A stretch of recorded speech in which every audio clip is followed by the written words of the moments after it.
Excuse me, are there any porters?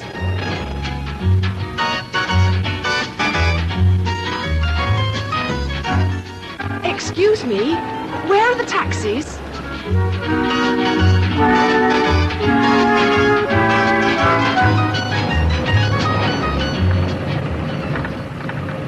Excuse me, is that the zoo? Driver, is that the zoo? Pardon? I take it that's the zoo we're passing. It isn't Nelson's column. This is my first visit to London. Nancy. My first real visit, I mean. Oh, I've had the odd day here, and we used to come up from school to the hockey internationals at Wembley. Long time ago, of course. But I don't know my way round. Up on holiday, are you? No, I've got a job here starting tomorrow.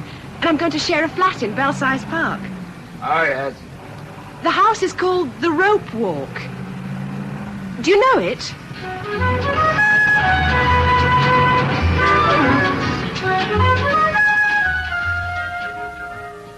The Rope Walk, a new play for radio by Alan Downer and Jill Hine.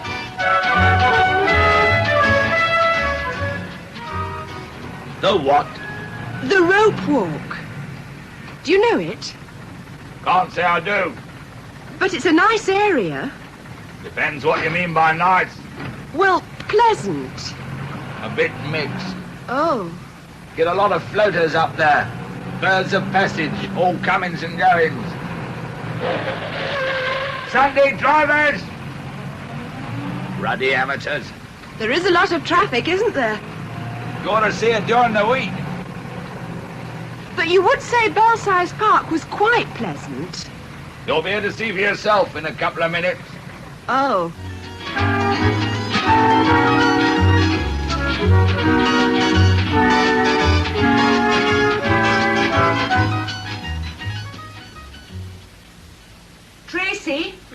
Tracy, love, would you be an angel? Grief, you're not still in bed. Oh, go away. I like my Sunday lions. Yes, so do I, but mine don't go on till 4 p.m. You didn't get in at 7 this morning. Must have been some party. Well, do you mind if I take the Observer? Help yourself. Just leave me the lurid ones. Don't you think you ought to be making a move, though, love? Why, I'm not going out till 6. I thought you said you were going to be in tonight. Did I? Well, I'm not. Now you tell me. Any objections? I'm seeing Peter. So? Well, it means we'll have to leave What's-It on her own. Oh, crumbs, I've forgotten her. Well, I suppose it's all right. As long as we're here when she arrives, but not in bed, Trace. Come along, love. Up, come on, up. Well, I'm waiting for the bathroom. Yes, don't tell me. Fred Scruff. How did you guess? Whatever time of the day or night I decide to have a bath, he beats me to it. I can't imagine what he does in there. Anything but wash, judging by his appearance. Chuck cigarette ends down the loo for a start. He is the dregs. When you think of all the dishy men who might have had the back room. Remember what's his name? The one in the TV series who was here when we first came? I look forward to running into him in the bathroom. Yes, you made a point of it, I seem to remember. Till he left his duck in the bath. His what? His sponge bag, then. Remember the things he had in it? Remember? What are you doing? What does it look like? Trying to clear some space for Heather Thing. God, Trace, if you put any more on this chair, its back will fall off. I wouldn't mind if it was just the bathroom. Sharing with Scruff, it's the phone that really needles me. Yes, I must say it is a bit inhibiting talking to Peter with Scruff about 5 inches away. Do you really want these, darling? What are they? Raves, honeys, private eyes, Playboy. Oh, keep that. It's borrowed. It'd be super if we didn't have to have a third bird, really. Well, if you'd stick a job for more than 10 minutes, perhaps we wouldn't have to. Well, I'm a temp. How temporary can you get? Well, that last place really was the end. I mean, they all knitted through the lunch hour. It's okay for you. You're doing something you enjoy. Up to a point. You've got a jolly goody setup at Denton and Hobbs. Decent salary, plenty of perks, and Peter on the premises. What more do you want? You're not still thinking about going down among those meth drinkers. I'd just like to be more... I don't know. More involved with people. Well, grief, personnel is people, isn't it? Do you think you'll marry him? You share a car. You might as well share the lot. Officially, I mean. Think how ecstatic Mum and Dad'd be. Things are fine as they are, thank you. If you chucked your job, they'd be different. In some ways. You won't be with him all day for a start. Oh, look, Trace, you don't just stay in a rut because it's convenient. It is, though, isn't it? Yes, very. Well, so's living near a tube station and being stock size. Got a match? I wouldn't like one, love. With any luck, Scruff will be out of the bathroom by now. Well, if he isn't, I'm bashing the door down, so wait for it.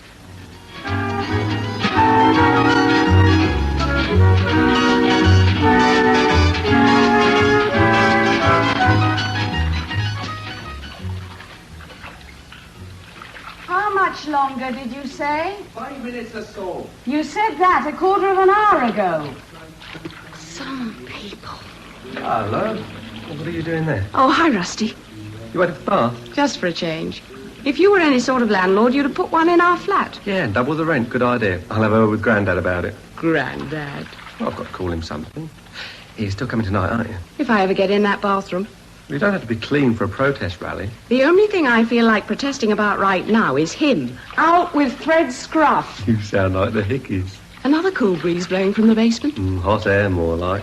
Him up there, lowering the tone of the neighbourhood, undesirable element. Oh, they disapprove of everyone. Mind you, he did roll in this morning with a black eye. Really? Yeah, real shiner. Well, he'd get another if he doesn't buck up. Oh, hello, one of your numerous admirers, I suppose. Well, they're mostly away this weekend. That's why I'm going on this rally thing with you. Oh, thanks. Hello? That's right. Who? Oh, him. Yes, he is. At least he's in the bath. Quite sure. Shall I get him? Oh, I'd be only too glad to. Oh. All right. Just that? Okay. Blimey. Couldn't think who Mr. Pascoe was for a minute. Hey! No. That was for you. What? The phone. Oh. Someone called Mac. What did he want? Just said he'd ring back. He wouldn't give any details. I think it was urgent, though. Did you get that? Yeah, thanks. Don't mention it. Sounded like Mac the Knife. It probably was. No, really. Oh, hell, I think I'll skip the bath. Seemed quite a pleasurable thought about 20 minutes ago. Well, don't forget, 5:45. What? We have to leave. The gang are meeting in the square at 6:15. Okay, give me a yell. Oh, by the way, has the new girl arrived yet? No. Was that what you were coming up for? To give her the once-over? Potential model for our little Picasso? Well, you never know. She might not give me the brush off. I believe some people are cradle snatchers. Oh. Going to your studio, Rupert? No, out for some fags. Well, see you later, baby.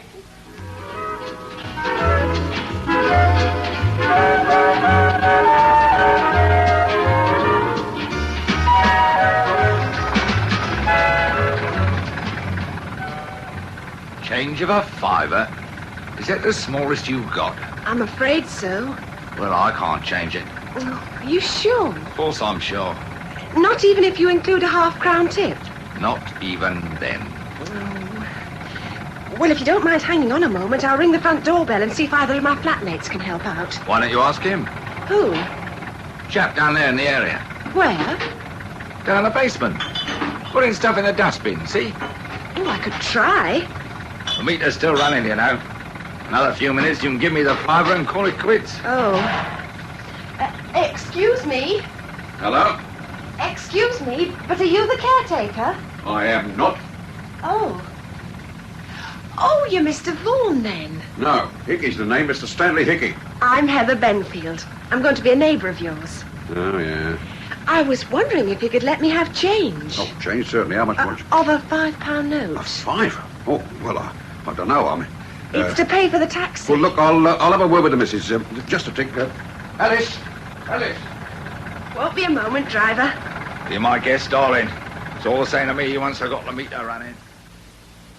Come on, Alice, pull yourself together. Pull yourself together. I can't go any faster. I've got to get my purse out of my bag, haven't I? Oh, and my hands are all sudsy. The taxi's waiting. Well, I can't help that, can I? Oh, how much did you say you wanted? Change of a fiver. You're joking. I haven't got that kind of money. Well, how much have you got? 30 bob. That's no good. Well, tell him you haven't got it. I can't do that, can I? I can't just say we ain't got it. Why not? Why not?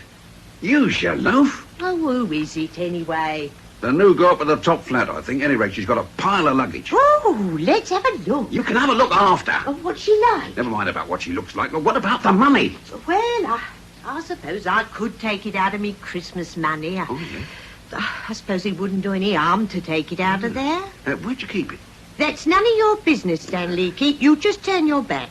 Go on. I'm not having you using my savings for beer money. I ain't touched it for a week. How much longer's he gonna be then? He's got up another bob, you know. Oh, I'm sorry. Don't apologise, darling. It's you's paying. I've got it. Oh, thank you so much. I'm awfully grateful. Always happy to oblige. I'm afraid it's all in sixpences, though. I hope you don't mind. Look, No, that'll be lovely. Well, look, the missus put them in a paper bag. Careful. Now, you don't want them rolling all over the pavement. Thank you. 200. Want to check it? No, I'll trust you. Now then, driver, you can turn off your meter and we'll start counting. Tracy? Yes? Oh, it is you. Who else? What on earth? That was a quick bath. Oh, I decided not to bother. What are you doing? Cutting sandwiches. Sandwiches? Yes, that's right. Nearly finished. Your timing is excellent, as usual. Whatever for? To eat? Yes, but I mean, what's in them? Do you mind? Some are pate and some are cucumber. Cucumber? If you want to make yourself useful, Trace, you could start cutting the crusts off that pile of bread there. Cutting the crusts off? Tracy. I'm sorry, but what's it all in aid of? I mean, you're usually so anti this sort of thing. What sort of thing? The cucumber sandwich kick, bourgeoisie, middle-class gentility. Call it what you like. Only last night you were spouting on about it. About sandwiches? No, but you said there was more integrity in one deadbeat than round all the bridge tables of Belgravia. Or words to that effect. Well, we've got to give Heather some sort of welcome. Ah. Well, we have, haven't we? Be fair. I mean, what with both of us going out this evening. I mean, I know she's not exactly a friend or anything, but one has to show willing. Does one? Trace, it is her first night here after all. So you've decided to feel guilty? No. If you have, you can always entertain Peter here this evening. À toi. You might even fit in a few hands of bridge. It's the top bell. You ring that one, they'll soon be down. Thank you.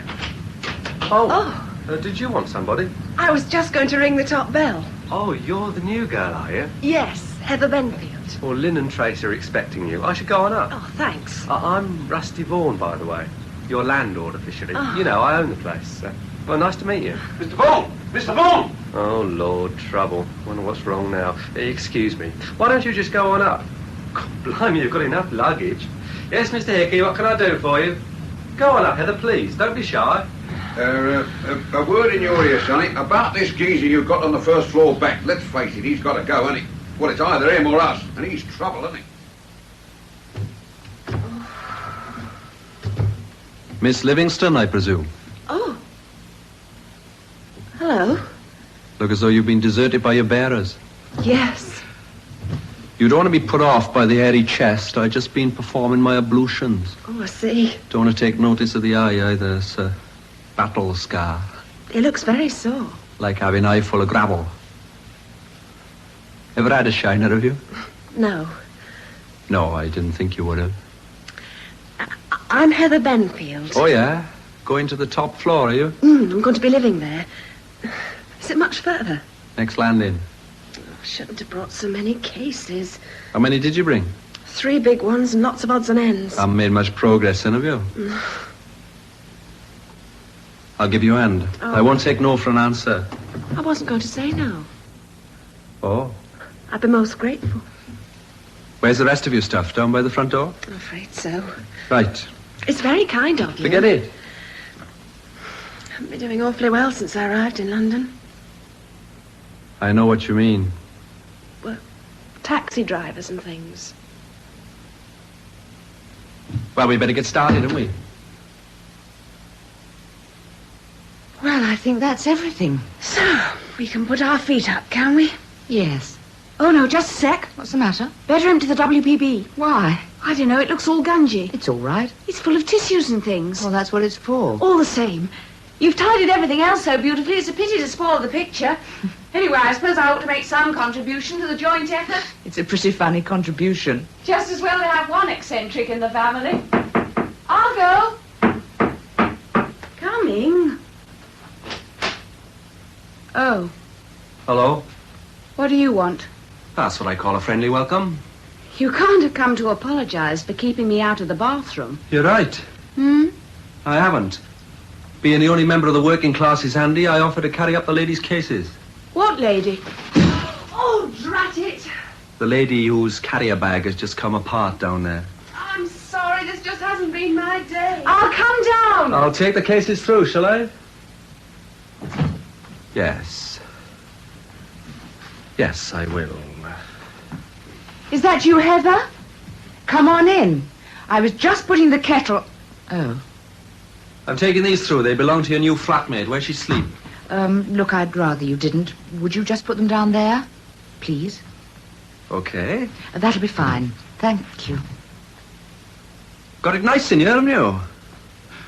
Nicer than my place, anyway. Don't worry, I wasn't thinking of stuffing. Walnut cake. Yes. And sandwiches. Bean counted, are they? No. I'll have one then. Tasty. They don't go very far, though, do they? Not for a fellow who's been lugging cases. Help yourself. Thank you. Where are the others? On the stairs somewhere? You needn't worry, they won't be long. Who's worried? You, scared to death. Look, I would rather you left some of the sandwiches. I'm not invited to tea, then? It's hardly your environment. True. I'm sorry, I didn't mean that. Yes, you did. You wanted me to say it. Ah. Look, I don't know why you always set out to create situations. Do I? Yes. You do nothing but make trouble in this house. You just don't belong here. I can't think why the Vaughans don't ask you to leave. They'll have to throw me out. Precisely. Precisely what? Look, please, don't eat any more of those. Last one. Will you go? Like it, do you? The eye?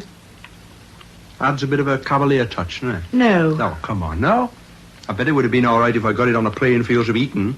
It's the Soho connotation that offends you. If you want to get involved in drunken Who brawls, said it was that's your drunken? business. Do you ever come home sober? You been peeping through the curtains, or have you left your spy into those creepy gits in the basement? Get out. This is Heather, Lynn. How'd you do? Oh, hello. The carrier bag burst on the stairs. We haven't interrupted anything, have we? No, of course not. I was just leaving. Well, thank you so much for helping with the cases. I don't know how I'd have managed without you. Sixpenny tip will cover it. Oh, got plenty of those. He means it. Oh. Here you are. Thank you, Mum. Don't mention it. I'll be on my way then. Don't forget the walnut pot. And what was all that about?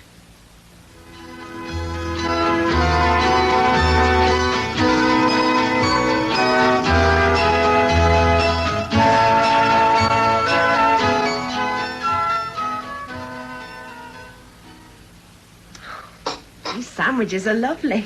Sorry, there aren't more. Oh, I've had plenty. The patty's super. We get it from the delicatessen on the corner. You probably noticed as you drove up, next to the off-licence. No, I didn't really notice anything. I was too busy looking for change. It was awful. I only had a £5. For the taxi? Yes. The cardinal crime.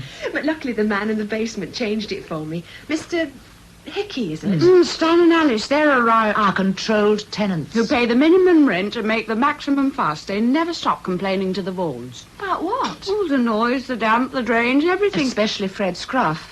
Mind you, I'm with them there. Who? The unsavoury individual who brought your cases up. What about that? Fred Scruff playing the gent. He must fancy you, Heather.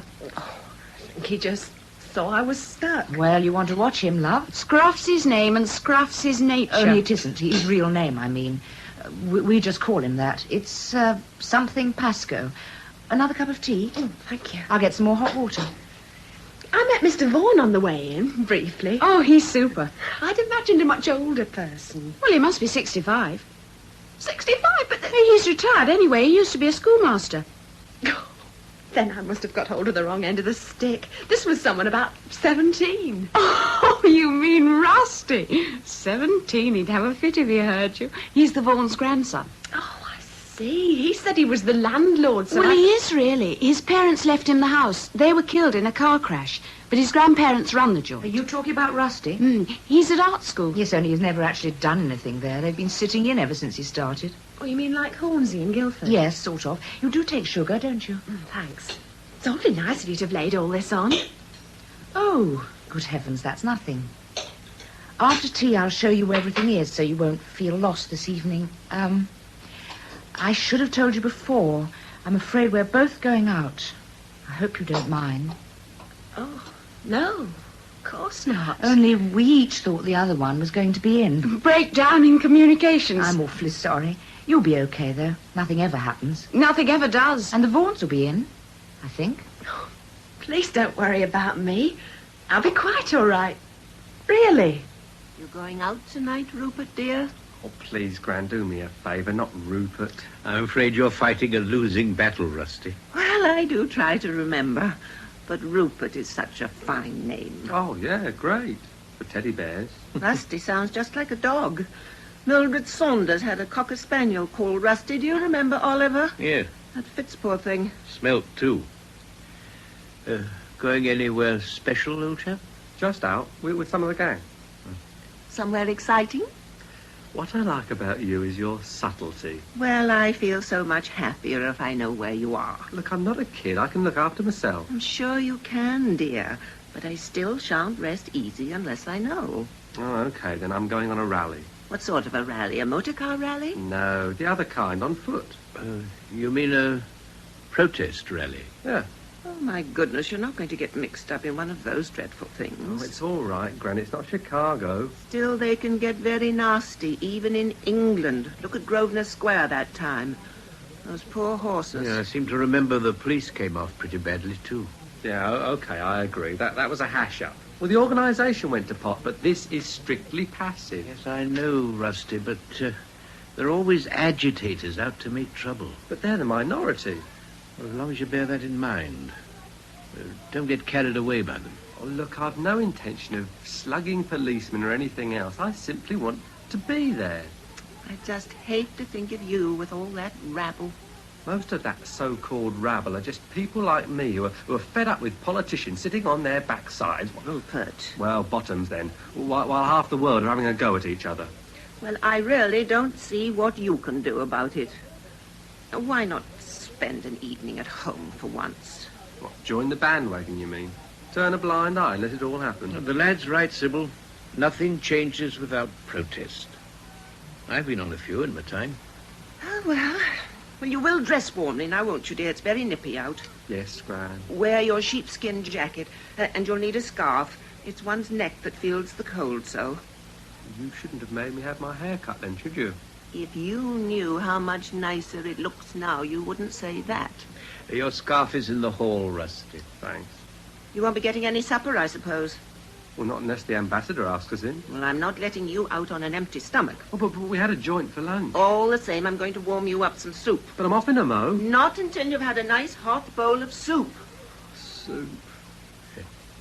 You have to make some compromises in life, old chap. Tell me, Trace, are false eyelashes absolutely necessary? For a protest rally? Well, you never know. I might get on telly. Or meet Tarek Ali. He's rather dishy. Too single-minded to notice you, lashes or not. Anyway, I feel naked without them now. I don't know why you don't try them, Lynn. I'm not the type. They do wonders for you. Thanks, very much. I mean, they do for anyone. Excuse me. Oh, hello, Heather. How's the unpacking going? Oh, fine, thanks. I was just wondering about keys. Oh, yes, of course. Hang on a moment. Thought I might go out for a bit of a walk later. When you've gone, I mean. Find your way about. Well, yes, you know, shops and things. Well, you can get everything you need round here. There's everything. Tobacconists, off-licence, laundrette, the lot, in fact. Sounds very convenient. Yes. Oh, hell's bells. Have you lost something? My hairpiece. Oh, let me see. I was in rather late last night, or rather this morning. I remember taking it off. Oh, is that it? Oh, thanks. Oh, I can't wear it like that. Oh, well, I don't suppose I will meet him. Derek Alley. Oh. Tracy, have you still got the spare keys? Oh, crumbs, yes. Mine never did turn up, you know. Must have dropped them somewhere. Oh, you are the end. Well, never mind. The Vaughans will have a spare set. Yes, Heather, you better pop down there later, love. Oh, just as well to say hello to them anyway. Of course. Look, I would go down myself, only Peter will be here any second. That's all right. Now, you will help yourself to things in the fridge, won't you? There's plenty of eggs and sausages, and, we usually divide the food expenses equally, or we'll go into all that tomorrow. Fine. Tracy, ready when you are. It's Rusty. Be with you in a minute, kiddo. And make yourself at home. You know how the television works. Yes, thanks. There he is, punctual Peter, predictable as Monday morning. Unlike some people. What time will you be in? Well... Sometime between now and breakfast with luck. Oh. Well, I only wondered if you might... You'd better expect us when you see us, love. Don't bother to wait up or anything, will you? All right. Bye. Goodbye then, Heather. See you when we see you. Yes, have a nice time. Yes, thank you. Bye.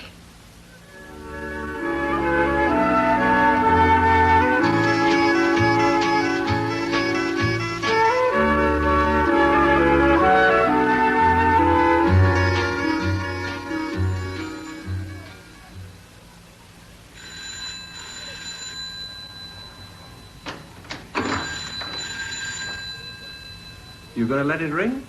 Oh, hello again. Oh, well, it won't be for me, will it? Never know, do you? Might be Mummy. All right. Hello? 017220042. No need to say the old one. It's for you. Who is it? I didn't ask. Ask. Who wants him, please? Somebody called Mac. Give it you then. What do you want? I was in a bath. Out of where? You must be joking.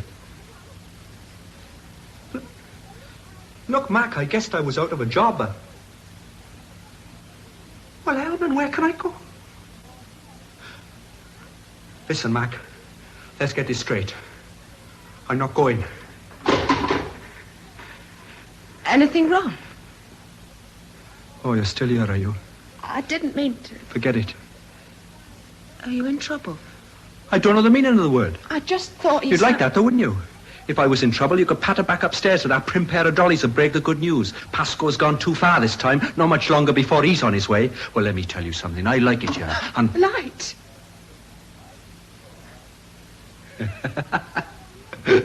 What's happened? They've gone out, haven't they? It's what's known as a time switch. They give you about a minute to get up the stairs, and then bingo, you're in darkness. Well, how do we put it on again? Why, don't you like being alone in the dark with me? It isn't that. Isn't it? Fair play, you've got lovely manners. I bet you're a credit of the convent. I never went to a convent. You surprise me. There must be a switch on this landing. There is. Well, where? Beside you. I can't see it. Well, that's because the light's gone out. I better put it on for you. Stay where you are. Don't move. No? Give us your hand. That's it. Now. Voila. You can see for miles. Easy, isn't it? Now, we're all right for another 50 seconds. You can let my hand go now. It's cold. Been out for a walk. Seeing the sights, eh? Belsize Castle, Tower of Maid of Ale. It all happens here. Just went round the block. Lucky girl, and now you're talking to a complete stranger. Don't you ever get tired of being unpleasant? I can see the ladies upstairs been having a word in your ear, haven't they? Haven't they, eh? They told me a bit about all the tenants. What'd they say about me? Nothing. Nothing? Nothing. That doesn't seem to be abundantly true. Watch him, is that what they said? Keep clear of him. He smokes and he drinks and he works in a nightclub. Is that what they said? Roughly. Yeah, well, they needn't worry about the last bit now anyway. I'm back in the ranks of the great unemployed. I'm sorry. Yeah. Was that what the phone call was all about? Yeah, more or less. So why don't you get back upstairs before the light goes out? I've got my finger on the switch. So you have. I used to like the nudes. That was my job. Strippers. Quite scientific in a way. You had to see the girls as three-dimensional, get the highlights in the right places, you know what I mean? Get the three little sequin stars to sparkle, eh? Mr. Pascal, you're not going to frighten me off with stories of nude ladies. How about a drink? Huh? Probably something in the bottom of a bottle. Come on in, it's only a bed sit, but it's full of home comforts. You can't stand there with your finger on the switch all night. It's not Scared? that. No. Well, you needn't be, not of me. I'm a rogue, but I'm a lovable rogue. Or is that what you're afraid of? Of course not. You wouldn't be the only one. Ask Lynn. What? Nothing. You coming in then? Well, I wanted to have an early night. That can be arranged. No, thank you. Some other night, perhaps. When you're not doing your best to make me dislike you. Please? Pardon? Please. Just for a few minutes. Drink. Cup of tea, anything. Please.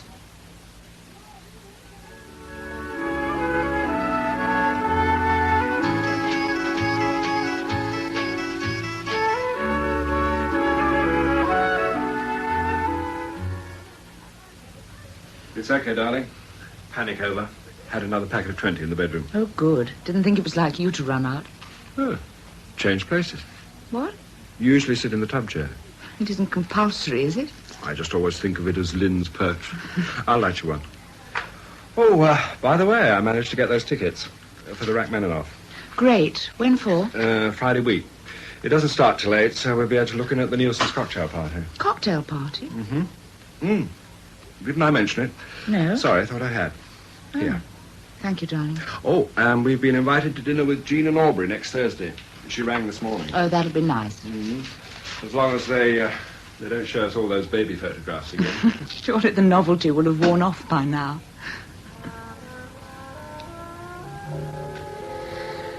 Oh, no. Not that again. I thought it was one of your favourites. Yes, it was. But I've heard it so often. It's like Mother's treacle tart. Like what? When I was about 10, I was mad on treacle tart. And whenever I go down to Norwich, she still makes me one for a treat. Yeah, only I went off it about 12 years ago. Well, why don't you tell her? Don't want to hurt her feelings, I suppose. Well, shall I put on something else then? You don't have to worry about my feelings. No, leave it now. Well, I can easily No, swap. please, leave it. Penny for them. Says he, putting threepence in the cliché box. Huh? New Tracyism. Clichés are out at the rope walk at present. That must make conversation pretty limited. Takes more than that to limit Tracy. Well, what were you thinking? Nothing much. Only that this room is exactly the same as it was when you first asked me back here, 3 years ago? No, I had it decorated last spring. The same colour scheme. You said you approved. Yes, I do. Well, then. It isn't just that. It's the furniture, pictures, everything. All in the same places. Nothing altered. Well, there's no point in reorganizing everything just for the hell of it. You've never complained before. I'm not complaining now. Well, if you've any brainwaves, I'm quite prepared Look, to... I didn't mean... Oh, skip it. I was just stating a fact. What's the matter, darling? Nothing. Something is. No. You seem rather touchy this evening. I'm sorry. I know I'm being a drag. Perhaps I ought to go back to the tub chair and start again. I think I know what it is. Mm-hmm. And it's my fault entirely. I've been meaning to do something about it for months. About what? Us. It's high time together, seeing so much of each other, we haven't had the same frustrations as most couples. We've tended to let things drift. And how? Well, do I go down on one knee? Or would that count as a cliché? I wouldn't advise it. Not now. Huh? I'm sorry, love. I guess I've just got an off night. I would rather not go into all that right now. Look, Pete, can't we go to a pub or something? It must be opening time by now.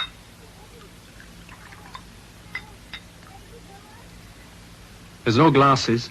Please don't apologise. It won't be the first time I've drunk beer out of a cup. Cheers. Yakada. I've been meaning to get some. Glasses for my visitors, not so that it stopped them coming in here, mind. Why did you come in here? You asked me. What do you do for a living? Me? Oh, I'm a secretary. Shorthand typing, stuff like that. That sort of thing, yes. Takes brains, that does. Wouldn't say that. Anybody could do it. A bit humdrum, I'm afraid. Especially compared to working in a nightclub. I used to have a shop back in Wales. Electricians, light fittings, radio repair, you know. I like that. It was nice. There's nothing wrong with being humdrum. Why did you come to London? I ran away. What from? From my wife. Oh. She ran away from me first. I'm sorry, I shouldn't have asked. It wasn't very tactful. Aileen, her name was. Prettiest girl in the village. Green eyes, auburn hair, every boy in the valley after her, but she chose me. I thought I was lucky. Mr. Pascoe, I don't... You know why she went? Because I wasn't good enough for her. She didn't like my dirty hands. They left marks on her nice, clean furniture. Do you know my mum's definition of happiness? No. 6 in your pocket and toffee apples 5. She didn't know how right she was. Living above your means. Doesn't sound very terrible, does it, when you say it like that? It was just a little business. I was doing okay, but it was small. I couldn't make it clear to her that it wasn't Marks and Spencer's. She had to have the best of everything. As soon as she saw it, she had to have it for herself, for the house, for the baby. She was always nicely turned out when she was single. And her dad off work with slick horses. Everybody wondered how she did it. I soon found out. What did you do? I put my hand in a till as long as I could. Worked all hours, then one night I got in late. I went to sleep on a sofa in my overalls. I left marks on her cushions, and she bawled me out about it.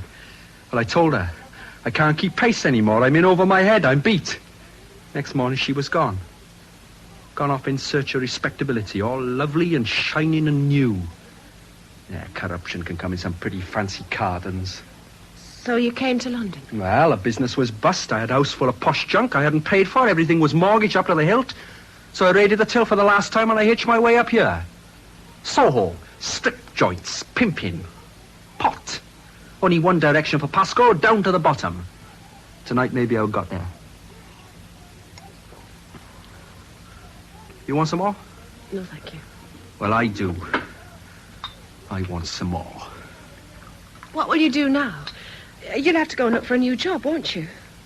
Will you try the same sort of thing? I don't know, that's my worry. Couldn't you... What? Nothing. Find me fascinating, don't you? Little Miss Wide-Eyes.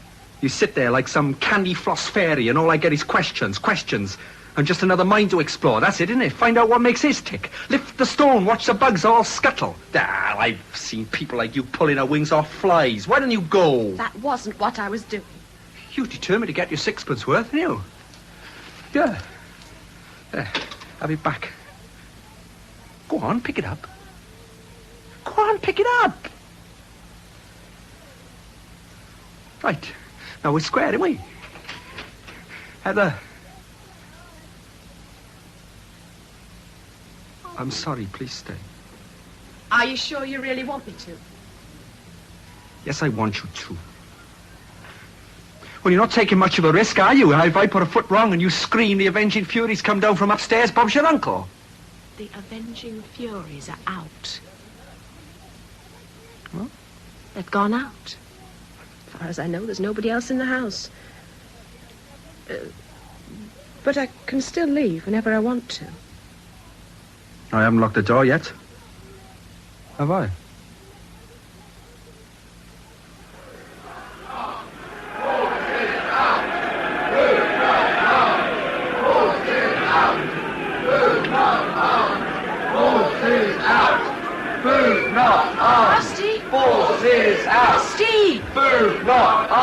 rusty belt up a minute. Oh, hi, Tracy. I thought I'd lost you. Well, you're about to, mate. What did you say? I've had enough. My feet are like icicles and I've practically lost my voice. You can't go now. Things are just hotting up. You're joking. I'm freezing to death. Hey, watch that, Danny. You nearly had my eye out. Yeah, watch it. Are you going home, then? No, there's a party on somewhere. I've just met someone I knew the job before last. Why don't you come? Oh, not likely. Who got arms? Forces out. Well, if you want pneumonia and laryngitis, but I don't know what Granny will say. Oh, shut up. See you then, Charles. Yeah, see you. Who got arms? Forces out. Who got arms?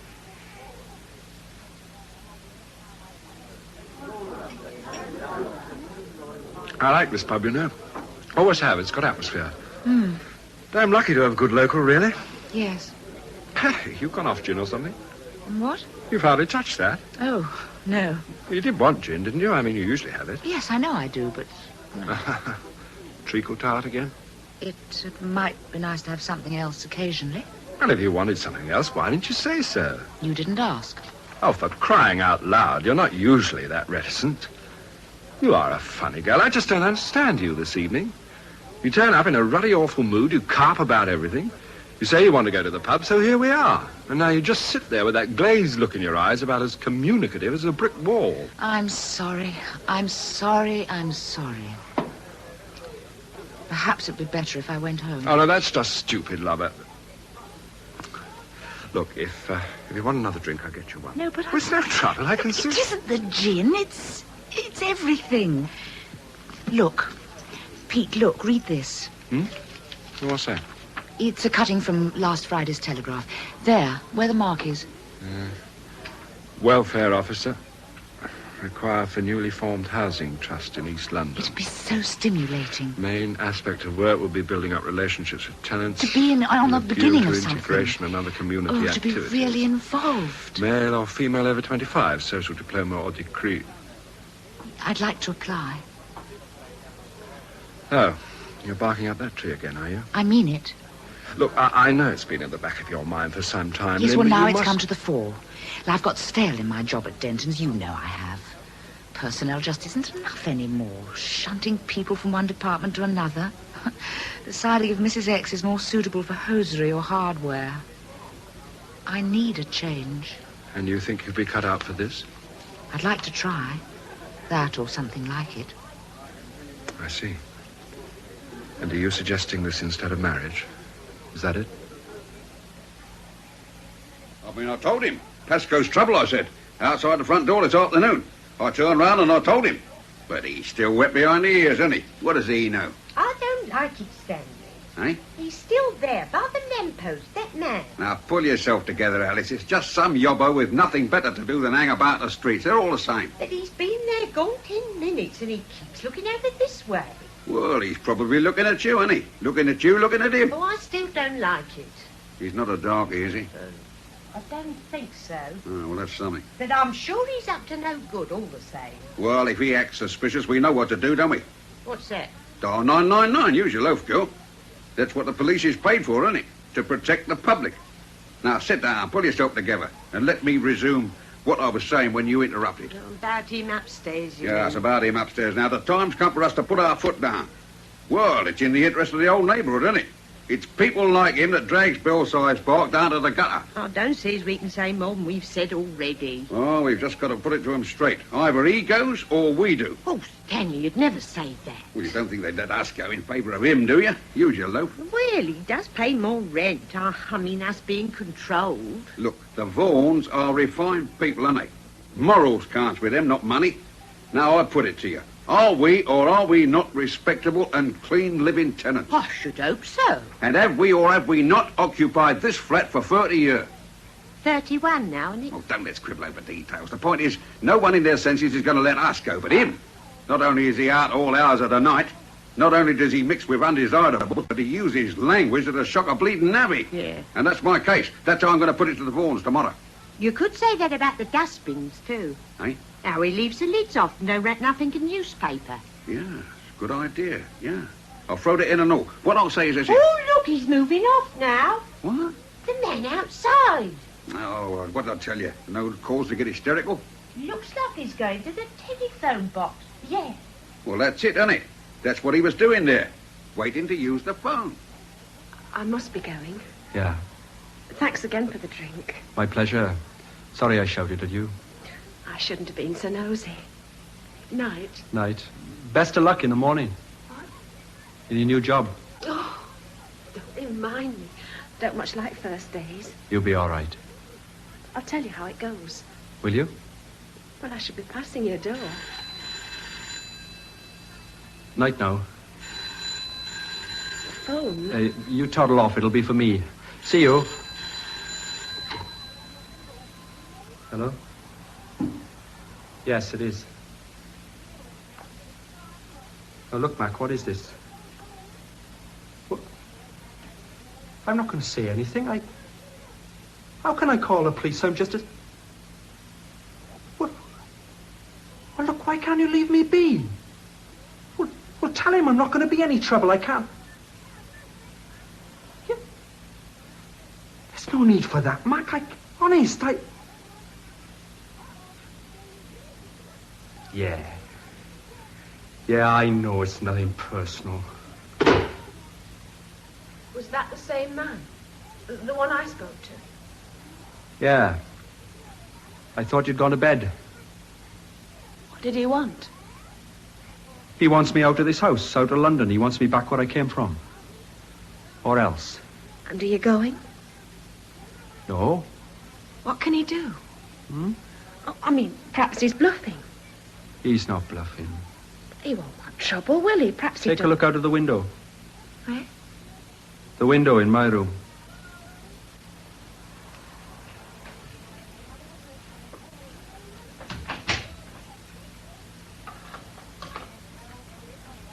What are you doing? I'll leave the key on the table. Right. What can you see? Nothing. The alley's deserted. No, hang on. There's a man just up at the end there. Just one? That's all. That'll be Mac. He rang from the box on the corner. He's not bluffing. He's just come round the back to prove it. Looks ordinary enough. They all look ordinary. Come away from the window. It could be anybody. A postman, a bus driver. It's him. How can you be so sure you haven't even looked? I don't need to look. But you don't know. Stop kidding yourself, Heather. It's not a game. You close your eyes and open them again, he'll still be there, and he means business. If you came to London for a look at life, you're getting a grandstand view.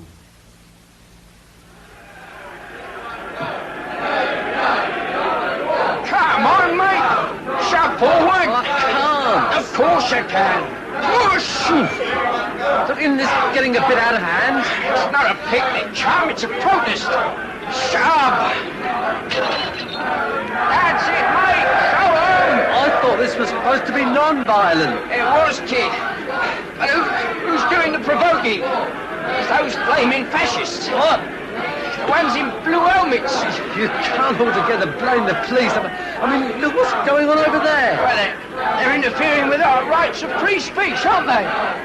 Hey! We shouldn't resort to that, should we? Look, chum, whose side are you on? Isn't this one we're trying to stop? Let go! We broke the cordon! Yes, but... Now, come on, everyone!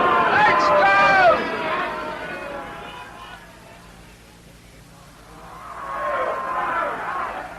At one stage, a crowd of youths broke through the cordon and got as far as the embassy steps.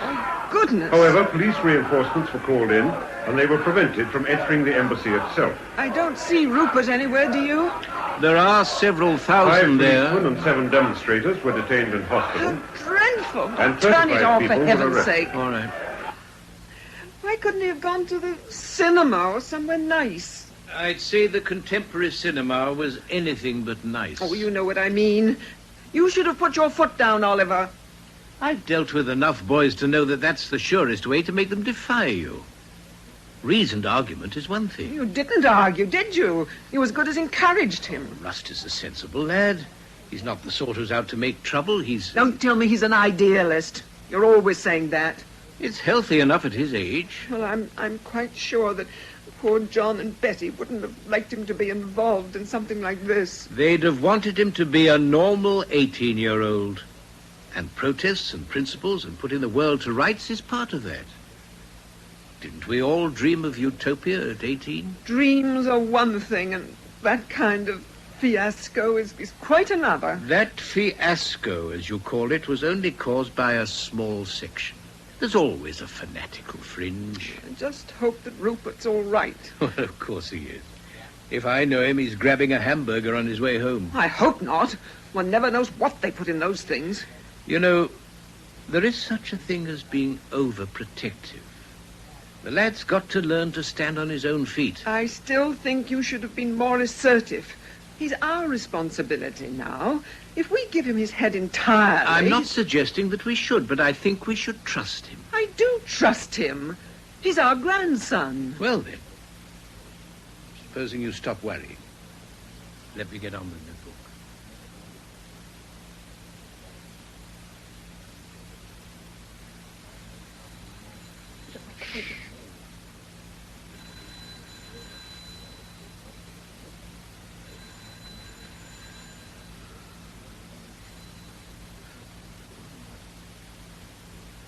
Rung off.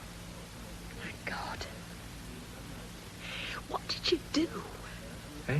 You must have done something or they wouldn't be after you like this. Oh, this is nothing. But why did they sack you? Oh, I had too much to drink. I got a bit loud in front of the customers. They don't like that. It's not good for trade. Is that when you got your... Yeah, they roughed me up a bit. Chucked me out is the sort of thing that happens most nights at the club. It's nothing unusual. It's only last night it was my turn.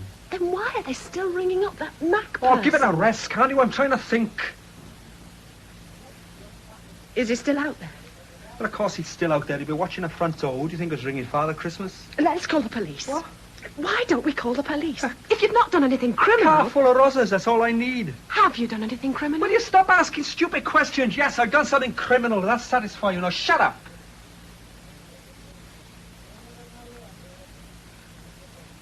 I'm not going to run away. You can't fight them on your own. Well, I'll think of something, only I'm not leaving you.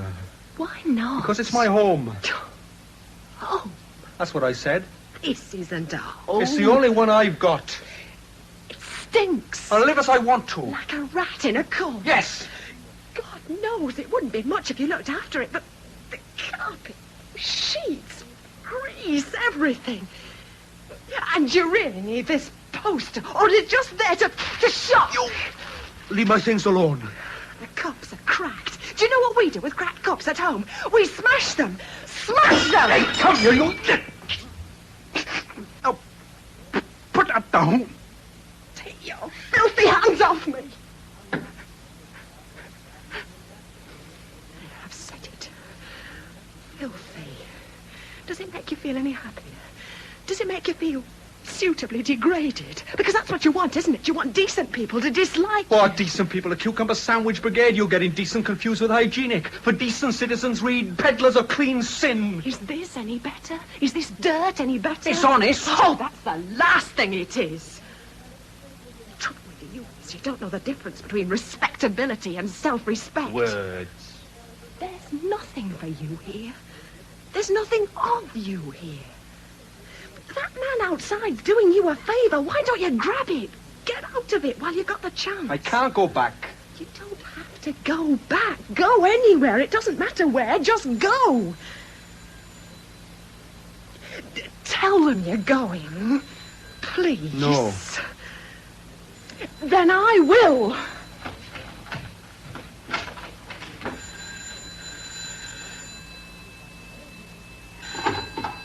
Yes? Yes, he is. Yes, I am. You're going to... Listen, there won't be any need for that. He's leaving. Hello? Hello?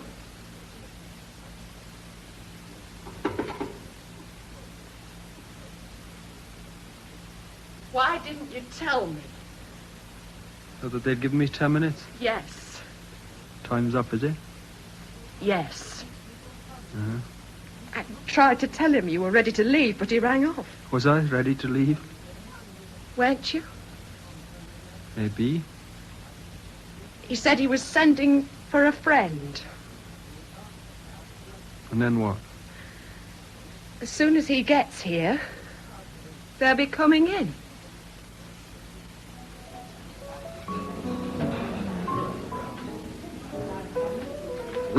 Excellent steak. How's the scampi, darling? Gorgeous. Everything all right, sir? First class, thank you. Little more wine, madam? Thank you. Yeah, good idea of yours, Lynn, coming here. Shirley Lewis recommended it. Thank you, sir. Oh, yes. She lives round here somewhere, doesn't she? Yes, Dolphin Square. Ah. What's the new girl like, then? The new girl. Oh, she seems rather nice. I should think she'll fit in okay. Tracy showing her the ropes, is she? What? Tonight, doing the hostess bit. Oh, well, Tracy's gone on some protest rally with Rusty Vaughan. Protest rally, I ask you. What, you mean she's on her own, the new girl? Well, yes. I didn't mean it to happen that way, but you know what Tracy is. Didn't tell me she was going out till the 11th hour. Anyway, she didn't seem to mind. Heather. Well, still, it does seem a bit, you know... That's right. Make me feel guilty. No, I only meant that... That I should have stayed at home, played nursemaid. Look, darling, I'm not trying to make anything of it. Well, perhaps I should. What? Have stayed at home. Probably have been better all round. Oh, now, come on. Don't let's hark back to all that. I thought we'd agreed to salvage what we could of the evening. Let's drop the subject, shall we? I don't know how you put up with me. Could be because I love you.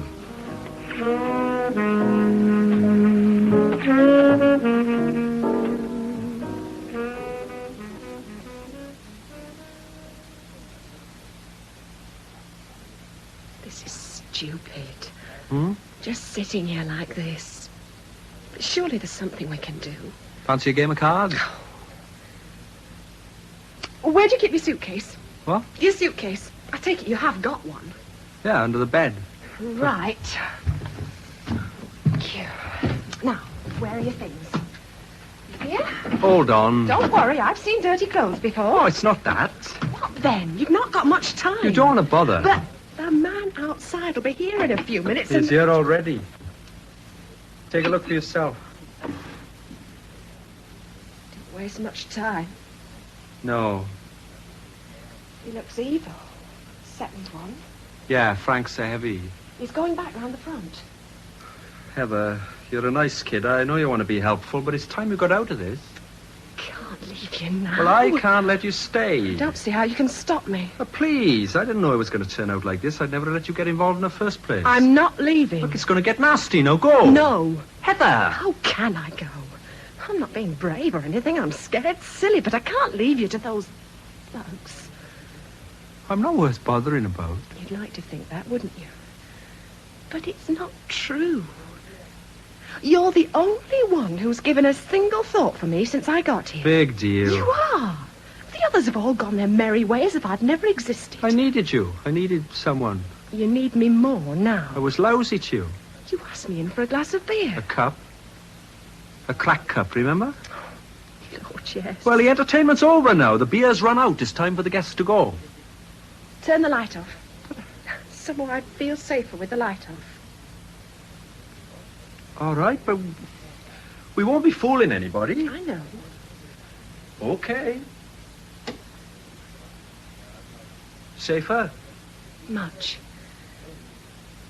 Come and sit beside me. I often sit on the floor. Snug in the dark, isn't it? Like babes in the wood.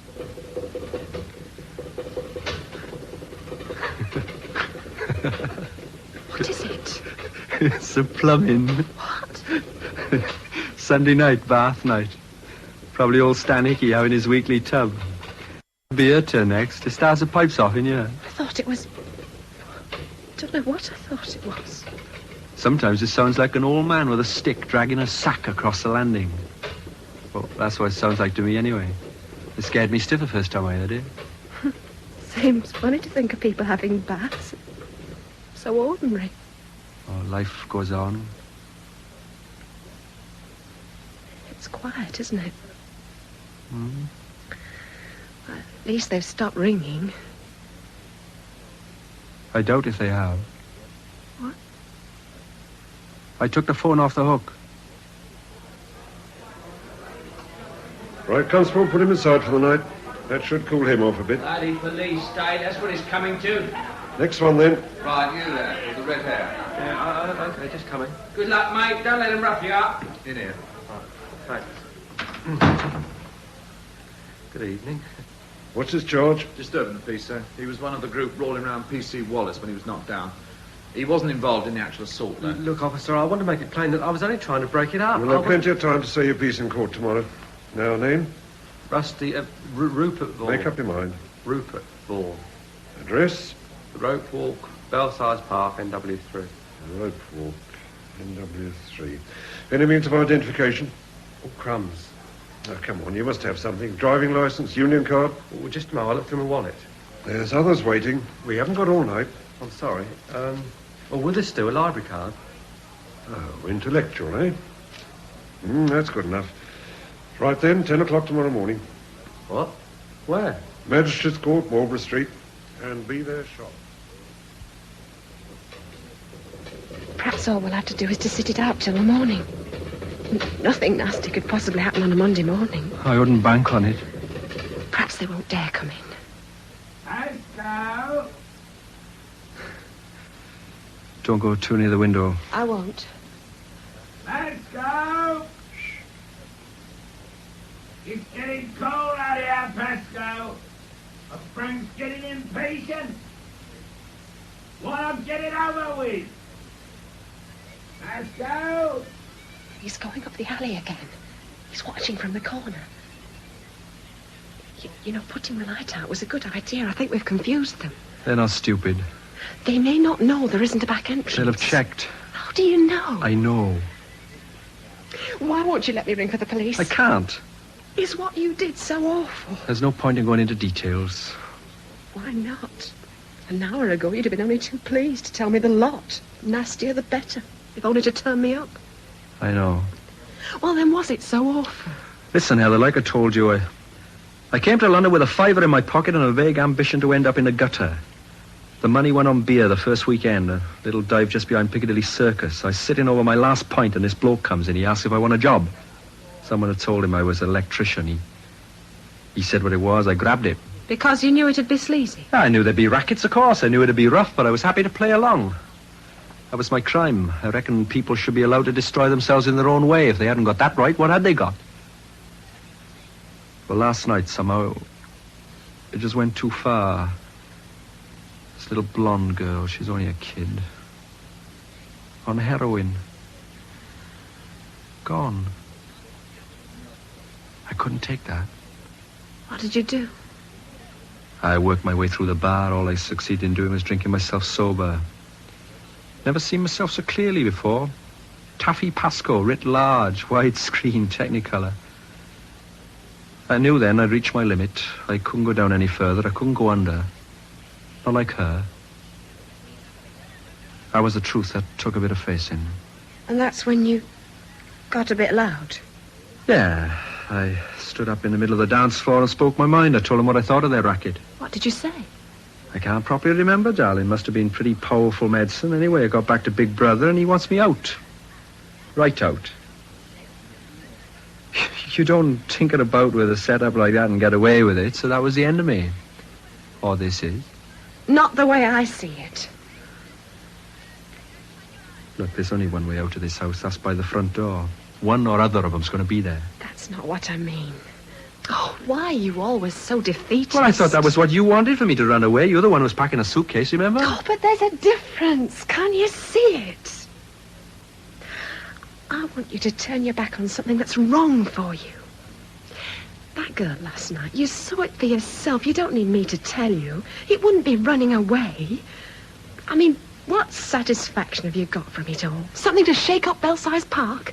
A kick in the teeth for your wife? Is that it? I want you to go. Start again. Just don't get hurt on the way. You really care what happens to me? Yes, I do. Can I kiss you?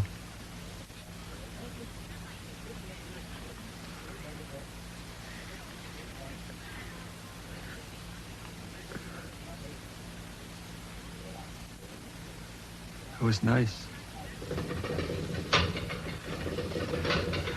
Alice, taking a plunge. It's vaguely reassuring, isn't it? Vaguely.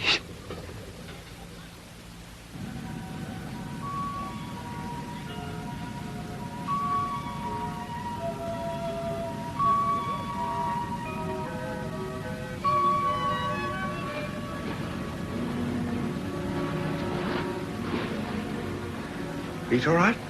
Yes, fine. Why? Those aren't exactly hiking boots, and we have come a fair way. No, it's nice to be out in the air. You know, that's one thing I miss in Belsize Park. No river. Well, you've got Hampstead Pond. Hardly the same as the Thames. Isn't it funny how different everything seems at night, lit up? I mean, look at Battersea Power Station. Looks quite exotic by floodlight, doesn't it? Yeah, instead of just a functional grey necessity with a lot of dirty smoke belching out. Oh, grief. Looks as though he's had one over the 8. Darn sight more than that, I'd say. Poor blighter. Reeling about like a... Whoops, down he goes. Oh, come on, let's cross over. Well, that's great. What? Great.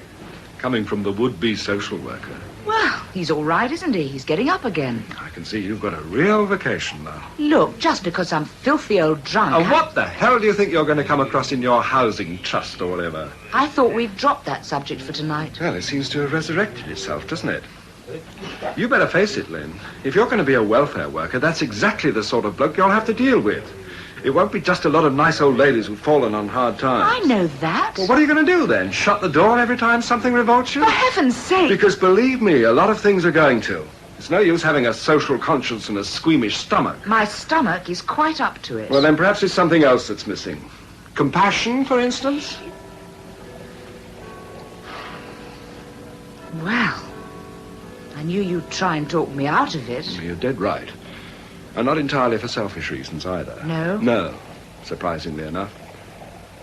Look, Lynn, if it's me you're running away from, you can run in plenty of directions. I just don't think social work's the right one. Because of my lack of compassion.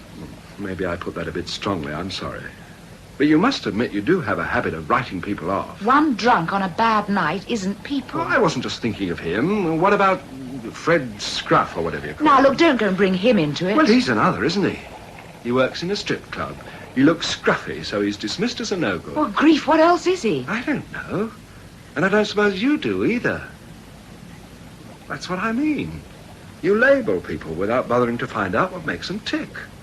You think I should have had an intimate friendship with Scruff, then? Who knows? Perhaps he needs a friend. And perhaps that girl, Heather, perhaps she could have done with a friend her first night in London. All I'm saying is... That I'm a selfish bitch who couldn't care less about anyone. No. That you're like me and 99% of people. Social workers, well, good social workers anyway, are found in the remaining 1%, that's all. Well, now where are you going? Look, there's no need to... All right, I'm not going to jump in the river. Take more than a few home truths to make me do that. I'm going to that phone box to ring Heather. At least that's a small step in the right direction. Happy now?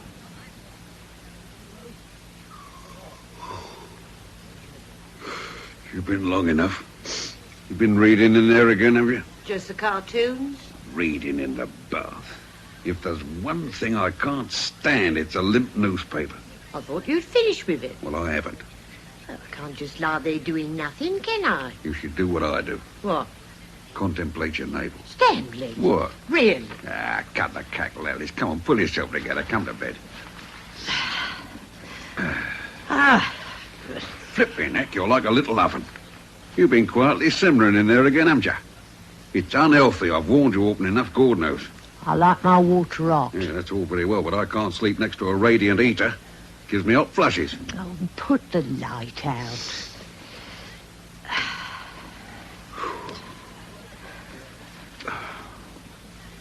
Sleep tight. Yeah. There's 2 of them out there now. I looked. Yeah? One of them in the front and one in the back. What are they doing? Just standing. One of them called something, but I didn't catch what it was. They've got no business to be loitering about all night, Stanley. You ought to do something about it. Oh, I'm going to do something about it, all right. Don't you worry. I'm going to have a word with Mr. Vaughan first thing in the morning. That's what I'm going to do. Well? No answer. Huh. Could be out of order. It was all right earlier. Perhaps she was ringing her parents. What, at 20 to midnight? Well, you can try again later if you're worried. No. If you don't mind, I think I'd like to go home now. That's up to you. Well, it's no use pretending this evening's been a huge success. So we might as well call it a day. Go back and have a sociable cocoa with Heather? If she's not asleep, fine. I'm sorry, Peter. Oh, I seem to have spent half the evening apologizing. But I really am. Come on. Let's get back to the car. If we can find it. You're pretty, you know that? Thank you. No, I mean it's honest. You've got a good face. Something in the eyes, I don't know. It's gentle. Me? I practically broke up your room. The cup? And the poster. It's nothing to do with being gentle. You don't have to be a weed to be gentle. It's just a quality, that's all. There's something you got inside you. You were asking about my family. I mean it. You're gentle. My mother's a leading light in the WVS. What? You know, Meals on Wheels, that sort of thing. Oh. And Dad's an accountant. Chartered? Yes. Huh? Are you laughing at me? No. What is your name? I can't call you Mr. Pascoe. You know what the others call you. Yeah. But I can't very well call you that either. I don't see why not. It doesn't seem to fit anymore. Fred Scruff. He'll do for the moment. Come here. Well, I shouldn't, should I? Come sit beside me. Will it take two? Oh, it hasn't bust yet. Come on. Well? I'm not all that bad, am I? No. Haven't had any complaints anyhow, not on this score. Come here.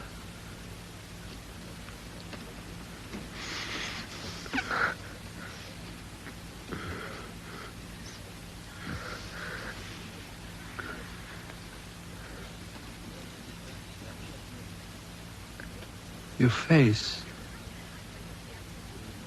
is so soft. Your heart's thumping. I can feel it. And your breath. Mm-hmm. Milky and warm. Scented and sort of, I don't know,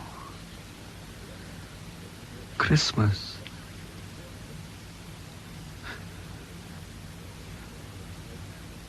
Oh, Heather, I love you. Darling. I love you. What's the matter? Sweat and stale face powder. That's more my measure. Cheap perfume. What? Yeah, the girls at the club, they were pretty amenable. You don't belong here. Oh, I want to... empty packets. In my handbag. What? There is some in my handbag. You don't smoke? I thought you said you didn't. I bought them at the station because I thought Lynn and Tracy might smoke. And I was expecting a nice social evening. Can I... Help yourself.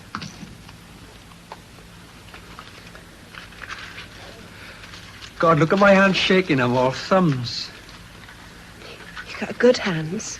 Oh, they don't usually shake like this, huh? Or usually.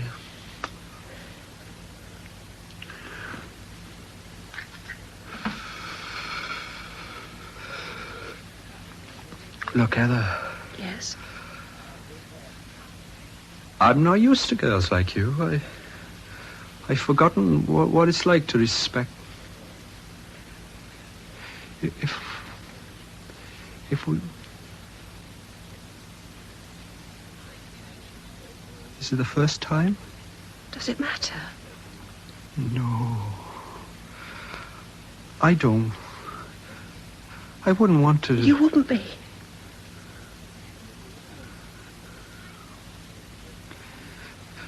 This room is so cheerless. There are worse places for loving. You don't know what it would mean for me.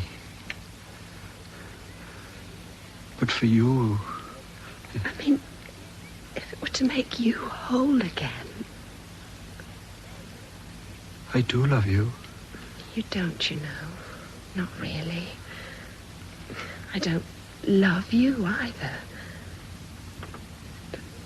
But need, yes. At this moment. For tonight.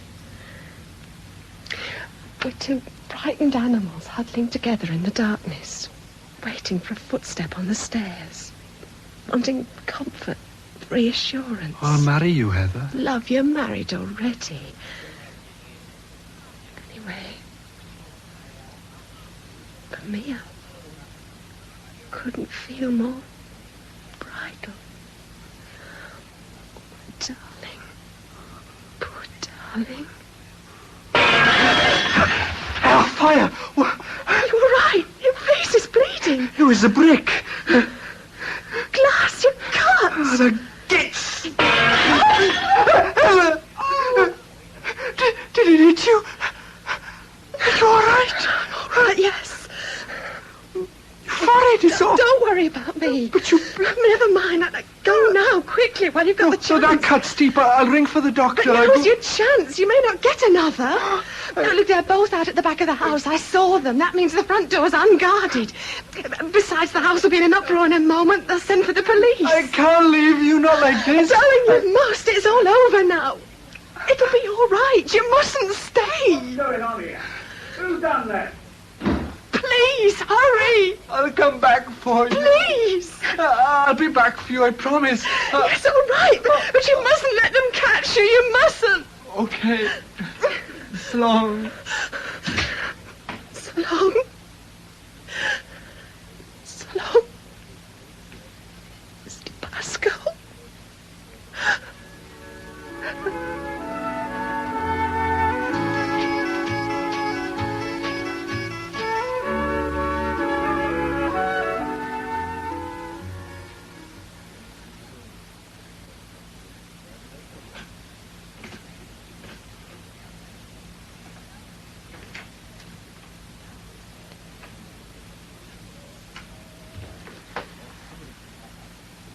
There's no need to creep.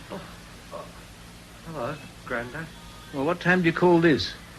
Your grandmother's been worried stiff. I was hoping you'd both be asleep. Well, that's hardly likely, is it, knowing your gran? And it's no use presenting me with your profile, Rusty. Eh? What have you done to your head? Oh, that? Yes, that. Well, I bumped it. On the demonstration? Well, things got out of hand. I know. We saw it on television. Oh, Lord. Looked like the storming of the Bastille. Yeah, it felt like it. Or a gigantic rugby scrum. Mm.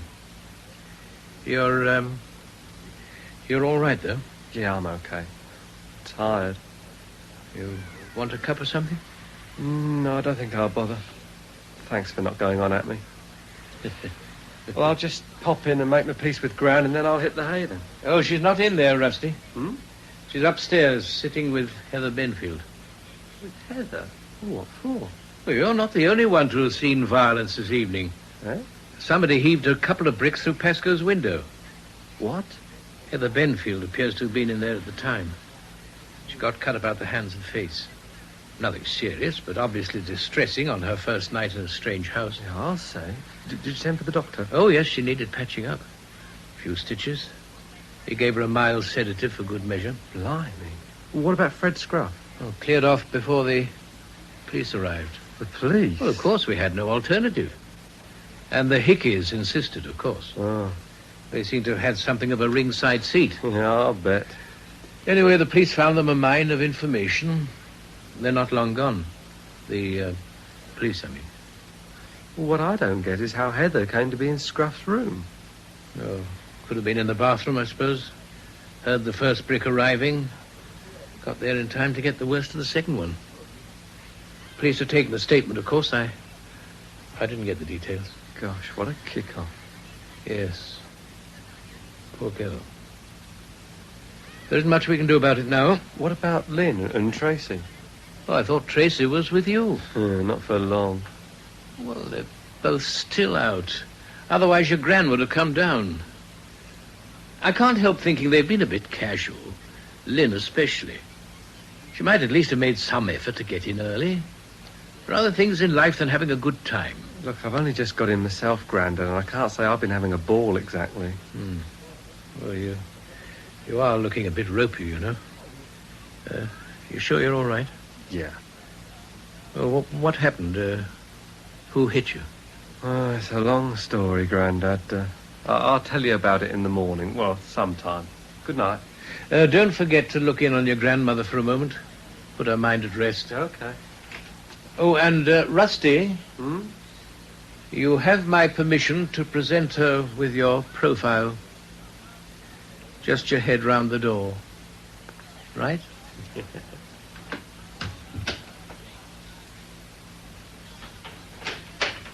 Lynn? Oh, Hello, Heather. I thought it was Lynn and Tracy. I'm sure they won't be much longer. No. It was Gran and me. Talking. She was sitting up here keeping an eye on things. Well, I felt it should really be my job, so I packed her off to bed. You've cut your forehead. Well, what about you? Yes. Right couple of wounded soldiers. How did you get yours? Sounds stupid, but I don't really know. I was all right one minute, and the next I was in the van with my head bleeding. The van? Black Maria. Gosh. Come up before the beak tomorrow morning. Only for goodness sake, don't say anything to my grandmother about it, or she'll have kittens on the spot. I won't. Poor old Heather. I'm no worse off than you. I know, but I knew what I was letting myself in for. Or at least I thought I did. Well, I knew it might get violent. When you go on things like that, you're prepared to get hurt, even if you don't lift a finger. Well, if you believe in something, it's a risk you have to take. Yes. Yeah, but not in your own front room, not in Belsize Park on a Sunday evening. It could have happened anywhere. Yeah, but I mean, well, this is a village. What? Oh, I know, that sounds grotesque coming from someone with 3 stitches in his head, but it is. Well, I suppose in a way, London's just a crowd of villages, all clustered together. The pub, school, church, post office, even a village idiot like Stan Hickey. Oh, it's an exaggeration, of course, but, well, you know what I mean. When people go on about the smoke, the great metropolis, the seat of government, they're not talking about Maida Vale, Swiss cottage. Not talking about us. Yeah, the naughty square mile could just as easily be the North Pole for all we care. Oh, going on a bit now, aren't I? Righteous indignation's always been my strong suit. Oh, I'm sorry. I think I'll go back to bed now. Still feel a bit dopey. Yeah, of course. Can I bring you anything? Glass of milk, perhaps. There's plenty in the fridge. Right. Well, you go back into bed then. Don't worry about me. I know my way around. After all, 'tis my house.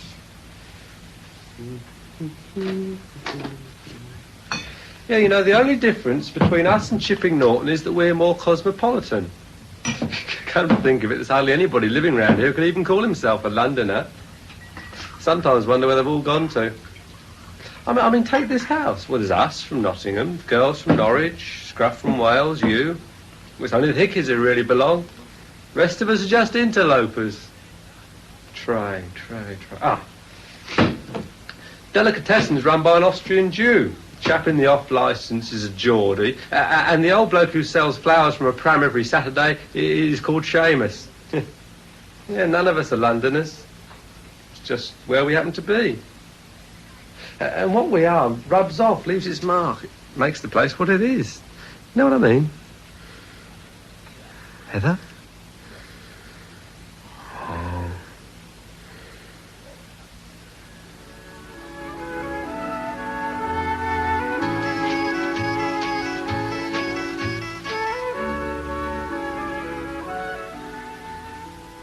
Well, I'll be pushing off then.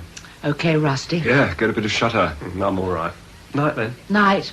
And thank you, Rusty, for waiting up. Oh, that's nothing. I didn't think she should be on her own. No, she shouldn't have. Did Tracy say when she was likely to be in? No, but she was with a crowd she knew. Oh, that's all right, then. See ya. Yes. Good night, Rusty. Well, what about that cup of cocoa? That poor kid. What she must have... I'll put the milk on. Well, go on, then. Why don't you say it? What? You were right, weren't you? If I wasn't so damn self-absorbed, none of this need have happened. Let's have the big mug, shall we? I'll get that. Well, for what it's worth, I've chucked in any thoughts I had about social work. I would have been great, wouldn't I? Don't even notice what's happening under my own nose. Who does? You could still get another job in personnel, you know, Lynn. Away from Denton's, I mean, if you want to change. Oh, what's the point? It'll be much the same. And who would I have lunch with?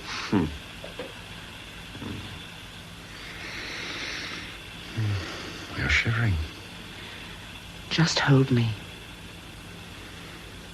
I suppose she'll leave, Heather.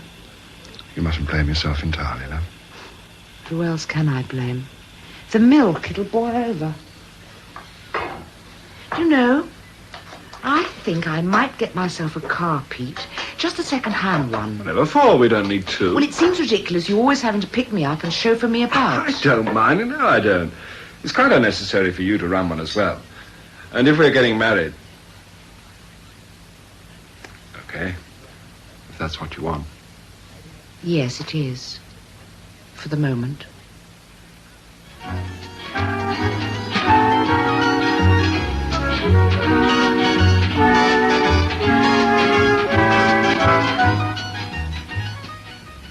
Look, it was quite pure, I promise you. Can I have the post?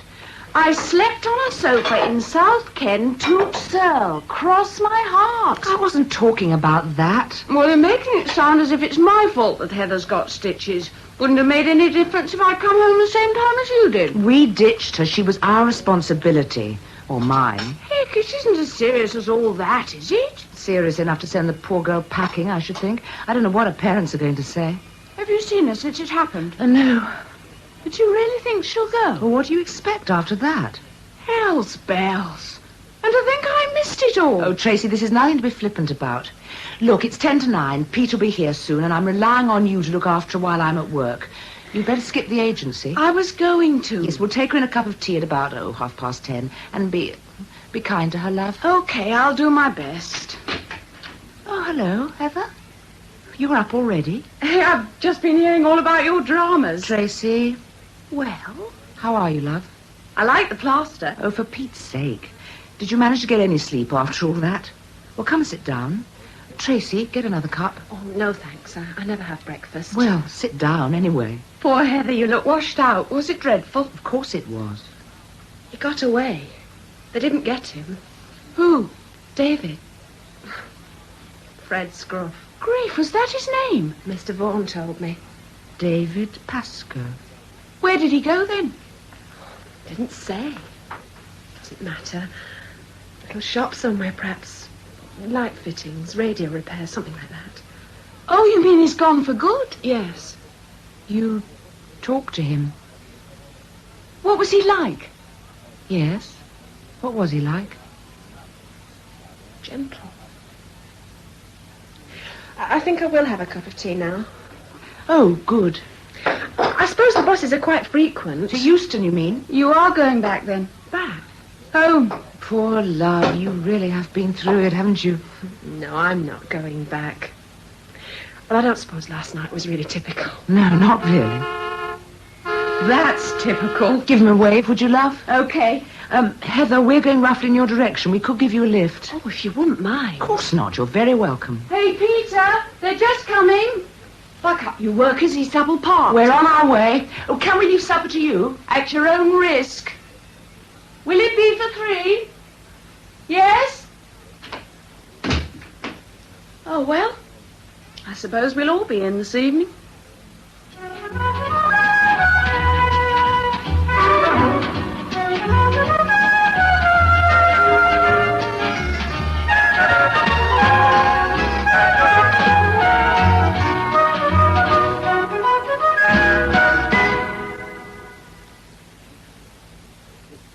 The Rope Walk was written by Alan Downer and Jill Hyam. Heather Benfield was played by Patricia Gallimore and Fred Scruff by Anthony Hall. Lynn Dixon, Rosemary Franco, her sister Tracy, Linda Gardner. Mr. Vaughan was played by Lockwood West, Mrs. Vaughan, Joan Miller, and Rusty Vaughan by Barry McCarthy. Peter Tyson, Michael Spice, Stan Hickey, Leslie Dwyer, Alice Hickey, Hazel Coppin. The duty officer, Peter Williams, Constable, Peter Baldwin, and the taximan, Brian Haynes. The play was produced by Keith Williams.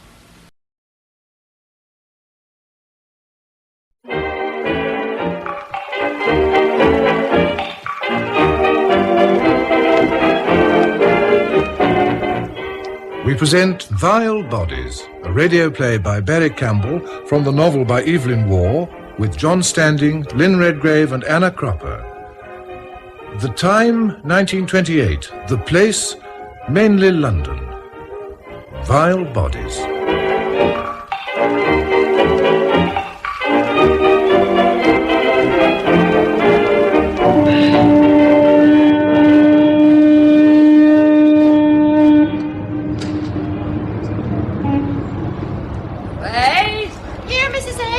Chastity! Where's Chastity? Chastity don't feel well. She took ill as soon as we got out of the harbor at Boulogne. That girl's more trouble than she's worth. Chastity doesn't feel well. All the rest here? Humility? Prudence? Mercy? Justice? Divine discontent? Creative endeavors lost her wings, Mrs. Ape. She got talking to a gentleman in the... Oh, there she is. Got him? Right. Don't go leaving him in Dover. Just you hold on to him and not so much talking to the gentleman. Your angel's not a panto, see? Oh, what a ghastly crossing. Too sick-making. Oh, dear. I do hope the customs people will hurry up. This is far too boring. Next, please. Have you anything to declare? Wings. Hello. Adam Symes, isn't it? I doubt whether you'll remember me. I thought I saw you on the boat. Good Lord, it's Father Rothschild. That's right. We met at Oxford 5 years ago at luncheon with the Dean of Balliol. I shall be interested to read your book when it appears, an autobiography, I understand. And may I be the first to congratulate you on your engagement. Well, I must go now. We meet at Lady Metroland's on the 12th. By the way, did you see that terrible woman on board, Mrs. Ape, an evangelist, I believe? Well, yes. Goodbye. Next, please. You, sir. Have you anything to declare? I've nothing but some very old clothes and some books. Books, eh? What sort of books, may I ask? Well, look for yourself. Thank you, that's what I mean to do. Books, indeed. I should just about say you had got some books. Dante. Blech. French, eh? Our guessed as much, and pretty dirty, too, I shouldn't wonder. Now, just you wait here while I look up these here books in my list. Particularly against books, the Home Secretary is. If we can't stamp out literature in the country, we can at least stop it being brought in from the outside. That's what he said the other day in Parliament, and I says, ear, ear. Hello. What's this, may I ask? Oh, that's a book, too. It's one I've just written. It's my memoirs. Well, I'll take that along to the chief. You better come, too, this way. Oh, but I've got a train to catch. There's worse things than missing trains.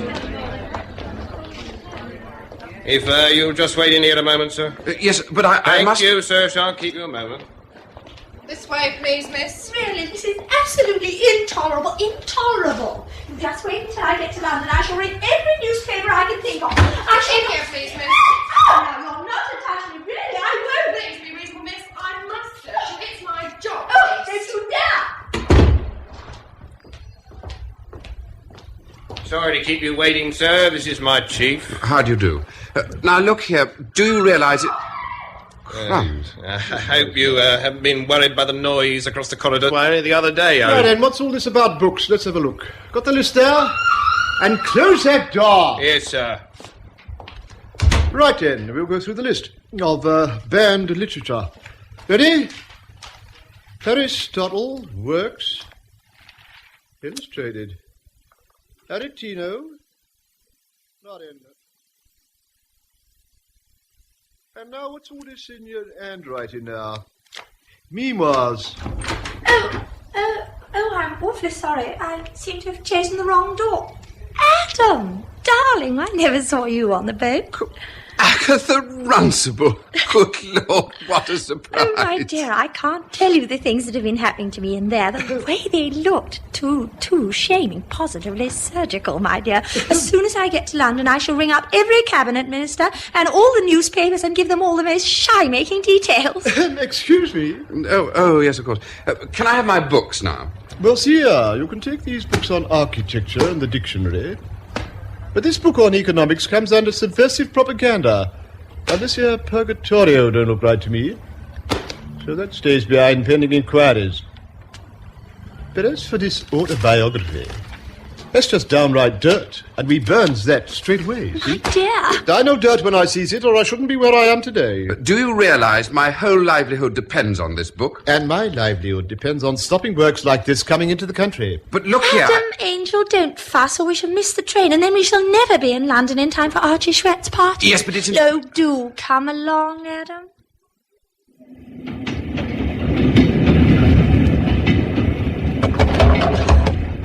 At last. Agatha, where have you been? Well, you'll never believe it. I was stripped, my dear, by the custom. Oh, how devastating. I don't like... Oh, too awful.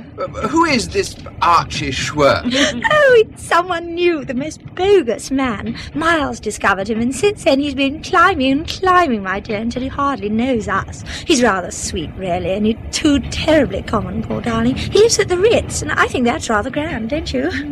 Is he giving his party there? My dear, of course not. It's at Edward Throbbing's house. He's Miles's brother, you know, and he's frightfully dim and political. He's gone away, so we've all gone to live there. You'd better come too.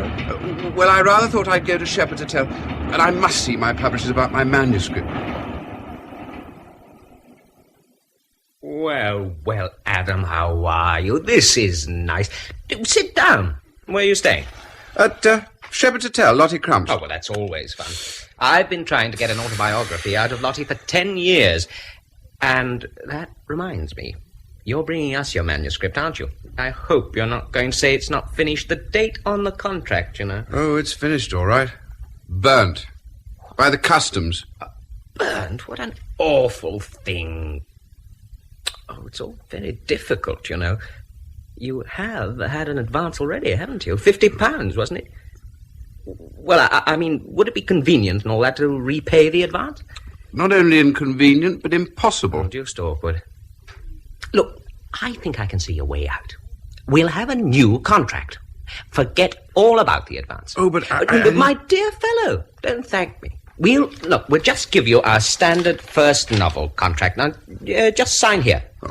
May I see the terms? Well, of course, my dear fellow. They look a bit hard at first, I know, but it's our usual form. It's very simple. No royalty on the first 2,000, then a royalty of 2.5%, rising to 5% at 10,000. We retain serial, cinema, dramatic, American, colonial, and translators' rights, of course, and an option on your next 12 books on the same terms. Now, don't you bother any more about the advance. I understand perfectly. Oh, I see. But 12 books...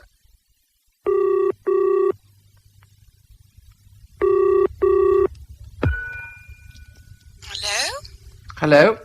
Oh, may I speak to Miss Blunt, please? I'll just see if she's in. Who's speaking, please? Mr. Fenwick Symes. Oh. Adam, you know. How are you, Nina? Well, I've got rather a pain just at present. Oh, poor Nina. Shall I come round and see you? No, don't do that, darling, because I'm just going to have a bath. Why don't we dine together? Well, I asked Agatha Runcible to dinner. Why? She just had all her clothes taken off by some sailors. Yes, I know. It's in all the evening papers. Well, I tell you what. Let's meet at Archie Schwert's party. You going? I rather said I would. Oh, I say, Nina, there is one thing. I don't think I shall be able to marry you after all. Oh, Adam, you are a bore. Why not? They burnt my book. Beasts. Who did? I'll tell you about it tonight. Yes, do. Goodbye, darling. Goodbye, my sweet. If I catch you powdering your nose again, my Italian queen, I'll... bold. Hello, Lottie. Well, you're a stranger. Come along in. We were just thinking about having a little drink. You'll find lots of your friends here. You all know Lord Thingamy, don't you? Mr. Symes. Yes, dear, that's what I said. Bless you, I knew you before you were born. Now, let me introduce you. Mr. What's his name? You remember him, don't you? And over there in the corner, that's the Major. And there's the King of Ruritania. Well, what about a little drink? Here, you over there. Your Honour. Judge. What's your name? How about a drink for the gentleman? I shall esteem it a great honour if His Majesty and yourself, Mrs. Crump, and these other good gentlemen... That's the way. Hi there, where's my fairy prince? Come in here, Nancy, and put away the beauty cream. Yes, madam. Champagne, madam. Who do you think we've got dining upstairs tonight? Prime Minister. He ain't alone either. What's James Brown? I don't believe it. No, name of outrage. But he's not the new Prime Minister? Yes, he is. I saw it in the papers. No, he's not. Went out of office last week. Oh, they do keep changing. I've no patience with it. Now, who's for a drink? Tell my little lovebird to come hopping in, somebody. I'm here. Judge wants another bottle of champagne. I should honour it a great esteem if Mrs. Majesty and these gentlemen and his Crump... That's all right, Judge. Another bottle coming. Don't let him fall down, boys. Bless me, how these Americans do drink. I should crumpet a great majesty if Mrs. Esteem would... Hey, you! Me? Yes. I bet you can't do this. 3 halfpennies. So.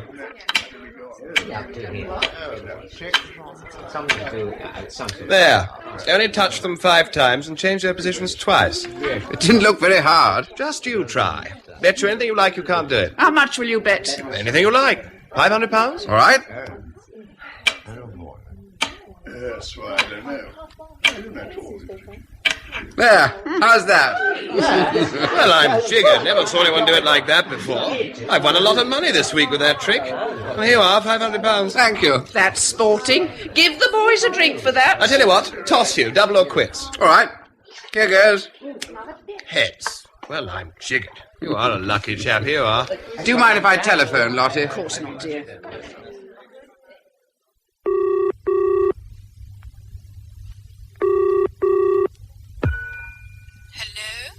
Is that Nina? Adam, dear, you're tight already. How do you know? I can hear it. What is it? I'm just going out to dinner. Well, I just rang up to say it's all right about our getting married. I've got £1,000. Good. How? Well, I'll tell you when we meet. Where are you dining? Ritz, darling. I am glad about our getting married. So am I. But don't let's get intense about it. I wasn't. Anyway, you're tight. Oh. My dear! Who's that tart dressed as an Hottentot? That's not a tart. That's Agatha Runcible. We're going on to Arthur Schwert's fancy dress party. Looks like a tart in that grass skirt. How do you do, my dear? So you're Agatha Runcible. How do you do? Come in, come in. We were just thinking of having a little drink. You know everyone here, of course, don't you? Well, I can't say that I know them all, but... Yes, dear. Now, let me introduce you. Mr. What's his name? You remember him. And over there in the corner, that's the Major. Oh. And that's an American. Oh. And that's the King with the beard. Not King... No, dear, the King of Ruritania. Oh. You didn't mind my taking you for a tart, did you, dear? You look so like one, got up like that. Of course, I can see you aren't now. My dear, if you'd seen me this afternoon... Agatha, what would you do if you suddenly got £1,000? I'd put it on a horse. What horse? Well, I can tell you a likely outsider for the November handicap. A horse named Indian Runner. Now, if you were to put £1,000 on him to win, and he won, you'd be rich, wouldn't you? Yes, I would. How marvellous. Do you know, I think I'll do that. It's a very good idea. How can I do it? Oh, just give me the 1,000 and I'll arrange it. Oh, I say, that's awfully nice of you. Not at all. No, really, I do think that's quite too nice of you. Look, here's the money. Have a drink, won't you? No, you have one with me. Well, wait a minute, though. I must go and telephone about this.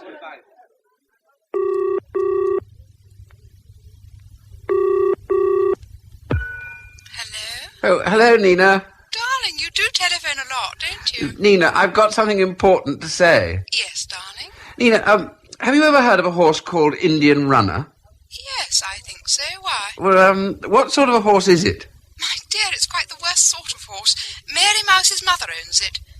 Not a good horse? No. Not likely to win the November handicap, I mean. Quite sure not.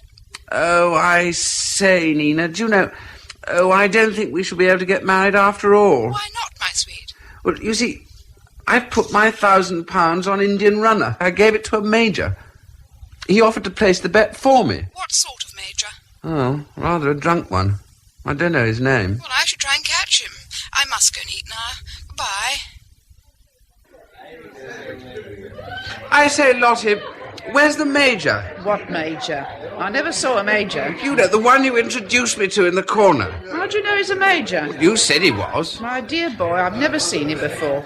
But this sweet little girlie here is telling me such a story. I can hardly bear to hear it. It's so wicked. Well, my dear, that's about all, really. Stark naked.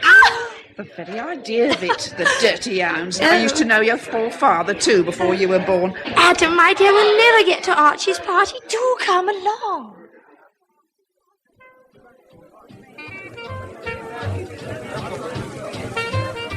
Hello, Balcam. Banborough. Isn't this a repulsive party? What are you going to say about it? I just telephoned my story through. Now I'm going, thank God. I can't think of what to say. Agatha Runcible's usually worth a couple of paragraphs, but they're featuring her as front-page news story tomorrow over this customs business.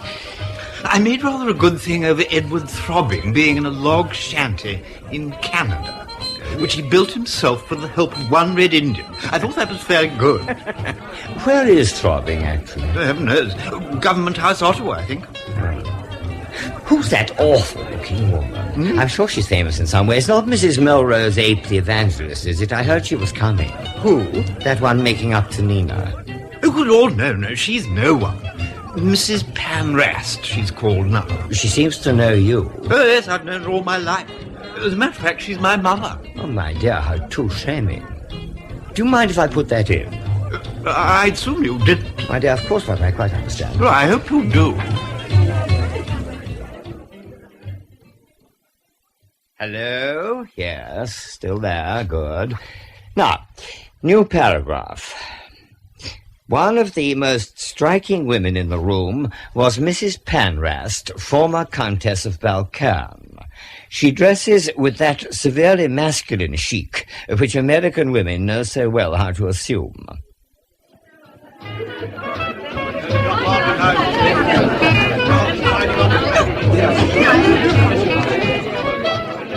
My dears, I've just heard that there's to be an independent Labour Party, and I'm furious. I've not even been invited.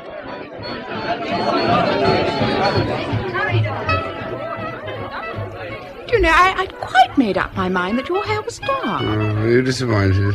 No, but it's rather disconcerting getting engaged to someone with dark hair and finding it's fair. Anyway, we aren't engaged anymore, are we? Or are we? I'm not sure that we're not. How much money have you, Adam? Literally none, my dear. Of course, you know, Adam, don't fall asleep. There's always Papa. I believe he's really much richer than he looks. He might give us some money until your books start paying. You know, if I wrote a book a month, I should be free of that contract in a year. I hadn't thought of that before. I don't see at all why I shouldn't. Do you? Or do you? Of course not, darling. I'll tell you what, we'll go down and see Papa tomorrow, shall we? That'll be divine, darling. Adam, don't go to sleep.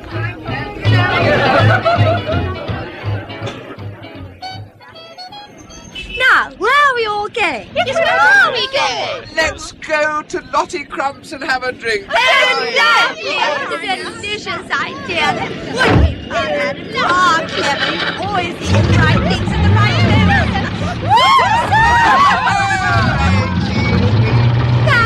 Down the street, how to very confidentially. Ain't she sweet?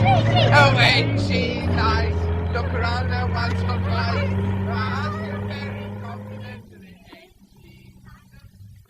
I'm very sorry, but Mrs. Crump has gone to bed. Oh, well, there's always the Ritz. No, that was... Why don't you all come to my house? Ooh. Oh, how too divine of you. You, darling. Oh, will you? Oh, how too divine. Oh, come on. Oh, please do mind my cross skirt. Careful, everybody.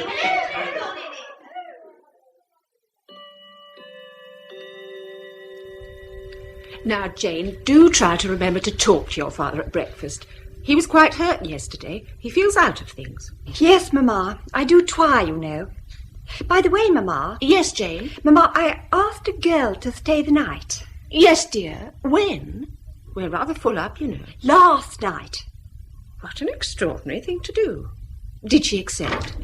Morning, all. I've found the right room at last. Do you know, I popped into a study or something, and there was a sweet old boy sitting at a desk. He did look surprised to see me. This is Mamma. Oh. How do you do? How are you? I think it's quite sweet of you to let me come down to breakfast like this. Are you sure you're not furious with me? All this is really much more embarrassing for me, don't you think? Or don't you? Martha, the most extraordinary thing. I think I must be losing my reason. I was in the study just now when suddenly the door opened, and in came a sort of dancing Hottentot woman, half naked. Oh. How do you do? How do you do? I don't think you've met my husband before. Only for a second. I hope you slept well. Martha didn't tell me we had a guest. Do you take tea or coffee? Oh, I say, here's something terribly funny in the paper. Shall I read it to you? Midnight orgies at number 10. My dear, isn't that divine? Listen. What must be the most extraordinary party of the little season took place in the small hours of this morning at number 10 Dining Street. At about 4 a.m., the policemen, who are always posted outside the Prime Minister's residence, were surprised to witness, isn't this too amusing, the arrival of a fleet of cars from which emerged a gay throng in fancy dress. How I should have loved to have seen it. Can't you imagine what they were like? The hostess of what was described by one of the guests as the brightest party the bright young people have yet given was none other than Miss Jane Bryan, the youngest of the Prime Minister's 4 lovely daughters. The Honourable Agatha what an extraordinary thing. Oh, my God. Oh, no.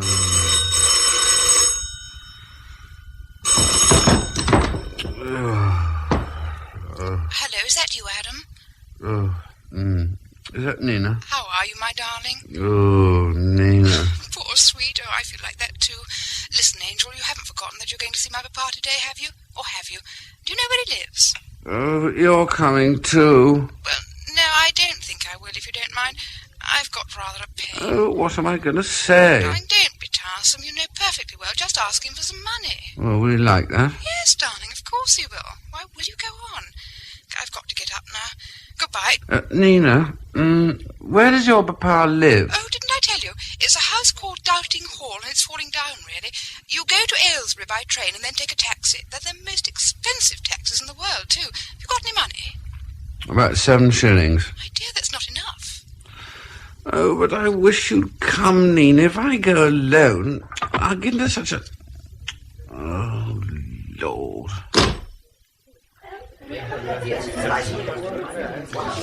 I say, Lottie, can you lend me some money? Money, dear, of course. Judge, what's your name? Got any money? Oh, take it as a great privilege if I could be of assistance. That's right. Give some to young Thingamy here. Oh, certainly. Here you are, young man. That all you want, dearie? Yes, thanks. I must dash off. Oh, don't run away. We're just thinking of having a little drink. No, I'm sorry, Lottie. I can't stop. I've got to catch a train to Aylesbury.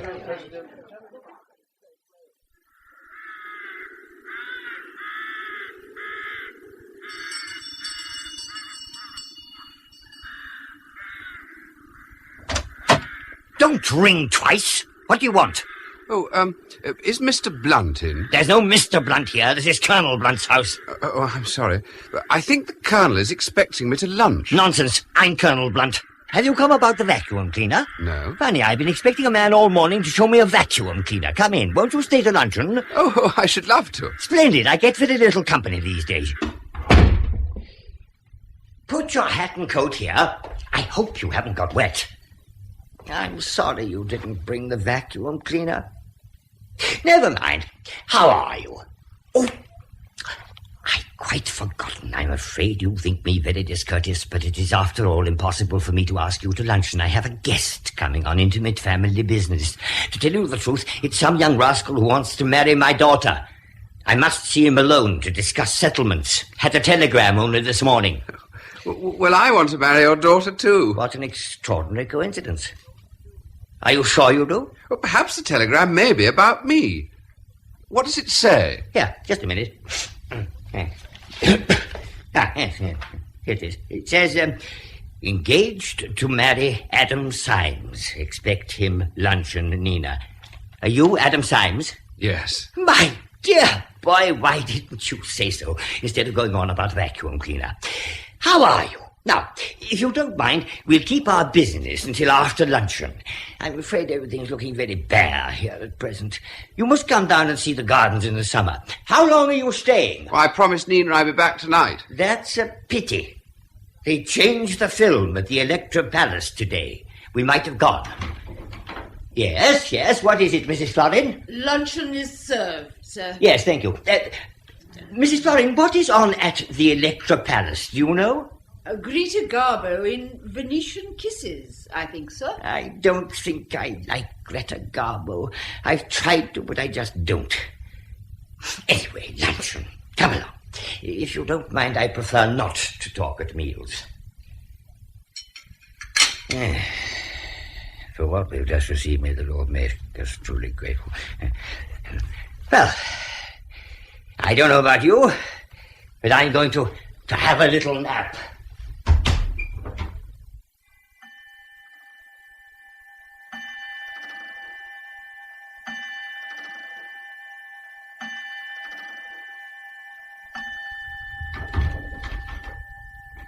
Who the devil are you? Adam Symes. Never heard of you. How'd you get in? What do you want? You asked me to luncheon. I came about being married to Nina. My dear boy, of course, how absurd of me. How are you? So, you're the young man who's engaged to Nina. Now, what in the world do you want to get married for? I shouldn't, you know. Really, I shouldn't. Are you rich? No. Not at present, I'm afraid. That's rather what I wanted to talk to you about. How much money have you got? Well, sir, actually, at the moment, I haven't got any at all. When did you last have any? I had £1,000 last night, but I gave it all to a drunken major. Why did you do that? Well, I hoped he'd put it on Indian Runner for me in the November Handicap. Never heard of those. When will you next have some money? When I've written some books. How many books? 12. How much will you have then? Well, probably £50 advance on my 13th book. And how long will it take you to write 13 books? About a year. How long will it take most people? About 20 years. Of course, put like that, I do see it looks rather hopeless, but, well, you see, Nina and I hope that you, that is perhaps that, well, for the next year, until I get my 12 books written, that you might help us. How could I help you? I've never written a book in my life. No, we thought you might give us some money. Yeah, but I think it's an admirable idea. I don't see any reason at all why I shouldn't. How much do you want? Oh, that's terribly good of you, sir. Well, you know, just enough to live on quietly for a bit. I hardly know. Well, would £1,000 be of any help? What did you say your name was? Adam Symes. Yeah. S-Y-M-E-S. There you are. There's a check for you. Now, don't go giving that away to a drunk major. Really, sir? I don't know how to thank you. Not another word. We'll send Mrs. Florin across to the rectory, make the rector drive you to the station. It's useful having a neighbour with a motor car. They charge 5p on the buses from here to Aylesbury. Robbers, eh? Huh? Here is the news. The government fell this afternoon after being defeated on a motion arising from the answer to a question about the treatment of the Honourable Miss Agatha Runcible by Customs House officers. It was greatly held in parliamentary circles that the deciding factor in this reverse was the revolt of the Liberals and the Nonconformist members at the revelations of the life led at number 10 Downing Street during Sir James Brown's tenure. Dum dum dum bum a little do do do do do do bum bum bum bum do do do do do do do do do do do do do Yes, sir? Oh, good evening. My name is Fenwick Symes. Will you please tell Miss Blunt that I've called for her? I won't go up. Certainly, sir. Come in. If you'll just wait here. Bing, bang.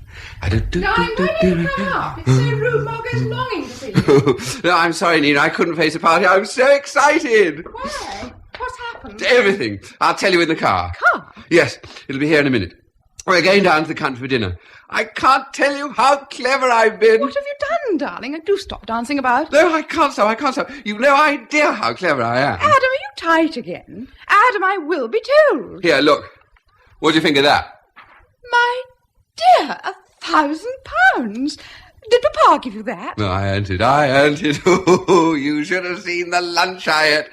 I'm going to be married tomorrow. Oh, Nina. Would Margot hate it if I sang in her hall? She'd simply loathe it, darling, and so should I. I'm going to take care of that cheque. You remember what happened the last time you were given £1,000? That's what your papa said.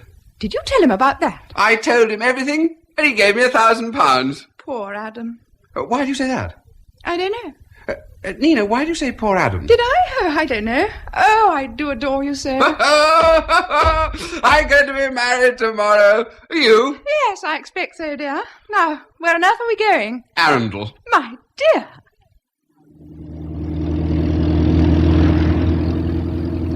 We'll be married tomorrow, and we won't ask anybody to the wedding at all. We'll go abroad at once, and we just won't come back until I've written all those books. Oh, Nina, isn't it divine? Where shall we go? Anywhere you like. Only rather warm, don't you think? Oh, I do like you so much tonight. If you only knew how sweet you look skipping about in Margot's hall all by yourself. I shall send the car back. We can go home by train. If there is a train. Darling, am I going to be seduced? I'm afraid you are. Do you mind terribly? Not as much as all that. Charmed, I'm sure.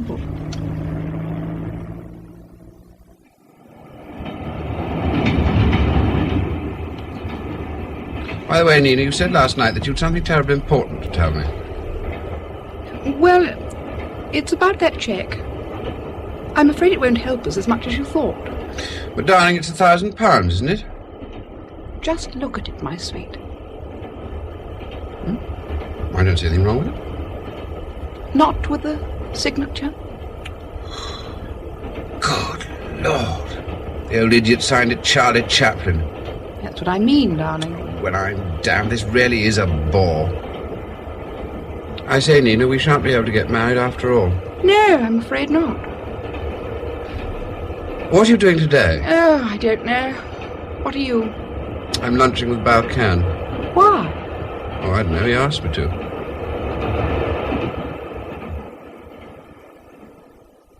I hope you don't mind coming to this awful restaurant, Adam. The truth is, I get my meals free if I mention them occasionally in my page. Not drinks, unfortunately. I say, Adam, Margot Metroland's got a party tonight, hasn't she? You going? I think probably.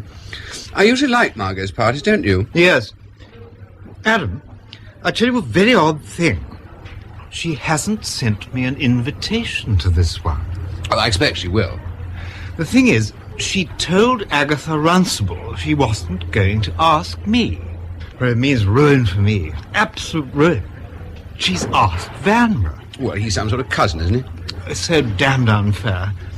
They were furious about Van getting the Downing Street scoop.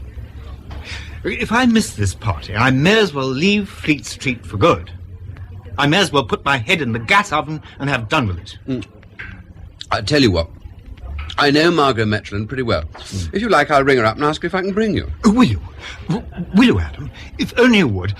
Let's go and do it at once. We can telephone from my office at the Daily Excess. Oh, do hurry.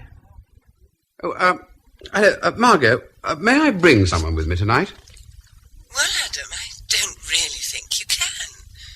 I can't imagine how everybody's going to get in as it is. Terribly sorry. Who is it? Simon Balcairn. He's particularly anxious to come. I dare say he is. I'm rather against that young man. He's written things about me in the papers. Oh, please, Margot. Certainly not. I won't have him inside my house. I don't wish to have anything more to do with Simon Balcairn. My dear, how rich you sound. I feel my full income when that young man is mentioned. Goodbye. See you tonight. You needn't tell me. It's no good, is it? Oh, I'm afraid not. Done for. End of tether. Would it interest you to hear that Agatha and Archie are engaged? I don't believe it. Neither do I. One of our people has just sent it in. Half of what they send us is lies and the other half libel. Thank you for doing what you could. Goodbye. Enjoy the party.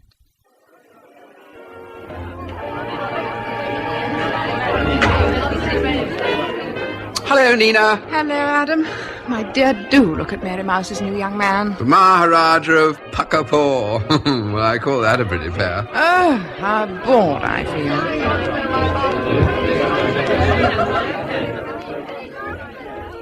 My, isn't this classy? It's all right. Nothing to make a song and dance about. Who's making a song and dance? I just said it was classy. Now, you two don't start anything in here, not with your wings on. Mrs. 8 won't stand for scrapping in wings, and you know it. So who's starting anything? Oh, it's no use talking to Chastity. She's too high and mighty to be an angel now. Went out for a drive with Mrs. Panras in a Rolls Royce. I saw her. Yeah, well, you ought to be glad, didn't you? Leaves the men for you. What we want to know, Chastity, is how you came to take up with Mrs. Panrast at all. Yeah, it's not like you, Chastity, to go riding in a motor car with a woman. It's third degree here. Come on, Chastity. What was it? Well, come on, Please, don't stop it, will you? All right, if you must know. I thought she was a man.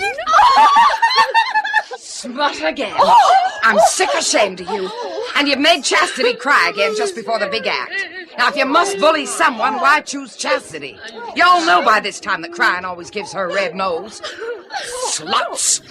There'll be no champagne for anyone tonight, see? And if you don't sing perfectly, I'll give the whole lot of you a good hiding, see? And now, for the love of the lamb, Chastity, do something about your nose. All right. They'll think it's a temperance meeting to see you like that. Now, come along with me. We have to meet our hostess, Lady Metro Lamb. How do you do?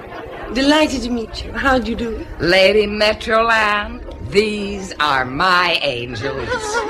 How do you do? I'm so glad you could come. Say how do, girls. How do you do? Now follow me. You don't look happy, my dear. No. If you feel you want to change, let me know later and I can get you a job in South America. I mean it.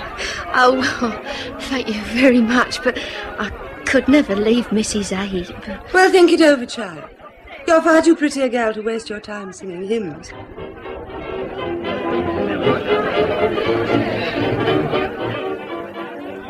Forgive me, Lord Metroland, but there are spies everywhere.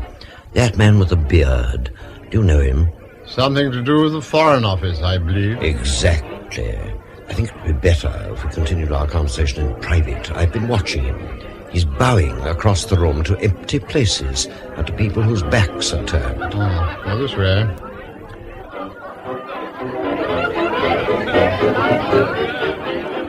It's not as though Margot was so innocent. Oh, so that's Mrs. H. Agatha, dear. I'm sure she's listening. No, dear, of course she can't hear. She looks like a procuress. But perhaps I shouldn't say that here, should I? My lords, ladies, and gentlemen, I have great pleasure in introducing this evening's guest of honor, Mrs. Melrose A.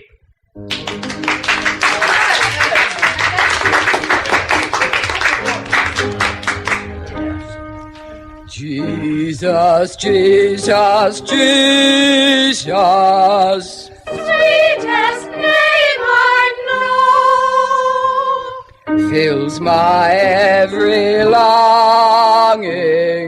Keeps me singing as I go. Jesus, Jesus, Jesus. Sweetest name I know, Fills my every longing. keeps me singing as I go.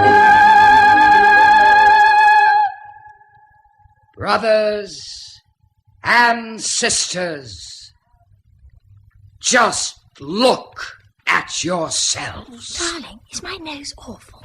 I do hope that silly girl hasn't been talking. She's got 'em again. Got 'em still. Brothers and sisters, I say again, just look at yourselves. What a damned impudent woman.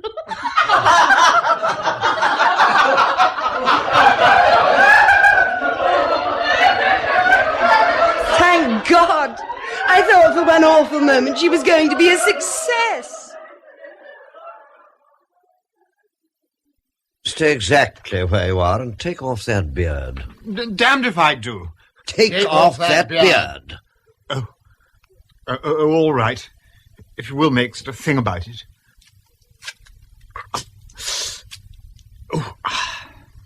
There. I seem to have overestimated the gravity of the situation. It's only Mr. Chatterbox of the Daily Excess. Lord Balcairn, will you kindly leave my house immediately? Social editor, Balcairn here. got your story? Oh, yes, I've got my story. Only this isn't gossip, it's news. Front page stuff. Take this down, will you? Hold everything. Little Lord Fauntleroy's onto a good thing at last. Jean, take it down. Right. Go ahead. Barely had Lady Everyman finished before Lady Throbbing... Lady who? Throbbing... Right. Rose to confess her sins, and in a voice broken with emotion disclosed the hitherto unverified details of the parentage of the present Earl. Got that.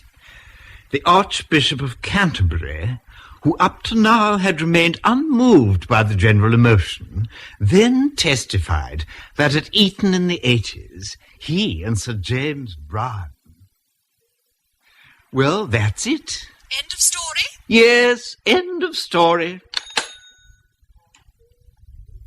Now we turn on the gas.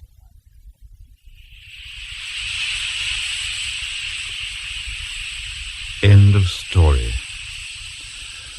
Well, it's the end of my story. Perhaps I should have sent them my obituary. And so the 8th Earl of Balcairn, Knight of the Holy Roman Empire, went to his fathers, who had fallen in many lands, and for many causes, as the eccentricities of British foreign policy and their own wandering nature had directed them. At Acre, Agincourt, in Egypt,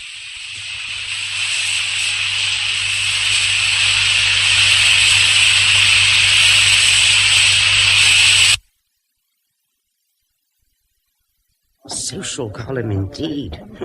He's left me running a legal column. Legal column? 62 writs for libel up to date. And that's not the worst of it. Left me to do his job and mine. Lord Monomark was in an awful way about the story of Lady Metroland's party. And he sent down a chit that none of the people who are bringing actions against this paper can be mentioned again. Why, we can't even mention the Prime Minister or the Archbishop of Canterbury. Mr. Chatterbox, indeed. I suppose you don't know anyone who'd care to take on the job. It'd have to be a pretty much if they would.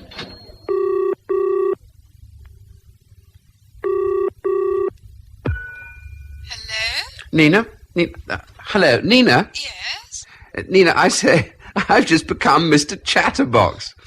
Now we can get married. Oh, splendid.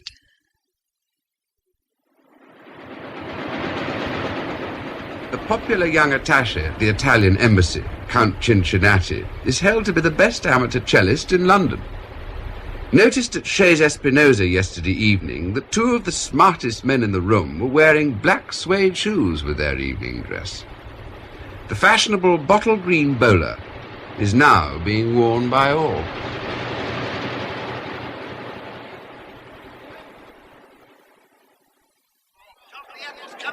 Oh, come on, Indian runner! Oh, come on, you wee beauty! Indian runner's the winner!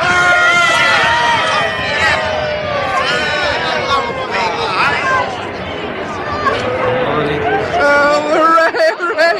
And look, Nina, there's the drunken major. I say... Hey, who the hell are you pushing? Oh, I'm sorry. Have you seen a drunken major anywhere? No, I haven't, and I don't suppose anybody else has either. Oh, damn. Adam, this is Eddie Littlejohn. He's an old friend of mine. We knew each other as children. He's just back from Colombo. How do you do? I say, call me Ginger, won't you? Everyone does. I say, why don't you both come back to London in my bus and we can all have dinner together? What about it? Oh, Adam, do let's. Oh, all right.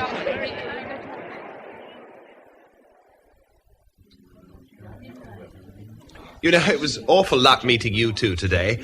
I was getting awfully fed up with London. It's so damn slow. Well, you take the other day. Well, I mean to say, I never saw such a place. There were about 3 people dancing. So I said, where's the bar? And they said, bar? And they said they hadn't got a license for what they call alcohol. Well, I mean to say, that's the best London can do. Give me Colombo. I wonder who writes things like that in the papers. As a matter of fact, I do. Now then, I say no, do you? You must be frightfully brainy. Do you write all that about green bowlers? Yes. Well, I mean to say, who ever heard of a green bowler? I believe it was a leg pull. Why, a whole lot of poor mutts must have gone out and bought green bowlers. You don't know me. I'm Gilmore. I don't want to start a row in front of the ladies, but when I see a howling cad, I like to tell him so. Why do you spit when you talk? It's a very unfortunate physical disability, and it shows what a howling cad you are to mention it. Ah, same to you, old boy, with knobs on. Adam, let's get married soon. Yes. It's such a bore not being married. I think you ought to go and see Papa again. It's never any good writing. All right, I'll do that. Do you remember last month we arranged for you to go and see him for the first time? Just like this it was, at Archie Schwartz's party. Oh, Nina, what a lot of parties. Masked parties, Victorian parties, Wild West parties. Russian parties, circus parties. Parties in flats, in studios and houses and ships and hotels. And windmills and swimming baths. Dull dances in London. You know, all the time I've been out in Ceylon, I've said to myself, as soon as the governor kicks the bucket and I come in for the family doubloons, I'm going to come back to England and have a real old bust. And now, when it comes to the point, there doesn't seem to be much anything I want to do. How about a little drink? I shall want 2 supers to carry the body. The rest of you are through for the afternoon. Oh, please, Mr. Isaacs, please, may I carry the body? All right, Colonel, if you want to run in and tell the wardrobe to give you a smock and a pitchfork, and hurry up about it or I shan't let you carry the body. Now, someone go and find Miss Latouche. The trouble about this film is that we haven't got enough capital. But you're here to give us a write-up, aren't you? I'll call Isaacs and let him give you the dope. Isaacs! Daily Excess here. How do you do, Mr. Isaacs? Ah, pleased to meet you. Now, this film, of which you've just witnessed a mere fragment, marks a stepping stone in the development of the British film industry. Oh, hi, I say, Colonel Blunt. Yes, what is it? I'm afraid I've got very little time to spare. To tell you the truth, I'm at work on a scenario of my own. You see, Mr. Isaacs is the principal of the National Academy of Cinematographic Art. He's got a little office in the Edgware Road, and what's more, he's offered me a half share in it for £5,000. Some reason my bank manager's very much against it. I'm afraid you've forgotten me, sir. I came here last month to see you about Nina. About Nina? Yes, I'm Mr. Chatterbox now. Chatterbox? No, my boy, I'm afraid I don't remember you. There's a Canon Chatterbox was up at New College with me. Mr. Chatterbox on the Daily Excess. No, my boy, I assure you not. He was ordained just after I went down. He was never on the Daily Excess in his life. Goodbye, my boy, I've enjoyed our talk. Oh, sir, but you don't understand. I want to marry Nina. Well, it's no good coming here. She's somewhere in London. Anyway, I happen to know she's engaged already. There was a young ass of a chap down here about it the other day. Well, goodbye. It's been so nice of you to come. Remember me to Canon Chatterbox. I must look him up next time I come to London. Writing for the papers, indeed, at his age. Well, can't stop now. Nice to have met you. Goodbye. Oh, but I say... Goodbye. Goodbye. Oh, I've had enough of this. I'm going back to London. We won't bother any more about Papa. We'll just get married at once. You'll be terribly poor. Oh, we shan't be any poorer than we are now. I think it'd be divine. Besides, it'll be terribly economical. Miles says he's discovered a place where you can get oysters for 3 and 6 a dozen. I know, talking of Miles, he asked me to go to the motor races with him. Agatha's going as well. Do you want to come? Yeah, I don't think so, darling. Oh, by the way, how did the gossip page go? Did you manage to fill it all right? My dear, I think I did rather well. I said I saw Count Cincinnati going into Espinosa's in a green bowler. Things like that. You said that, but... Neither did... Yeah. Wasn't it a good thing to say? Oh, God. Angel, is anything wrong? Miles Malpractice has just been appointed Mr. Chatterbox. Oh. Now we can't get married.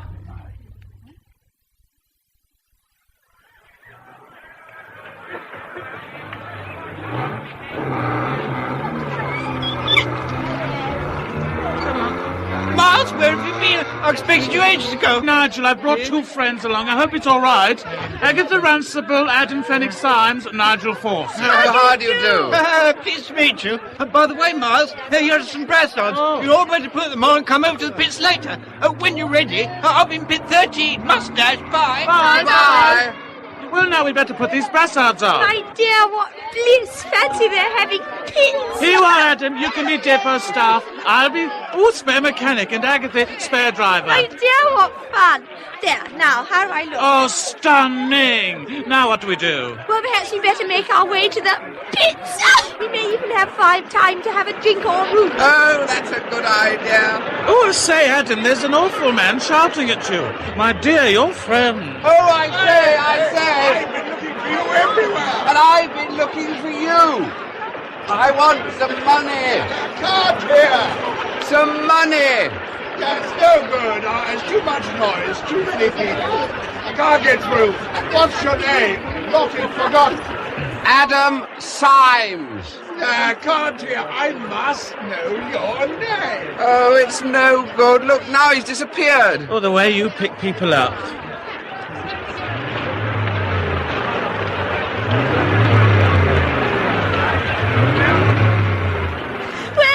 The pits at last. And Miles, look, there's Nigel waving. Here we are.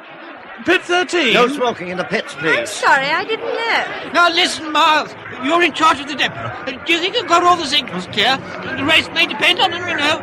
What does it mean if I wave the blue flag? It means you want me to stop. Oh. Will you kindly leave the pits if you wish to smoke? What a damned rude man. Let's all go and get a drink in that divine little refreshment tent. Come on.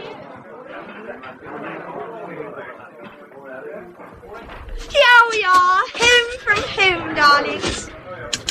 All drivers and mechanics on the other side of the track, please. Quick, we could miss the start. Still, a drink would be nice. 3 large whiskies, please. Right away, sir. What a pig that man was. Even if we weren't supposed to smoke, he might at least have asked us politely.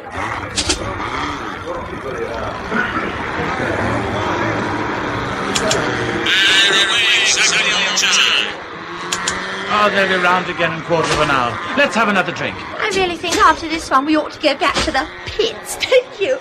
After all, the poor sweet may be sizzling away like mad. Oh, shall we take our drinks with us? I'm not so sure. You saw how rude they were about smoking.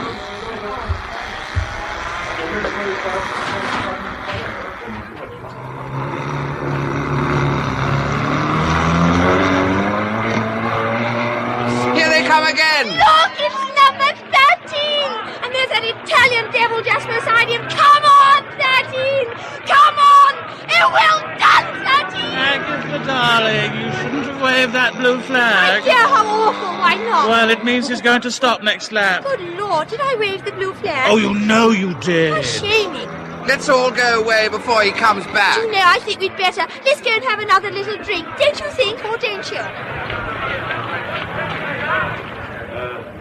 Down the hatch. 3 more whiskies car, please. Right away, miss. Your boyfriend over there. He's coming over. Well, there you are. I've been chasing you all over London, but I couldn't find one fingerprint. Do you mean you still got my £1,000? Not so fast. You see, on the day of the race, I didn't know what to do. One half of me said, keep the 1,000. The other half said, put it on the favourite and give him a run for his money. Well, in the end, I said, well, the young chap must be frightfully rich if he wants to throw away his money, so I progged it all on Indian Runner for you. You mean? I mean, I've got 35 thou waiting until you condescend to collect it. Good heavens. Here, have a drink, won't you? Oh, that's a thing I never refuse. Miles, lend me some money until I can collect this fortune. How much? Oh, enough to buy 5 bottles of champagne. My dear, I say, barmaid, 5 bottles of champagne, please. Here, over here. Will Pit 13 officials please report to the pit as soon as possible?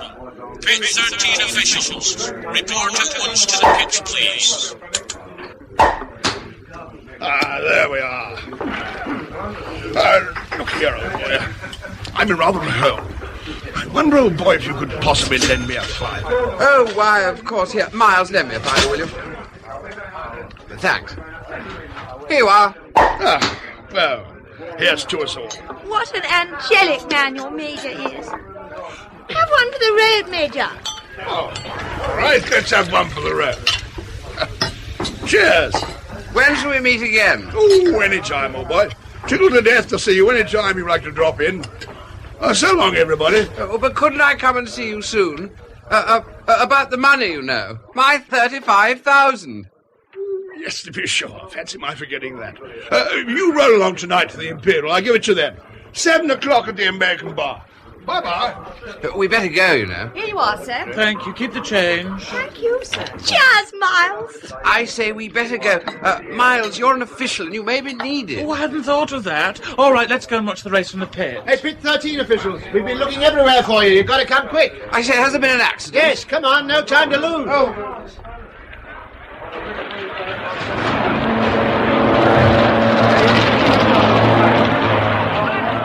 What's happened here? Driver's just been murdered. Spanner under the railway bridge.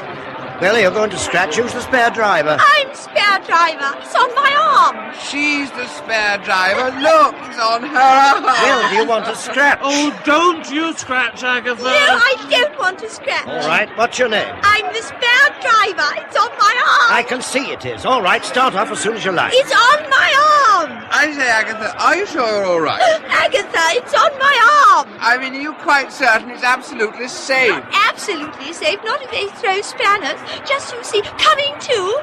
I'll stay and wave the flag. That's all right. Goodbye. Goodness, how stiff scary.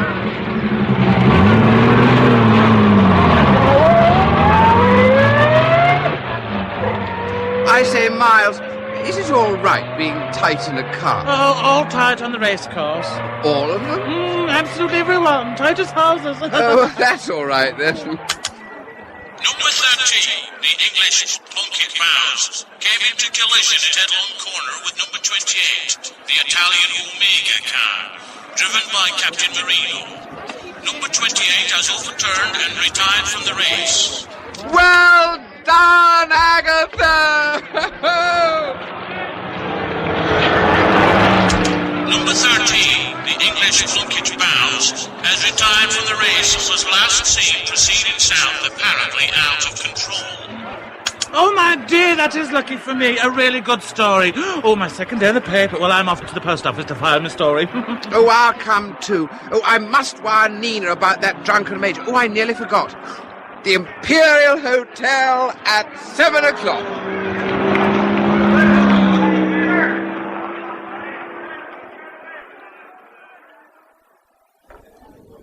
I say, have you seen a drunken major anywhere? I should think not, indeed. They shouldn't save him if he did come in, the very idea. Oh, well, I mean, perhaps he's not drunk now. He's a stout, red-faced man with a single eyeglass and a turned-up moustache. Oh, him. Don't bring him in here again. Going on something awful, he was. I was glad to see that... Oh, there he is again. Hi! Hi! Cheerio! I say, what about my £35,000? Well, what about the... You said you'd give me a cheque this evening, do you remember? That's another matter. I told someone I'd give him a cheque, but how am I to know it was you? I suppose you were just a crook dressed up? Oh, I don't say you are, man, but supposing. Where would I be then? You have to look at both sides of a case like this. Oh, God, look, I'm meeting a friend here who'll swear I'm Adam Symes. Might be a gang. I'll tell you what. I'll sleep on it. Just 40 winks in the old chair.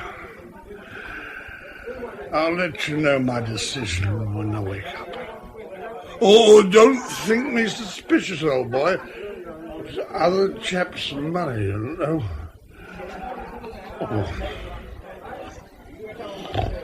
Oh, wake up! Oh, damn. Adam, over here. Oh, my dear, I've been looking all over for you. Any news of Agatha?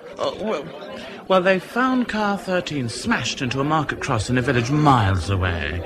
No sign of Agatha, though. I suppose we really ought to do something about it. Well, I can't leave my major. He'll probably wake up soon and give the money to the first person he sees. Well, let's go and shake him till he gives us the money. Now, where is he? Why, he's here in this chair. Oh, God, he's gone. Oh.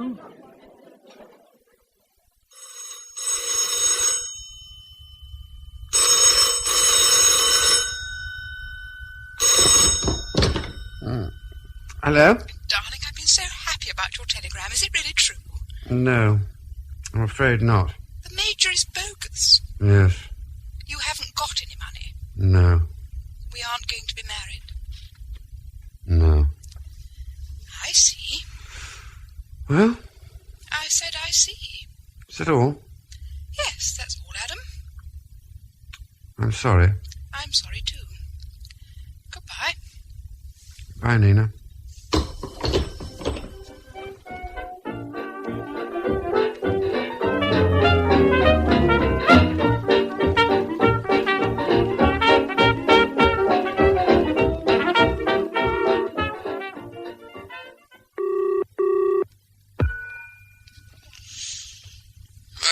Darling, is that you? I've got something rather awful to tell you. You'll be furious. Well? I'm engaged to be married. Who to? I hardly think I can tell you. Who? Adam, you won't be beastly about it, will you? Who is it? Ginger Littlejohn. You know Ginger. Oh, I don't believe it. Well, I am. That's all there is to it. You're gonna marry Ginger? Yes. I see. Well? I said I see. Is that all? Yes, that's all, Nina. When shall I see you? I don't ever want to see you again.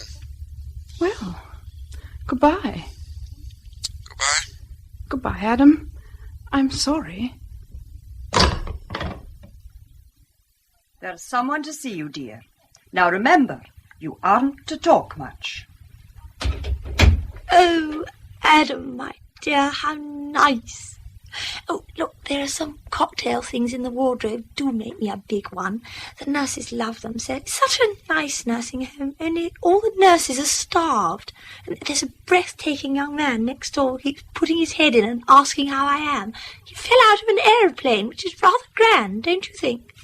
Yes, I suppose so. How are you feeling, Agatha? Well, rather odd, to tell you the truth. How's Nina? She's engaged to Ginger. Oh, well, my dear, isn't that rather sick-making for you? I'm desperate about it. Adam, did you get that money from the drunk major? No. Do you know, all the time I was dotty, I had the most awful dreams. I thought we were all driving round and round in a motor car, and none of us could stop, and there was an enormous audience composed entirely of gate crashers, all shouting at us at once to go faster, and car after car kept crashing until I was left all alone, and I used to crash and wake up. Agatha? Oh. Adam. Oh, my dear, it's the time I've had trying to get in. First I said I was Agatha's father, and that wasn't any good. Then I said I was one of the doctors, and that wasn't any good. Then I said I was a gossip writer. And they let me in at once. Oh. Well, how are you, Aggie, darling? I've brought some new records. Oh, do let's try them. There's a gramophone under the bed. Nina and a whole lot more people are coming to see you today. Oh, I wonder if they'll get in.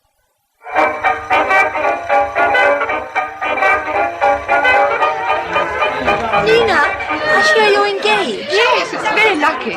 My papa's just put all his money into a cinema film and lost it all. My dear, it doesn't matter at all. My papa lost all his twice. It doesn't seem to make a bit of difference. It's just one of those things one has to learn about, losing all one's money.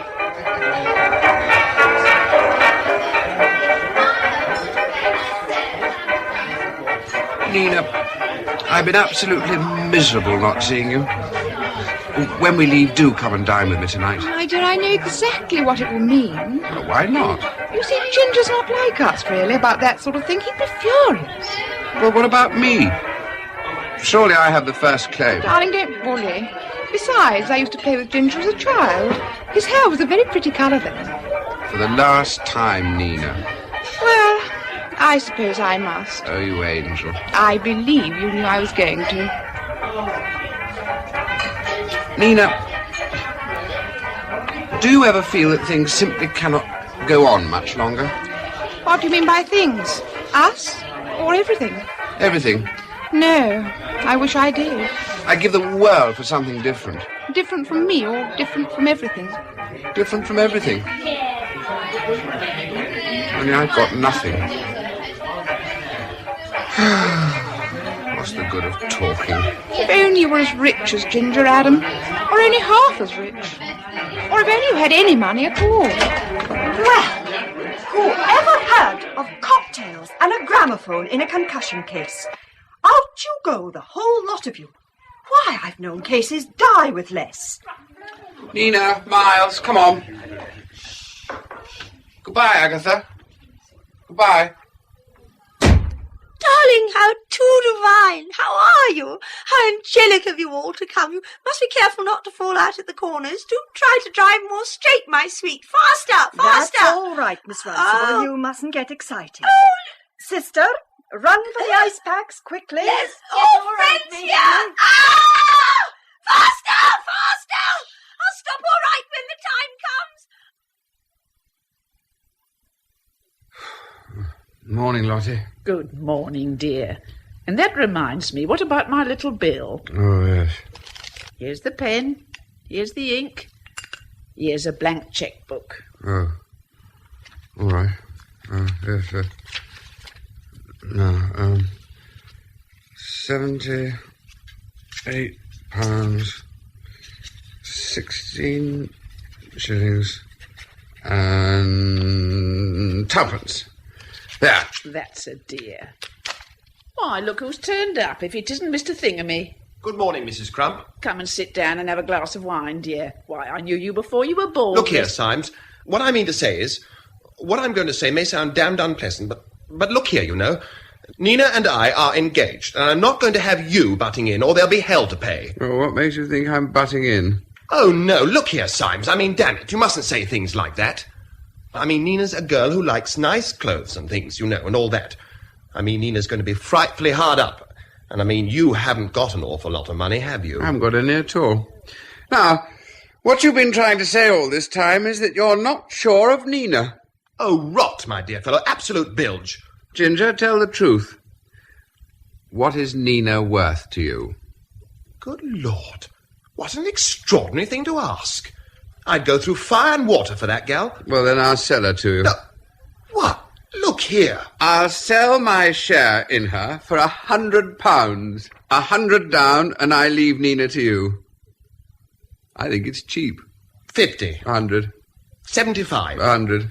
I'm damned if I pay more than 75. I'll take £78, 16 and twopence. All right, I'll pay that. You really will go away? I'll try. Now then, Ginger, have a drink. No, thank you. Here you are. 65, 70, 75, 78, and 16 shillings. And twopence. And twopence. This only shows what an escape Nina had, poor little gal. Goodbye, Ginger. Goodbye, Symes.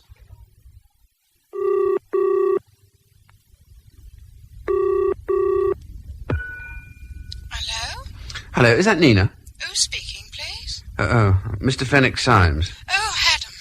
I was afraid it was Ginger. Darling, listen, something awful's happened. Lottie presented me with her bill. Darling, what did you do? My dear, I sold you. Darling, who to?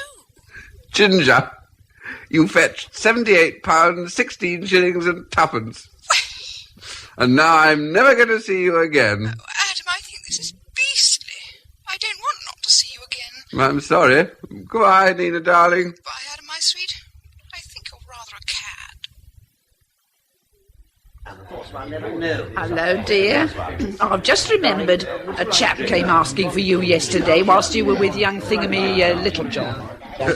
Not the drunk major. Wasn't drunk yesterday.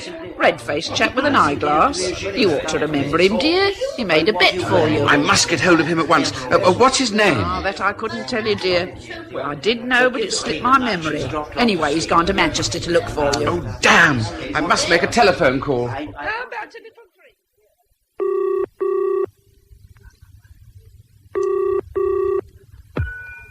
Yes? Oh, Nina, listen.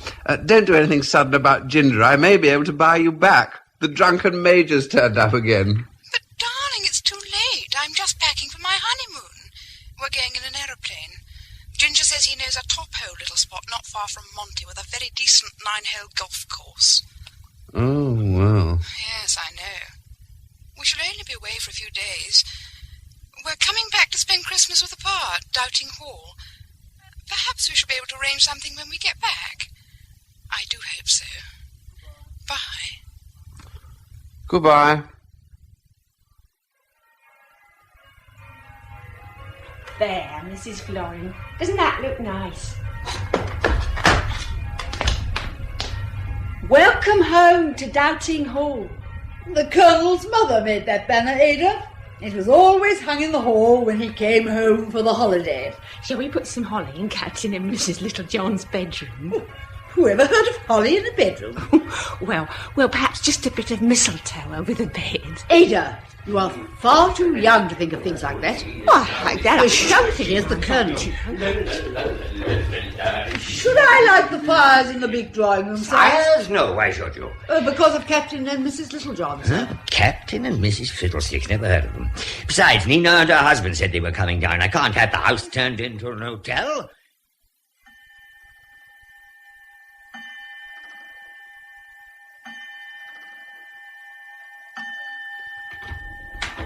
Captain and Mrs. Littlejohn, sir. Well, Nina, it's a long time since you came to see your old father. Come and sit down, both of you. Well, my boy, I can't say I would have recognized you. Father, how nice to see you. How do you do, sir? Funny, something gave me the idea you'd red hair. Anyway, I'm glad to see you. We don't see many people here now. By the way, I've got a treat for you tonight. The last 2 reels of my cinema film have arrived. We shall go across to the rectory. The rector's got electric light, you know. I told him to expect us. He didn't seem very pleased about it. Said he had to preach 3 sermons tomorrow. Now, that's not the Christmas spirit. Anyway, off you go to your room and get cleaned up after your journey. Oh, Adam, I knew Papa would never recognize you. Look, someone's put mistletoe over our bed. I think you gave Florin a surprise. Poor Ginger. I wonder, are we treating him terribly badly? Darling, the honeymoon was hell. Frightfully cold, and Ginger played golf all day and made friends with all the other English people in the hotel. Too spirit-crushing, as poor Agatha used to say. Oh, did I tell you? I went to Agatha's funeral. There was practically no one there. What about Miles? He's had to leave the country. You know, there seems to be none of us left now, except you and me. And Ginger. Yes, Ginger.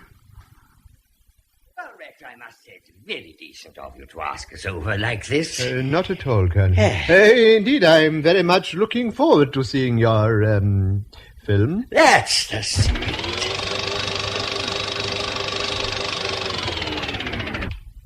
Nearly ready now. How exciting. Nina, where shall we sit? Oh, yes, indeed. Now, Nina, my dear, you sit over here by me, and perhaps Captain Littlejohn, if you would be so kind as to move that chair.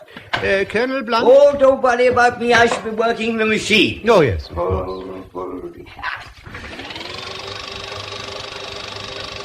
Oh!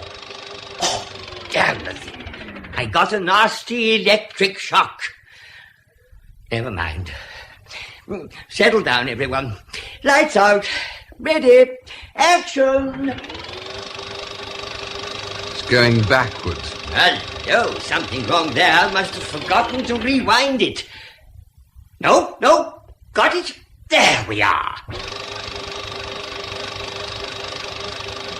The Wonder Film Company of Great Britain presents Effie La Douche in A Brand from the Burning, a film based on the life of John Wesley.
Well, that was, very nice. Too divine. I enjoyed that immensely. But bless you, that isn't the end. There are 4 more reels. Everybody ready? Stand by.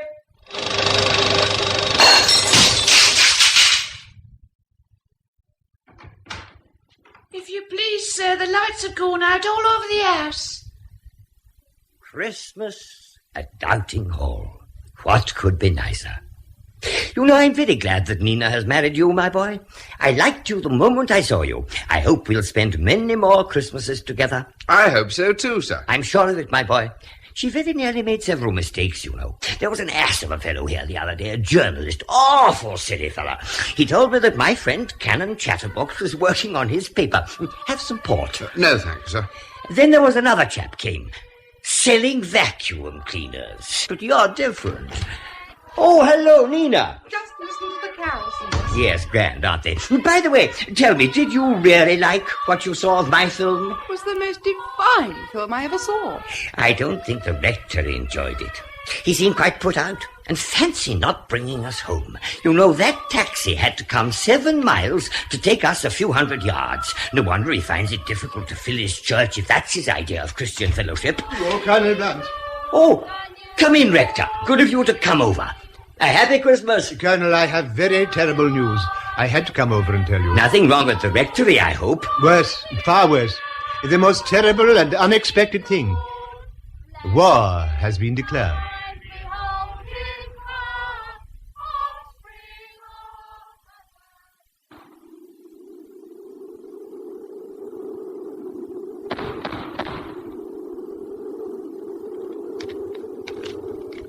Dearest Adam, I wonder how you are. Van has got a divine job making up all the war news, and he invented a lovely story about you the other day. How you'd saved hundreds of people's lives, and there's what they call popular agitation saying why you haven't got the VC. So probably you will have by now. Ginger and I are well. Ginger has a job in an office in Whitehall and wears a very grand sort of uniform. And, my dear, I'm going to have a baby. Isn't it too awful? Doubting Hall is a hospital. Did you know Papa shows his film to the wounded and they adore it? They've put Archie Schwert in prison as an undesirable alien. Ginger sort of that. He's terrific about spies. I'm sick such a lot because of the baby. But everyone says it's patriotic to have babies in wartime. Why? Lots of love, my angel. Take care of your dear self. Nina.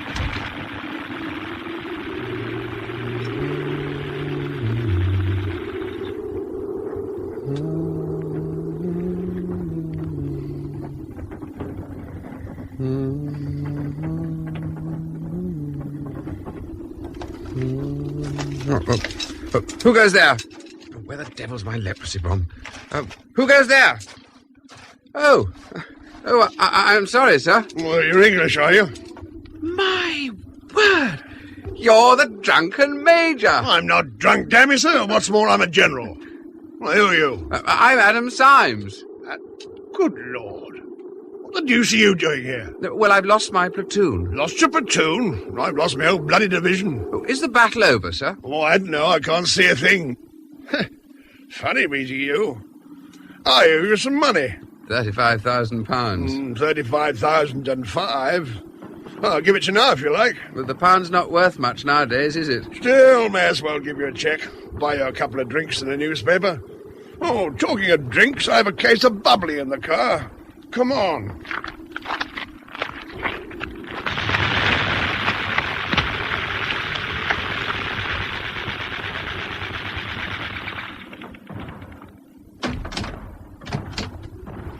Get in. Sit down.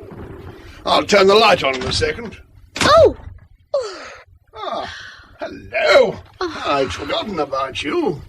I picked up this little lady on the road. Well, what about a spot, sir? You'll find some glasses in the locker. There.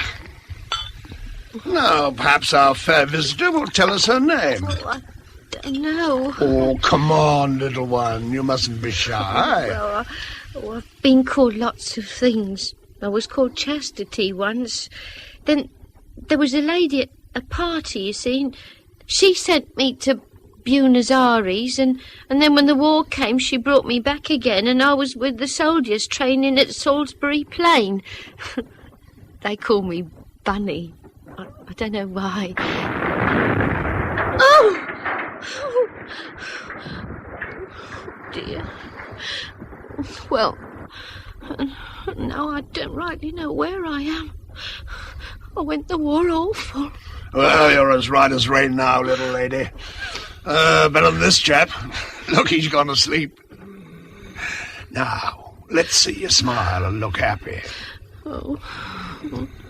You mustn't sit there scowling, you know. You're far too pretty a mouth for that. Oh. Let me take off this heavy coat and wrap it round your knees. Oh. There, now. Isn't that better? Now, cozier now, eh? Oh, yes. I say, what a lot of medals you've got. Here, what they give you those for?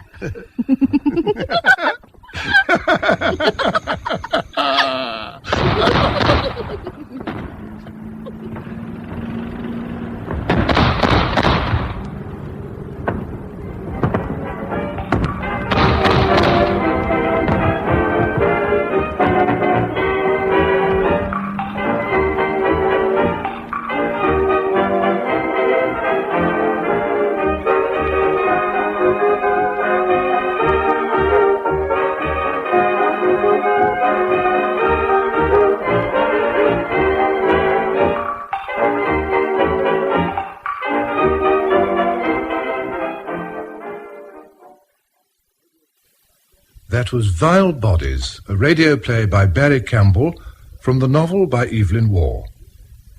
John Standing was Adam, Lynn Redgrave Agatha, and Anna Cropper Nina.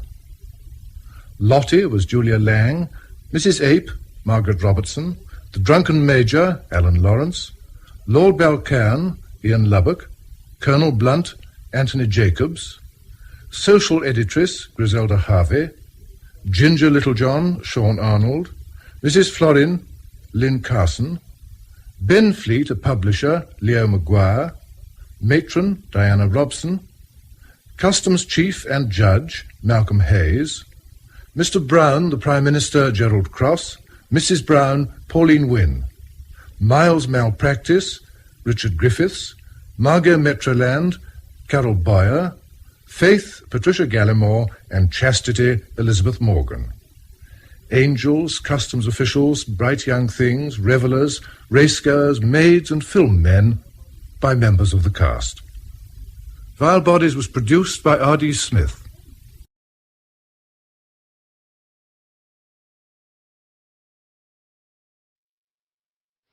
Now, on Radio 4, it's time for Saturday Night Theatre.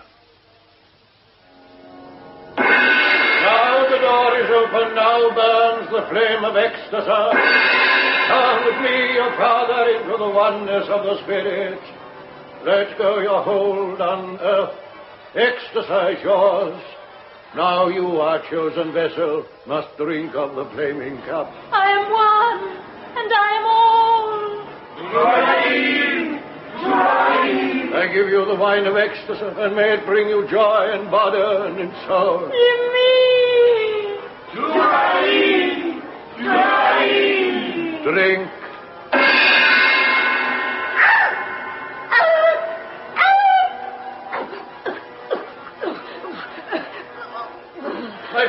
My friends, our beloved sister is now in ecstasy.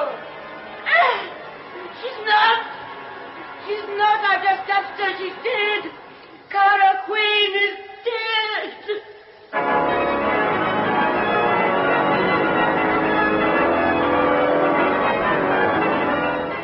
Death in Ecstasy by Niall Marsh, adapted for radio by John Tiedemann, with Peter Howell as Chief Detective Inspector Elaine and Gary Watson as Nigel Bathgate. Death in Ecstasy. I'm afraid there's no doubt about it, Father Garnet. The lady is dead. But Dr. Kansas... Oh, I told you she was dead. I told you. I touched her. Be quiet, Miss Wade. This is terrible, terrible. I think the sort of thing could happen in the house of the sacred flame, on the very steps of the holy altar. Oh, it's terrible. Father Garnet, I really do think you should get rid of the rest of the congregation. I think you should. You should tell them to go. Wait a minute. What? I'd just like to ask you, Doctor, whether this lady died naturally. Well, I've only had time to establish the fact of death. As to its cause... But have you any doubt as to the cause of death? What do you mean, and who are you, anyway? I just happen to be in the congregation. But how? This is a private sect. There is a guard on the door.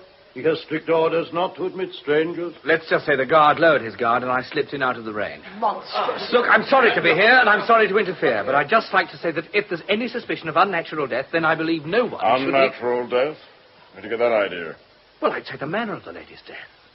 The mouth, the eyes. I may be wrong, but if there's any doubt, then I don't think any of the principal participants, that's to say, all of you in the vestry here, the six, Initiates, we were 7. Yes, the 6 of you, and the 2 young, Oh, if you mean Lionel and me, we're... Yes, we're acolytes. We help Father Garnet. Yes. Yes, well, all of you, and Father Garnet, of course. I think you should stay. I think you're right. But, Doctor... No, I'm afraid I must agree with this young man. You can dismiss those out there. The door guard keeps a list of those attending, and should there be any need for witnesses... Witnesses? Not allowed to leave, unnatural causes. What is all this? Morris, be quiet. No, I won't, Jane. That woman had no business to be here. She had no right to the cup. She was evil. I know, Father Garnet, I know. Shut up, Pringle. Remember where you are. We know Cara was unhappy and unpopular, but really, Mr. Pringle, there's only a curtain dividing us from those in the temple over there. We don't want them to hear us, do we? We can soon remedy that. Come, Lionel. Yes, Father. Claude. Yes, Father. Draw the curtain, support me to the pulpit. We will bless and dismiss the flock. Excuse me whilst I return to my people. Yes, Father. Now lead the way. Yes, Father. Oh, isn't he marvelous? Well, Doctor, what is it? Poison? It looks like it, I'm afraid. Death was instantaneous. We must inform the police. Is there a telephone? Yes, there's one through there in Father Garnet's rooms. His rooms? Yes, he lives here, behind the altar. Then shall I make the call? I happen to know a man at the yard. It might be easier. Yes, by all means, but slip out quietly. We don't want to alarm anyone any further. Right you are, Doctor. Will he be all right, Doctor? I'm so worried about him. Who? Oh, my Father Garnet, of course. The shock, the strain, this awful thing. I'm sure he'll never be himself again. And so, my people, I ask you to believe that the choice, the rushing powers of endless space, has fallen on our beloved sister in ecstasy, Cara Queen. Meditate upon the word, Unita. Strengthen your souls for the power of the word. Oh, hello. Could I have a word with Chief Detective Inspector Elaine, please? Speaking. Oh, it's you. You're in, then? Of course. It's Nigel Bathgate speaking. I know. What's the matter? Well, I'm speaking from the House of the Sacred Flame in Knocklatcher's Row, not far from my flat. My division, yes. A woman died here about 10 minutes ago. I think you better come. It's all very suspicious. Are you trying to say it's murder? How should I know? Why did you ring the yard? Well, I thought you'd prefer the personal touch. And you thought I wouldn't be so disapproving if you writing the thing up for one of your beastly newspapers. How did you guess? All right, I'll be round in a few moments. Oh, and Bathgate, Yes? keep calm. I'm calm enough. But you should see the converted on the other side of that door. They're a pretty rum lot, I can tell you. And Bathgate, Yes? keep your ears open, there's a good fellow. Goodbye. Goodbye. Keep your ears open. Cheek. He's kept the congregation quiet. He's kept us quiet. What are we to believe of our precious father? What are you talking Oh, you about? know well enough, Mrs. Candor. You'd have taken Cara's place if you could have. It's not his fault, it's yours. Now, Morris... No, Janie, I will say it. It's all such a farce. But whatever's behind it, I know it's retribution. I know. Extremely unusual sort of church, I must say. Yes, I think the whole thing owes something to early German and Scandinavian culture. Now, whatever it is, I don't like it. It's a beastly place, and I can't think what brought you into it, Bathgate. I told you I was bored and saw the sign outside swinging in the rain. I suppose I came in search of adventure. I suppose that with your habitual naivety, you consider that you found it. Ah, Inspector Fox, I take it you've got all the details of the immediate witnesses? Yes, sir. And the doorkeeper was good enough to provide a list of those in the congregation. Good. And you've asked these how many? 9 people, sir. You've asked them to wait? Yes, sir. In the vestry, if that's what they call it here. They're a rum crowd, sir. They'd need to be to get involved in a place like this. Is it murder? The lady died of a good strong dose of cyanide, yes. We've got to wait for the autopsy, of course, but our divisional surgeon, Curtis, backed up your opinions, Dr. Casbeck. He also agrees that you did all you could under the circumstances. I would have tried artificial respiration and so on, but she was dead before I got to her. Only took a matter of seconds. The first thing I noticed was the characteristic odor. That chalice thing stinks of it. Bailey's going over it for fingerprints, so it's not much help if they all handled it. No, yes, they passed it round all right. I suppose it must have been the climax of the ceremony when Miss Quain got it. A silver jug holding the wine was handed in turn to each of them, and each poured a little into the cup. The priest gave it to her, she drank, and fell down, dead. We've looked at the silver jug, and there doesn't seem to be anything odd about it. Still, we'll have the wine in it analyzed. But let's get a clear picture of the routine. As I understand it, Miss Quain was the chosen vessel, and she stood in the middle while the others knelt round her. Garnet gave the cup to one of the acolytes. Yes, Claude. Then this Claude person passed his hand over the cup, and up jumped a flame. A drop of methylated spirits, perhaps. I suppose so. Then the cup was passed from hand to hand by the kneeling circle of 6, and each took the jug from pretty boy Claude and poured some wine into the cup. Yes, the idea is that the initiates all symbolize some sort of deity. So the cup went round the circle, and when it got to the last person, what happened? He handed it back to the priest. Oh, it was a man, was it? Yes, Mr. Ogden, the American gentleman. And then the priest, Garnet, handed the cup to Miss Quain, and she drank it. Yes, she drank it, poor thing. I suppose there's no chance that Miss Quain herself could have dropped anything into the cup. Oh, no, I'm sure of it.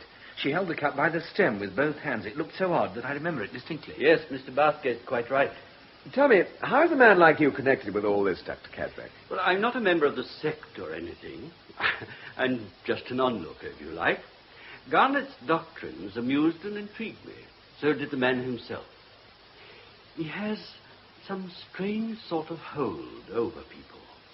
Hypnotism, perhaps. Where did the money come from? It looks a pretty expensive sort of setup. Subscriptions, I suppose. Also donations and legacies.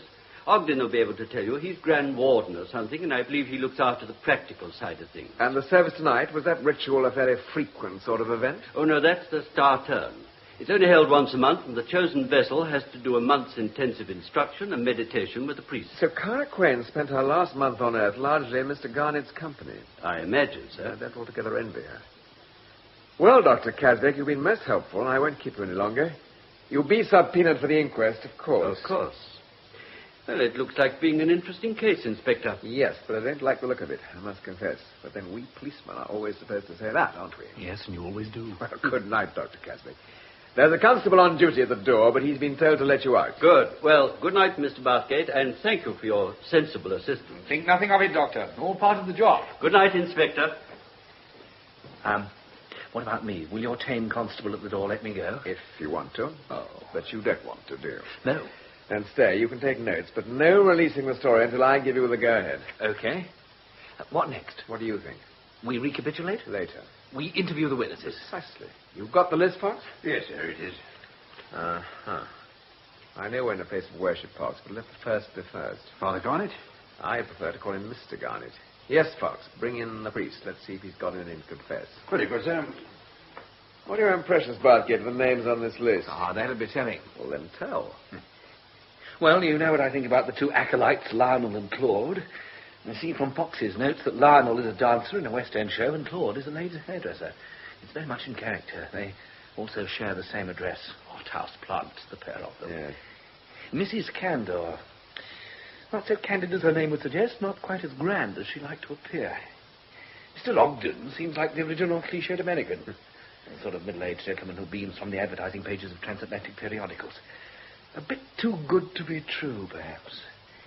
Then there's Janie Jenkins. Well, I think she should be taken with Maurice Sprinkle. I don't know if they're engaged, but they might be. She seems worried about him somehow. What do you mean? Well, she seems afraid that he might break out suddenly, do something, say something wild. He's a bit odd, excitable. Not like Miss Wade. Though I suspect she's not quite the little old spinster she appears to be. Quite waspish at times. Raoul Honoré Christophe Jérôme de Ravine? French. So it would seem. A quiet gentleman. Something of a collector, I believe. Closely connected with the deceased. Possibly an affair. Who does that leave us with? Number 1. Ah, yes. And Father Garnet is certainly interested in number 1. He's clever. Clever, but bogus. And as the bard says, he speaks not like a man of God's making. The Paul, by what has happened, Inspector... Chief Detective Inspector Alain. Alain. Stay with us, Fox. Mr. Bathgate may need some help with his shorthand. Very good, sir. What unseen power has struck down this dear soul in the very moment of spiritual ecstasy? Cyanide of potassium, we think. But there's a poison. One of the deadliest. Then you mean that murder has been done? Now, that'll be for a jury to decide. There'll be an inquest, of course. In the meantime, there are 1 or 2 questions which I should like to ask you. I needn't remind you that you are not obliged to answer them. I simply wish to do my duty. Excellent. How long has the deceased been a member of your congregation? She first came about 18 months ago, and has since been a regular attendant, finally attaining the highest rank. Of chosen vessel? Precisely. While she was preparing for this, you saw a great deal of Miss Quain. Was she in any way depressed or troubled about anything? On the contrary. She was in a state of tranquility and joy. No worries about money? No. She was what the world calls rich. What do you call it? I should call her rich, too, Inspector. Any unhappy love affair that you know of? Clara Crane was not concerned with earthly love. She was on the threshold of a new spiritual life. And she's now crossed that threshold. Mr. Garnet, do you know anything that can throw any light on this matter? Nothing. Nothing I can think of, that is. Don't think me impertinent, but how do you support this place? By subscriptions? My people welcome as a privilege the right to share in the hospitality of the sacred place. You mean they pay the running expenses? Yes. Was Miss Quain a generous supporter? She was. Where does the wine you use in the ceremony come from? Harrods. It is an invalid port. And do you yourself decant it? I mean, pour it into that silver flagon? This evening the acolyte made the preparation. Ah, which acolyte? Claude. Having filled the flagon, he makes ready the goblet. You mean he places methylated spirits in the cup? In tabloid form. It is necessary, but quite holy. It has been blessed at the altar. Naturally. And how is the flame made to appear as you pass your hands over the cup? I employ a little capsule. Really? What does it contain? I believe the substance is known as zinc ethyl. Very ingenious. You turn away for a moment as you use it, perhaps. That is so. Well, it all seems quite clear now. One more question. Has there, to your knowledge, ever been any form of poison kept on these premises? No, definitely not. Well, thank you very much. I greatly appreciate your courtesy in answering so readily. There is just one other thing I must ask of you. Oh. I trust you have no objection to being searched. It's pure routine, but something to which I must ask all of you to subject yourselves. No, I have no objections. Good. And afterwards, you'll no doubt be glad to change into less ceremonial dress. Afterwards, I shall avail myself of the opportunity to devote myself to meditation. In that way, in all humility, I believe I may be able to flow to you and help you in your task. You are a very, very receptive vessel. Only to facts, Mr. Garnet. I receive facts as a spider does fly. And I'm afraid that I've looked so absolutely ghastly. I just had to ask your nice officer if I could come on ahead of the others. What upset you, Mr. Wheatley? Oh, you can call me Claude. Lionel, I believe in using Christian names. Got so much more rapport. What upset you, Mr. Wheatley? Oh, that appalling old woman. Whom do you mean? Why, the Candor female. What did she say? She accused me. Of what? Of doing something to the wine. Of killing Cara. And did you? Of course not. Oh, Cara was a marvellous person. So simpatico. Not like that jealous old cat. Mrs. Candor? Oh, yes, she's jealous of everyone. Especially when Father Garnet takes the slightest notice of anybody else. She hated Cara. Because she and Mr. Garnet saw so much of each other during the last month? Oh, before that even. Uh-huh. You were serving the wine tonight? Yes. When you got it from Mr. Garnet's room, was it uncorked? Oh, no, it's always a fresh bottle. And apart from the methylated tablet, you didn't put anything into the goblet? No. And the flagon, when you decanted it, did you put anything else in the wine? Well, I didn't put any poison in it, if that's what you're hinting. What else did you put in? Oh, just something from a little bottle Father Garnet keeps in his cupboard. It has a ceremonial significance. It's always done. Have you any idea what it is? No, I've no idea. I see. Did you notice Miss Quain at all when she took the cup? Oh, my God, yes. It was appalling. You see, I thought she was in blessed ecstasy. Well, I mean, she was, up to the time she took the cup. But then... Oh, it's frightful. She gave a gasp, made a horrible face, dropped the cup and fell down with a terrible sort of jerking. Oh, it made me feel quite sick. Your friend Claude Weekly's already been made sick just by telling the story. Oh, Claude's always so sensitive. Now, tell me, Mr. Smith. Lionel, Claude and I always believe in using Christian names. It's got so much more rapport. Tell me, Mr. Smith, did you notice any unusual sort of smell when the wine had been poured? Smell? Smell? Unusual smell. Well, I wouldn't, would I? You see, I'm sensing. What? Swinging my censer. Don't you think our incense is rather divine, Inspector? Father Garnet gets it specially from India. It's sweet. Almond blossom. Almond. Damn. Don't you like it? Very nice. Very useful. Well, thank you, Mr. Smith. I think your friend Claude is waiting for you, so after you've been searched, you can take him home. Searched? Yes, by the constable over there. Oh, tall young one. Yes. Do you mind? No, of course not. I don't mind at all. I don't in the least mind telling you what I think. I think Cara's death was a judgment. A judgment, Mrs. Candor? But what had she done to deserve such a terrible punishment? Cara was a very passionate sort of woman. I know that Father Garnet is above all that kind of thing, but, well, in my opinion, Cara was a dreadfully oversexed. She was a very beautiful woman, I believe. Well, I could never see it. Monsieur de Ravine went silly over her, but then you know what these foreigners are like. Anyway, Cara doesn't look so pretty now. No, Mrs. Candor, she doesn't. But then death by poisoning isn't altogether a pretty thing. Oh, that was a beastly thing for me to say. It's just that I'm so upset. Poor Cara. I don't know how I'm going to get over this.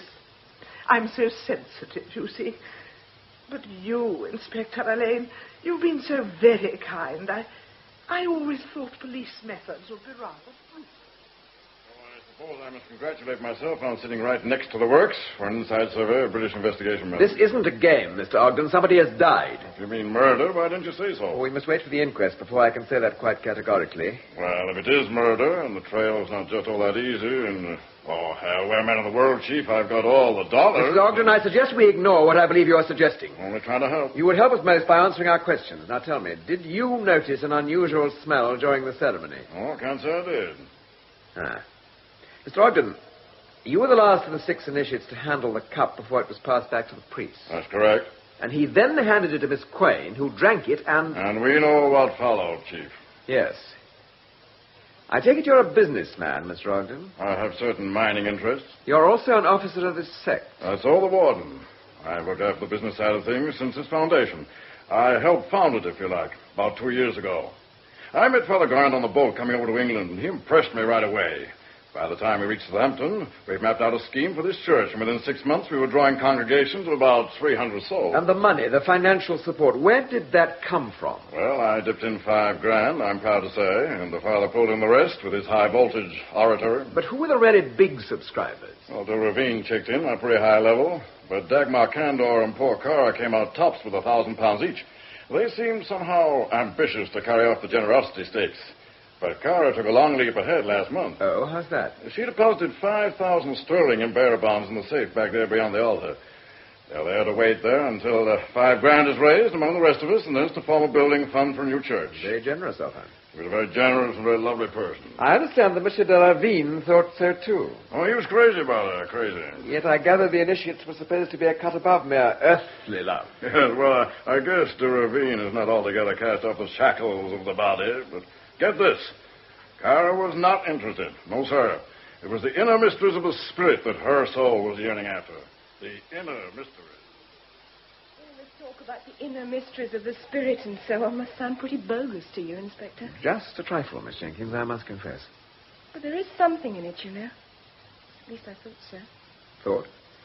No, I'm not so sure. Because of what's just happened? No. Oh, all this has shown us up in a pretty unattractive light, of course, but it's just... Well, just I've got my doubts about it. In fact, have had my doubts for some time. How long have you been coming here? About 6 months. Morris first brought me. Mr. Pringle? Yes, we're engaged, you see. Morris was so keen on it. He could talk of nothing else. He's awfully highly strung and, well, sort of vulnerable, so I thought... You thought you'd keep an eye on him, Miss Jenkins? Mm. I'd like you to tell me something that mightn't be easy to answer. Oh? Before I arrived, I gathered Mr. Pringle said that Mr. Garnett was keeping everyone quiet, that Mrs. Campbell would gladly have taken Miss Quain's place, and that he, your fiancé, knew something which he had to tell. Now, what did he mean by all that? I don't know what you're talking about. Mr. Bathgate heard him, and the others claim to have heard him as well. Whatever he meant, it has nothing to do with this dreadful thing. I'm sure of it. You can't say that, Miss Jenkins. Whatever was in that cup poisoned an innocent woman. Now, you must surely see that the interrelationship of all of you is vitally important. There's only one person who can say what has no bearing on the case. A guilty person, you mean? I do. If one exists. All I can say is that Morris hero worshipped Father Garnett. The father seemed to have some sort of hold over him, a hold over his imagination. Well, some of the women, Cara and Mrs. Candor, for instance, seemed so blatantly doting that Morris became suspicious that something rather worldly was going on in the background. He meant that Mrs. Candor was jealous of Miss Quain and that Garnett had kept it quiet. Yes, but don't think he meant that Mrs. Candor was so jealous that she... Oh, please don't think that. I shall keep an open mind, Miss Jenkins, I promise you. After you've been searched, you'll be free to go. We'll call a taxi for you, if you like. No, I'd rather wait until you've seen Morris, if you don't mind, Inspector. You tell him I'm waiting for him, won't you? He'll only worry otherwise. And your fiancée said you're not to worry, Mr. Pringle. She'll wait for you. Poor Janie. Mr. Pringle, what did you mean by retribution? What do you mean? You said earlier that Miss Quain's death was retribution. You also said that Mr. Garnett was keeping something quiet and that you knew something which you would tell to the world. That's my affair. I refuse to answer. Very good. Fox. Sir? Will you tell Miss Jenkins that Mr. Pringle doesn't wish to make a statement at the moment and there's no need for her to wait, and see that she gets that taxi? Very good, What sir. do you mean? I'm taking her home. I'm afraid I shall have to ask you to stay a little longer, Mr. Pringle. Officials. You win. Well? Forget about the taxi, Fox. Very good, sir. Do you know anything about psychology, Mr. Pringle? Why? What are your views on crowd psychology, for instance? What do you think happens when people come under the sway of, shall we say, a magnetic preacher? What happens to them? They become his slaves. Would you describe this congregation as Mr. Garnett's slaves? If you must know, yes. Yes, yes, yes. You say that very strongly. Of course I do. Oh, for heaven's sake, Inspector, you're a detective, aren't you? You must have noticed. Look at my eyes. Yes, I had noticed, but I wanted you to tell me yourself that you were in the habit of taking drugs. Is this Mr. Garnett's doing? No. I mean, somebody gets them for him. He gave me a special cigarette, quite mild, really. He said it helped to make one receptive. No doubt. And it does. Only now it's more than mild cigarettes, isn't it? Stop it. Isn't it? Stop it. Janie doesn't know. Please don't tell her, please. I won't if I can help it. What about the other initiates? Well, Cara Quain had begun. The Candor was on it. That's all. Did you meet here together in Garnett's rooms and smoke your cigarettes? At first, then Mrs. Candor and Cara came at separate times. Then, when Cara was making her preparations for chosen vessels, she came alone. I see. No, you don't. You don't see at all. You don't know. Only I know. I saw them.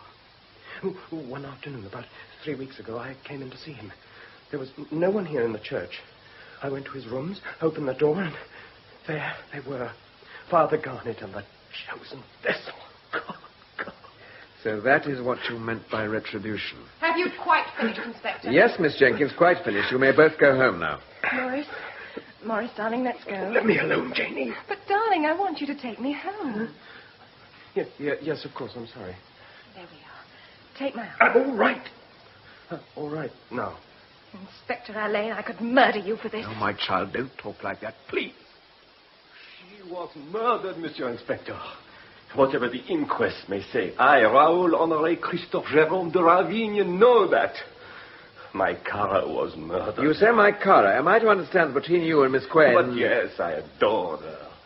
Many times I asked her to do me the honor of becoming my wife, but she was too devoted to religious life. She was indifferent towards me. You are religious yourself, though, otherwise you wouldn't be here. True. This church, its ceremonial, it intrigued me. Besides, I find one must have a faith. It is not in my temperament to be an atheist. When did you first attend services here? 2 years ago. I was one of the first to come here. I even gave a subscription to help the needs of the church. Oh, not a large amount. I'm not a rich man, you understand. Oh, I collect this and that, objets d'art, paintings, what my small resources permit. I envy you. Tell me, did Miss Quain have no relations in England? There must be someone. No, nobody. Cara was an orphan. She was educated on the continent. In fact, it was in France that I first met her, at the house of some friends. And it was I who introduced her to the ceremonies here. So, apart from her household, there is no one you can think of with whom we should get in touch? Well, there is a notary. Her solicitor? Yes. No, his name. It was Rats. Rats something. Ah, Bon. That is it. Rat is Bon. You know him? I know of him, certainly. As to the disposition of her estate, Monsieur de Ravine, have you any idea as to how Miss Quain intended leaving things? We did not talk of these matters. Though I do know this church will be a beneficiary, apart from the £5,000 in bonds already reposed in the safe here. Cara told me once that she had altered her will for that purpose. It was then I heard of this Monsieur Ratisbon. Look, Monsieur de Ravine, you said earlier that you were convinced that Miss Quain had been murdered. Yes. But there is another possibility, an unlikely one, I confess. Suicide? Ah, no, impossible. Why should dear Cara wish to die? She was beautiful, happy, in the prime of her life, and she was loved. And she was not poor. As you say, she was not poor. As you know, Inspector, rich people are not always to be envied. And Cara was rich. Of course, she was generous too, very generous, but she was not popular. And why was she not popular, do you think? Well, I think there was a certain amount of jealousy. On whose part? If I give you names, you might get suspicious and think all sorts of things. Jealousy is not invariably followed by homicide, Miss Quain. Precisely. That's just what I've been saying. Mrs. Cantor tells me that Miss Quain didn't have a very striking personality. Oh, that's not true, and it's very naughty of Dagmar to speak like that.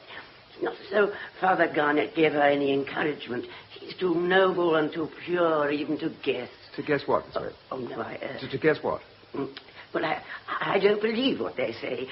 Dagmar Cantor is very wicked to speak the way she does. Where was Mrs. Cantor kneeling when you passed the cup to each other during the ceremony? She was first, and she passed the chalice to Monsieur de Ravine. Was there anything unusual in the way she handled the cup? No, not really. She poured in rather a lot of wine and was a little bit careless. Yes. She left a trickle on the rim. I noticed because Monsieur wiped it away with a spotless pocket handkerchief. He passed the cup to you, and you... I passed it to Mr. Pringle. I almost had to hold it for him. He was shaking so much. Janie was next to him, and she simply had to take it from him, or you'd have dropped it. Then Miss Jenkins passed the cup to Mr. Ogden, and he returned it to the priest? Yes. And he gave it to Cara, who drank the wine. She was in ecstasy. For a moment, I thought she was going to dance. Dance? Oh, yes, it's happened before, you know. Oh. Well, I don't think I need to keep you any longer, Miss Wade. There's just one other thing I must ask you. Yes? That's if you would mind being searched. I'm afraid it's necessary. Oh, then I can go. Naturally. Good. You see, Inspector, I've had something on my mind all evening. Oh? I can't remember whether or not I turned the electric heater off at home. Could be very dangerous. Well, you will soon find out, Miss Wade. Yes. Good night, Inspector. And thank you for being so very, very courteous. Good night, Miss Wade. Good night. Phew. As you say, Bathgate. Phew. Well, that's the lot. A most unsavory case. Murder most foul. And this one is most foul. Excuse me, sir. Yes, what is it, Fox? I think Bailey has found what you were looking for. None of the personal searches revealed anything. Where was it? Up in the chancel. It had been ground into the carpet by someone's heel. Let's see. It's in this little box. Ah, yes. Yes, that's it, sure enough. Well done, Brer Fox. What is it? Cigarette paper. Doubled over and gummed into a tiny tube. But it's red. Is it drenched in someone's life blood? It's dyed with red ink, I should think. It smells, it's wet, it's a clue. It's definitely a clue. If it's wet, do you mean it's only just been dipped in red ink? Oh, wait a bit. Watch our little bud unfolding. It's wet with wine. 4 marks for fully flowering. You mean the murderer dropped the paper into the cup? Just that. Purposely? Well, if he wanted to murder somebody, it is unlikely that he would have done it accidentally. Yes. Not so difficult as it sounds. The murderer drops the paper in and the powder falls out. That's a bit risky, sir. I mean, the paper would float. Any of the others could see it floating. How would the murderer know it would be safe? It's risky, but not impossible. As Mr. Bathgate told us, there was only the one torch alight. Where they were kneeling, they'd be very much in the shadow. And remember, they hold the cup fairly high. They're unlikely to actually look into it. All the same, you're right, Fox. How would the murderer know it would be safe? I rather think that's the crux of the whole case. The murderer is taking a risk, unless... Yes, unless? No, it's pure conjecture. When the analysts find traces of cyanide, then we can start talking. Meanwhile, I'd like to have a look at Mr. Garnett's little bottle. What? You're after the invalid port, I might have guessed. Don't be an ass, Basket. A little bottle of magic that Claude added to the wine to make them all more receptive. What is Garnet, Fox? Well, he returned to his little dwelling behind the altar, as he called it. He said he wished to meditate. Well, he'll have a nasty jolt when we suddenly appear to him. Hallelujah. Glory, glory. Hallelujah. Glory. Quiet, Bathgate. Glory. Hallelujah. Garnet, he was as sober as a judge a moment ago. Now he's tight as a lord. What do you delay to it? You have exceeded your duty, Chief. Exceeded your duty. Never mind. Can't we say Bo and get together now? Bo? Yeah, well, that's the way Ogden talks when he talks. Oh, yes, Mr. Garnet? Let's get together, River. The beautiful, beautiful river. I ran a revivalist joint down in Michigan. Oh, way back. They were swell, real swell. Was Mr. Ogden with you in Michigan? Am I? He thinks I'm the sandfly's goddess. He is saturated in holy simplicity. When did you meet Mr. Ogden? Crossing Atlantic. He's all right. Saturated in simplicity. So it would appear. Listen, Chief, you got me all wrong. I never do the thing little Kara is likely. No, sir. This state, anything's likely. Be quiet. Sir. Look, if we get together, I'll talk. What with? The stuff that speaks all languages. What's it worth for you to lay off this outfit? What's it worth to you? Well, it's your squeak. You're bluffing. You haven't got 2 pennies to rub together. I got stacks of it.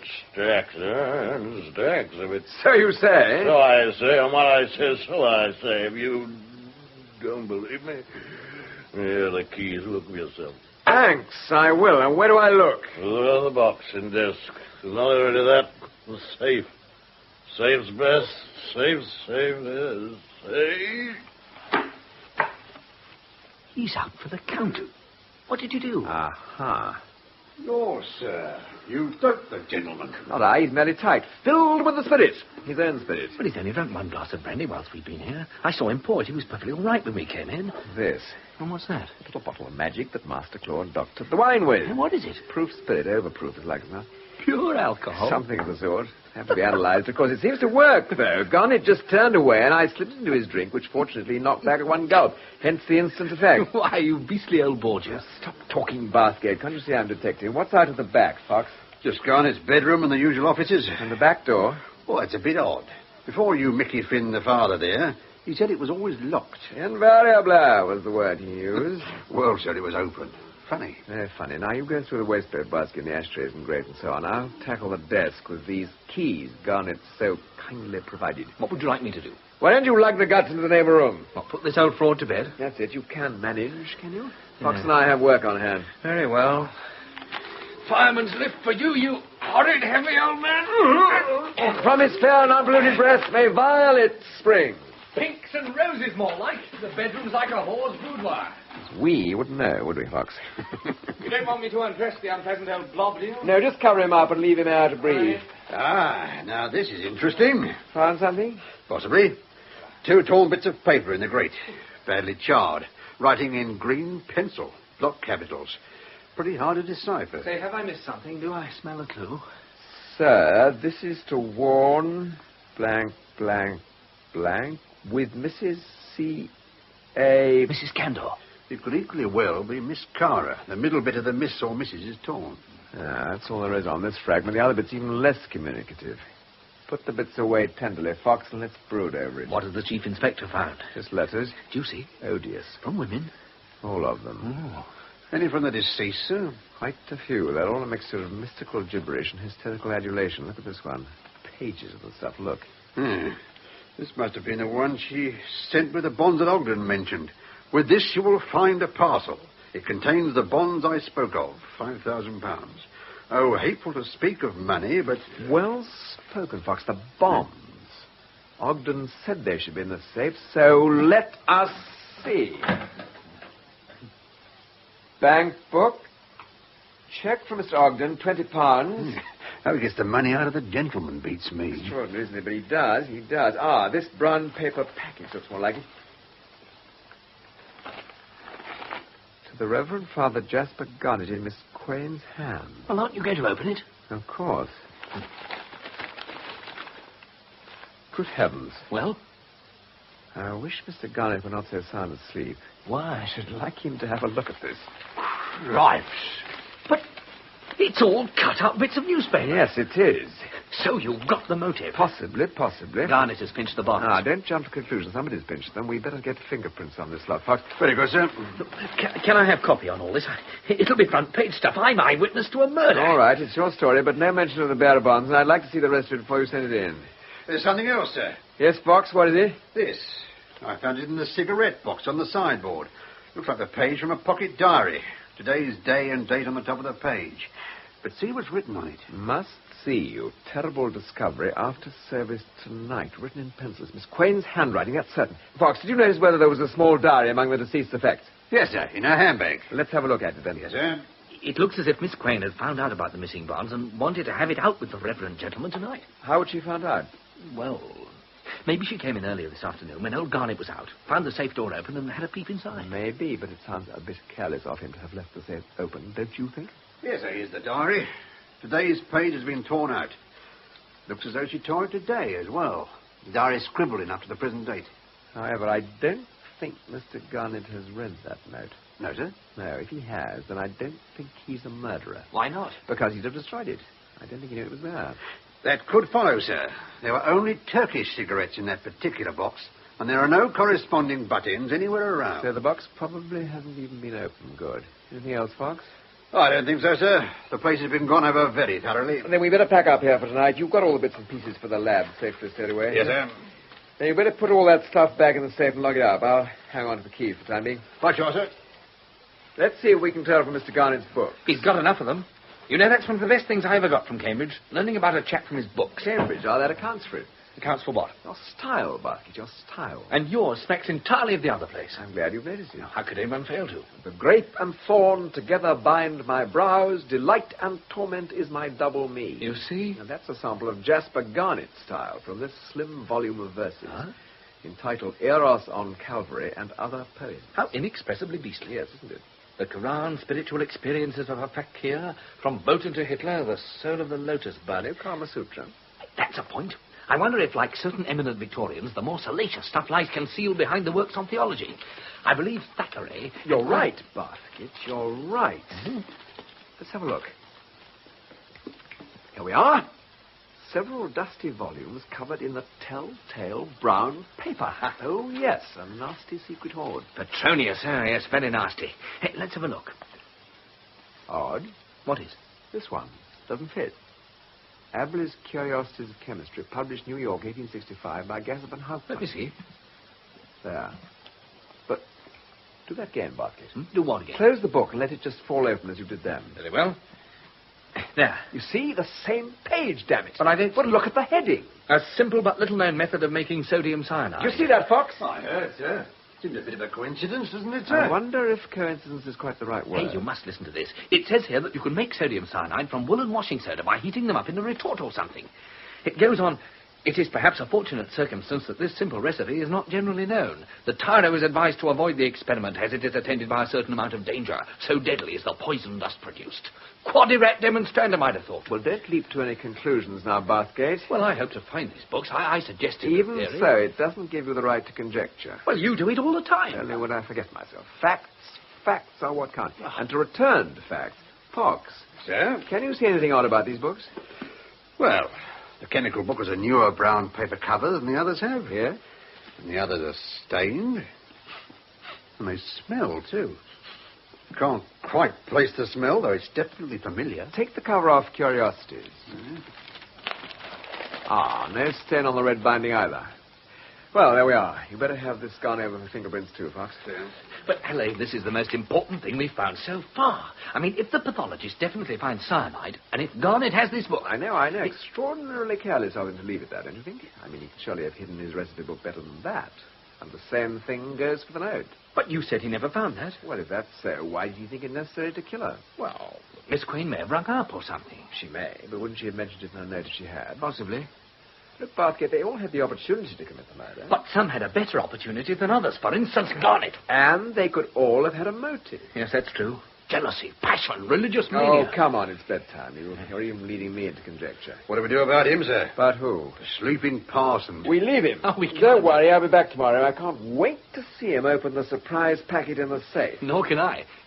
I can, can't I? What? See him open it. If you're on your own, very good and very quiet. What time? Well, I don't particularly want to confront him when he's suffering from the remorseful hangover I'm bound to have given him. No, we'll start the day by going to Miss Quain's house. We? Naturally, I include you. Meet me at the Chateau Caine, demain matin, à bonne heure. It's all very French, isn't it? All this gilt and Louis XV. I must say the pictures look a bit out of place. Impressionists, also French, remember? Genuine? I presume so. Must be worth a small fortune. For somebody? Done any good sleuthing since I saw you last night? A few reports from the specialists, most of them blank. Just routine stuff. I'm told it's the routine stuff that pays off in the end. Then they told you true, Bathgate. They told you true. What about here? Well, it's a large establishment, as you see. The servants haven't come up with anything of interest. There's just the housekeeper and the chauffeur left. You mean you've actually been interviewing before I got here? Well, I said I'd start up bonne heure, and that means early.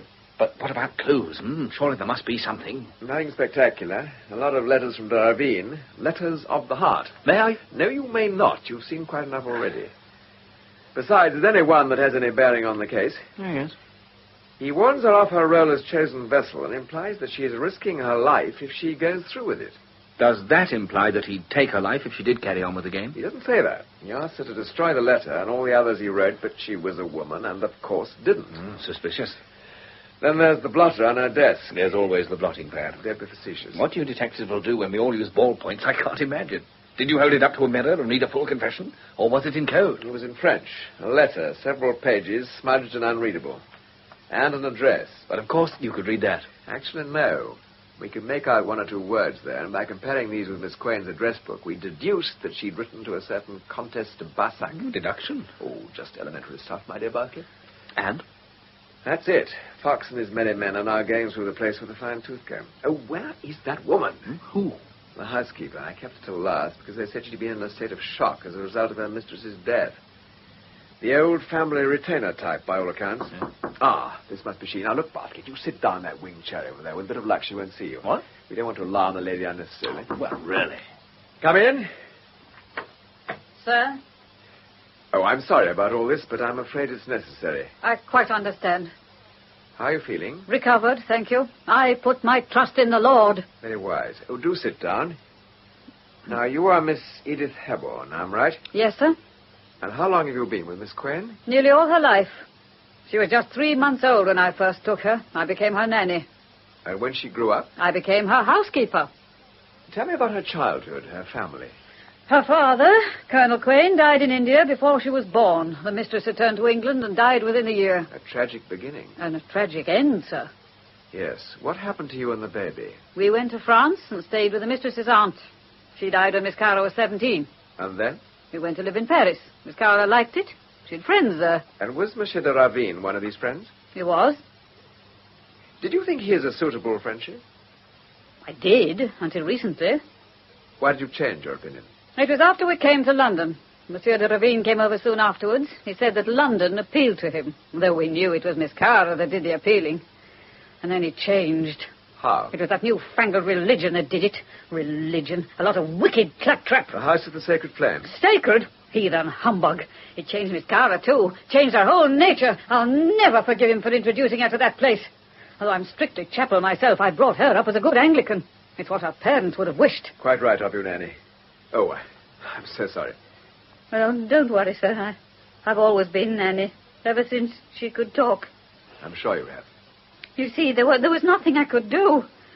I just had to stand by and watch her turn her back on the Lord and go down the way of damnation. And when she said she was to become a chosen leader, I almost wished she'd died when she was an innocent child. That's rather a hard thing to say, Nanny. Well, I feel hard when I think of my poor lamb cut off in the midst of her silly wickedness with heathen words on her lips. And the goings-on there. She thought I didn't know, but I knew. I knew. How did you know? I heard things. When they came here, that Mrs. Cantor, she was the worst. But she doesn't come here anymore. Oh, why? She and the mistress had words about a month ago. Accusations about Mr. Garnet. Jealous she was. Mr. Garnet himself? Him? Ha! He's a limb of Satan speaking from the heart of hell's hottest fire. Yes. What did Miss Quain do yesterday, before the ceremony?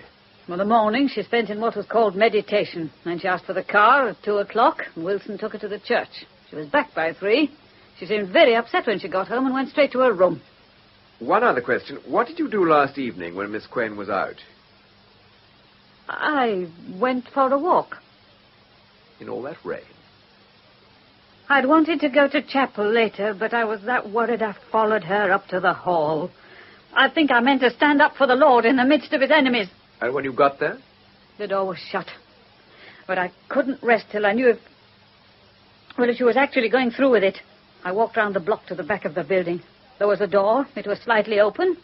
So you walked in? Yes. I felt I had to. What did you see there? Them. Kneeling and chanting. Possessed they were. There were torches and pagan music. Worse than the followers of Baal they were. Lost in darkness. I wanted to cry out. I wanted to, but I couldn't find my voice. Something broke in me. I had to go. But did you actually see Miss Quain take the cup? No. I was spared that. But she wasn't, was she? She wasn't spared. But she could have been, couldn't she? When did you write to Mr. Garnet to warn him off, Miss Curran? You know that. Yes. Last Friday. We should have got it on Saturday. And you went to the hall partly to see if he'd taken heed of your warning? Yes. Well, I think that'll be all. Thank you, Nanny. Thank you, sir. I feel as it was all my fault. Poor lost soul. God sits in judgment, Nanny, and I'm sure that he will judge wisely and happily. I hope so. So we can account for the torn note in the grate. What about that for an attack of religious fervour? It's healthier than the other kind. She sounded like someone I once heard at Speaker's Corner. Fire, brimstone, and certain death. Death, maybe, but not murder. Mm-hmm. What makes you so sure? Remember the 6th commandment, thou shalt not kill. She'd never break that. It's a pity Father Garnet and his flock don't hold to that as well. It's a pity everybody doesn't. Enough of moralizing. There's work to be done. I must have a word with the chauffeur and then on to her solicitor, old Ratisbon. Right. Wrong. What? Ratisbon is very correct and would not appreciate your company. Oh. But he's a nice old Dickensian fusspot. Even though at times he does give me the idea he's a good actor slightly overdoing his part. I can guess what has brought you, Chief Inspector. I suppose there's no doubt about it being a case of homicide? None, I'm afraid, Mr. Ratisbon. It's a bizarre case. Bizarre? It's most regrettable. Have Miss Quain's affairs always been in your hands, sir? Oh, yes. Colonel Quain, her father, old family clients. Charming fellow. And had you seen Miss Quain recently? 5 weeks ago tomorrow. In fact, she came in order to change the terms of her will. I imagined as much. Can you tell me anything about that? Anything relevant, that is? It's extremely distasteful to discuss clients' affairs. But in this case, necessary. Well, I concur. So I shall lay the whole matter before you. She informed me she wished to draw up a new will, but the terms she proposed astounded me. Astounded me. The previous will had been a very proper and sensible disposition of her considerable fortune. Several large sums to various charities, annuities to her servants, various legacies. The residuary legatee was a third cousin in France, a relation of her mother's, a boy whom she had never seen. It was all perfectly proper. And the new will? Oh, dear. This is really very painful. Well, she wished to increase the annuity to her former nanny. Her house and its contents she wished to leave to Monsieur de Ravine. But then, there was a considerable legacy to Father Jasper Garnet, and the rest of her very considerable fortune, every penny of it, she would leave to the House of the Sacred Flame, making Father Garnet the sole trustee. Yes, Mr. Ratisbon, I appreciate your concern. I was horrified. Horrified. So I made inquiries about Father Garnet, and what I discovered did not reassure me. In fact, I overstepped the limits of legal propriety by repeatedly urging her to reconsider. But she refused. She simply would not listen to reason. She was most excitable, intolerant of any suggestion. If I wouldn't draw up her will for her, she said, she would get a form from a stationer's and fill it in herself. I see. So I complied, but with a very heavy heart, Inspector. Now, there was obviously no more that you could do, sir. The religious organization will become more than wealthy, and Mr. Garnet will be a fairly rich man. Damn him. Forgive my intrusion, but is it your personal opinion that events will enable him to enjoy his gain? He'll need every penny before I've done with him. A very cryptic answer. Yours was a very leading question. I agree, and not entirely proper. What was my reply? Tell me, is there no chance of contesting the will? I mean, suppose, for instance, Garnet had been giving her drugs. If you find any evidence to that effect, I would be most grateful if you would call on me again. Certainly. Well, I won't take up any more of your valuable time, and I myself have an appointment with Mr. Garnet and his initiates. The suspects in the case? I suppose you could call them that. Well, for the sake of my client, may I wish you luck. I hope you catch Father Garnet by the heels. At the moment, I'm rather more interested in catching the look on his face when he opens a certain package. Robbed! I've been robbed! Oh, yeah? The bonds slipped off. Is that so? You must think we're pretty simple, Father Garnet. I'm afraid I don't quite follow. Has the money disappeared? Dear me, no, Miss Wade. It's just disguised itself as the evening newspaper. But who has done this? I swear I never touched the safe. Nor did I. Which of you has done this thing? I suggest, Father, that you yourself are best situated to answer that question. You have always kept the key since poor Cara made her gift. How dare you suggest such a thing, Monsieur de Ravine? How dare Quiet, you? my child. Look at him, Janie. Look, all of you. To the pure, all things are pure. Morris. Just a minute. Forgive us, Inspector. We forget ourselves. Since no one is prepared to volunteer any positive information about the missing bonds, I have another exhibit I wish to bring to your notice. The book, if you please, Fox. Here we are, sir. Now, does anybody know anything about this? What is it, Miss Jenkins? I can't see. It's Aberley's Curiosities of Chemistry. Hey, why? Yes, why? Mr. Ogden? Why, nothing, Chief, except I'm curious to know where you located that book. Does anybody else know anything about this book? Yes, I do. Well, Mr. Garnet? This volume appeared in my shelves some weeks ago. It is not mine, and I do not know whence it came. When did you first discover it?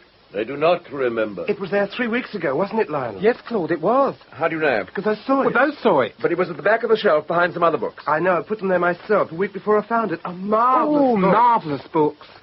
We've read them all. And did you read this one? Oh, no, it looked too boring. Ever so dull. I don't understand. Why is such a fuss being made about this book? Because it is a treatise on poisons. Cara was poisoned.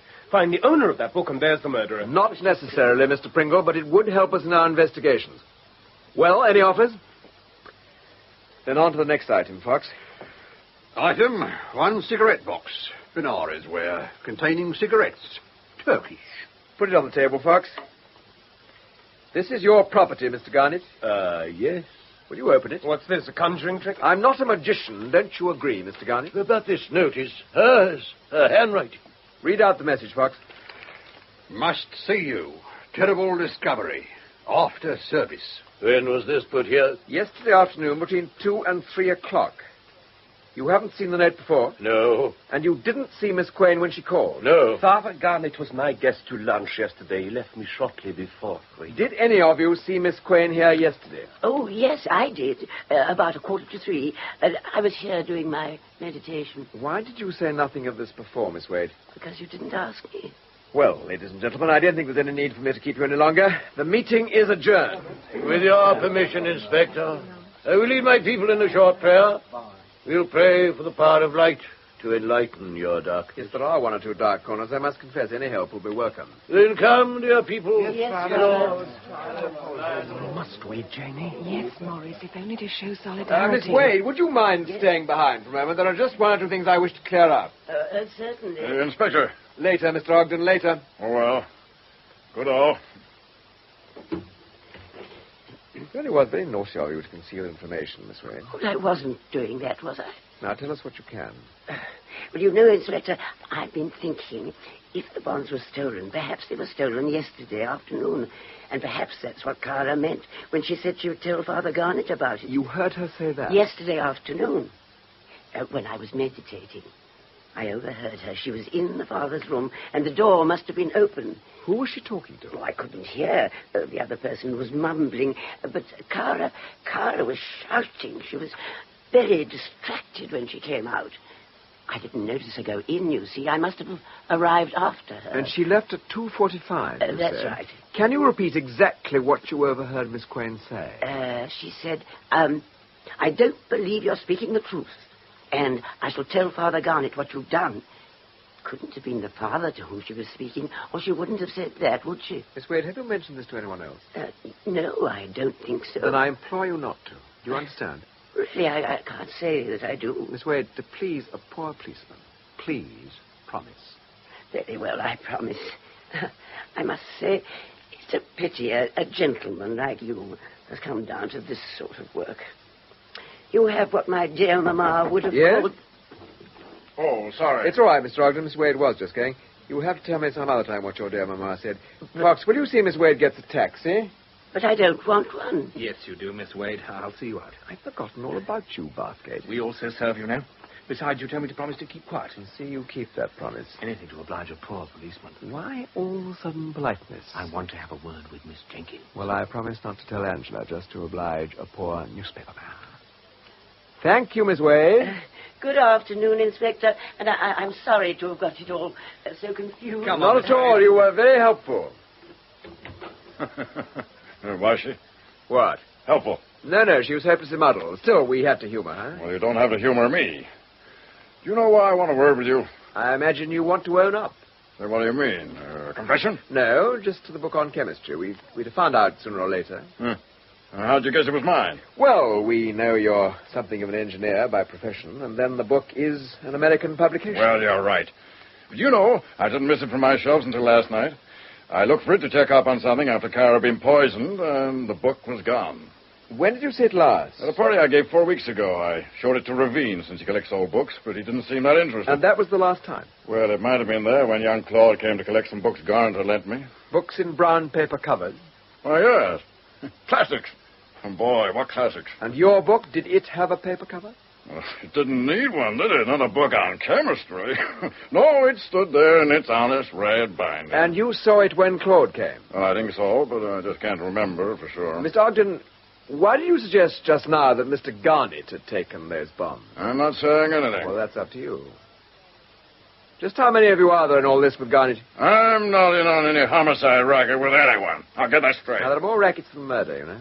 What are you aiming at? Meredith, you're essentially a businessman, and one who would like to see a more tangible return of your money than a dose of spiritual uplift. Maybe. In short, I want to know how you stand as regards the finances of this affair. What makes you think I look upon this as a business venture? I think you're a shrewd man, Mr. Ogden. All right.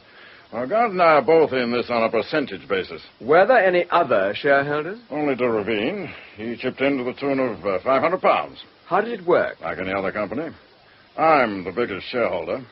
Garnet is paid a salary and draws 20% of the profits. By the way, did you know Mr. Garnet is a fellow countryman of yours? Never. In a sense, he told me so himself. And he piled up one more to his total. And I suppose you don't know about the drugs either. What's that? You trying to say that he's peddling dope? To the best of my belief, yes. Now, look, Chief, as God's my witness, I would never have touched this concern if... Oh, heck, what's the use? The innocent are perfectly safe as long as they stick to the truth, Mr. Ogden. I'm sure it'll come out what the Australians call J-Kaloo.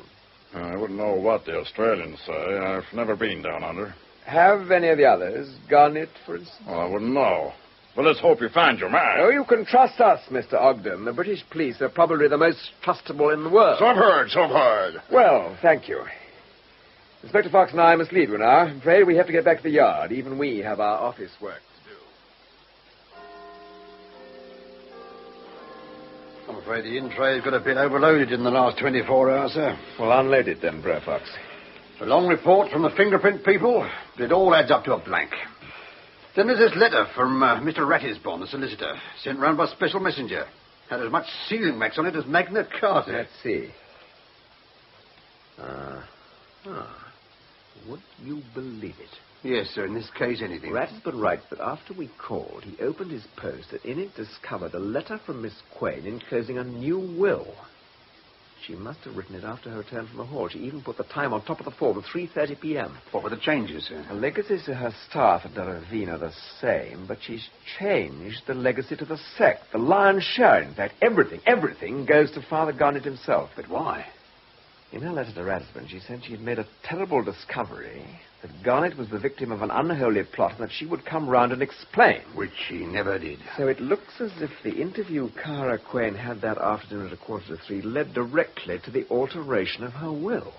And that whoever was discovered there, doing something terrible, taking the bonds perhaps, decided there and then that he had to kill her. Not necessarily. Besides, it would take more than a few hours to prepare the poison. That's if they follow the book. But the motive? Oh, I think it was to keep Miss Quayne quiet, all right, but I think her death was premeditated. What other excitements in store? The report from the labs on the blotting paper on Miss Quayne's desk. And? They can't make it out. We wired at the contest to Barsac to see if she's kept that letter. Hope to God she has. And we wire New York to check on Ogden and Garnet, and we'd also wire Australia. Oh, why would that be, sir? Oh, just a hunch. Yeah. There's the analyst's report on the cigarettes found in Garnet's room. Oh? The Turkish ones on the top were innocent enough, but those underneath were all doped. So we've got him on that count at least. Shall we take Mr. Garnet? Oh, no, Fox. We'll let the bird flap his wings for a while. Who knows where he may yet lead us? Apart from a lot of divisional bump, the only other thing is the pathologist's report. Poisoning by sodium cyanide. As we thought. Look, Fox, have you got Mr. Abley with you? Sir? The chemical recipe book. Oh, yes, sir. Here we are, sir. Now, how did Mrs. Beaton do it? Equal weight of wool and dry washing soda and iron filings. Cook red hot for 3 to 4 hours. Cool. Add water and boil for several more hours. And it goes on. Real Three Witches stuff. You really must want to kill someone very badly to go through all that. But it could be done without laboratory equipment. A good point, Fox. A house-to-house campaign is indicated. Mr. Bathgate shall help us do it. We'll make him work for the privileges we're allowing him.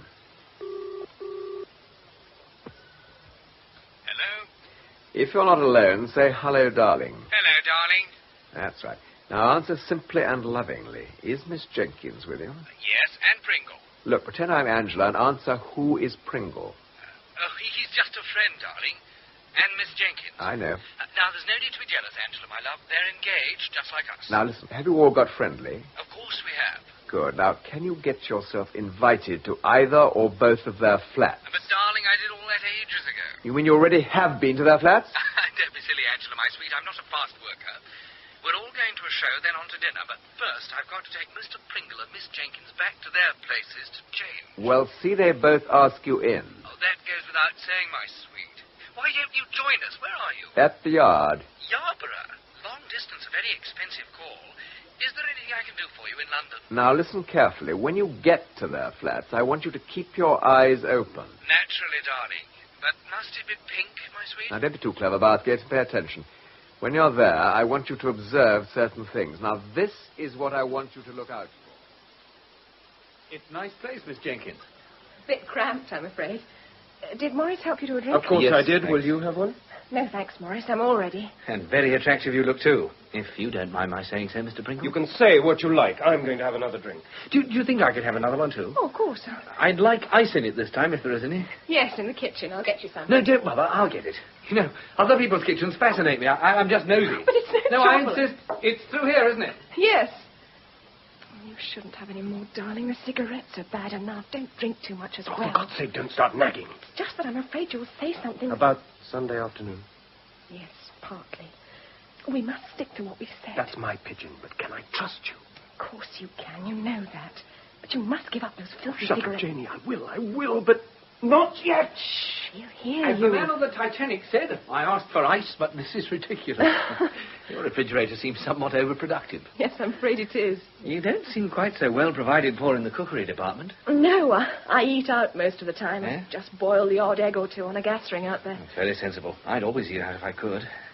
What about you, Mr. Pringle? Oh, Morris leads a lazy life. He has one of those overheated service flats. All the food's sent up from the restaurant. He doesn't even have a kitchen. It's very wise. I say, is that the time? If we're going to make the theatre before curtain up, we really should knock our drinks back and get over to Mr. Pringle's place so that he can get changed. I don't want to change. Morris. Where I'm taking you for dinner, they're pretty formal. I mean, you needn't put on a black tie if you don't want to, but you must wear some sort of tie, I'm afraid. That is something upon which they insist. glad you insisted on Morris's coming back here to change. He's got so slipshod lately. You know why he is as he is, I suppose. Yes, I think so. It's not only cigarettes now. It's got worse than that. He's taking the stuff in the bedroom now. I know he is. When he comes back, you'll see. He's like a stranger. How did it start? Father Garnet is responsible. But Morris is innocent of all this. Cara's death. I know he's innocent. Well, how can you be so sure? He knows something which he won't tell. He made me promise not to tell anyone either. Oh, then break your promise. I can't. Not even to help Morris. He needs help. I know. Also, he himself could be in danger. But surely the police don't suspect him. I wasn't thinking of the police. Do you remember the Unicorn Theatre case? Vaguely. There was a man in there who knew something he wouldn't tell. He was killed. Yes, I see. So, for his own safety, I think Morris should tell. But he won't tell. He'll never tell. Then you must. All right. But quickly, in case he comes back.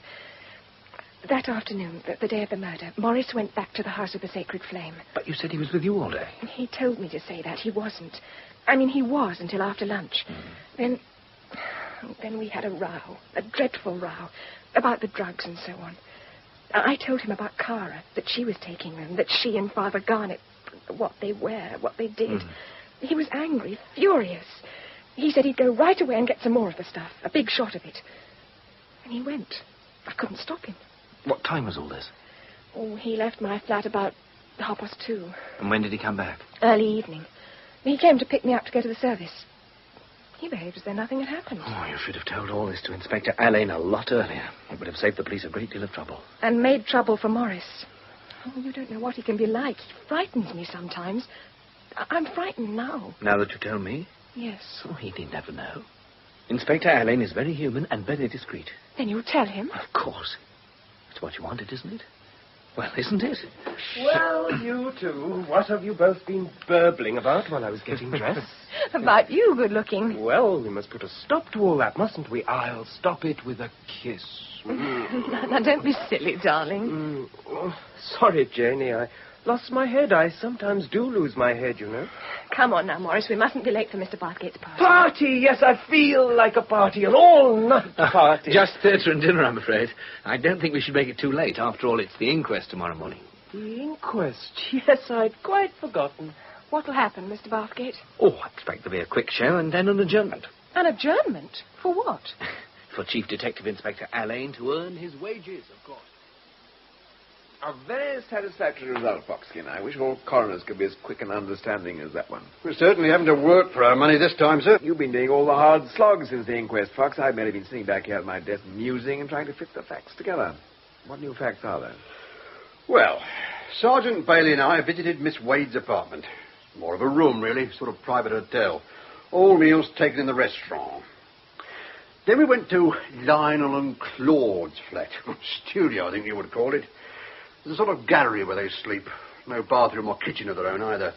They share these with two other gentlemen who have a flat on the ground floor. Sergeant Bailey had some pretty strong comments about it all, I can tell you. We are more tolerant, aren't we, Fox? Oh, yes, sir. And Mrs. Cantor? Well, she lives in a sort of hothouse. Plants and radiators everywhere. Terrible gurgling they make. A woman, Rita, said she's half dopey most of the time. She said that Mrs. Cantor's cat had a better sense of decency than its mistress. A very jealous lady, Fox. Beware of jealousy. It's often a very strong motive, sir. Says gain. Yes, sir. And that brings me to Monsieur de Ravine. A leading statement, Fox. What leads you to that? Well, I got the impression, sir, from visiting the Monsieur's flat, that his circumstances were, well, how can one best put it, somewhat straitened. Well, I didn't feel there was any shortage of money there, Fox. It depends what you're used to, doesn't it, sir? The Monsieur lives in quite a grand style. I just thought that he was perhaps finding it difficult to carry on living in that style to which he felt he was accustomed. What gave you that impression? Oh, Fox, dear Valpine Fox, have you been out on your own detecting again? Well, one can't help noticing things, sir. The staff supported my conclusions. Staff? Oh, yes, sir. It's a large flat, a mansion flat, centrally heated throughout. Ravine's got a butler and his wife who live in the kitchen wing. The master never goes out there, apparently. Very old-fashioned in his ways. There's a maid who lives in and a lady woman who cleans. I see what you mean about style. If he's hard up, then Cara's legacy will be extremely useful. Her pictures alone will fetch a pretty penny in the sale room. I don't think he'll sell them, sir. No? No, sir. He said he would keep them as a memento of his poor Cara. You saw him, then? Yes, sir. He, received me in his study. So he knew the terms of Miss Crane's will, that he was a principal beneficiary? Yes, but he was, I think, talking about the earlier will, not the one she wrote up that afternoon. Well, they're both the same from his point of view. What else did you learn? That Miss Crane's friend, the Countess de Barsac, is his sister. Oh. And that she's in a private hospital in the south of France and can't be disturbed. Yes, I know that, but my friends at the Charité are probably disturbing her at this very moment. I'm waiting for their telegram. He also remembered seeing the chemistry book that night at Ogden's party. Garnet saw it there too, he says. He spilt some whiskey near it and picked the book up. Ogden then came over and asked its value. Whiskey? The smell, sir. The familiar smell. Well, it might be familiar to you, Brer Fox. What are you talking about? Those other books. The priest's dirty books. That's what they smelled of. Whiskey. You always had a good nose, Fox. Thank you, And sir. I think you're on the right scent. I think so too, sir. Enough of self-congratulation. Whom else have we to visit? Well, Mr. Barcade has dealt very creditably with Miss Jenkins and Mr. Pringle. Yes, I must get the truth out of that young man, if only for his own good. That just leaves the American gentleman. There was no reply from his flat when I went round earlier. Then we'll both call in on Mr. Ogden on my way to see young Pringle. I want to survey the scene of that party where the beastly chemistry book made its first public appearance. Perhaps you gentlemen would like to wait in the sitting room until Mr. Ogden gets back. It shouldn't be long. Thank you, Miss... Elsie. Everyone calls me Elsie. I'm sure they do. Fox. Yes. Elsie, could you tell me where the bathroom is? If it's the lavatory you want, it's down the corridor just past the kitchen. Thank you. Don't worry, I'll find it. You look after Mr. Ogden, do you? Yes, I does for him and cooks when he's in. He's a very easy gentleman. But this is an old-fashioned flat and there's lots of hard work. Humping the coals up and down is the worst of it. And the dust it makes. I know an open fire is nice and friendly, but it makes a lot of work. I've got a nice electric heater myself down in the basement where I live with my mother. My dad, when he was alive, owned the whole house, and we lived in it all. But then the neighbourhood went up in the world, so Mum and I went down. Yes. Elsie, I wonder if you can help us. You see, my friend and I are policemen. Is it the murder? The murder at that church where Mr. Ogden goes? It's nothing quite as dramatic as that, I'm afraid. Oh. We're looking for a valuable book that Mr. Ogden has lost. Do you remember it? It's a big red book. Yes, it used to be on that shelf, but I haven't seen it for some time. Since when? Oh, I couldn't say, sir. Do you remember that night about 3 or 4 weeks ago when there was a big party here? Yes, my mother and I helped. Was it here then? I think so. But no, the next day it had gone. Oh, yes, I remember now.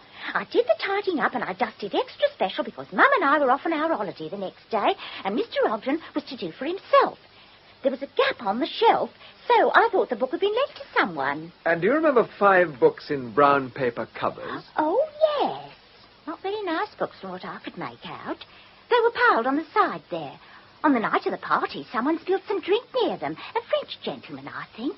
The mark's still there. And what happened to them? Sometime later, after we got back from Margate, that soft youth from the church came for them. 6 of them there were. 6 books? Yes, I know, because they just fitted into his briefcase. I see. Didn't look as though he had the strength to carry them all, poor thing. Oh, you found it all right, did you, Sergeant? Detective Inspector, Elsie. Oh, I'm sorry. Yes, all mod cons, thank you, miss. It is modern, you know. At least the kitchen is. I know, I went in there first. Oh. By mistake. Very up-to-date saucepans and all that. 5XO, the pots are. Sort of glass. I'm afraid of breaking one of them, though heaven knows it's hard enough. Do you know Mr. Ogden managed to smash one whilst I was on holiday? He got a new one and hoped I wouldn't notice it. Well, I never mentioned it. You know what men are.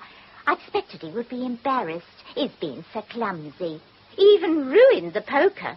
Looked as though someone had chewed it. You wouldn't have thought it possible. No, men need looking after. That's what my mum always says. Oh, would she be livid with me not offering you a cup of tea? Would you like... No, thank you, Elsie. We won't wait any longer for Mr. Ogden.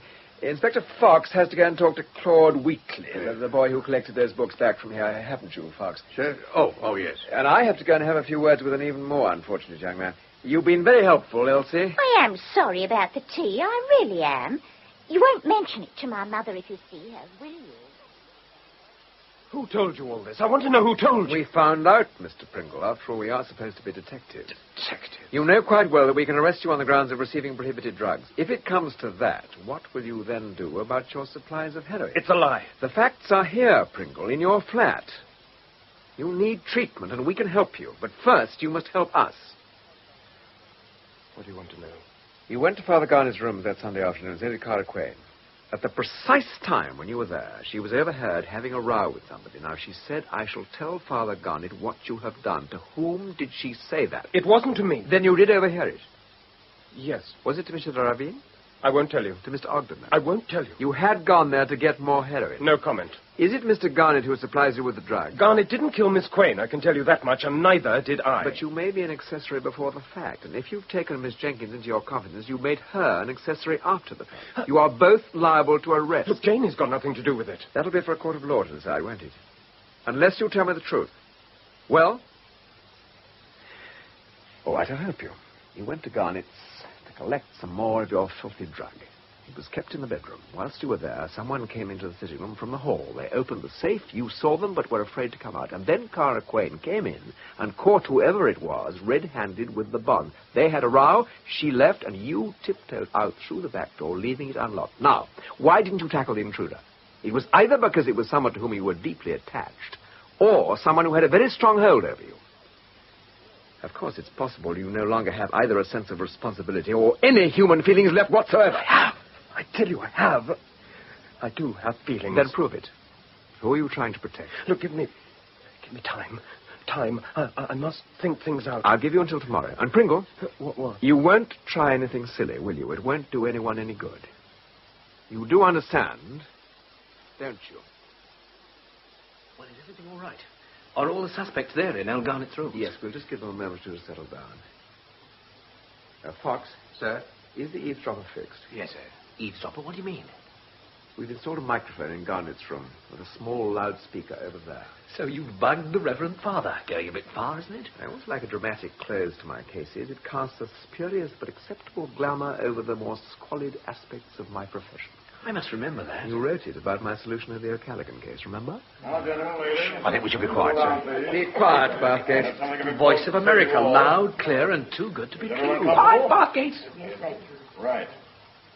Now, we thought this should be a regular meeting in order to sort out one or two things in the light of recent events. I cannot rather say the necessity... No, you wouldn't. The House of the Sacred Flame, as well as being a church, is also a business concern. And I would like to see it wound up in a business-like manner. Business concern. Wound up? That's right. I'm the largest shareholder, and I want to pull out. To this end, my lawyers have drawn up this document, of which you each have a copy on the table. But this is monstrous. You can't do this. No, Mr. Ogden, you Oh, can't. well, I can, and it's all quite legal. The profits of this outfit belong to me, Ravine, and Garnet, in that order. And the bonds, they're also the property of the principal shareholders? That will be so, but the bonds are not here. They've been lifted, haven't they, Mr. Garnet? And do you think whoever took those bonds also murdered my poor Cara? Indeed I do, and those Richie cops think so, too. But I That's don't you. see... Don't you? Oh, don't you, Father Garnet? Who had my book on poisons hidden in his shell? Who had control of the safe keys? Who kidded Carr into leaving him a fortune? She left the manor to the temple, not to me. How the blazes do you know that? You know it, too. I told you, but she did leave you personally a large sum of money as well. Yes, she did. And Monsieur de Ravine as well. She left him her house, her pictures. I do not wish to discuss that. He wouldn't. But, Mr. Ogden, you seem to make out a strong argument against this priest. Father Garnet, a murderer. Oh, this is nonsense. Listen, you girl. Shut up! No, I won't. Right, that's our cue to get crashed. Come on, all of you. All of you, listen! I know what happened that Sunday afternoon. What are you talking about, Pringle? You're a dope. No! For about the first time in 6 months, I'm not under the influence of drugs. And let's make no bones about it. Half of us are soaked in the stuff. Dagmar, Cara, me, pretty Tweedledum and little Tweedledee. Oh, really? It's a lie. It's true. Father Garnet dishes out the stuff and we take it. He gets it via Paris from an agent here in London. He doesn't know who the agent is, but I do. Is all this really necessary? Yes, it is. You see, I came here that Sunday afternoon. I was in the bedroom when I heard the safe door open. I looked through and saw who it was.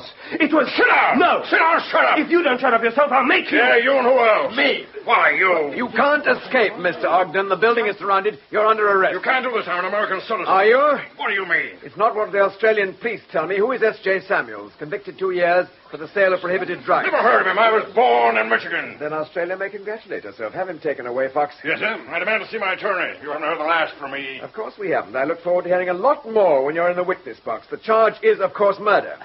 So much for your accusations against the innocent, Mr. Ogden. I wouldn't be too pleased with yourself if I were you, Garnet. You're under arrest, too. No. Quiet, my children, quiet.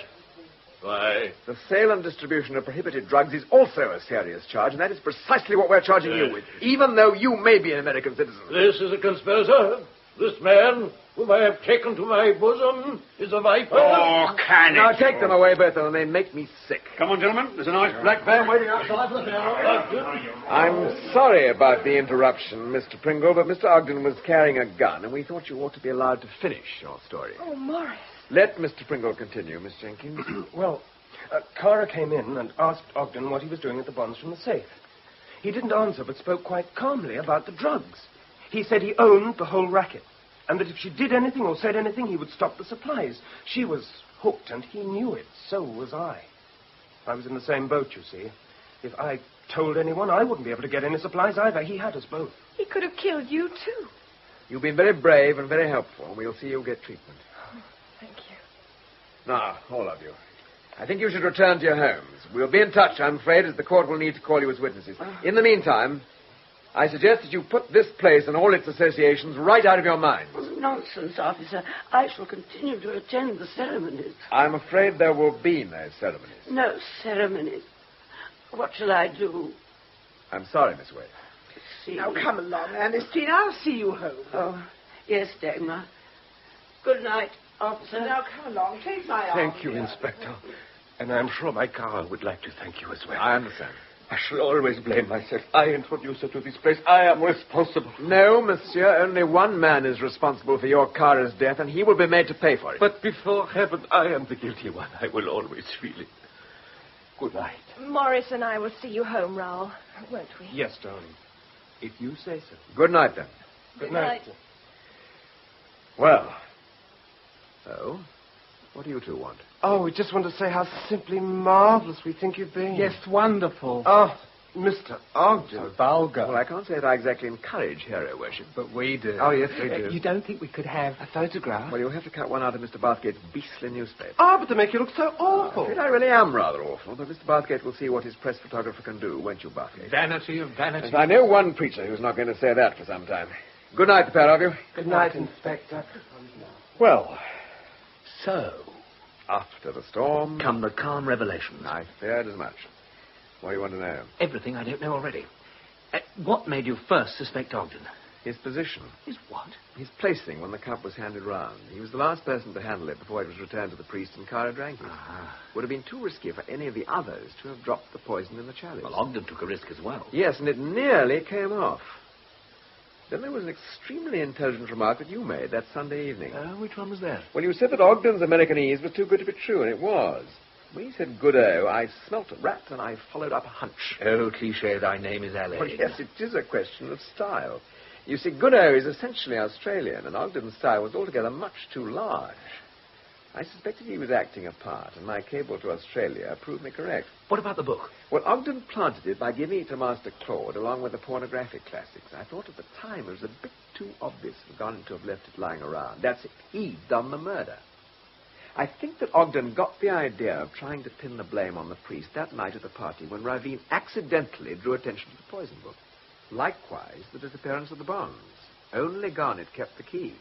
He didn't know that Ogden had already had an impression made of it, and so the evidence would naturally be against him. Then the bonds weren't the real motive. They were only part of it. Ogden was in it for a far bigger stake than £5,000. He knew that Cara was leaving almost her entire fortune to the Sacred Flame Limited, and he was the biggest shareholder. There's a lot of money. I think the idea was born as soon as he knew about the changed will, and Cara's discovery of him with the bonds clinched matters for last Sunday. And most of that's dangerous conjecture. What other facts are there? Well, only Garnet or Ogden could have concocted a local brew of cyanide at their own homes. If you discount Miss Jenkins and her gas ring, none of the others had access to a kitchen. Elsie pointed out Ogden's broken cooking pot and noticed the chewed-up poker. Poker? That's where he got his iron filings. Oh. I mean, he wouldn't have wanted to have gone to the chemist. We could too easily check on a thing like that. Yeah. Then there's the letter Cara wrote to her friend, the Comtesse de Barsac. You got it? Well, I haven't, but the French police have. Because the Comtesse was in hospital, she didn't open the letter. It as good as tells the whole story about Ogden and the bonds and threatening to stop the supply of drugs. All in all, it's a pretty straightforward case. It might seem so now, but it didn't at the beginning. Garnet's legacy. Will he still get all Miss Crane's fortune? Not if Mr. Rattlesman can help it. I suspect a remote French cousin might find himself a very wealthy young man. Let's hope so. Garnett's the nastier sample of the two, in my opinion. Maybe, but at least he stopped short of murder. Yeah. What'll happen to this place? The House of the Sacred Flame. This? Oh, it'll close. But there'll be other places like it before long. Tonight we slam the door on this particular bit of hocus-pocus. Yet you can be sure that tomorrow somebody else will start a new quack sideshow for the credulous. Death and Ecstasy by Niall Marsh was adapted for radio by John Tiedemann. Peter Howell played the part of Chief Detective Inspector Elaine, and Gary Watson that of... Time is 8:30, and we come to Saturday Night Theatre.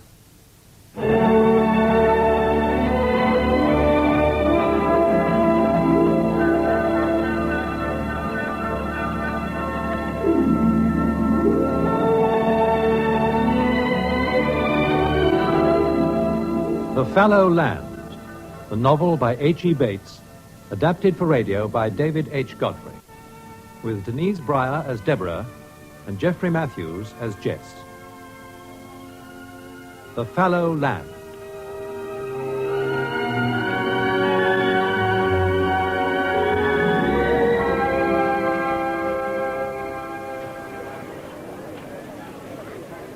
Come on, ladies and gents, have a go at the hussar. Penny a ring, only a penny, ladies and gents. Penny a throw, you may win a watch. Roll up, ladies and gents, and try your luck. Here, what about you, sir? Have a go? All right, I'll have 6 pence. That's it, sir. Never know your luck, do you? Here you are, sir. Thanks. Here we go, then. No. No. Nearly. No. Oh, hey. Does that count? Right not, sir. They got to be right over. Oh, one more. Here goes. No. Me luck's out. Have a go for me. For a necklace. Eh? I'm afraid my luck's out. Never say die. What about that green necklace? Have a go for me. Here's my 6 pence. 6 pence? I'd be shot if I didn't man enough to do a little thing like that. Another 6 pence, please. That's the spirit, sir. Here you are, sir. So. Well, here goes. Nearly. A little further to the left. Hey, easier said than done. No. Never mind. You'll do it. How's this? Well Hey! done! What I It's a tell necklace, you? isn't it? One necklace, sir. Oh, well, thank you. Don't wear it myself, but this young lady will. Oh, thank you. I've been wanting a green necklace for a long time. If I couldn't win a bit of a thing like that with you egging me on, I wouldn't be a mucher. Oh, you made my heart stop beating throwing like you did. Huh? I could see you wasting every penny just for the sake of wasting it. Money and everything. You can't do a sight without it. I can't bear to see folks throwing money down the gutter. I take care of what bit I got. You're like my old dad. He wraps his up in a small bag and hides it. He'd have a fit at you throwing money away like you do, wouldn't he, then? He'd have a fit anything I did, I reckon. Hey, but look, instead of standing here and talking, we might be having a glass of beer. Or ride on them peacocks. Oh, it's just money thrown away on peacocks, I think. I could do with a glass of beer, anyhow. What about you? I could do with a bit of a sit-down. But I don't want more than half a glass. Come along, then. This is the quickest way. Pass the fortune teller.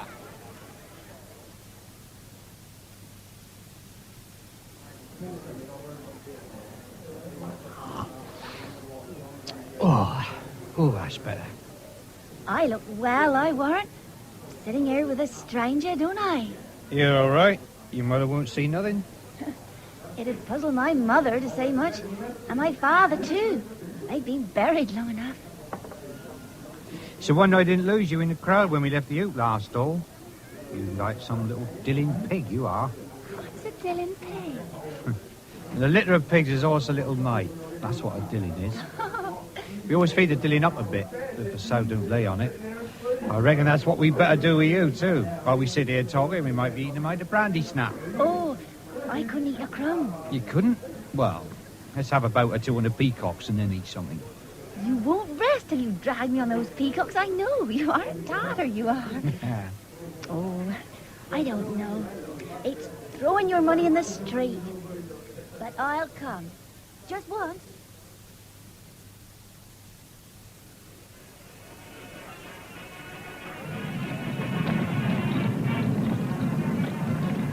There we are.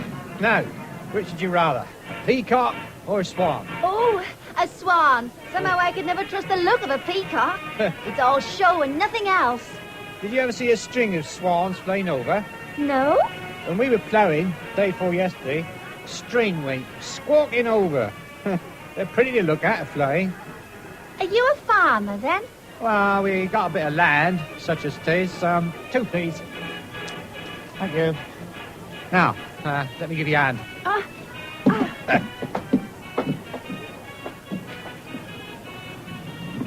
We're off, hey! Hold on! It seems faster when you're on.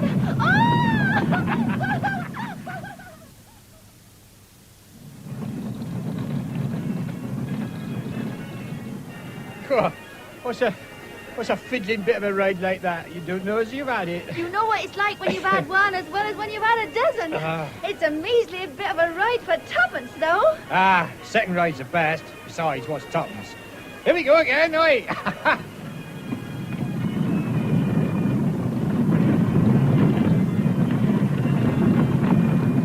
What's your name? Deborah. Deborah what? Deborah, lovely. What's yours? Jess. Jess Mortimer.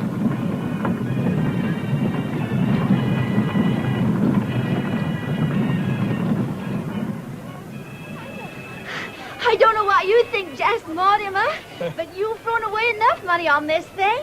Off we get, quick. Take me hand, then. Jump. Thank you. All right.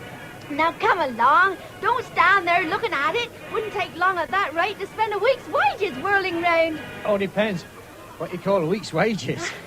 I get 5 shillings and all found. Oh? What doing? I'm in service. Mrs. Arbuthnot's in Wildbriar Lane. Wildbriar Lane, eh? Oh! That's 11 o'clock. No matter. How about a hot potato? Store's just across there. No, I'm sorry I can't stop.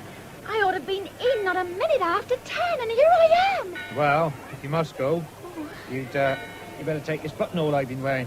Oh. There you are. Goes well with them beads. Thank you, Jess. Good night. If you'd like to come up to the farm Sunday afternoon, we could have a bit of a look round for mushrooms. How'd you like to come? I'd love to, but you'd have to fetch me. Oh, I'll fetch you. About 3 o'clock. That'll be fine. I'll be there.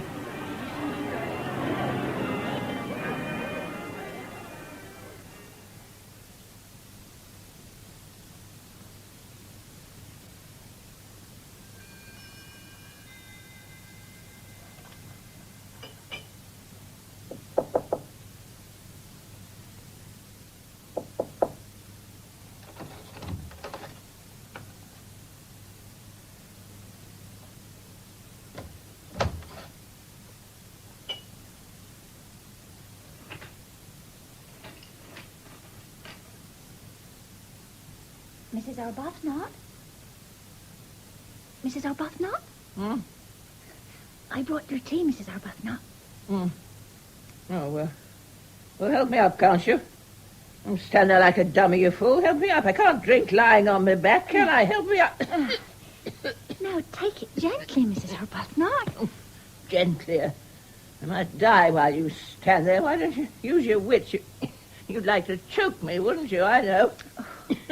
Now, drink your tea, Mrs. Arbuthnot.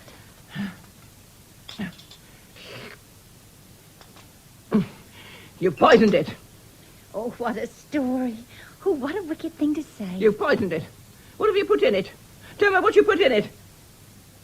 Well, why don't you answer me? It's just a nice cup of tea, madam, that's all.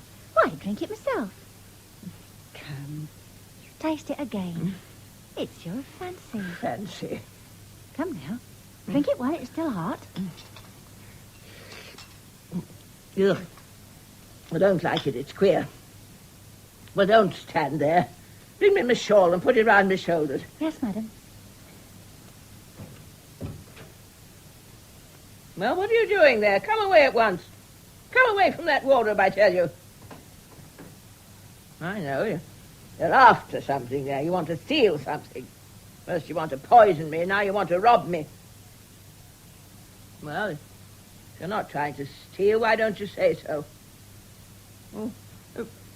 Where are you? Oh, don't go. Don't leave me for a moment. Come here. Mm-hmm. That's it.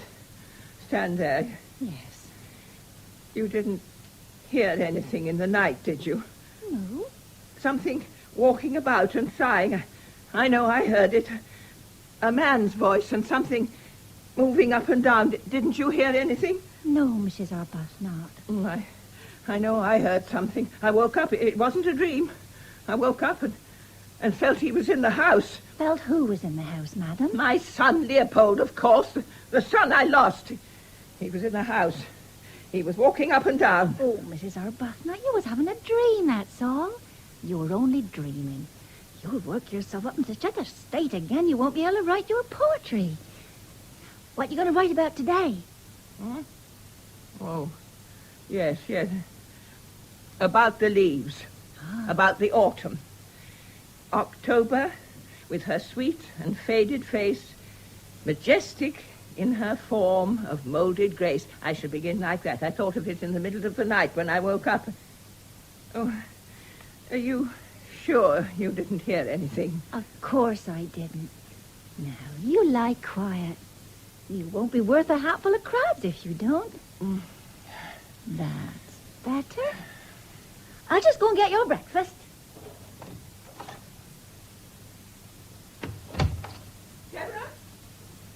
Deborah!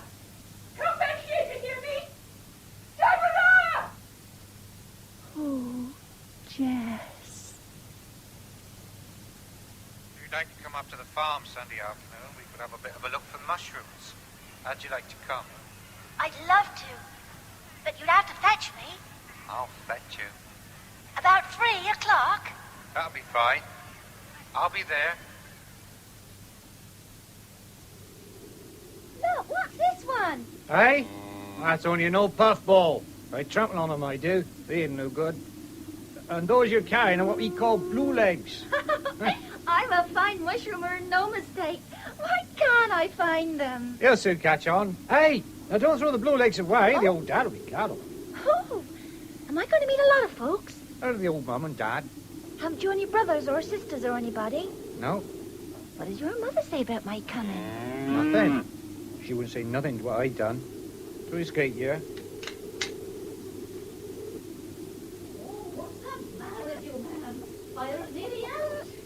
This way. I can hear Mum in the kitchen. Oh, man, you heard me. If you're going to put some wood on, put some wood on. Putting skinny flint bits like that. Now, what heat is there in bits like that? Oh, Mum. Dad. Oh, yeah. Hello, Lad. Jess. Mum, I want you to meet Deborah Loveday. Oh, afternoon, miss. Good afternoon. And this is my dad. We be mushrooming. She's brought a tidy handful of blue legs, Dad. Blue legs, hey? Milking done, Jess? Not yet, Dad. Just going along. Tea's pretty near ready. Now, don't go off, Jess. She'll have to wait, that's all. Cow's got to be milked. Be dark else. We'll wait for you, Jess. Loveday, eh? You ain't no kin of J.B. Loveday. Big man, a carrier, used to talk down his nose. They used to twit him a lot about talking down his nose. I got no relations much. They used to work with a man named Loveday. Oh, you starting to fill the girl's head with your old tales before she's been in the house 5 minutes, I would. I wonder how many more times now. I wonder. Oh, shut up. Folks will think you've nothing else to do but sit and tell fool's tales like that. If you can fetch some wood in, that'd make more sense, like. Jess says you eat blue legs, Mr. Mortimer. Oh, he'd eat any old truck. Stinking old herbs, and I don't know what he'll bring home some days and stew 'em. Fit to choke a polecat. Oh, mash the tea, woman. I want to get locked up before that. Mash the tea whenever Jess gets in and not until. Oh, leave off with that poker! All right. Jess'll be here in a minute. I expect you're hungry, my dear, but we always waits for Jess.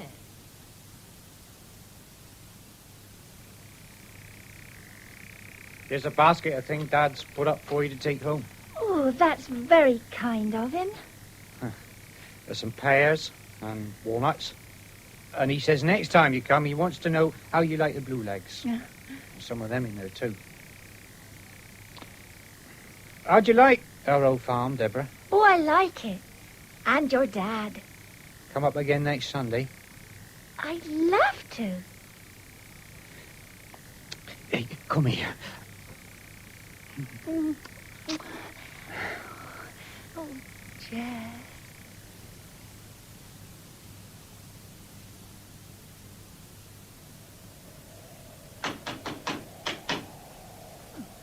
Wonder who that can be. Why, Jess! I was just on my way up to your place. My mother's bad in bed. Can you come up now? Of course, I was just leaving. Mrs. Arbuthnot's asleep. I'm fit about, Mum. I'm straight. Come on in a moment. It's cold on the step. But what is it? Well, she was drawing water from the well this morning. Just as we were sitting down to breakfast, me and Dad, there was such a rattling and clanging out in the yard. Must have been the bucket rattling down the well again. Well, we went out, and there she lay, groaning. I never heard anybody groaning like her. Straight, I'm fret about her. Well, what does the doctor say? We ain't had no doctor. Why not? She won't. She won't have a doctor in the house for love nor money. Oh, dear, I don't know some folks. We'd best get up to the farm now and see what can be done. I'll get my things first. There's Deborah, Mum. Is your side hurting you? Oh, it don't hurt now. I seem a lot better. I shall try and get up after tea. You'd better stay in bed, Mrs. Mortimer, and let Jess fetch a doctor. No, I don't want a doctor. I don't want no doctor's traipsing up and down. Where's he gone? I heard him go out. Picking the herbs again, I warned. He ain't gone for a doctor, has he? I don't want a doctor. Dad's out of feeding up, Mum. That's all right. Well, I don't want a doctor anyway. Now, do you hear me? That's all right. I shall have to go down and milk, but Deborah, she'll stay with you. You lay quiet, don't fret. Try and have a bit of a sleep. I will.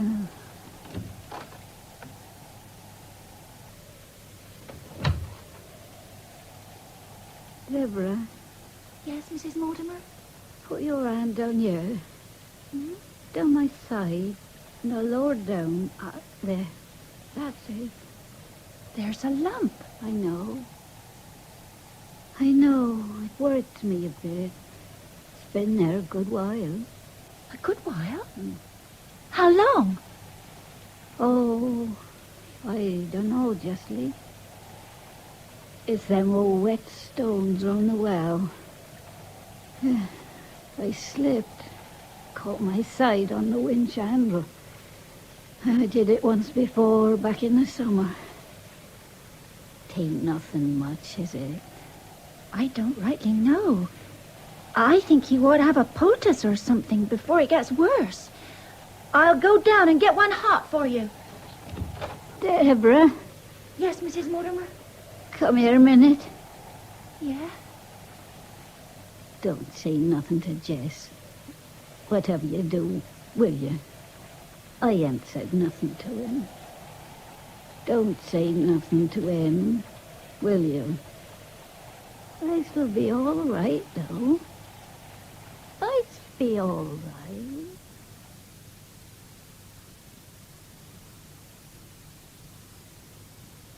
Well, what is it, girl? Don't stand there like a dummy. Say what you've got to say and have done with it. Has anything happened? No, Mrs. Arbuthnot, ma'am. Then what is it? I want to leave, ma'am. I want to give notice. You want to what? Oh, you're not going to leave me. I'm going to be married, ma'am. Good God. I didn't know you had... Why is it so sudden? What's happened? Has anything happened? His mother has just died, Mrs. Arbuthnot. He and his father are alone, and... Oh, I'm afraid it is a bit sudden, but I... What is he? He's a farmer. A farmer?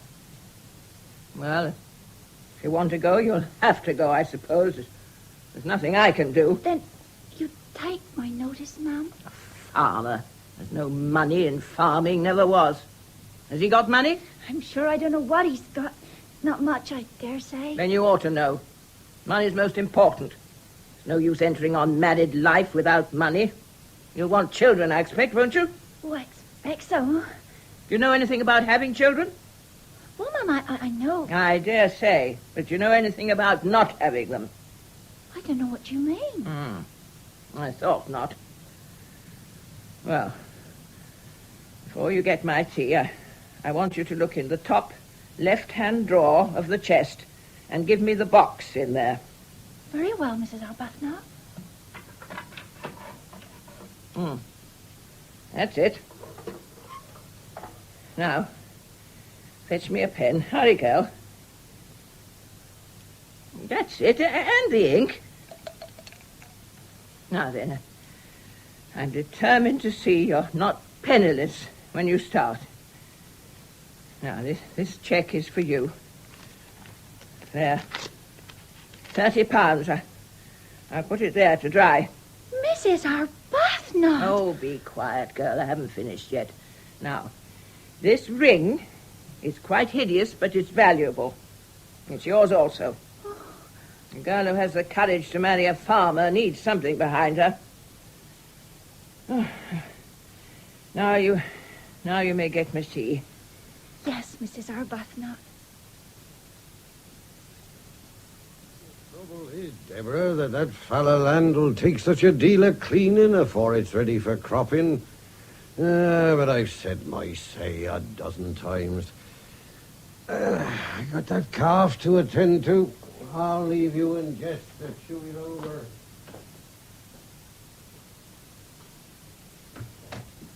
Why don't you try something new in it, Jess? Something new? Yeah, something you never tried before. What ain't we tried, I should like to know? Well, I'd try again then.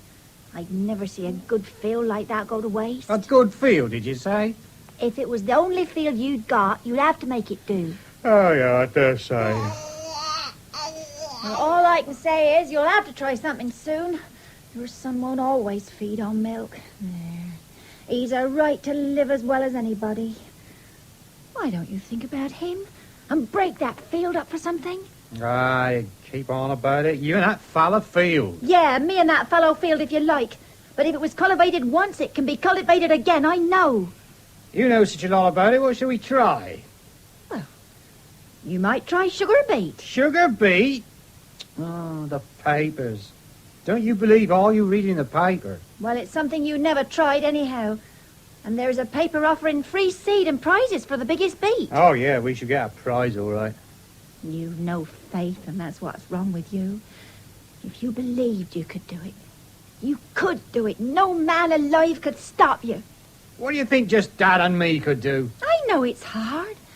But if it's too much, why don't you hire a man and buy another horse? Man and a horse? The do you think we can get money from to get a man and a horse?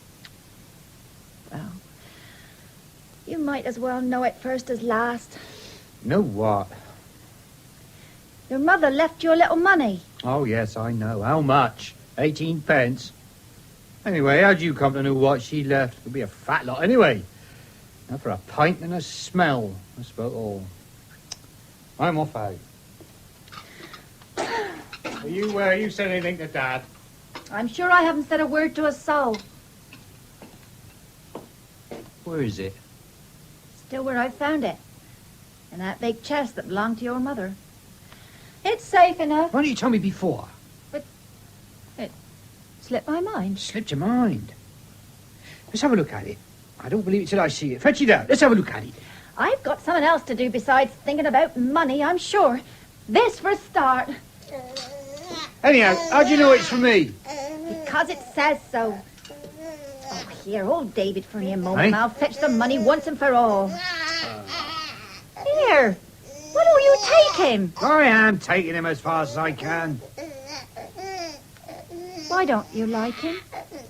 He's your own flesh and blood. He won't bite you. Why don't you take to him? Nothing taking about him. So you think? You ought to be ashamed of yourself, that's all I can say. Hey, what's the matter? What are you bawling like that for? I'm your dad! What on earth are you doing to him? Here's your money. Now rest yourself. Now, for mercy's sake, give the child to me. There. Where'd you get this box? I told you. The big chest that belonged to your mother. Hey, sovereigns. Every jack one of them, sovereigns. It's a card with my name on it, too. How much is it altogether? You'd better count it. How the Hanover did she do it? She's the only one who knows that. Look. He's watching you, Jess. He knows every movement you make. Yeah. You know what that is, young fella? Play with that, then. Go on. Take it. Yeah, you throw it down, would you? Throw it down again. Go on. Oh, you'll lose it. No, I'll find it. Yeah.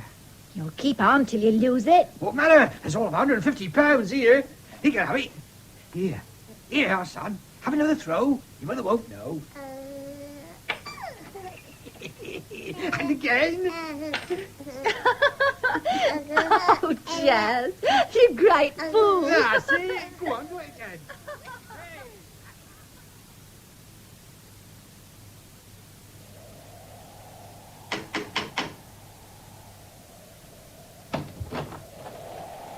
Mrs. Mortimer, Yes? your man's had a bit of an accident. Oh, the great loony. Where is he? What's happened? He's out there. We're bringing him in. He got thrown from a trap. A trap?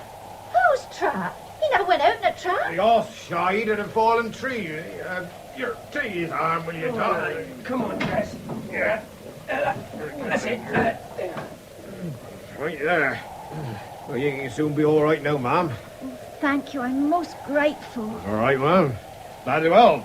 Good night, then. Right. Bye, Ben, Dove. All right. See you Saturday. You'll be all right. Yeah, of course. Don't be late and take care of that head. Right. Oh, you great half-sharp. What have you been trying to do? Nothing. Hey, get me some brandy. All right, then. Lean back.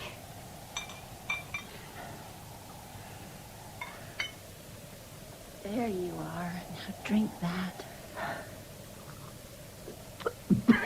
How the goodness gracious did you come to do this? Ruddy. Horse had a fit, that's how. Is your arm broken? Oh, what the hell do you think? You're about half sharp, that's what I think. You must have been drunk, the lot of you. You'd better go to bed. Come along. Oh. What's the matter with your head? Nothing. Well, shut up. Leave me alone. I'm getting a bit about myself. But, Jess... Leave me alone, I said! Leave me alone!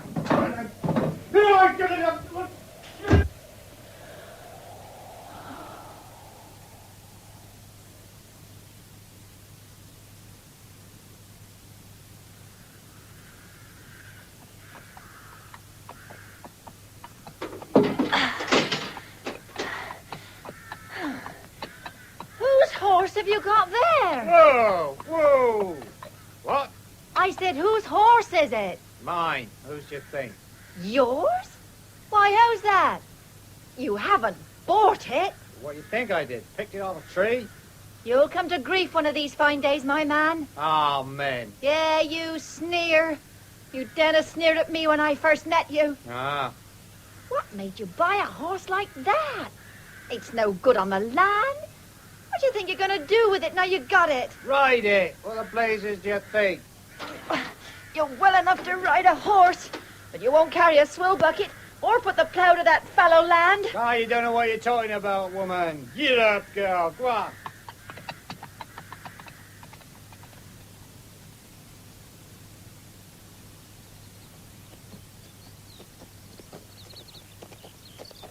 Good afternoon. Promised I'd be here, didn't I? Nice lot of violets you've got. Noticed them by the spinney as well. Well, did you?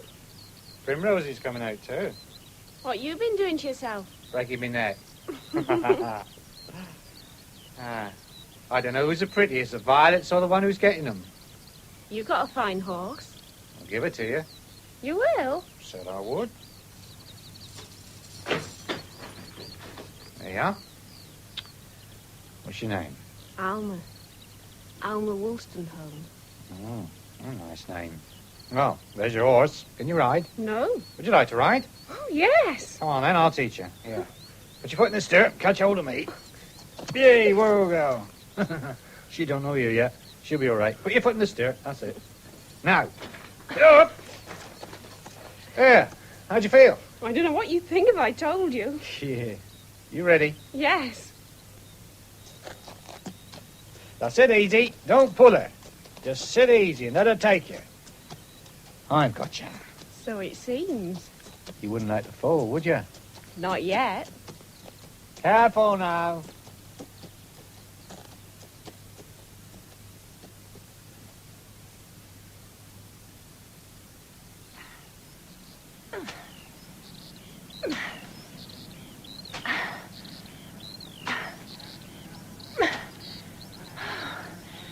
Where are you going, Jess? We're not half through cutting this bean crop yet, and it's only half an hour till sundown. Oh, I've had enough, that's all. Do you think your father and I haven't too? If we don't get this crop in tonight, we won't even get back the price of our seed. You heard me.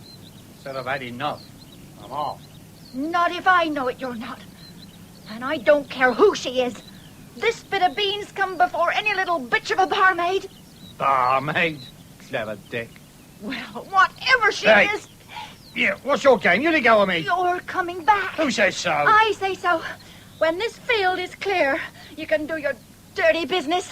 Not until. Come on. Get that sickle. Let go of my arm. Let go of my arm, do you hear me? Oh, I warn you, it'll be the worse for you. You. That's about all you're fit for. I've had about enough of this. Ow! You'll be lucky if you ever see me in this hole again. You turn up like a bad penny. Wes, what's up? Where are you going? She knows, Dad. Better ask her. Boy, what's the matter, Deborah? You mustn't weep. Yes! Yes! Come back here! Come back here at once! I'll let him go, Dad. He's not worth it. Let's get on. We must get these beans in before dark.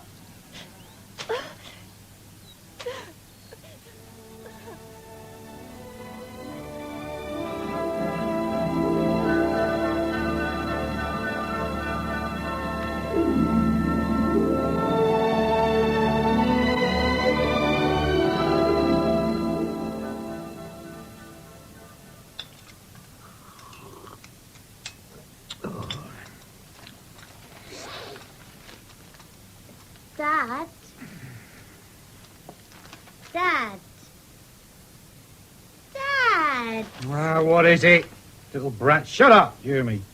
Dad, keeping on. What's the matter with you? Dad, All right, Davy, my lad, you take that. See how you like it. Yeah, well, perhaps that'll cure you. Yes, you can bawl. We'll go bawl to your grandfather. Why can't you show some spirit like your brother?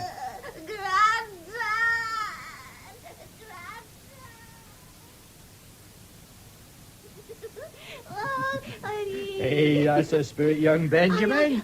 That's the spirit. Hey, I'll give you a sovereign if you do it again. No, never mind you fall over. Make a man of you. That's it. Bloody good. Hey, you'll have a sovereign when I put my best trousers on. Bloody. Oh, you young devil. Hey, come here. Now, say it again if you dare. Bloody. That's a nice word. What if it is? At least young Benji's a man, not like his milksop of a brother. So that's all you can find time to teach him. I'll learn him another, if you ain't careful. I can well believe it. Oh, you can you? Here. Say blast it. Benji, say blast it so as your mother can hear. Once and for all. And listen, I shan't say it again. You may do what else you Now, like, but... preach. Very well. You know well enough what I'm trying to say. These children shall grow up a credit to me if they never do to you. Get that into your head. Ah, hear that, you young devil. There's a woman for you. Blast it! Blast it!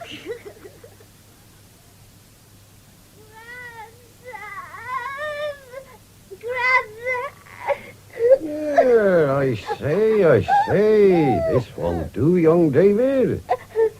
You must just let Grandad finish the milking and then we'll have a story. Eh? This is the last bucket.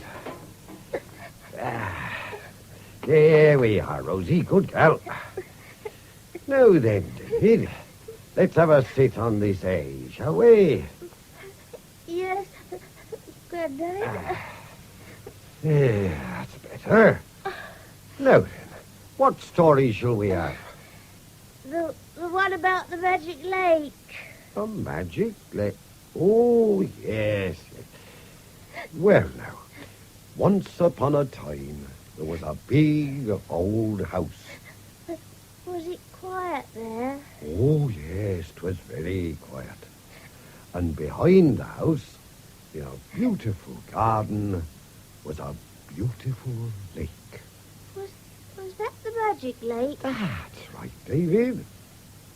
And when the moon come up, big and yellow, you could see its reflection in the clear, smooth water, like a great, big, yellow plate.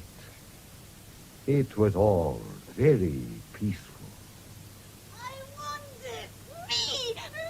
Give me it! Give me it! Here, where do you think I am? Out in the spinney? I want it! You'll do as I say. No! I'll teach you to snatch. You shall have no supper. I give you fair warning. I hate you. Gently, young Benjamin. Leave him to me, Dad. Oh, you got the supper to get me, dear. I'll take him up. It's bed for that, me lad.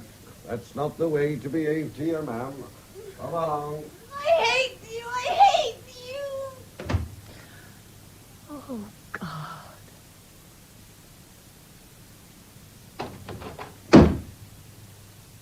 Well, where's supper?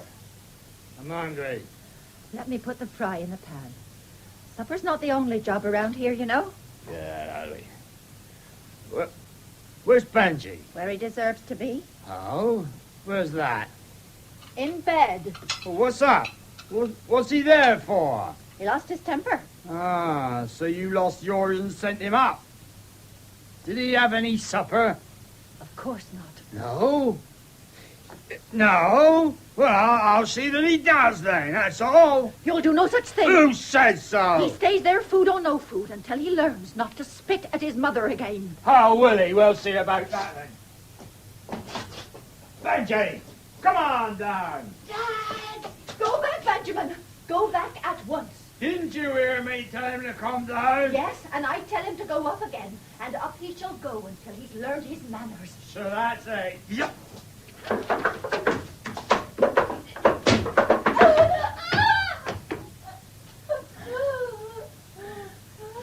You asked for it. Mom! David! Mind him, Jess. Out of my way. And let that be a lesson to you, mate, lad.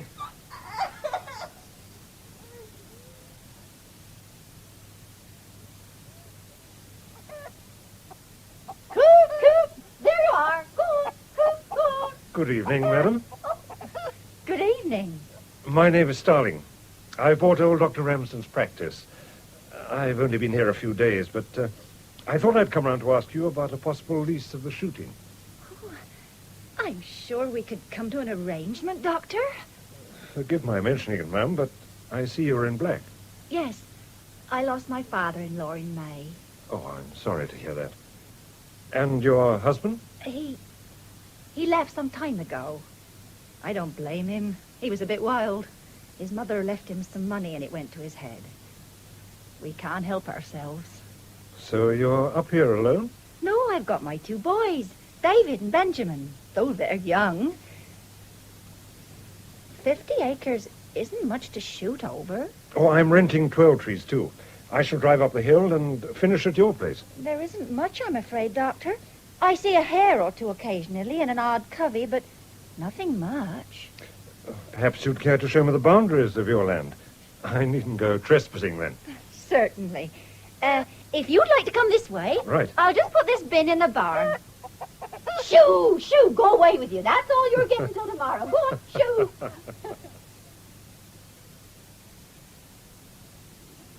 The Sharman plan ends by that row of elms there, Doctor. I see. Do you get any snipe at all? By the brook, I think. I've heard them say so. 12 Trees land comes all the way from the village by the brook. You'd see them there, if anywhere. Oh, sounds a hopeful spot.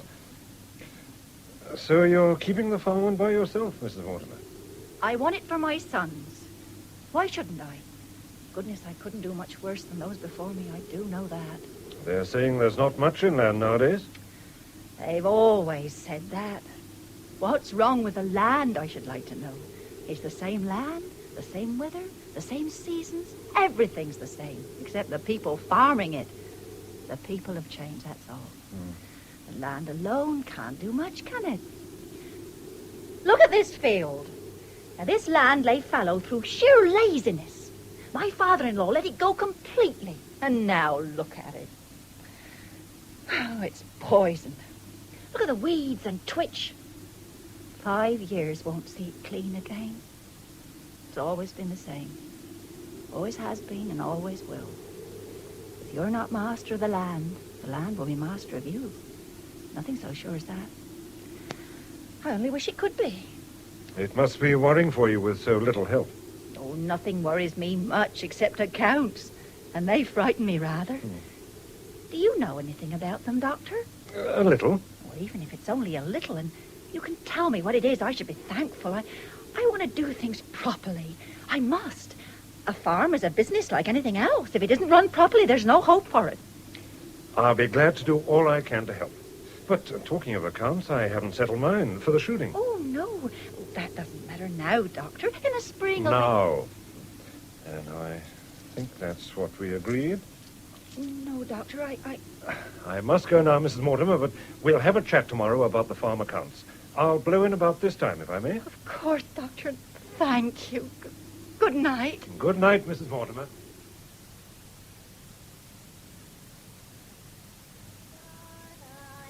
Oh, shut up! That's nice talk. Now stop quarreling, you two, and mind what you're saying. The doctor's just coming up the path. I ain't quarreling. I ain't quarreling with nobody. All right. You're not quarreling, but that's enough. Hush, boy, do. Good evening, Doctor. Come in. Good evening, Mrs. Mortimer. Hello, you two. No quarreling, I hope. Oh, you're just in time, Doctor. I think you'd better sit between them. Oh, very well. What are you staring at, young man? Your gun. Benjamin, you behave. There. I'd be ashamed, I know. What did he do? Oh, you shut up, David. Nang, magpie. I want a gun. Indeed. And is that the way to ask? Oh, why can't I have one? Ask the doctor. Why can't I have one, Doctor? One like that? Because it's dangerous? Because you're not old enough? Because they cost more money than you dream? Because you must have a license? And because you could never lift it? I could lift it. Oh, no, you don't. You must learn to take no for an answer, my lad. I want one. Now, come along, outside the pair of you. The doctor has come to help me with the account. Now, come on, hurry up. No.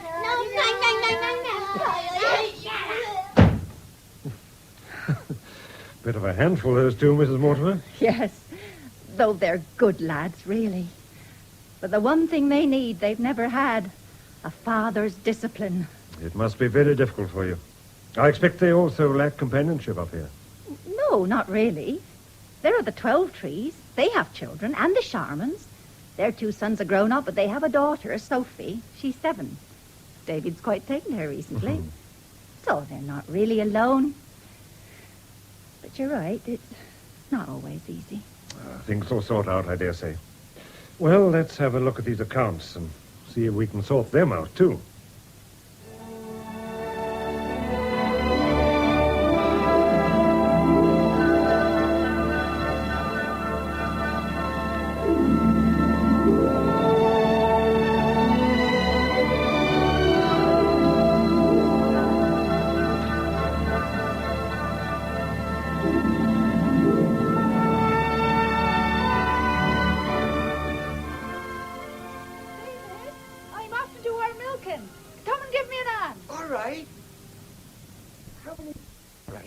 I can milk ours. You dared. That's all it is. You dared. Who says so? I do. Come on. We can do ours first and then go back to your place. All right. I'll give you daring. We'll see. Come on. This is the barn. You take Hetty, the black one there. She's easy. I'll take June.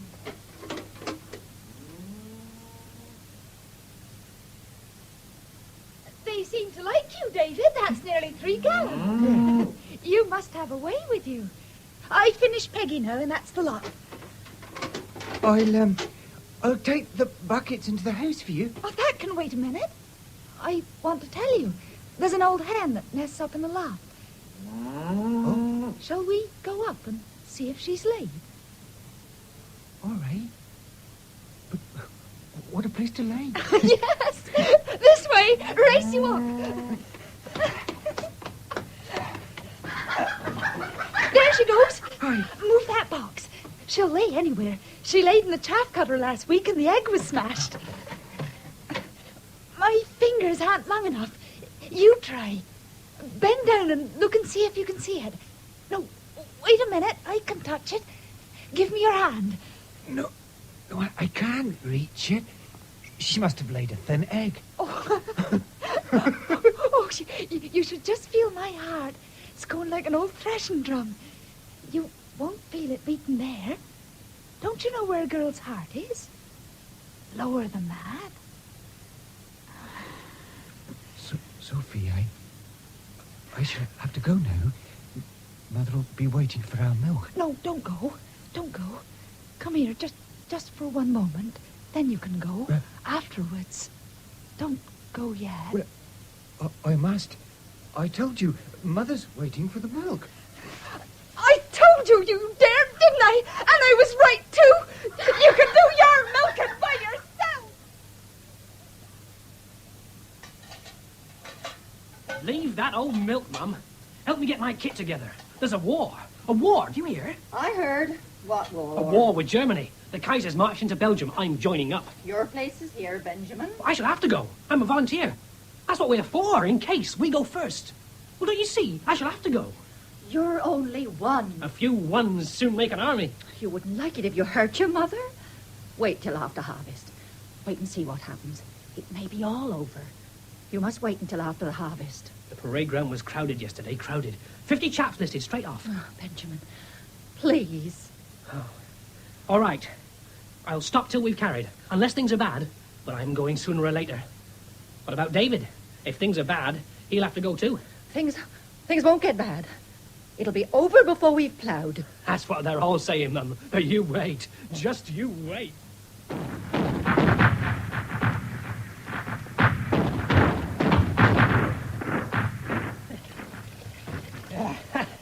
Well, that's the last time I wash in the old sink for a good while. The last time? Yes, Mum. I'm off tomorrow. Tomorrow? Yes, David, tomorrow.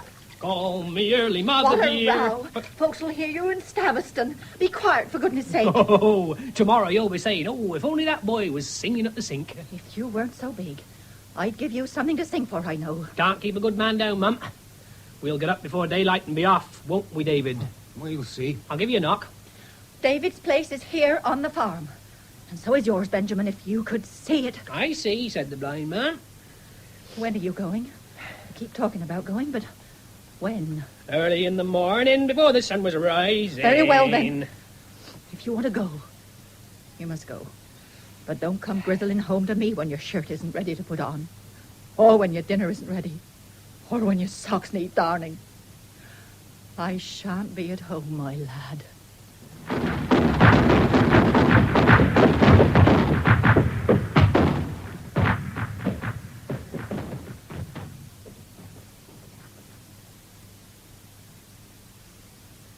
Would you join us at supper, David? It's very frugal, but we have no right to eat while others are suffering. Thank you, Mrs. Twelvetree. And where is your brother Benjamin now? He's in France. In France? Oh, how proud your mother must be of her son. And when you go, too. Of course you'll come and say goodbye to us when you do go, David. Well, of course, Mr. Twelvetree. When I go. I think that's so noble. But it's what we would all do if we were able. If I were a man, to volunteer would send a thrill through my heart. People are not all so easily stirred as you, Mother. Prunella. Now, be quiet, my dear, while your father reads us the latest war news. I do feel it's so good and important. David would like to hear it, too, I feel sure. I feel sure he would. Wouldn't you, Mr. Mortimer? Now, look here, Prunella. David, if you go, I'll go. Oh, Daddy! Yes, Prunella, I'll go if he will. I mean it. William. Oh, William. Look up, David, my boy. Will you if I do? Oh, why should I? Ah. Who spoke to you, Prunella? No one asked you to speak. Your father asked me a question, and I'll answer it when I've made up my mind.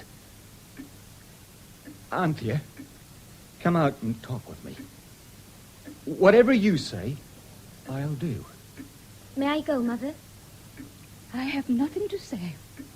Ask your father. May I, Daddy? Yes, Anthea. You may go with David. Come along, Anthea.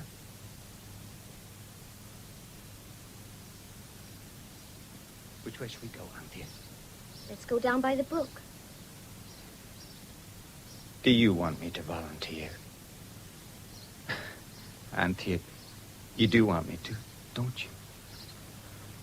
Why should I want you to, David? Do you think this is the first I've heard about it? Don't you think they've been talking about you for weeks and weeks? Nothing but you and the war and why didn't you go? Prunella won't let me sleep for talking about you. Never mind your sister. She doesn't understand anyway. None of them do. If your father joins up, Anthea, what will you do? I don't know. He talks of selling out. Mother has money, but we lose it on the farm. We 12 were the last people who ought to have been farmers. If Father goes to the war, we shall sell up perhaps and go into lodgings or rent a house somewhere. I don't know. I don't care much. Does he want to go? He thinks it's right. They all think it's right. If I go, Anthea, will you marry me? My mother would have you to live with her. Oh, David. They'd never let me. When would you go? I'll stay a week. If we got married, my mother might buy your place and put us into it. One big farm. All your fields right down here and all ours up to the road. Well, think of it. Would she do it? Well, she'd do it if she could. But could she? Well, you never know about Mother. She's deep. She's got her head screwed on the right way, don't you, Fred? Since my father left her, she's had to use her head. Don't you ever hear of your father? Never. Doesn't she speak of him? Well, she told us about him, Benjamin and me. And then we're finished. Once she said a thing, she said it. She's never said another word. Anthea. Yes? Tell your parents I'll go. Oh, I've no patience with them. You're not beholden to them for every step you take. I'll stop a week. The roots want hoeing. They do, badly. Yeah, the wheat ought to be rolled as well. It ought. I might do that, too. I should. A week's a long time. You can do a lot in a week. Yes. You can do a lot in a week.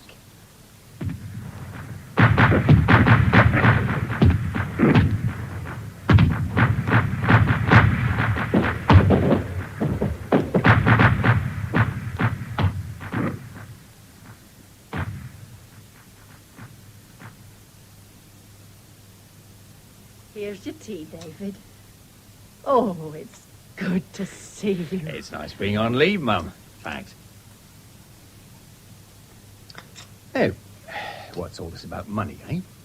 Well, you've heard me speak of Mrs. Arbuthnot. What, that old girl you used to work for? Yeah, now listen.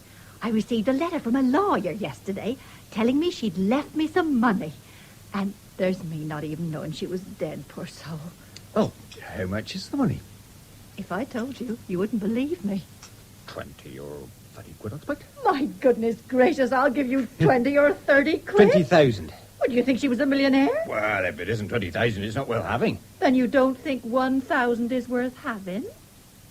1,000? 1,000. Cash and security. 1,000? Why, the old... Now, you'll do something with that, I should hope. Do something? What, buy some land, a bit more pasture, some more cows. We'll see, we'll see. You've got to strike out, Mum. If we're going to have a farm, let's have a farm, and not a molehill. What can you do with 50 acres? Have you been up to see Anthea? She's been asking about you. Yes, I went this morning. I think she's ill, Mum. Ill? Yes. They're starving themselves, those Twelvetrees. Starving? Well, since Mr. Twelvetree was killed at the front, the three of them just sit there knitting and don't eat enough to keep a mouse alive. But why? Why? They think it's patriotic. Patriotic? Oh, I've no patience with such folks. I've no patience with them. Now, this'll give you an idea, Mum. Look. She baked that little bun for me. And that's something special. They're just starving. The farm's going to ruin. They've got no cattle now, and the wheat's never been hoed since it was drilled in. Oh.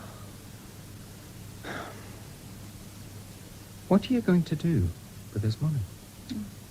The money's all right where it is. Why don't you buy their farm, Twelvetrees? Buy it? Yes, buy it. Anthea says she'll marry me, and she can come and live here till the war's over. And then we can live at Twelvetrees. And I'll farm that side, and you farm this. They don't want to sell, do they? They can't farm, they know that. They'd be only too glad to sell. It wants thinking about.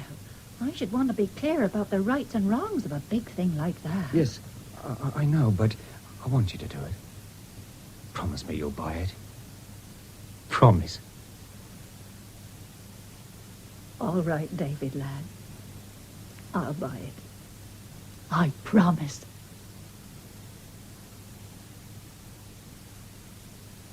If you'd like to help with the chickens and the milk, Anthea, you can. I'd be glad, in fact. And I'll pay you wages, same as I should other folks. I'd really love to help, Mrs. Mortimer, but I don't want any wages. Oh, now come. Work's work and it's worth money. No. There's nothing wrong about working for money, is there? If it's right for a man, it's right for a woman, I should think. I suppose it is. No suppose about it. It's just give and take. Now, what can you do? Can you feed up and milk? I can feed, but I can't milk. We never did a thing ourselves on the farm. Well, you do what you can, then. You'll soon pick things up. I hope so. I'll get along to those cars. Just a minute, Anthea. Yes? You're not worrying about that boy, are you? If I catch you worrying 1 minute about him, I'll warn you. If he's in the front line, he's in it. And all the fretting in the world won't make it different. You must take things as they come. You can't help them or keep them back. So just don't worry. I'll try. You'd better. Now go and see to your calves. All right.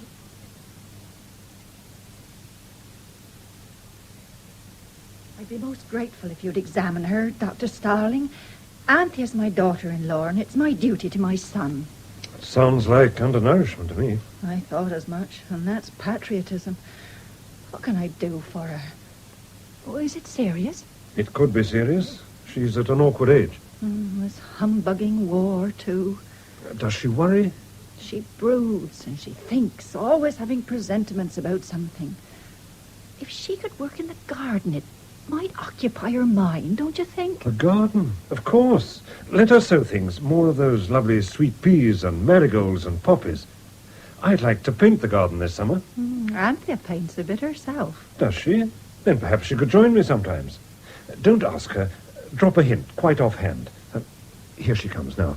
Not a word, remember. She's carrying a telegram. The postman. I saw him in the lane. It's Davy. I knew. You'd better leave us alone, Dr. Starling. I will, but I won't go. I'll be outside if you need me. Just give me a call.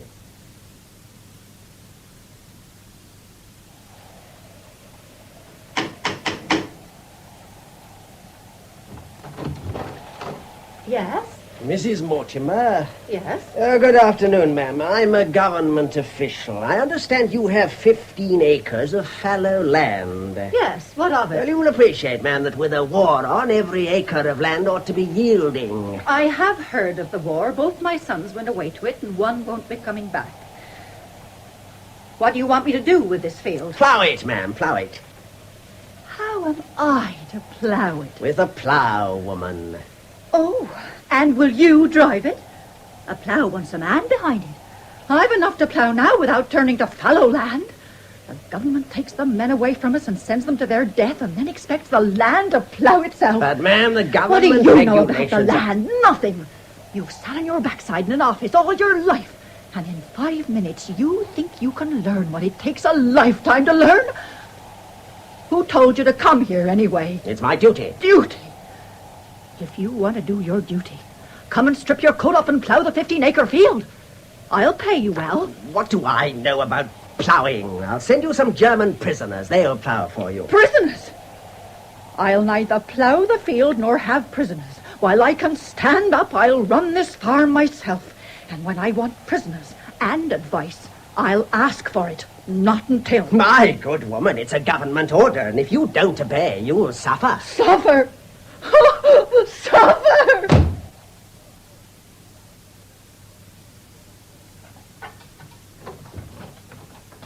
Hello, Anthea.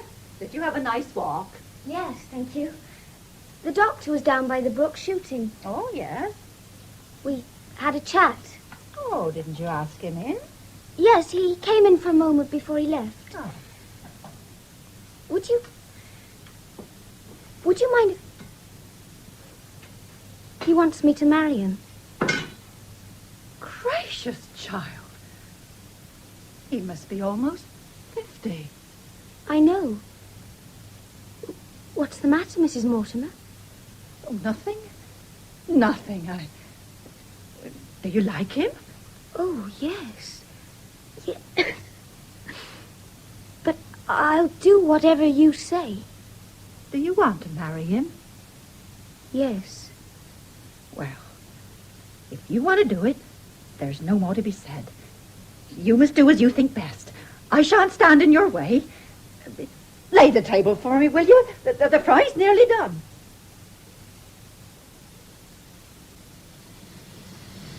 Have it done. Have it done.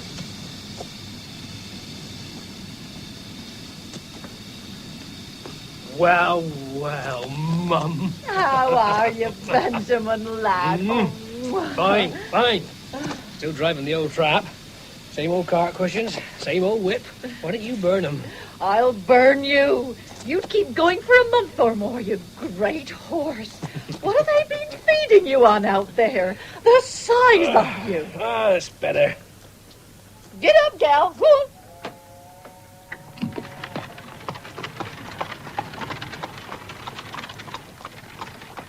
Well, it looks as if I shall be able to sack all the men now you're home for good. You'll do the work of 50. Sack 'em, buy that tractor. You thought any more about the tractor? Tractor?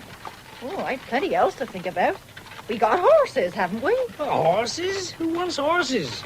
I want some on wheels. Wheels are the coming thing. Everything's going to be on wheels. We're all going to be on wheels. Just you mark my words. Same old country, glad to be back, aren't you, Benjamin? There she is. Same old farm. Same old farm, indeed. It's twice as big. Well, same old farm, only a bit bigger. Same old mulligan going on anyway. You must remember we haven't had the men. Wheels will soon change all that, you see. As I told you just now, we'll soon be on wheels, you and I, Mum. It's the coming thing. Come on, gal. Get up, go on, get up. There. Isn't she a beauty, Mum? Sitting there, go on. See how you like it. A tractor? Don't be a silly boy. We can't afford a thing like that. Go on. What do you think I brought you to the agricultural show for? When you have a farm of your own, it'll be time to do as you like and have as many machines as you please. Not until... You know what we want? A new drill. Look at them old horse drills of ours. Now, look at the rows you're drilling one bout with that thing. Your father sowed his wheat broadcast, and he had 10 quarter one year, I remember him saying. There isn't a man in the show that's seen 10 quarter. Now, there's a time saver for you. Now, all you do is you connect the flexible pipe on there, and any water that collects while you're ditching can be pumped out as you work. Hey, how's that for a gadget?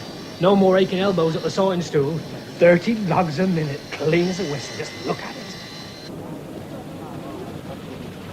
You know what that is? A kid could work it. It reaps and ties and throws out in a jiffy. Oh, come on, Mum. Say we'll have one. Come on. It'll save its costing 2 harvests. Come on, say we'll have it. You'll never regret it.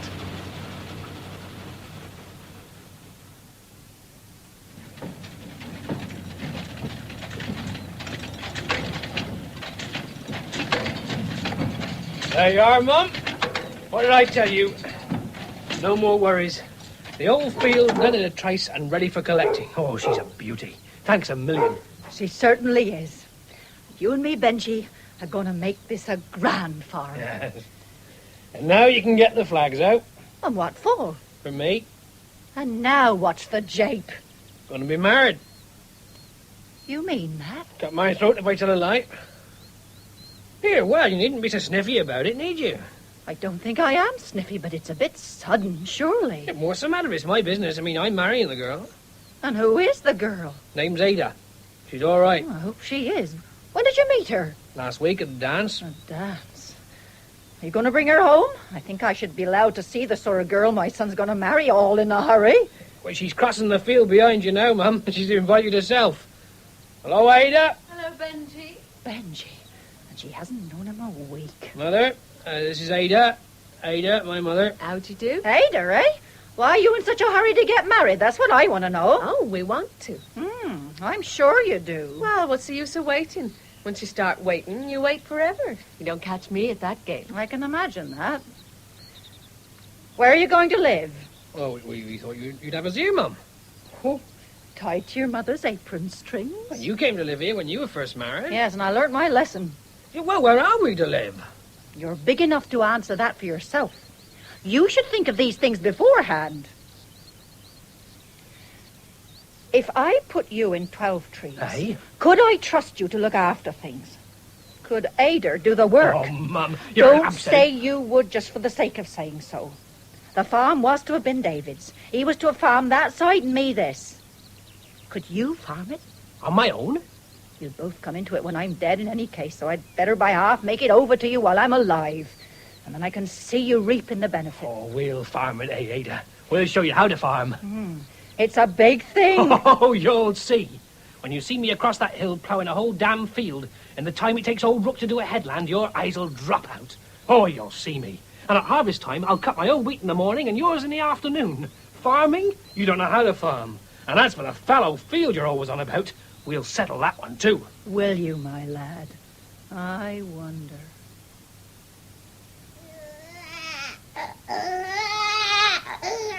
Oh, shut up. Damn kid makes me sick. Nothing but bawl, bawl, bawl all day long. Have you fed him, Ada? Fed him? I'm always feeding him. He bawls when he wants to be fed and bawls again when you've fed him. Oh, it's sickening. Shall I nurse him for a bit? No, I don't care. Come along then, love. Kids don't give you a minute's peace. Don't I know it? There, love. That better? How are the hens, Ada? Are they laying at all? Laying? Don't get an egg apiece for breakfast. Oh, what's the matter with them? Oh, ask me another. What feed do you give them? Feed? Oh, they take potluck most days. They find enough in the yard. They want a bran mash these cold mornings. I dare say, but who's going to get a bran mash here with 2 kids to feed and dress? Not me, thank you. Has that sow pigged yet? Sow? Oh, we sold that. Sold it? That sow was in pig. What the nation did he sell it for? Oh, the tractor wanted new parts or something, and Ben thought it was more important than the sow, so he sold her. Well, he's sharp. He could have got credit for the parts, couldn't he? He's finished getting credit. But that sow was worth a weight in solid gold. She'd have soon had 12 or 14 pigs besides more litters. Oh, well, it's done with now. Can't say I'm sorry either. I can't stand the rotten things. There's not much you can stand, is there? No, there ain't, and I don't care who knows it. If I've another winter in this place, I shall go scatty. Muck, muck, muck. Oh, nobody to talk to, and kids bawling all day long, up to our necks in debt. I am sick of it. In debt? But what's Benjamin been doing? Doing? What can you do with a place like this? We shall make it pay if we lived here till doomsday. Farming don't pay nowadays. It's finished. You had a free start. I was hoping you'd make a go of it between you. How? That's what I want to know. How? Work. That's the only thing on the land. Work and patience and more work. Here, take the babe. I'll be going now. I want a word with Benjamin. Oh, you can save yourself the trouble. He's gone off. Gone? Where to? If you must know, he's gone about some partnership in a motor bus. He's going to run from all the villages to the market. That's what we're selling up for.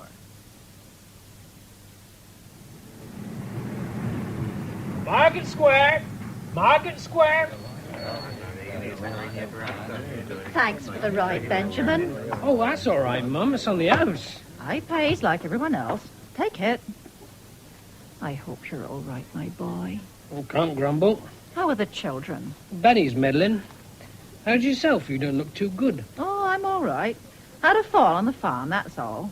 Shall I go see him? Please yourself. What time will you be home for tea? 4. I'll come down about then. Bye, Mum.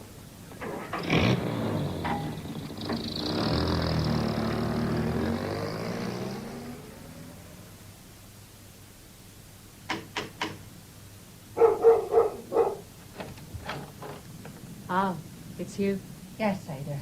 I told Benjamin I should be coming down. Oh, did you? Well, he ain't here yet. He said young Benny was bad.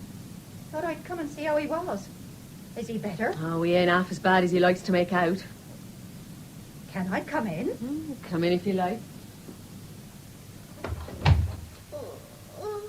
Well, what's the matter with Benny? Oh, what's the matter, love? Oh, don't be so daft, boy. Let her look at your ear. Oh, he's a damn nuisance. He won't let you touch him. I've had enough straight. Let me look, Benny. Let Gran have a look.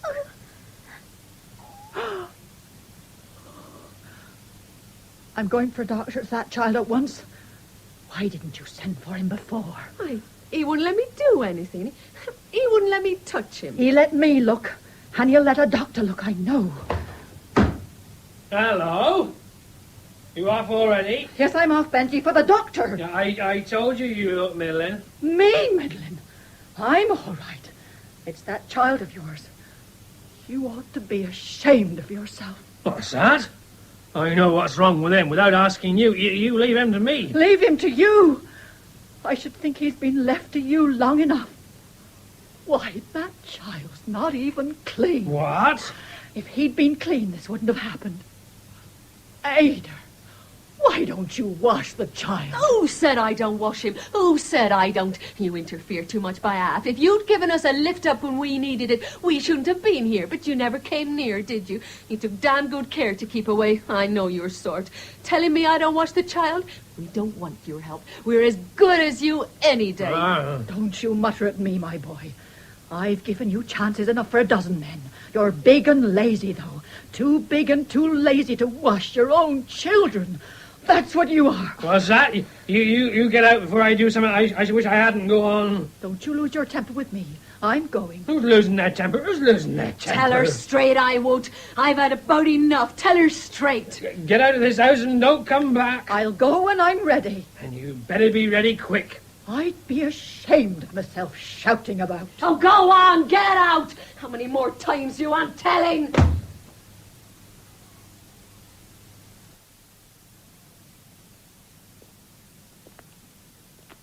Hello?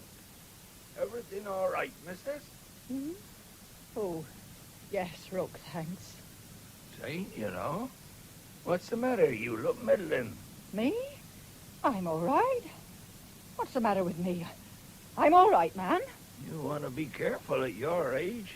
It's tidy hot, you know. What if it is? I've got things to do. I can't bother with the heat. All right, missus, all right.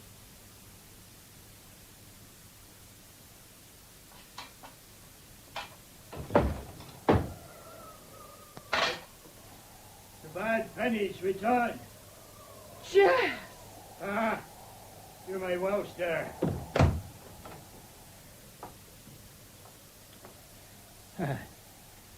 Baking day. You've been sleeping rough. Hey? Where'd you sleep last night? Hey? I said, you've been sleeping rough. Best I could find. Can't you hear? Hey? Oh, I've been a bit deaf this 2 years. Ain't done a mess, you see. You gates, you poultry houses. Now you've come. Are you going to stop? Hey? Oh, I come up to see you got a bit of a jacket to give away. What made you creep back after all this time? You can stop and have a bite if you care. It's cold, but you're welcome. You can go and wash while I dish up if you like. Oh, I shan't bother. Bit of muck, more or less, wouldn't hurt me. Just as you please. Well, it's ready if you are. Ah.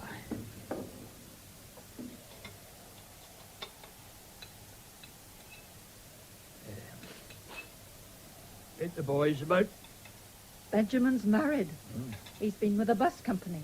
Now he's in the motor business in Staveston. Right. He was restless after the war. Felt he couldn't take to farming again. They nearly lost their boy, Benny.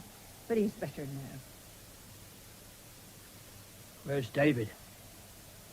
He was killed in the war. Hey? He's dead. War? Yes. Well, there's plenty there. Take more than that. Oh, yeah. Don't mind if I do. You'd better eat it all. I don't want any. Ah. Go on. You don't look very lively. I'm all right. I'm a bit older than when you saw me last, that's all. I ain't such a chicken myself. You'd better stop here. You could do light work and I'd pay you. Then if you don't like it, you can leave off and draw your money. Right, yes. You're the boss. What's the matter, man? Good gracious, what's the matter with you? Hey, give me a drink. There's a bill right there. Oh.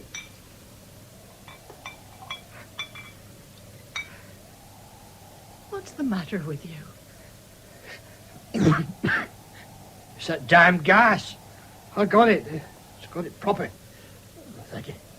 Oh, then you went. I'll get some tea. Want to look at the paper? Oh, it's no good.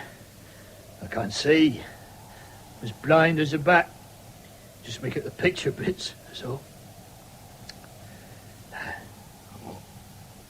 Rum times. Yes. What are we coming to? I'm sure I don't know. Will never be the same, will it? Land's in a poor way?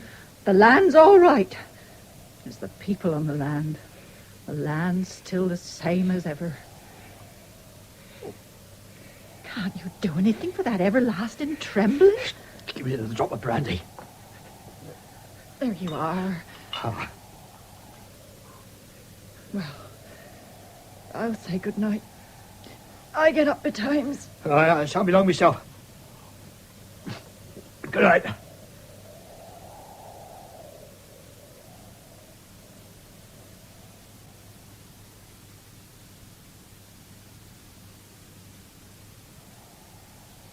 Is that you, Anthea? Yes, but you must rest. How many eggs today? Nearly 40. 40? Oh, good gracious. What's Jess doing with them? Not an egg to 3 hens. You mustn't talk. I don't care. Where is he? Fetch him up. I want to talk to him. But you mustn't. I'll get up if you don't fetch him. Promise to close your eyes if I do. All right. All right.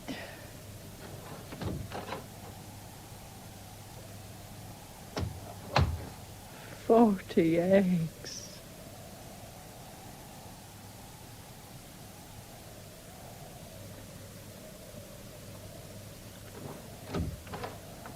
Were you having a nap? Ah. How'd you feel, me darling? That's right, Zell, let me be. Have you done that ploughing? Hey? Oh, the fallow land, yes. We made a start. A start? You ought to be finished. I want that wheat in. Ah, that'll be time enough. It ought to have been ploughed a month back. If you don't plough that field, we shall lose it. You know what it used to be. Why don't you do it? Why don't you? Now, you've talked enough. Lie still now. You must go, Jess. Hey? It's time you went. I'll go. Now, try to sleep.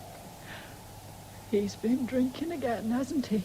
You really mustn't talk. There may be legal difficulties, but I'd like you to have the farm, Anthea.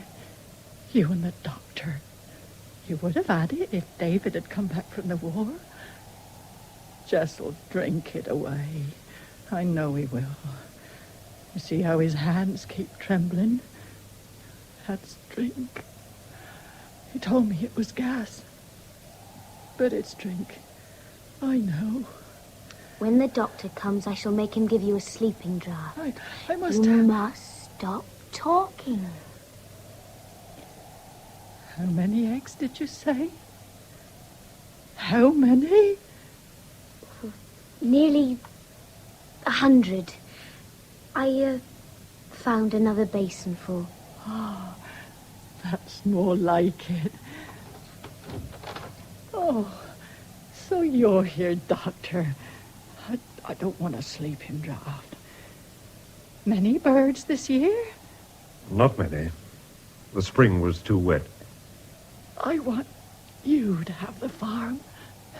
You and Anthea. I want you to have the farm. It'll be nice for you. The land's all right. It wants working, that's all. Has Jess been ploughing that fallow field? If it isn't ploughed, we shall lose it. We shall. Lift me up. Lift me up. I want to see if he's been ploughing it. Lift me. Lift.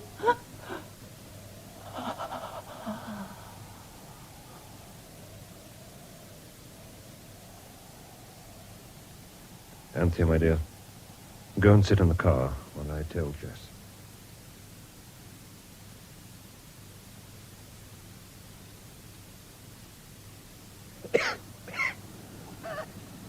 How is she, Doctor? She's gone, Jess. Hey?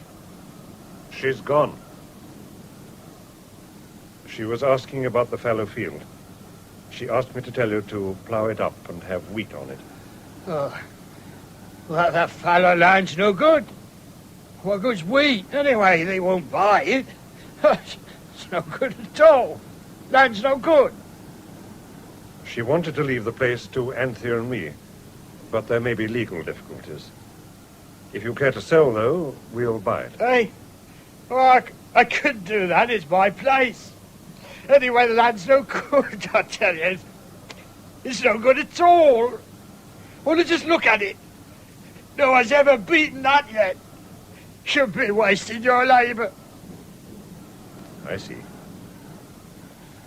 Well, come along, old chap. It's cold out here. It's time to go. Yes. You're right, Doctor. It's time to go.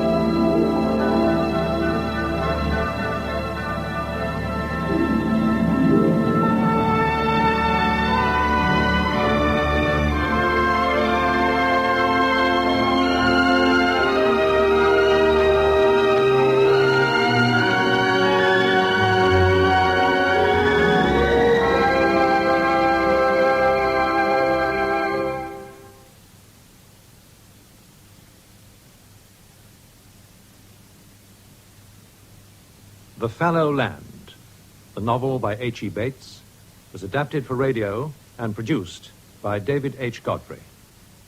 The part of Deborah was played by Denise Breyer, and that of Jess by Geoffrey Matthews. David as a boy, Alwyn Griffiths. David as a man, John Forrest. Benjamin as a boy, Sandra Clark. Benjamin as a man, David Valler. Anthea, Julie Hallam. Ada, Sandra Clark. Dr. Starling, Peter Williams. Mrs. Arbuthnot, Joan Sanderson. Mrs. Mortimer, Kathleen Helm. Mr. Mortimer, Charles Simon. Alma Woolstenholme, Jane Knowles. Sophie Sharman, Greta Gourier. Mrs. Twelvetree, Hilda Schroeder. Mr. Twelvetree and Rook, Brian Haynes. Prunella Twelvetree and Baby Benny, Alwyn Griffiths. Government official and Duff, Anthony Hall. Fairground attendant, William Edel.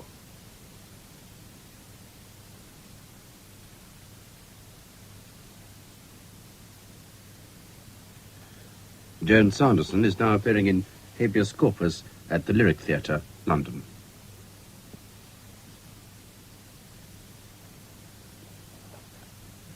Tomorrow afternoon at 4 o'clock, you're invited to enter another world, the world of Winnie the Pooh and the House at Pooh Corner. Bernard Cribbins will be the storyteller in a selection of some of these immortal stories by A.A. Milne, which have been abridged for radio by Barbara Slay. In part one, the story begins and Piglet meets a heffalump. We're introduced to Winnie the Pooh, and Piglet and Christopher Robin unmask the horrible heffalump. Bernard Cribbins has his own unique style of reading, and he manages to encompass the entire range of characters, making them all live in their own right. The Best of Pooh, stories from Winnie the Pooh and the House at Pooh Corner, begins tomorrow afternoon at 4 o'clock. Now the weather forecast for tomorrow. Most of England, Wales, Northern Ireland and southwest Scotland will have a cloudy day with periods of rain, which may be heavy at times with local thunderstorms. Parts of southern England will become brighter later. Eastern Scotland and northeast England will be rather cloudy, but mainly dry with hill and coastal fog patches. Northwest Scotland will be dry with sunny intervals. It will be rather cool in most places. The outlook, rain at times in most areas, but some sunny intervals mostly in the southeast, generally cool. Now, after Big Ben, the news read by Brian Hudson.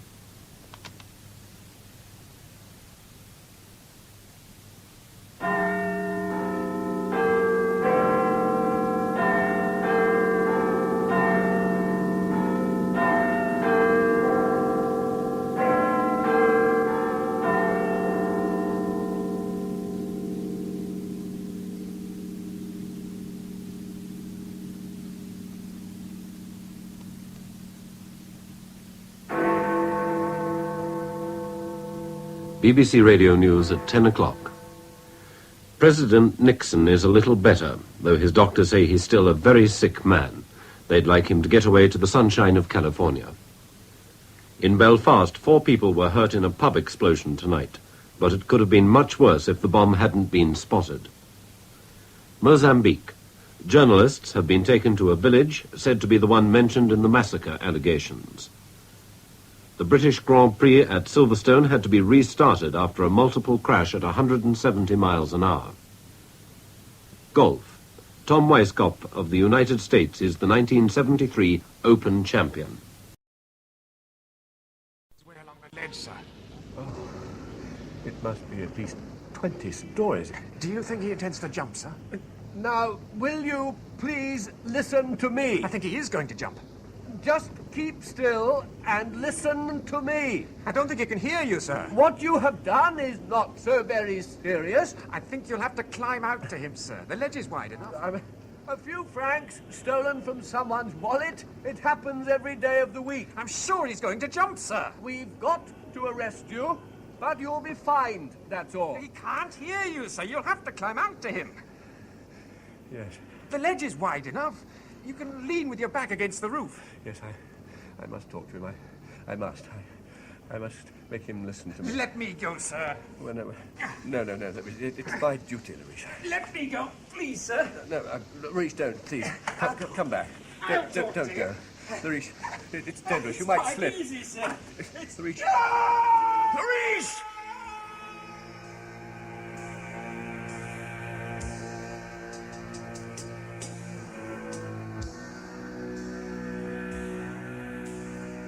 Obsession by Pierre Boileau and Thomas Nasja.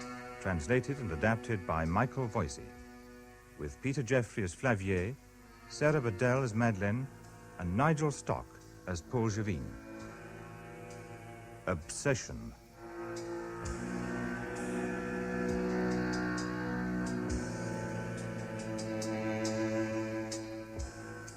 The people versus Roger Flavier. Roger Flavier, you will stand before the court. Roger Flavier, in the cause of the people against you, you are charged that you did, on August the 19th last, willfully murder René Surange, with whom you were staying at the Hôtel de France, Marseille.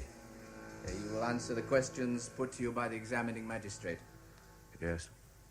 You are a lawyer, aged 53, of 17 Rue Marechal, Paris? Yes. Is this your handwriting on this file marked Dossier Jevine? Yes. The clerk will read the dossier. April 15th, 1973. Paul Jevine, with whom I was a student and whom I had not seen for many years, came to see me with a preposterous story that his wife from time to time becomes possessed by one of her ancestors. It is my belief that this is a simple case of a wife much younger than her husband deceiving him with a man of her own age.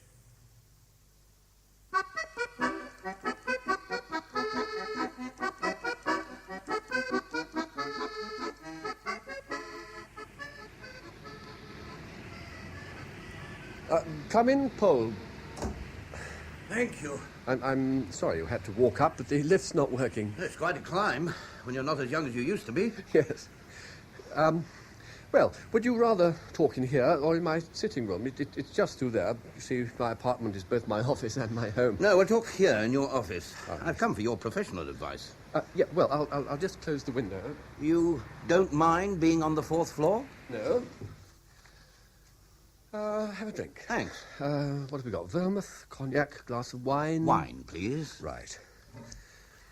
There's some cigarettes on the desk. I'll have a cigar, if you don't mind. I've got my own. Right. Well, you've put on weight, Paul.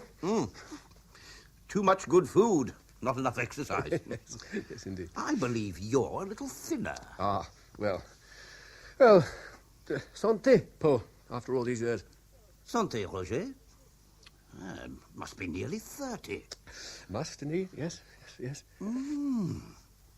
It's a good wine, this. Cigar? No, thanks. No, I've never developed the taste for them. I'll just have a cigarette. So you went into law after all? Well, I was in the police first for 3 years, and then I went to law school. I hear you specialise in inquiry work now. Yes, I found when I was practicing law that before I took on a case, I often had to find the evidence for the client myself, and I thought, well, other lawyers must have the same problem, so with both my police and legal training... Excellent, excellent. A man should always be something on his own. Yes. Well, you've done very well. I see your photographs in the paper attending government meetings and things. You're really quite the industrialist, aren't you? Shipbuilding. We're doing very well. We've got NATO contracts. Really? On the secret list. I see. So you say you've come to me for my professional advice? Roger, I want you to keep an eye on my wife. Why? She's going off the rails, is she? No, not in that way. What then? I know this sounds absurd, but the truth is there are times when Madeline lives in another world. She sees things invisible to the rest of us. Well, how did it all begin? The first spell was about a year ago. I got back from Le Havre on the Friday night. I have to spend about half the week there. We had dinner. She was perfectly cheerful. A Russian ballet company had been in Paris.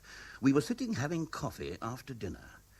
She was playing some of the music from one of the ballets she had seen. The record ended. I asked her if she wanted it changing, but she didn't hear me. She just sat, staring at nothing. I see.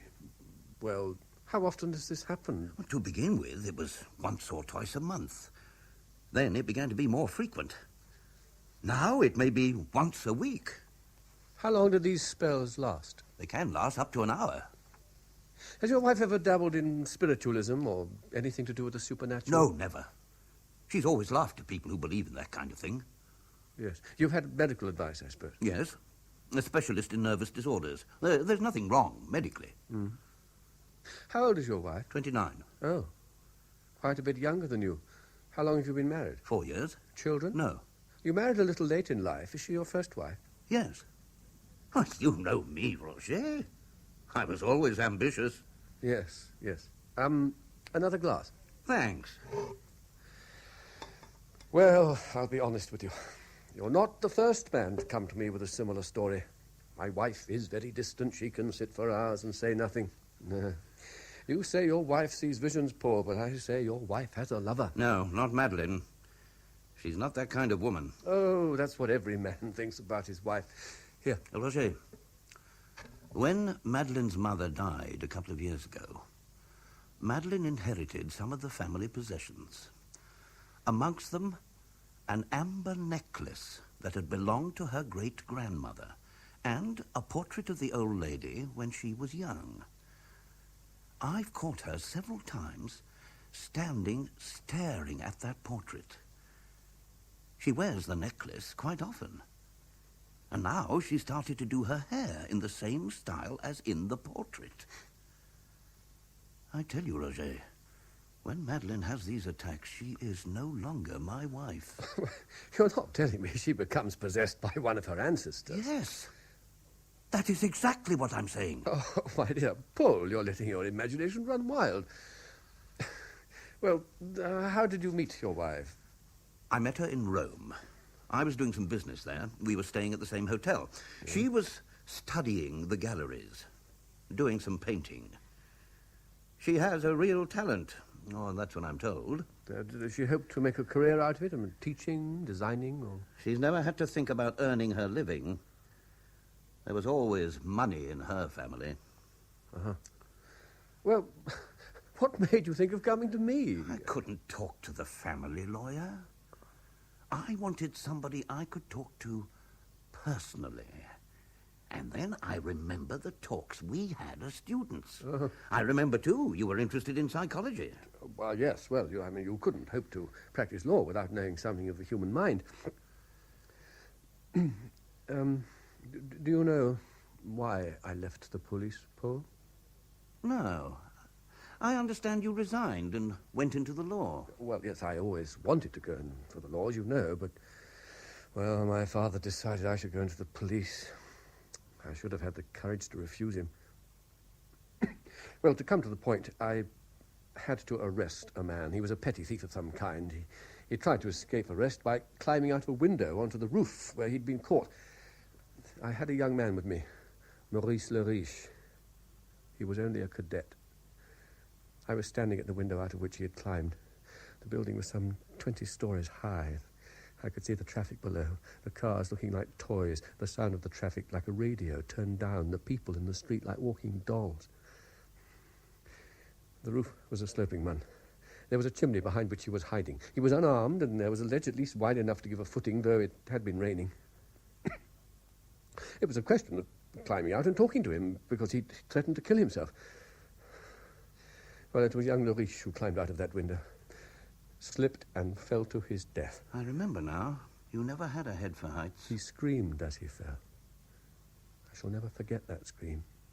It was loud when he fell, but it grew fainter, until there was nothing but the sound of the traffic. You can't blame yourself, Roger. Young Le Riche must have known the risks he'd have to take when he joined the police. Probably, yes. But there are certain experiences one has in life which one tries to forget, but which remain in the subconscious and frequently affect our actions. Well, I've told you all this because, well, I suppose there's nothing in Madeleine's past, some guilt about somebody which might explain in some way... No, there's nothing like that. Oh. I tell you, what Madeleine is doing now is entirely out of character. Well, I don't see what I can do, Paul. I'd like you to keep an eye on her, particularly on the days when I'm in Le Havre. I've got to find out the truth about the whole thing. Are you free this evening? No. Pity. I'd have asked you to dinner. Yeah, well, look, go to the theatre together. I mean, I can have a good look at her without her knowing me. At least I'll do that. Splendid idea. We're going to the ballet tomorrow. The Marigny, we've got a box. Yeah, well, all right. If I can get a seat, I'll be there. I'll arrange it. Now, don't be offended, but we've got your fee to consider. Would you like something on account? No, not now, thank you. Let's just wait and see if there's anything I can do first. Well, I must get home to Madeleine at 7 o'clock. I'm sorry, you'll have to use the stairs again. The lift won't be working. Is here. Oh, I don't mind walking downstairs. Oh, I'd better give you my card. Yes. Our Paris office is in the building next to Figaro, if you want to find me. Right. Well, goodbye, Paul. Roger, thanks for listening to me. Bye. Dossier Jevigne, April the 15th, 1973. Paul Jevigne, with whom I was a student and whom I have not seen for many years, came to see me with a preposterous story that his wife from time to time becomes possessed by one of her ancestors. It is my belief that this is a simple case of a wife much younger than her husband deceiving him with a man of her own age.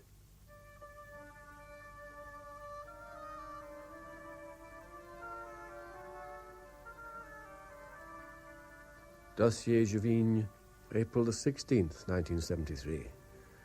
Tonight, at the Marigny Theatre, I saw Madeleine Jevigne. A beautiful, sensitive woman. She's unhappy, of course. Paul has worked up this ridiculous story instead of seeing that she's bored to death with him. I cannot do what he asks me, though I've done it 1,000 times before. It seems in bad taste. It never has before.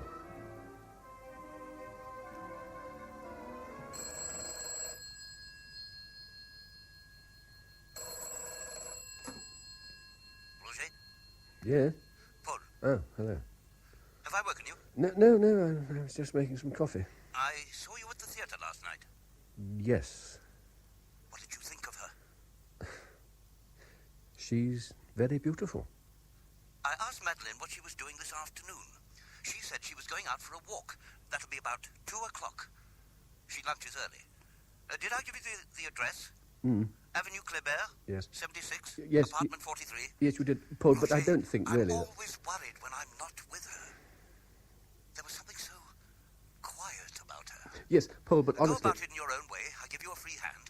As soon as you've anything to tell me, give me a ring at the office, or better still, come and see me. All I ask is that Madeleine Madeline is kept absolutely in the dark. If she thought she was being watched... Paul, look, don't you think I it would... can't talk now. I've got a meeting. Do what you can. Goodbye. Dossier Jevigne, April the 17th. I followed Madeleine Jevigne this afternoon. She went to the cemetery at Passy, to the grave of her great-grandmother, Pauline Lagerlac. I have no doubt this is a subterfuge for a meeting with somebody. She's an elegant woman, wears a distinctive perfume. Violets, fresh from the earth. It lingered a long time after she'd hurried away. April the 18th. I again followed Madeleine Jevigne. Her clothes are expensive, well cut. She seems always to wear black and grey, high-heeled shoes. She walked by the Seine and sat looking into the water for 2 hours. It would appear that again she was waiting to meet somebody, but nobody appeared. I don't know why, but I don't want to follow this woman.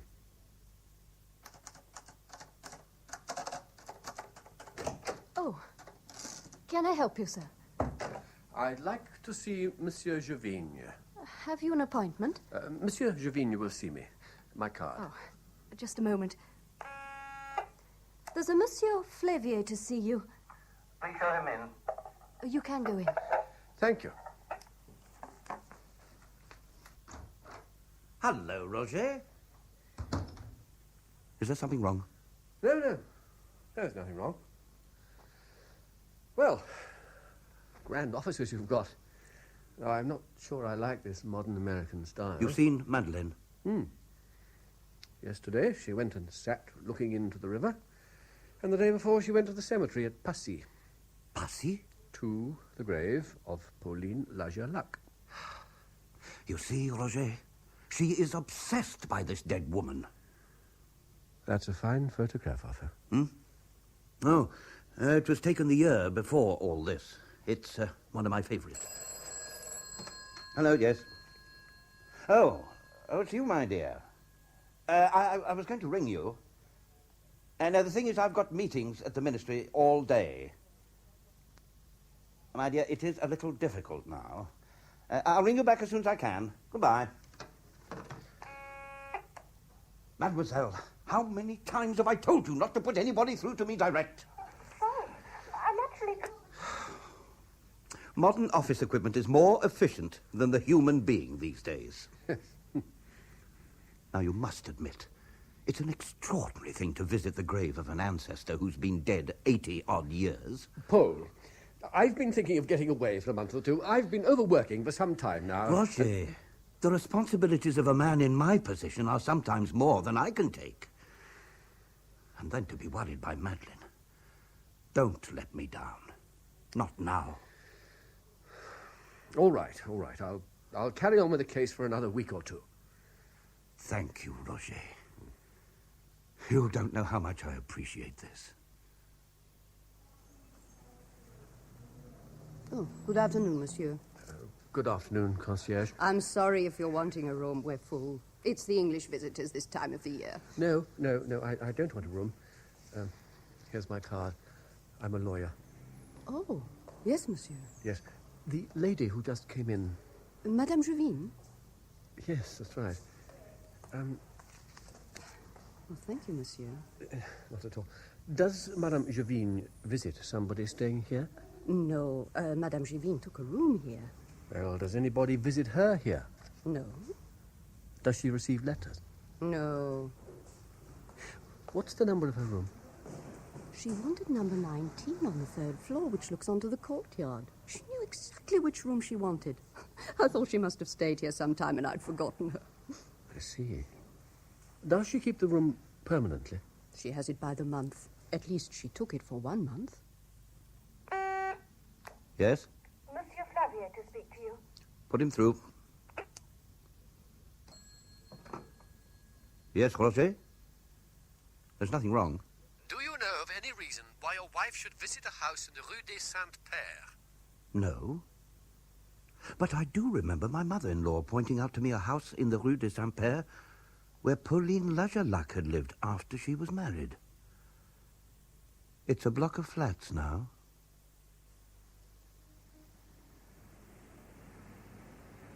Madame, Yes?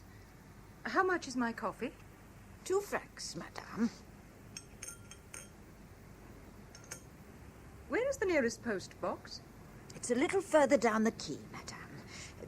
I can post the letter for you. Oh, thank you, but I would rather post it myself. Madame, as one goes further down the quay, the men are not very polite. I would rather post it myself. Thank you for the loan of your pen. Thank you, madame. Good day. Good day.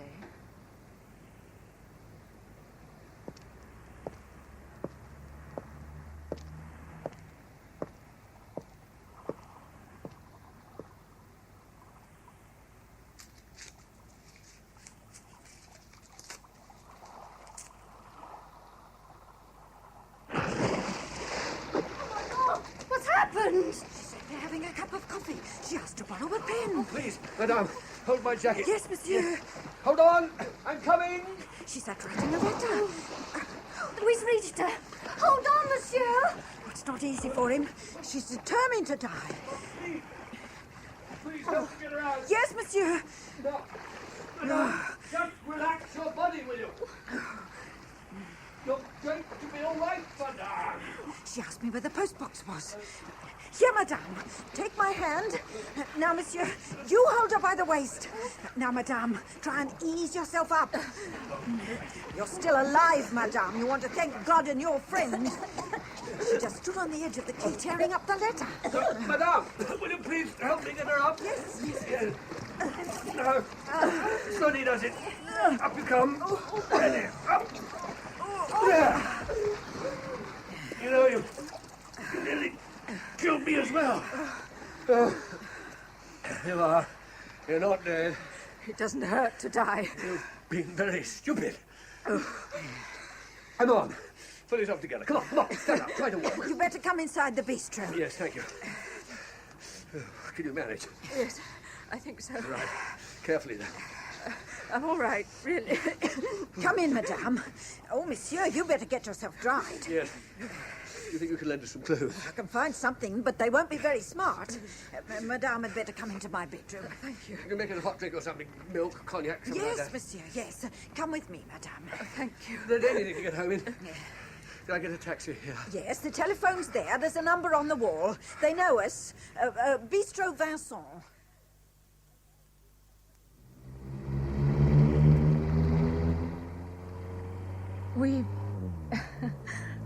We haven't introduced ourselves. I'm Madame Jevine. I'm a lawyer, Monsieur Flavier. Oh, you're angry with me. I really don't know what happened. I do. You tried to kill yourself. It's not what you think. I wanted to throw myself into the water, but I swear I don't know why. Oh, come along. What about the letter you wrote? It was for my husband. Why did you tear it up? What I was trying to tell him was so extraordinary that I couldn't explain it. But why did you choose the Porte Chaillot? I just found myself walking there. Do you think it is possible to die and then live again in somebody else? There are people who believe in such theories. You think I'm mad? No. No, I don't think that. Where are we going? Well, I should have taken you home, but I would like to talk to you first. I'm not mad. I assure you. This is my sitting room. Afraid it's all in a bit of a mess. I'm not married and much too busy to look after myself properly. I like a little disorder. It makes everything more homely. Oh, excuse me. As a client, I expect I have no friend. Please, do sit down. Thank you. Hello. Hello. Roger? Oh, hello, Paul. I've been trying to get you for quite a time. I'm worried. I don't know why. Madeline was very quiet this morning. Have you seen her today? Look, I'll phone you later. Well, she went for a walk. Sorry, it's difficult to talk now. But would you tell me one thing, quickly? Is there anything you know about this woman, Pauline Lajolac? No. Only that she committed suicide. Mm. She threw herself into the Seine. It was down the river, the Porte Chaillot. Do you know why she chose that part of the river? No. Nobody knows. I see. Well, thanks for telling me. I must ring off now. I have a client. Goodbye. I'm sorry. Now, would you like some coffee? Yes, please. Can I help? Well, you can come and talk to me. Tell me, do you love your husband? I married him. And is there nobody else in your life? No. And you don't know what made you go down to that part of the Seine? I can't explain it. See. The coffee will only be a few moments. But I can't get rid of the feeling that my past goes a long way back, much further than the memories of the child that was me. I can recall things I've never seen. Often faces, often whole scenes. Yes, well, I think quite a few people have these impressions one time or another. Oh, impressions, yes, but some of my recollections are so vivid. Every day I have an increasingly strong feeling that my real life lies behind me. Now, you shouldn't talk like that. You must think of your husband. Oh, I do. A great deal. Will you have tea with me tomorrow afternoon? Yes. I should like to talk to somebody. Where would you like to go? Galerie Lafayette? The roof terrace. I go there sometimes. I like to see the people there. They always seem to be enjoying themselves. You painted for a time. Yes, quite seriously. I've never understood art, painting. I wish I could. Music? Do you like music? Oh, yes. I listen a lot. I live alone, you see, so it's wonderful company. You've never married? No. May I ask why? I can't believe it's because nobody has ever wanted to marry you. I've always been rather shy. You will meet somebody and be very happy one day. I know you will. Do you think so? You're a kind person. You deserve happiness. I'd like to see your paintings. I've given it all up. Suddenly, I couldn't find any meaning to it. No, I'd still like to see them. Isn't this a wonderful view? Look. Look down on the street. It all seems so tiny. Up here, I feel a great sense of freedom. Come here, to the edge. Look. Oh, you're so pale. Are you unwell? I've no head for heights. Sorry, excuse me, would you? It's all right, it'll pass. I'm sorry. I doubt whether you'd like my paintings. My husband calls them abstracts, but they're dreams, really. Do you dream in colour? No, I don't, no. Everything's grey with me, like a photograph. Dreams are so much more beautiful than reality. But you've hardly told me anything about yourself. My life's been quite ordinary. I should have made more of it. Why didn't you? I've lacked belief in myself. It's as simple as that. I have belief. I don't know what exactly. I didn't have it until recently. The past year, I think. I did have ambition. You're still looking pale. Yes, if you'll excuse me, I think I must go down. Would you like me to call a doctor?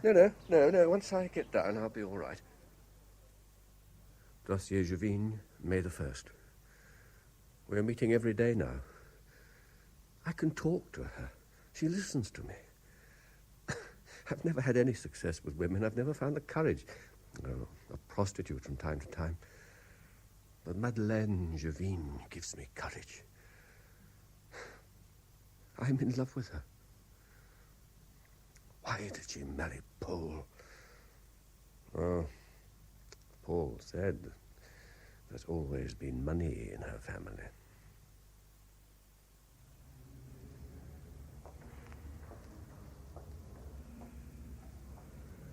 I've walked through the Louvre once before on the arm of a man, but that was long, long ago.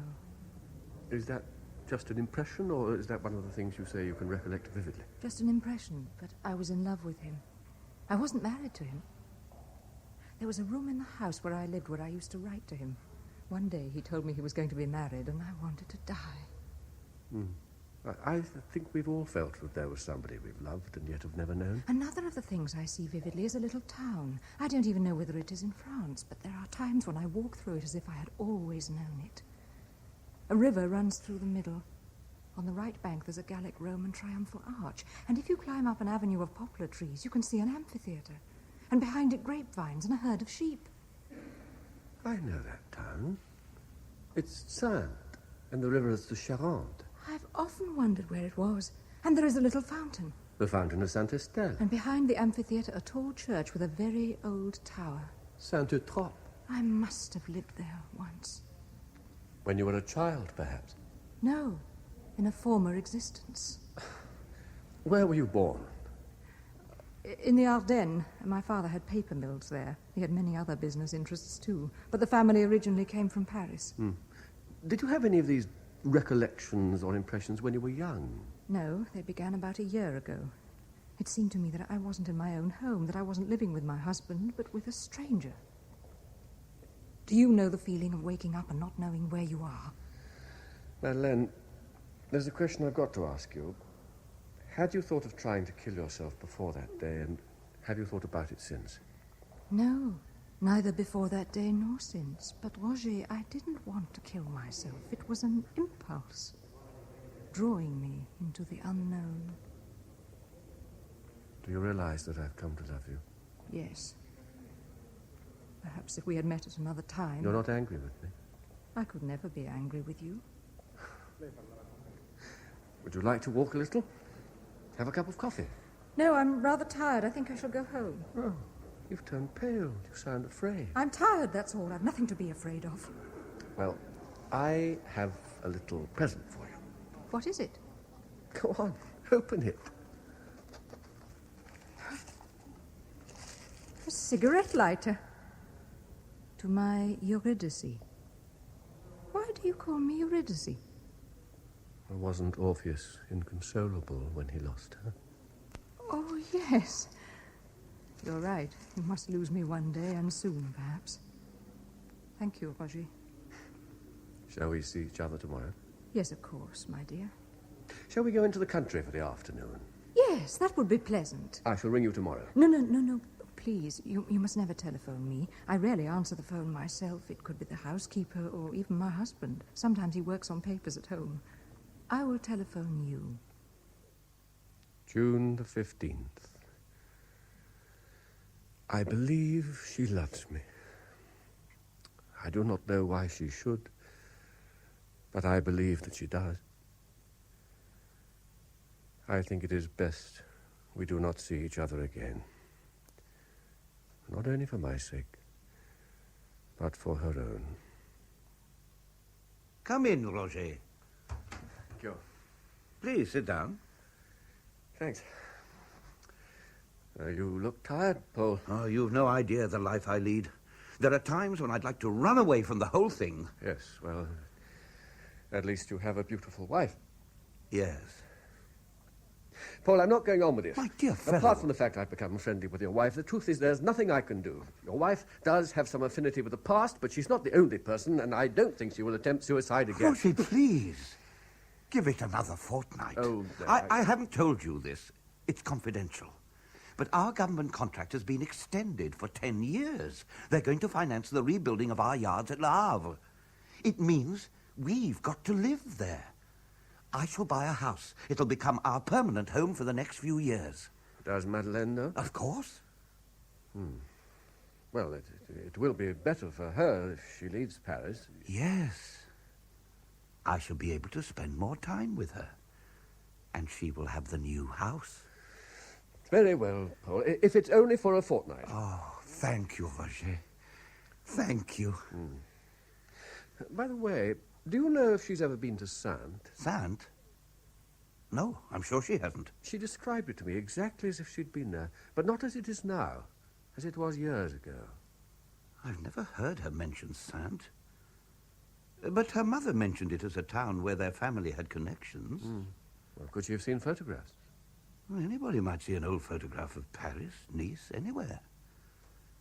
That doesn't enable them to describe it, does it? Well, we've never been in that part of the country. Well, what about Pauline Lajolac? Could she have lived there?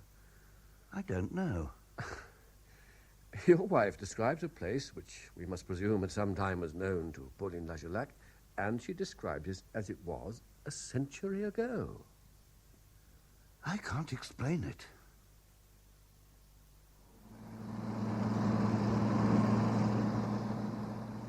You don't mind me driving?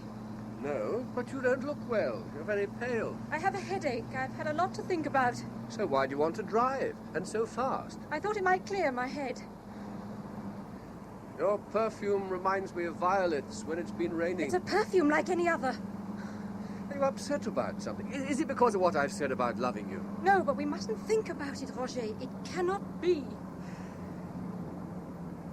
I've never seen you wear that necklace before. No, it belonged to my great-grandmother. I'm very fond of it. You don't find amber necklaces today. This is what I like doing, just taking whatever road turns up without thinking. You're driving too fast. Sometimes I wish it was possible to stop thinking altogether. Madeleine, please let's stop. I had decided it was better we shouldn't see each other again. Please don't let's talk about it. But you can't go on living with Paul. You don't love him. I do love him in many ways, and I love you too. If I'd met you and not him... Do you know where we are? No, I don't. But let's stop, please. Look, we might be able to have some coffee. If you slow down, there's a signpost there. Saint Nicolas. Let's stop for a while, please. All right. We'll stop for a while. I like these old country village squares. It's very deserted. They still have a siesta in some of these towns. Saint was like this. Have to wait for summer to open before we can have a coffee. I don't think I like the church. It's a strange mixture. Part Romanesque, part modern. It isn't good. The tower's too tall for the rest of it. I want to go in. It looks and smells neglected. Stale incense. You should always let fresh air into a church. The smell of dead flowers, too. Oh, there's a notice here. The priest, having to minister to several parishes, is only able to say Mass once a week on Sunday at 11 o'clock. I suppose that's why the place looks so neglected. What are you thinking, Madeleine? If there is a God, why does he cause people to do such terrible things? You've been upset all the afternoon. Now, what is wrong? It's nothing at all. There's the confessional. If there's something worrying you, well, we're taught in the confessional we can leave all our past behind. I can't confess my sins to a priest. I can only confess them to God. No, look, that's not the door out. That just leads to the tower. Let's have a look. No, Madeleine, let's drive on somewhere else. It won't take many minutes.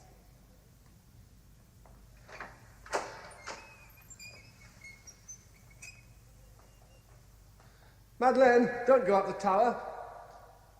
Madeleine, please, let's drive on. Roger, come on up. No, Madeleine, I can't.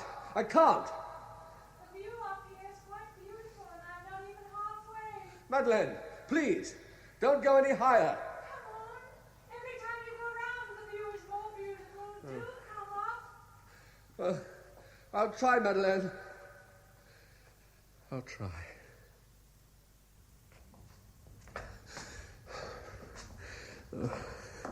Oh, my God, I can't. I feel sick. I can't climb any higher. Roger, come on. It's so beautiful. It's just like that awful day with Lariche. Roger, do hurry. Oh, I must try. I must. Oh, hot. I feel hot. I can feel the perspiration on my hands. Roger. Madeleine, I can't. I must try. Go on. Up, come on. Yeah. The door to the bell tower itself. Oh, God. I can't look down. I cannot look. It's locked. Madeleine! Madeleine? Madeleine, where are you? Why she locked the door? Oh, no. Perhaps she... Madeleine! Madeleine! I must stop. There was a turret window at the side of the door. I couldn't climb out. Yes. The ledge is wide enough. It's wide enough to take my feet. God, I cannot look down. It's too easy to slip. Let me go, please, sir. It's my duty, Lariche. I'll go. I'll talk to him. Lariche, don't come back. It's quite easy, sir.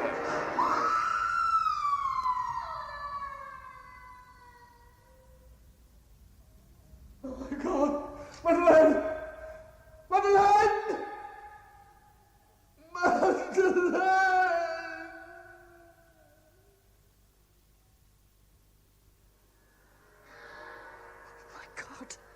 God, what a way to die. What happened? She's thrown herself from the bell tower. Oh, I'll go for the doctor. Too late for a doctor. What's happened? Suicide. From the bell tower. It could have been an accident. Better send for the police.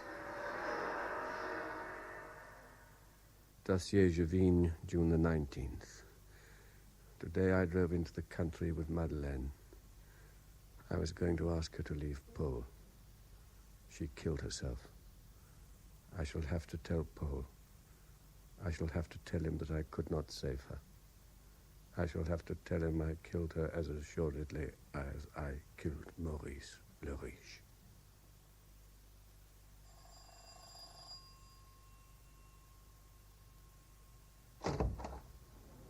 Roger, why have you come here, to my home? Ah, are those your wife's paintings? Yes. And that's Pauline Lagerlac? Yes. The self-portrait.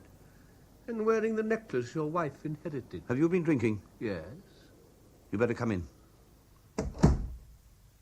Roger, what's happened? I've just come to tell you I've made up my mind. I'm finished with the whole thing. Roger, what's happened? She's not here. Haven't you seen her today? No. I did arrange to meet her at Maison Royale for a cup of coffee, but she didn't turn up. Roger, Madeleine was not here when I got home. She's not here now. Something has happened. She's left you. She has a lover. I said so the first day you came to see me. There's no lover, Roger. Something has happened to Madeleine. I know it. And so do you. What should I do? Phone the police? Telephone the police because your wife's not home to dinner. They'd laugh at you. Roger, you're hiding something from me. Now, what is it? Why have you come here? Why didn't you telephone me at the office if you'd something to tell me? No, I just popped in. I don't have many people to talk to. Yes, and now I must go. Something has happened to Madeleine. I know it has. She's never this late. No, she's probably called to see someone and forgotten the time. For God's sake, Roger, stay. Stay until she comes home, or telephones, or we have some news. I can't just wait here alone. No, I can't stay, Paul. Sorry. Have to see somebody. Have to go. But you'll hear from her.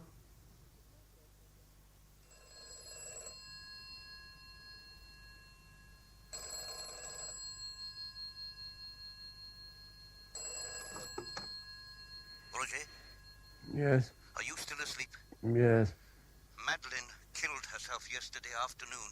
Huh? She threw herself from the church tower at Saint Nicolas. Where's that? A village between Sailly and Drocourt. She was taken to the hospital at Nantes. Well, are you going? I've just returned. The police asked me to go with them. I had to identify the body. She was barely recognizable. I tried to get hold of you to come with me, but I couldn't get any reply. I must have slept heavily this morning. The police have started an inquiry. Oh, yeah, well, they have to, though it's obviously suicide. They're puzzled about one or two things.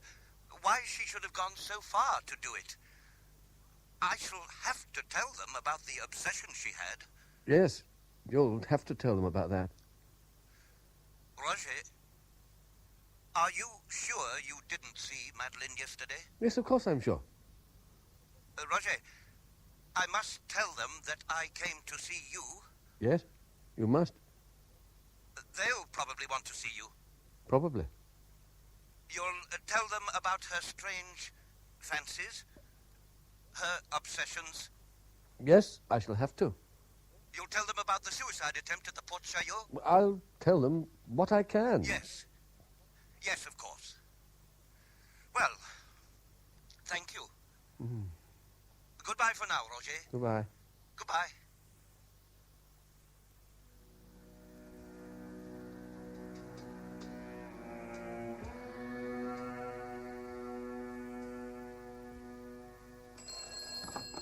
Hello? Paul, You shouldn't have rung. I read in the papers about your wife. Yes. It's been a great shock. Oh, I'm sure. When can I see you? I don't think you should come to the house. When can we meet? I'm sure everything will be all right. Has anything else happened? I'm sure everything will be all right. I want you to go to Nice. I'll meet you at the Gare Austerlitz tomorrow night, 6 o'clock.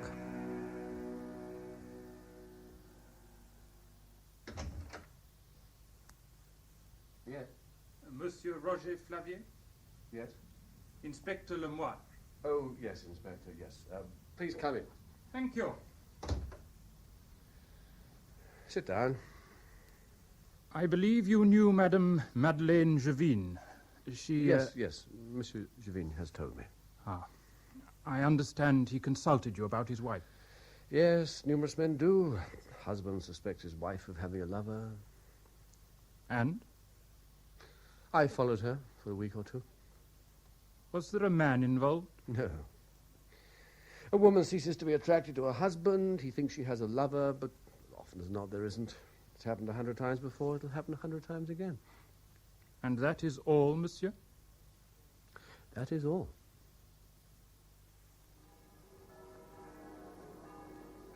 Your cognac, monsieur. Monsieur? What? Oh, yes, thank you. You've been asking about the accident. It's 20 meters up that belfry and she fell head first. So I've been told. It is now a month since Madeleine killed herself. I again went to Saint-Nicolas. I do not know why. I cannot help feeling Madeleine is not dead. There is malicious talk about her death. I shall have to tell Paul the truth.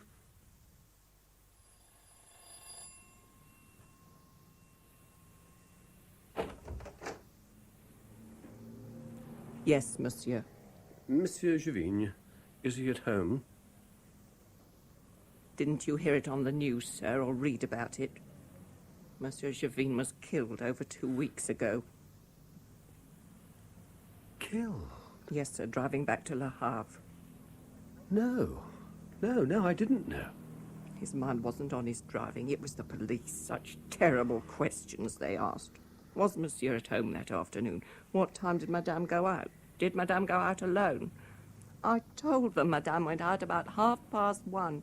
I'm sure she said she was going to have a cup of coffee with monsieur.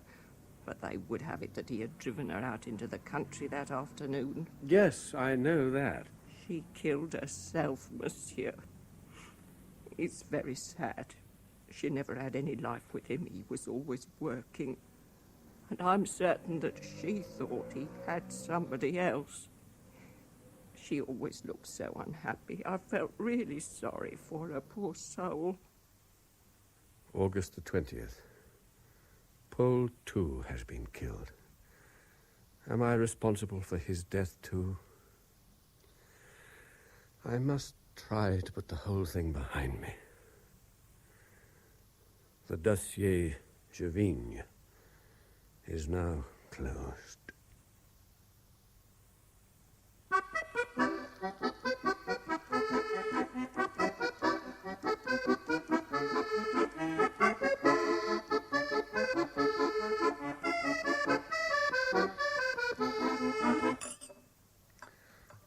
A glass of wine, Charles? No, thank you. It's 6 o'clock. The office can be closed now.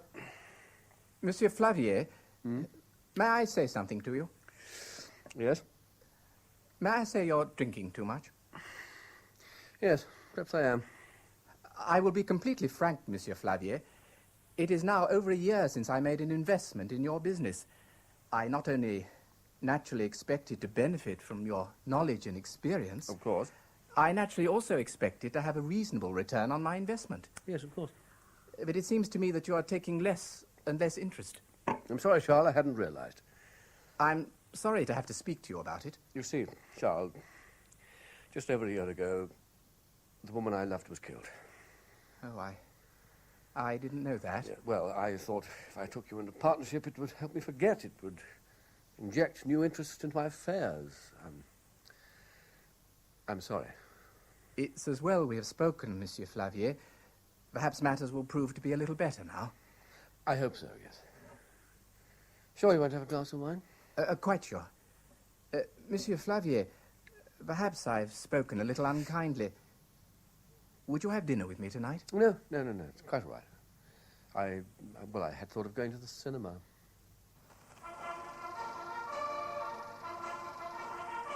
This week in France. President Giscard d'Estaing visits the naval dockyards at Marseille. On his drive through the streets, the president was greeted by cheering crowds, many of whom had been lining the pavement since early morning. At the dockyard, the president inspected several vessels and spoke to a number of dockyard employees. I shall be all right, thank you. He later went on to have Excuse lunch me, with William. civic dignitaries, Excuse me, where thank he you. announced plans. July the 15th, 1975. Tonight I went to the cinema. The newsreel This Week in France showed the visit of the president to Marseille. Standing outside the Hotel Waldorf watching the procession was Madeleine. She was with a man. I stayed to see the newsreel twice, so it is not my imagination. The man was holding her arm.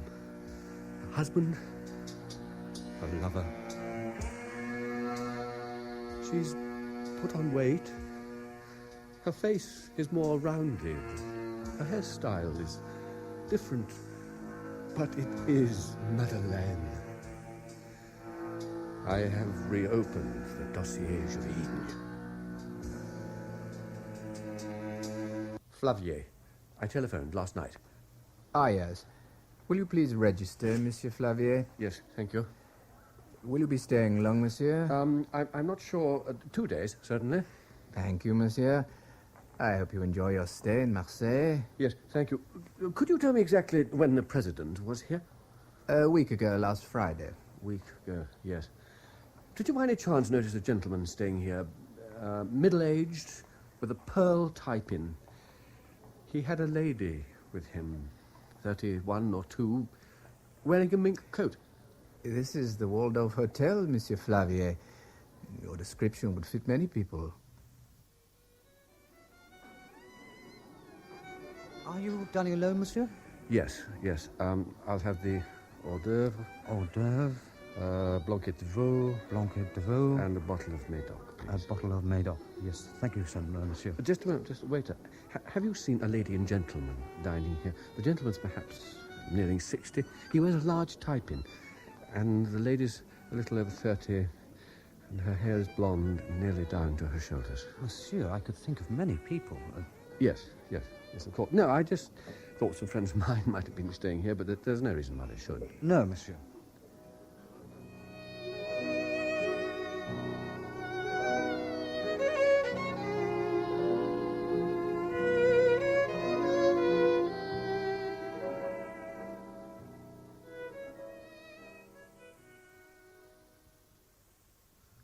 Morning, sir.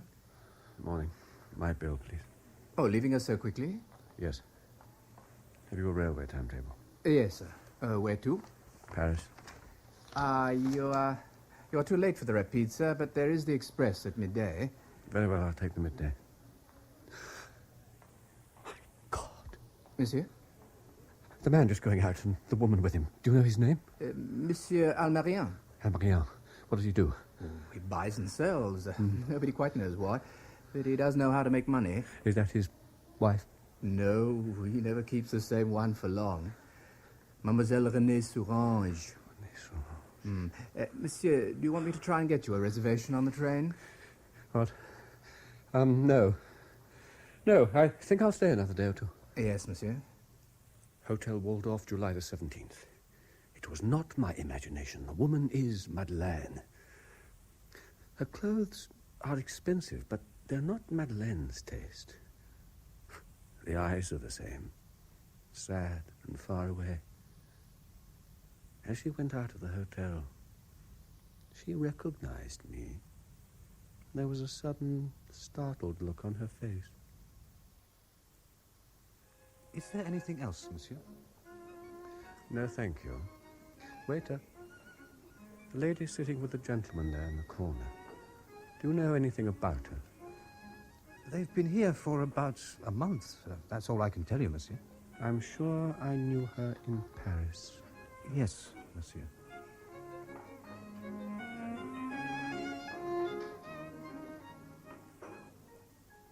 Excuse me, madame. Yes? I apologize for taking advantage of the absence of your friend. He's been called to the telephone. I am Monsieur Flavier.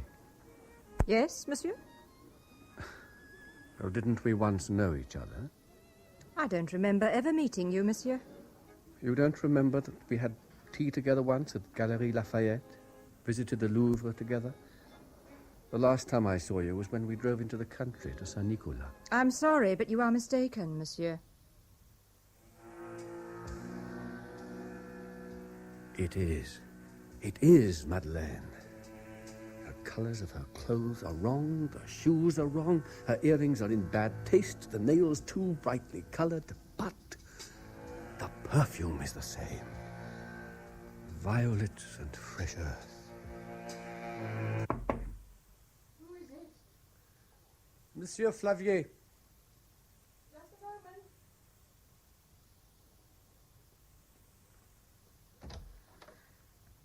Yes, monsieur? I waited until I saw Monsieur Almarien leave. I want to talk to you. Some other time. I must talk to you. Very well. You look upset? Is there something wrong? You're packing. Are you leaving Marseille? It's not a particularly unusual story. Monsieur Almarien has thrown me out. I'm sorry. Where will you go? I'll find a small hotel till I decide what to do. I shall find somewhere for you.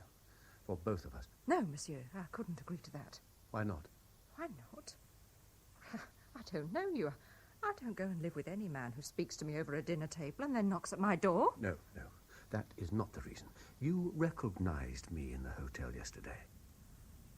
How could I have recognized you? I cannot explain it. But you are not only Mademoiselle Renée Sourange, you are also Madame Madeleine Jevigne. Paul Jevigne was an old friend of mine. Madeleine, his wife, killed herself. She jumped from the top of the church at Saint-Nicolas. Well, how can I be somebody who has killed herself? I don't know. Well, where is Saint-Nicolas? It's a village outside Paris. Have you been ill, monsieur? I've not been well since that day. It's preyed on my mind a great deal. Did you love this woman? Oh, yes, I loved her. She's the only woman I've loved in my whole life. And Madeleine loved me. That was the extraordinary thing. She loved me. And I remind you of this Madeleine?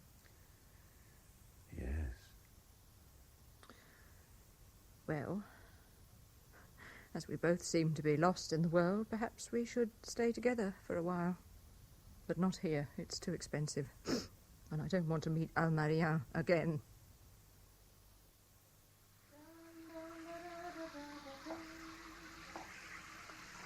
How long are you going to be in the shower? Just a few minutes. I want to go for a walk. Come in. Excuse me, sir. Oh, yeah? A letter, sir. It's marked deliver immediately. Oh, thank you. Just a minute. Ah? Here you are. Ah, thank you very much, sir. Mr. Flavier, I've credited as your request the sum mentioned below to Crédit Lyonnais at Marseille. I regret you intend remaining from the office longer than you first stated. But Bad news? It's from my office. Business hasn't been good this past year. I don't like your hair like that. Can't you do it differently? How? Well, combed back off the face, high on the head. Madeleine wore her hair like that. Yes. Roger, I am Renée Sourange. I was born in d'Ambremont in the Vosges, a tiny village on the river. My parents were killed in the war. I was looked after by neighbours. 10 years ago, I went to live in Paris. I tried working at Haute Couture, and then I met Almarien. There were others before him. I never had any talent to make a living. Yes, but deep in your mind, you've no impression, no feeling or memory. Well, how could I remember anything about a woman who is dead? Don't you remember the Porte Chaillot? No. Or my cigarette lighter? If you go on asking me all these questions... Monsieur, madame, can I help you? Dresses.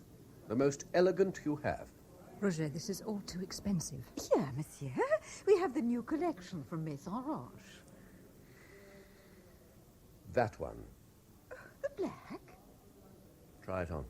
Roger, I don't like black. I like colours. Try it on.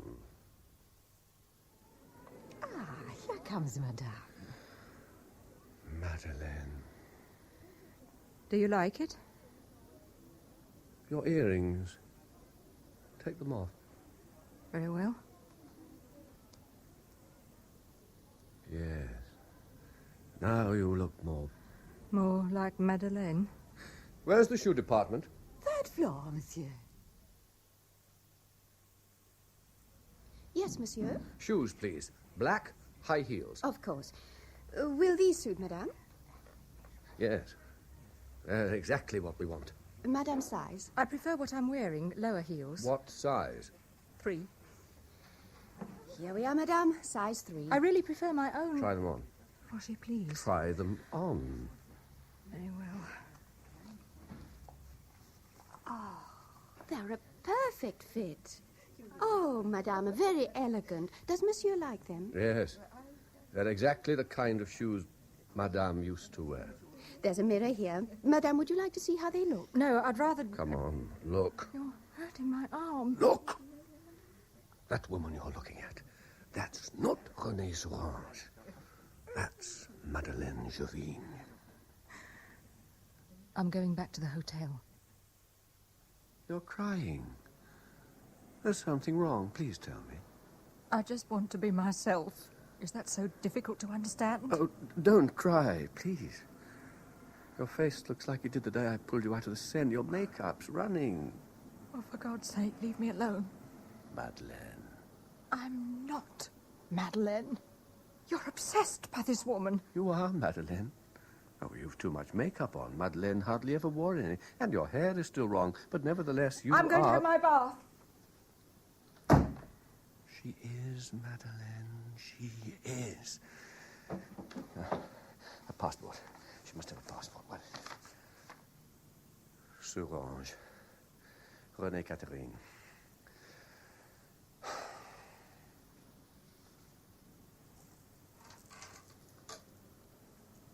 But this...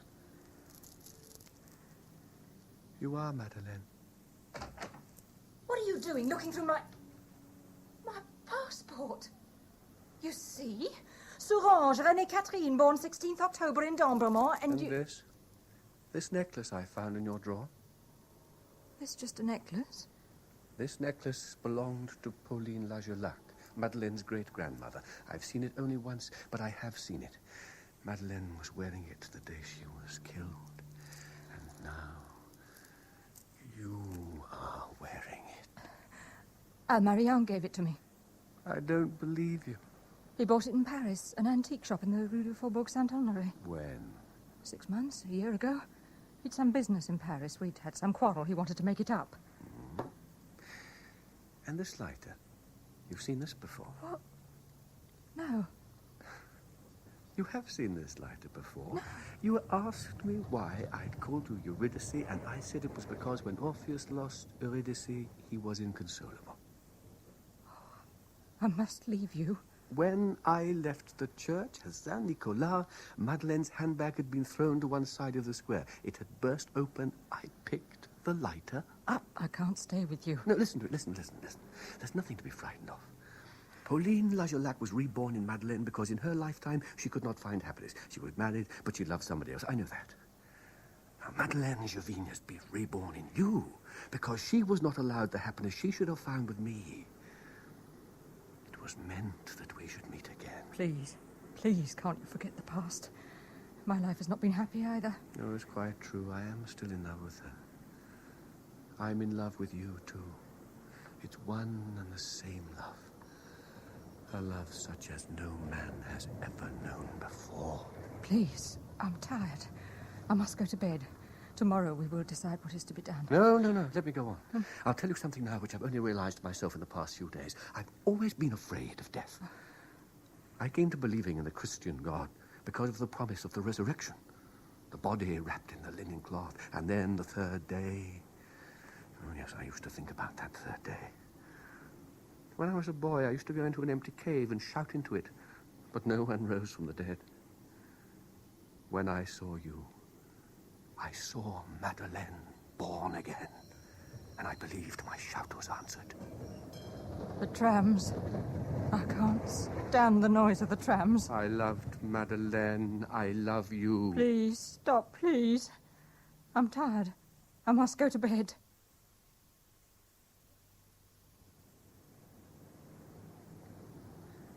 Good morning. Oh, what's the time?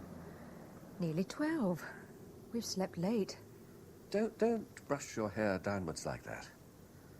You don't like it this way, do you? No, give me the brush. No, having your hair on your shoulders doesn't suit you at all. Your hair is the same colour as Madeleine's, but Madeleine's was darker. There. See? It needs taking back and upwards off your face. Shows the line of your cheekbones. If you like it that way, that's the way I'll wear it. I'm going to finish my dressing, then I'm going out for a while. Where? I have some shopping to do which wouldn't interest you. Stockings, makeup. You stay in the hotel until I come back. We'll have a late lunch. Yes, monsieur? Good afternoon. I was wondering... I'm sorry, sir. If you're looking for a room, I've just let the last one. No, I don't want a room. The lady in grey who's just been here. She has just booked a room for a day or two. I thought I recognized her as an old acquaintance. What name did she give? Oh. Madame Pauline Lagerlac.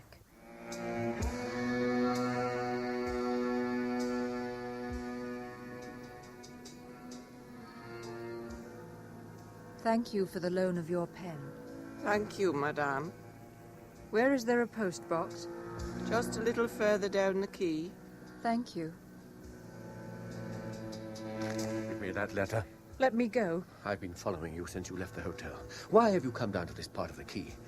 Were you going to throw yourself in the river? No, I'm just going away by myself. We're going back to the hotel. Let me go, please. Not now. You're hurting me. Let me go. Now I want the truth. When you left the hotel, you went to the hairdresser's. You had your hair tinted the same colour as Madeleine's. How did you know what colour her hair was? I am Renée Sourange. Oh, no. Now you are Madeleine.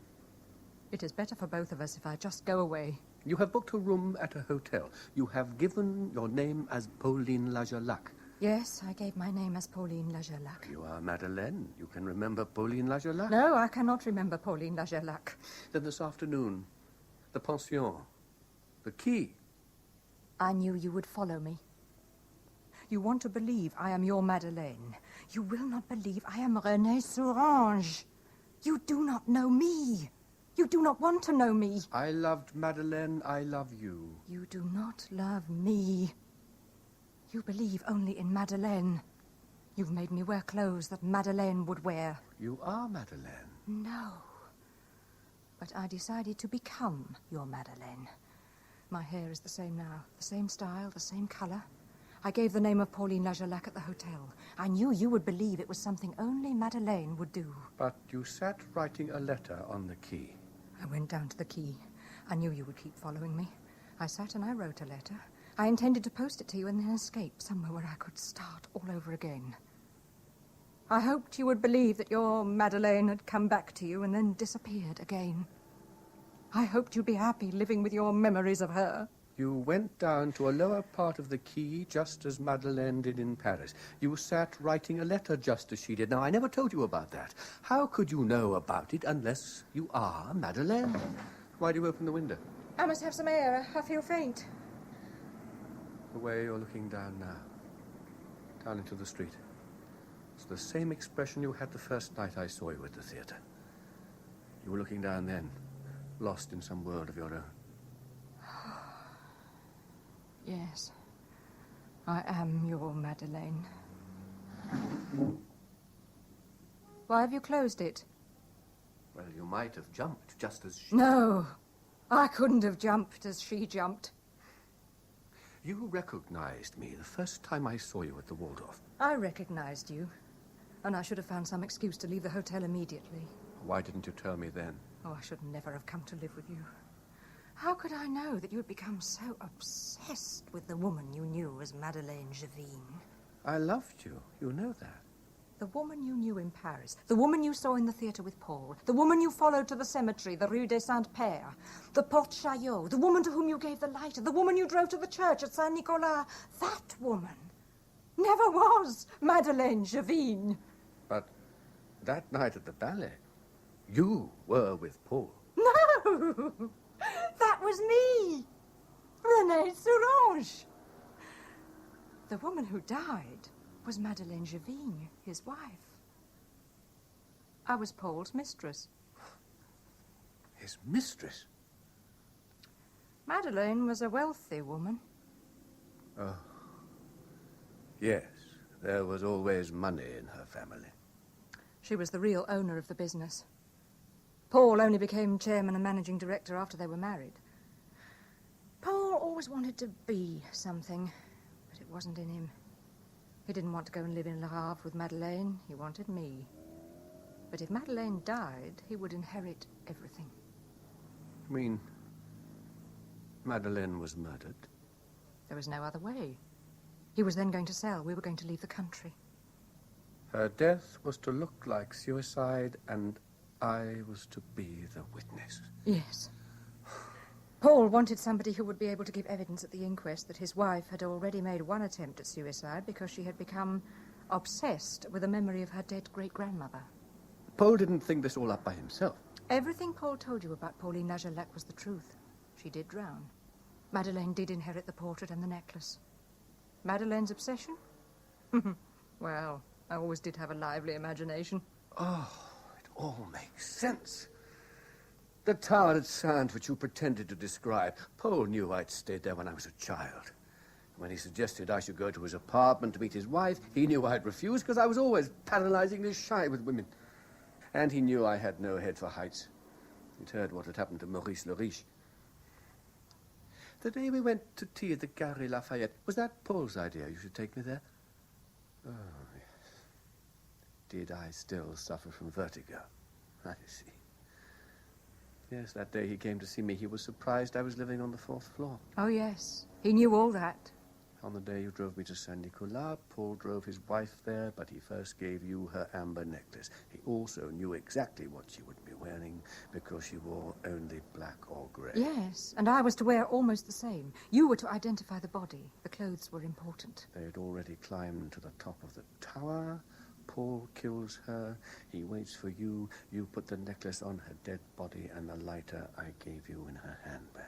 Yes. Paul knew I would never climb out onto that ledge to get past the locked door. And then you both threw her body from the top of the church tower and waited for me to go down. Yes. Yeah. But you thought I'd call in the police, and that's where it began to go wrong. Yes. The body was so disfigured by the fall. There was only the necklace, the lighter, the clothes. I would identify the body as Madeleine Javine.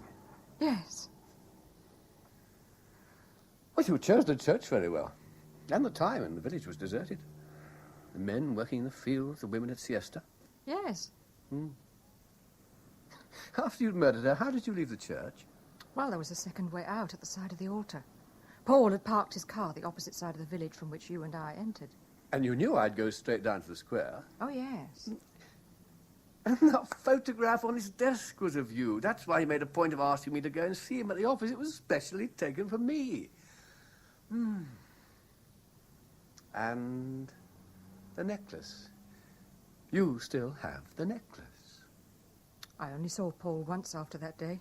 He gave me some of her jewellery. He said that if ever I should have to leave France, it could be sold. I didn't call in the police that afternoon.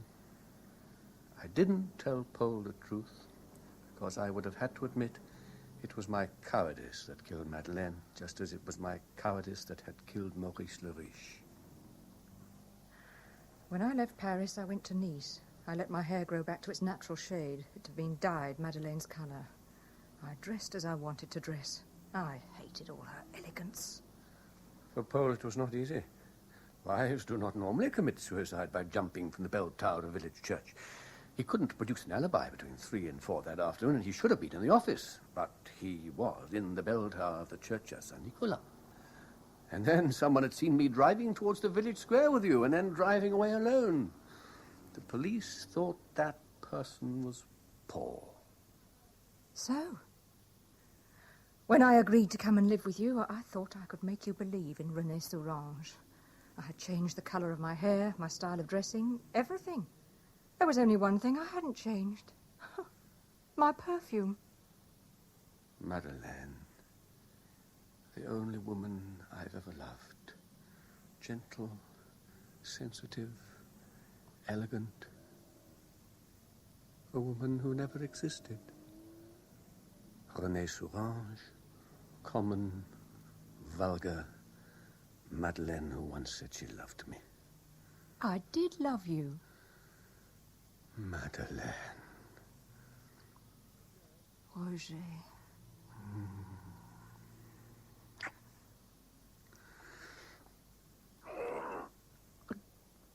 Please. Please don't.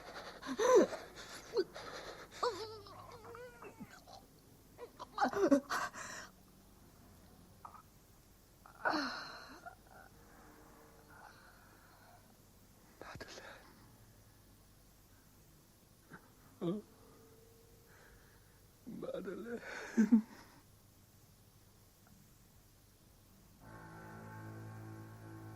The woman René Sourange confessed to you that with Paul Gervin, she had planned and murdered Madeleine Gervin.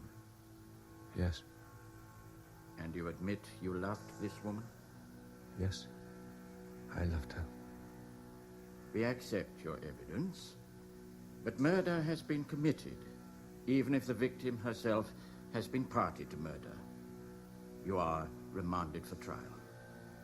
I hope that both the judge and jury of your fellow men will judge you with mercy and compassion. I still love her. She will come back to me.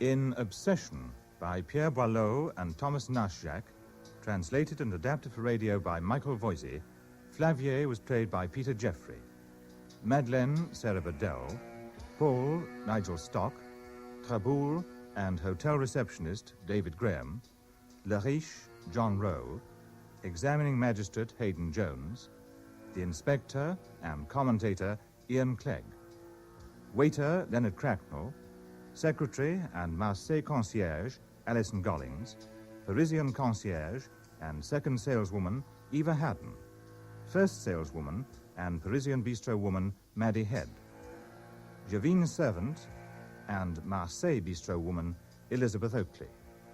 The play was produced by Martin Jenkins.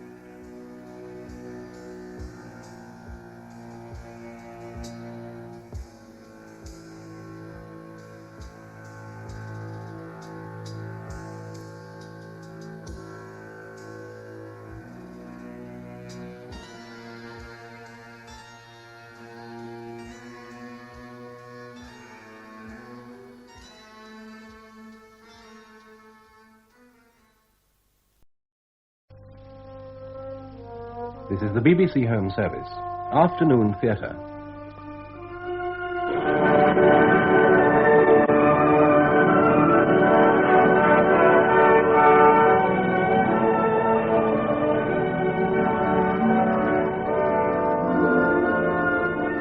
We present Ruth Dunning as Elizabeth Peel and Hamilton Dice as William Chesney, with Mary O'Farrell as Mrs. Chesney in Sweet Sorrow, a play by Ronald Barnes, adapted for radio by Cynthia Pugh. Sweet Sorrow.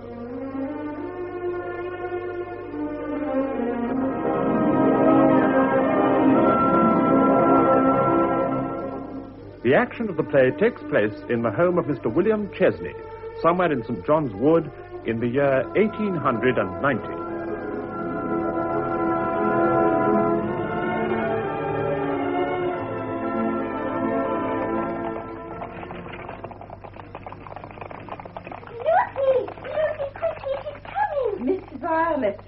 Excitement. The carriage is halfway up the drive. Come and look. Come away from that window at once, Miss Violet. You know what your mother said. Oh, Pooh, I won't fall. The carriage is at the door. I wonder what she looks like. We will know soon enough, I I expect. couldn't see properly from the window. Run and fetch Mamma, Lucy. Tell her Miss Peel has arrived. Mrs. Chesney will receive her in her own good time, I dare say. But it would look so rude if Mamma isn't here. Now, Miss Violet, remember that Miss Peel is not a visitor in the ordinary sense. She's an employee of your father's and must be treated as such. Lucy, I do believe you're jealous. Nothing of the sort. Oh, I really don't see why you need a governess. I was always considered good enough before. Now, Lucy, don't be hurt, please. I will always love you much more than the new Miss Peel. But you must admit, it is exciting having a real governess all to oneself. Well, I only hope it doesn't spoil you, that's all. Of course not. Oh, please, tell Mamma to come. All right, my baby. And then bring Miss Peel in here. She will wait until she's sent for. Then I will come with you. Certainly not. You will remain here like the perfect young lady I brought you up to be. Oh, very well, Lucy. But just to please you. Only hurry. Yes, Miss Violet.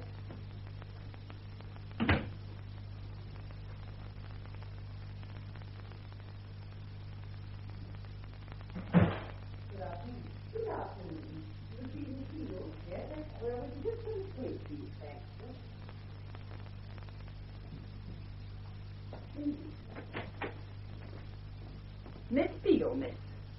Oh, good afternoon. Good afternoon. You must be Miss Violet, my child. Yes, I am. You can call me Violet, though. Thank you. I'm sorry Mamma isn't here to receive you, but she had a slight head after lunch and went to lie down. I see. I hope she will feel better soon. Oh, yes. They don't last long. Does Mrs. Chesney have them often? Yes, she does. I'm sorry. Won't you sit down? Thank you. No, not there. That's Father's chair. I see. I'll sit here on the sofa. No one sits in that chair but Papa. Is he very strict? About some things, yes. What, for instance? Well, punctuality mostly. He hates meals to be late. That surely is understandable. I suppose it is. But I do so love to play in the garden. Will he not let you do that? Yes, but I cannot tell the time without a watch, can I? Oh, I see.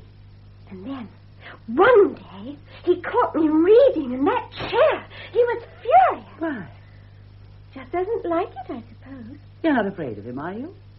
I think I am, sometimes. He can be so angry. You're making me quite frightened of him. Oh, he won't bother you. You will hardly see him except at meals. I do hope Mrs. Chesney will like me. Mamma? Of course she will. She likes everyone, and everyone likes her. I think she is the most perfect mother anyone could have. That is how it should be. Only, I do wish she were stronger. A headache is something ladies often have.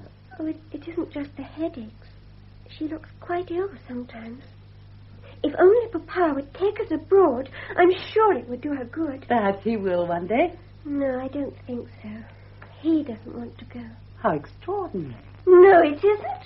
He just loves his own home, that's all. Besides, Mamma isn't strong enough at the moment. My dear child, I didn't mean to upset you. You haven't in the least. And I am not your child. I'm sorry. Oh, my dear Miss Peel, how dreadful of me not to be here to welcome you. Not at all, Mrs. Chesney. I'm sorry to hear you're not well. Oh, it's nothing, really. Just a slight headache. Won't you sit down? Thank you. I see that you've met my daughter already. Yes, indeed. She's been entertaining me most charmingly. Oh, that's my love. Violet, run and ask Lucy to bring the tea in now.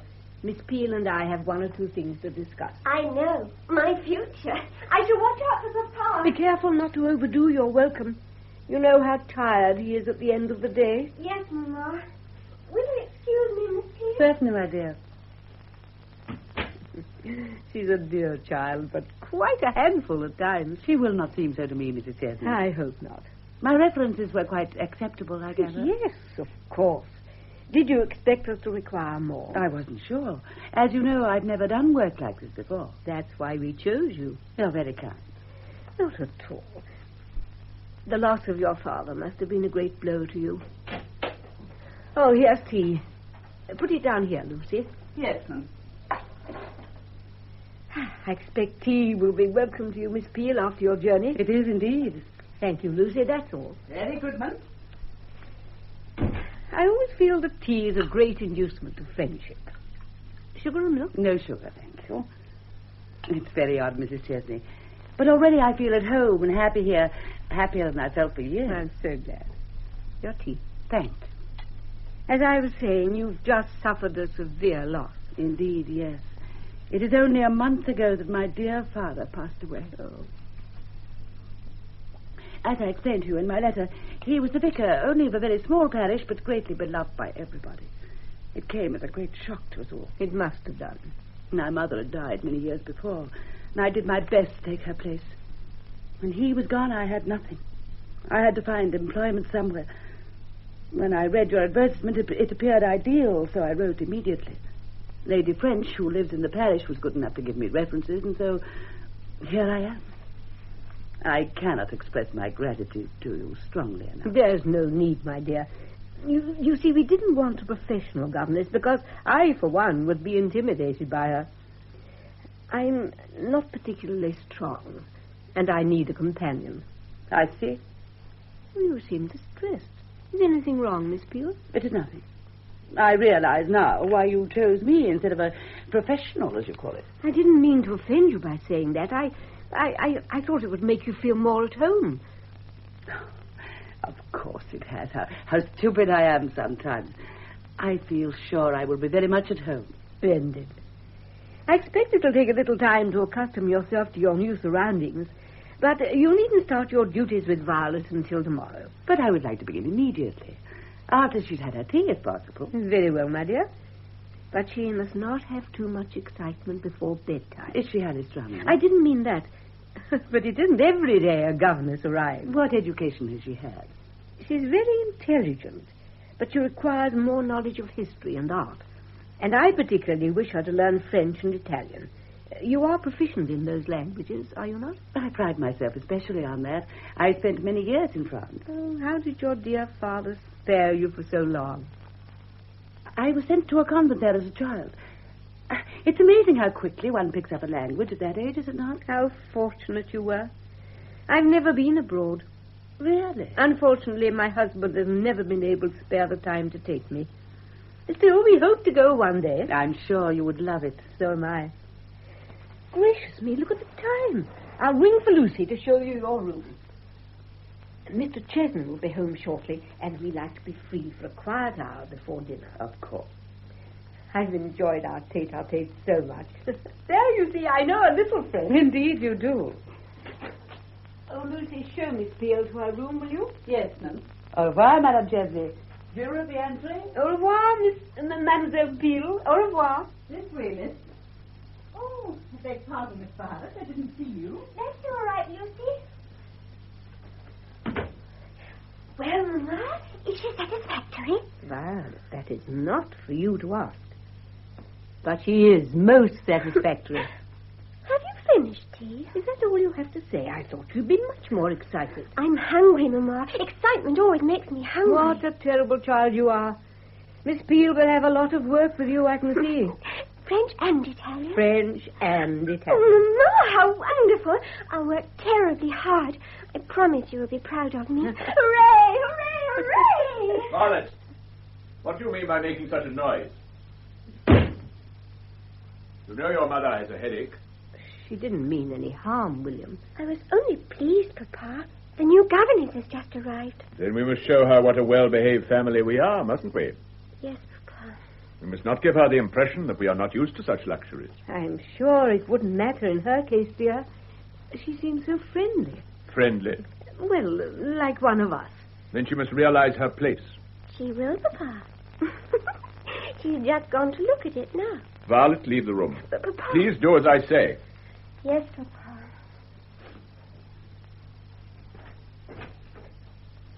William, do you have to be so stern with her? If Violet is to turn into a young lady, she must learn that a child has to keep her place. I will leave it to you to see Miss Peel keeps hers. Yes, William. What is her place exactly? Her place is that of a servant with certain advantages. She is allowed to eat with us and will be treated not with respect, but a certain reserve. Yes, William. Here's your tea. Ah, thank you. This is a great day for me, my dear. For years I have worked assiduously for other people, but this afternoon I was elected chairman of the board. How wonderful, William. You must see what a tremendous difference that will make to us. Do you mean financially? In several ways, my dear. Of course, it is not certain, but nearly all my predecessors have been granted a knighthood. And this is what we must work for now. A knighthood?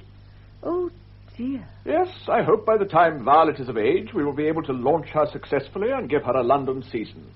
We might even have her presented. Presented? At court. Oh. Yes, my dear, we have come a long way since our early days, and I intend to make the most of it. But we must begin as we mean to go on, and Miss Peel is the first of many changes I hope will take place. I know that in the past you have been on familiar, one might even say friendly terms with Lucy and Cook, but you must learn to curb these indiscretions. It makes life so much easier to be on good terms with everyone. Life is not meant to be easy, but a challenge, a battle of the strong and weak. And we will not be the weak, my dear. Now, will you be so good as to ask Miss Peel to come in? I would like to ask her a few questions. But I've just done that. And what did you ask? About the French and Italian, mainly. She seems so nice. I hope she'll be able to teach me in her spare time. Surely she will assume you know those languages. Oh, but I told her I didn't. You told her you didn't? And she's quite understood. I shall be able to learn with Violet. What else did you learn today? From her? Oh, she was telling me about her poor father. He's dead, you know. I know. Such a sad tale. She really is most grateful. I think we've picked up a real bargain with her. Nevertheless, I would like to ascertain for myself. You rang, sir? Yes, Lucy. You may take the tray now. Yes, sir. And ask Miss Peel to step in here, will you, please? Yes, sir. What sort of questions will you ask her, dear? Leave that to me. You won't tire her, will you? She's had such an exhausting journey. She must surely expect an interview with her employer on her arrival. She's already had one with me. That is hardly the same. By the way, you must not mention my possible knighthood to anyone, or it might jeopardize my chances. Oh, of course not, William. I won't breathe a word. I think we will dress for dinner tonight. Just as you say, William. You sent for me, Mr. Chesney? No, Miss Peel. I sent for you. This is my husband, Miss Peel. How do you do? Please sit down, Miss Peel. Thanks. Is it not time for you to dress for dinner, my dear? Oh, it's a little early, William. Nevertheless, you might arrange with Cook to bring dinner an hour forward. I have to go out again. Very well, dear. Will you excuse me, Miss Peel? Certainly, Mrs. Chesney. My wife was telling me about your late father's sudden death. Yes. It was a great shock to me. It must have been. Tell me, Miss Peel, where were you educated? You never mentioned it in your letter. How very remiss of me. I was brought up very quietly in a convent in France. My father wished me to learn the language. Indeed. For any particular reason? He thought it... Mr. Chesney, Do you disbelieve my statement? I always believe the word of a lady. Thank you. Was Italian taught at your school as well? No. As a matter of fact, I learnt that chiefly through textbooks. But my music master in the village was Italian, so naturally I learnt the accent with him. Of course. I presume this was when you returned from abroad. Oh, yes. I came home when I was nearly 15. My father needed me in the parish. What did you do to help him? Helped him to entertain his parishioners and to organize the church bazaars and fetes. At 15? That was a very early age to start. Naturally, I didn't begin at once, but gradually I took on those duties. And you remained there until his death? Yes. I see. Well, Miss Peel, you will find life very different here. Yes, I'm looking forward to it. There will be no organizing for you to do, except, of course, for Violet. You will be spending most of your time with her. Of course. I will endeavor to be satisfactory in my work with her. Good. I think that is all, Miss Peel. You will start your duties in the morning. There's just one thing. Yes? Would you please tell me when I have my leisure hours and if I am needed on Sundays? Your evenings will be your own, Miss Peel, if you wish to spend them in your room. Thank you. And Sundays? We go to church in the morning and in the evening, where I'm sure you will wish to join us. Of course. It will be lovely to go with the family once more. I think that is all for the present. No doubt you will wish to change for dinner. I must ask you to excuse me tonight, Mr. Chesney. My trunk is not yet unpacked. I will have to dine as I am. Oh, I see. My dear Miss Peel, I have no doubt as to your abilities for your work. And if I was too inquisitive about your past, I apologize. Thank you, Mr. Chesney. You have made me very proud. Proud? In what way? Only a great man can apologize to an employee. And you are such a man. You flatter me, Miss Peel. Nonetheless, it is true. You know, on my way here, I wondered so much what you'd be like. Indeed. May I ask what opinion have you formed of me so far? That you are a man of the world, intent on making his way to the top of his particular profession, cold on the surface, but warm-hearted for all that. And may I say so, a man much misunderstood. How? You are doing your utmost to win a battle between the strong and the weak, and you do not intend to lose. You have an uncanny insight into people's characters, Miss Peel. Perhaps. Or maybe it is just a mutual sympathy with those who are like myself. Like yourself? Surely you would not say we were similar in character? More than you know. I understand you, Mr. Chesney, and I hope you will find in me an able helper and a loyal friend in your future plans. Thank you, Miss Peel. You are most kind. But my plans, as you call them, do not include you. I did not imagine they did. But I hope you will find me as understanding of your shortcomings as you are of mine. Excuse me, William. I gave cook a message, and dinner will be ready in half an hour. Thank you, my dear. If you would excuse me, I will start to unpack. One moment, Miss Peel. What did you mean by that impertinent remark? It does not matter, Mr. Chesney. Indeed it does. Am I intruding? No, my dear, no. no. Of course not, Mrs. Chesney. I was merely trying to clarify my decision. Excuse me. What did you say, dear? She was being a little too familiar. How strange. She seemed so reserved. William, she and I were speaking of France before you came in. Really? She said I'd love it. Do you think we could take a holiday there soon? I'm afraid not, my dear. There will be so much more work for me to do now. It'll be out of the question for me to leave the country. You used to go so often. I did envy you, your trips there. It was hardly possible for you to accompany me then with our child on the way. But it is possible now. Oh, William, I do so want to travel. I am sorry, my dear, but it cannot be arranged. My new position will benefit all of us considerably. It is only natural that we shall have to give up pleasure trips in order to gain other things of more lasting value. I see. William, are you sure you want all this? All this? This new position and all it means. I like to live simply, you know.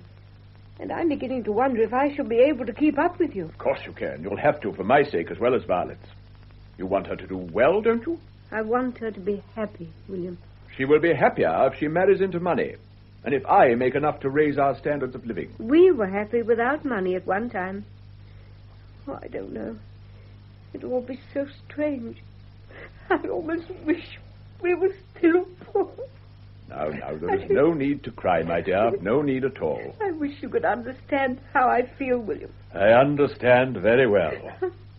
Listen, you had better have dinner in your room. You can't appear looking like that. I'll be all right in a minute. Please do as I say, my dear.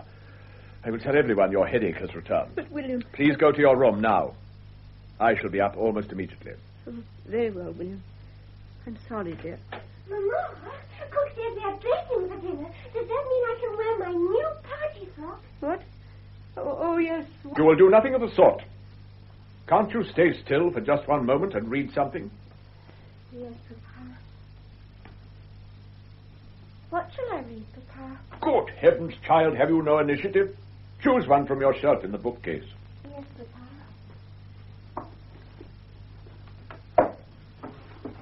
And try to be a little quieter. Yes, Oh, if you please, sir. Now what is it, Lucy? Cook says dinner is held up because the fire's gone out. Oh, are you completely incompetent below stairs? Why is the fire out? Well, sir, with all the excitement, she quite forgot to stoke up. What excitement? Dinner being put forward, and the governess arriving. You know, sir. Oh, she's very sorry, sir. Oh, well, if the fire is out, she had better relight it at once. You'd better go down and help her with it. Yes, sir. Oh, but Mrs. Chesney's bell's ringing, sir. Oh, very well. I will go to her. Violet, see that you keep out of mischief. Yes, Papa. Wide world. Fairchild family. Line upon line. I wish I had something new to read. Oh, Miss Peel, have you finished your unpacking? Not yet. But I thought I'd bring you these books to show you. They are your French and Italian grammar. Do let me see. I think we'd better start on the French first. Here it is. Goodness, this is quite an old book. Look at all the marks in it. Yes, it was a book I used when I first learned French. Really? I was younger than you, and a very frightened little girl in a strange country. Strange country? Yes. I was sent to a convent in France for my schooling, away from my family. What a shame. Thank goodness you won't know what it is to be lonely, Violet. It's a terrible thing, loneliness. But you have a mother and a father who love you very much. And now I have you as well. Yes, indeed. That is something I've always wanted. A little girl of my own. Well, in a way, my wish has been granted, even if you're not really mine. It will seem so to me. Dear Miss Peel, I will try to be a credit to you. Oh, Papa, how is Mamma? A little better, I think. She may come down to dinner after all. Did her headache come back?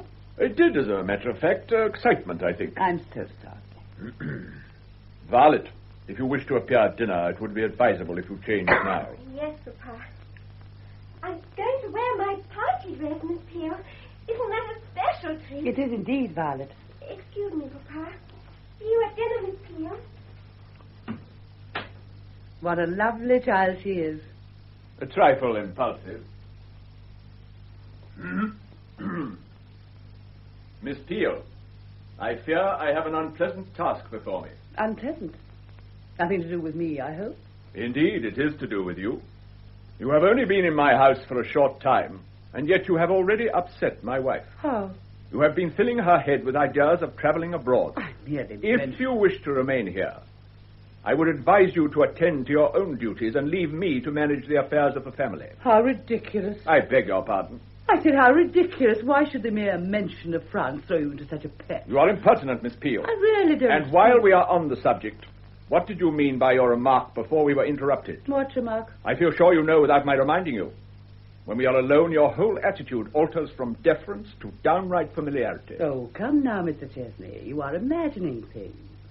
Familiarity with you would be impossible on a first meeting. I'm sure I'm much obliged to you. But then I have a feeling we've met before. I don't think so. I feel sure I would remember it. Thanks. But one alters a lot with the years, and a child becomes unrecognizable sometimes when she grows into a woman. What do you mean? I mean, Mr. Chesney, we met when I was only a girl of 16 at Deauville. Deauville?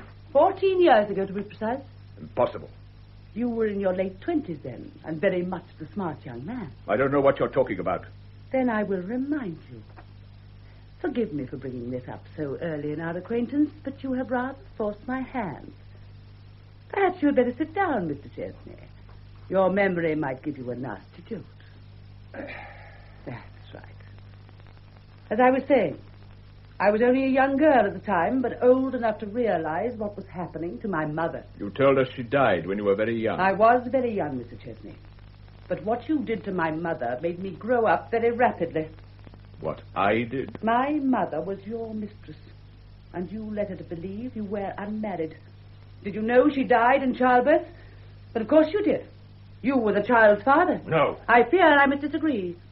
There are, in my possession, several letters showing clearly that you knew what you were about. From your beloved William, I think most of them are signed. Stop this at once, Julia. In my own good time. I realize that you're not entirely to blame. One cannot help falling in love, and my mother had the misfortune to love you. Nonetheless, Mr. Chesney, I think you will agree that you ought to make some sort of reparation to me as your stepdaughter. You? My stepdaughter? Well, I am practically that, am I not? In all but the eyes of the church. And if your son had lived, I would have been his stepsister. I've often wondered how you would have handled that situation.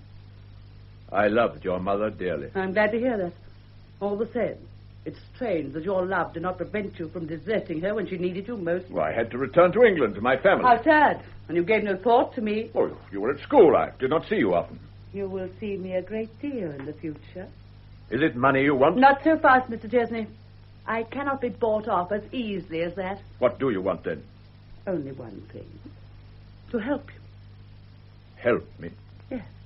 After all, everybody makes mistakes, and I freely forgive you yours. Thank you.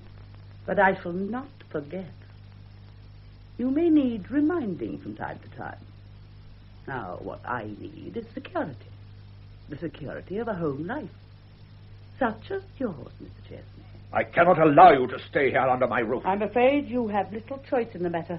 You engaged me and found me satisfactory, so here I stay.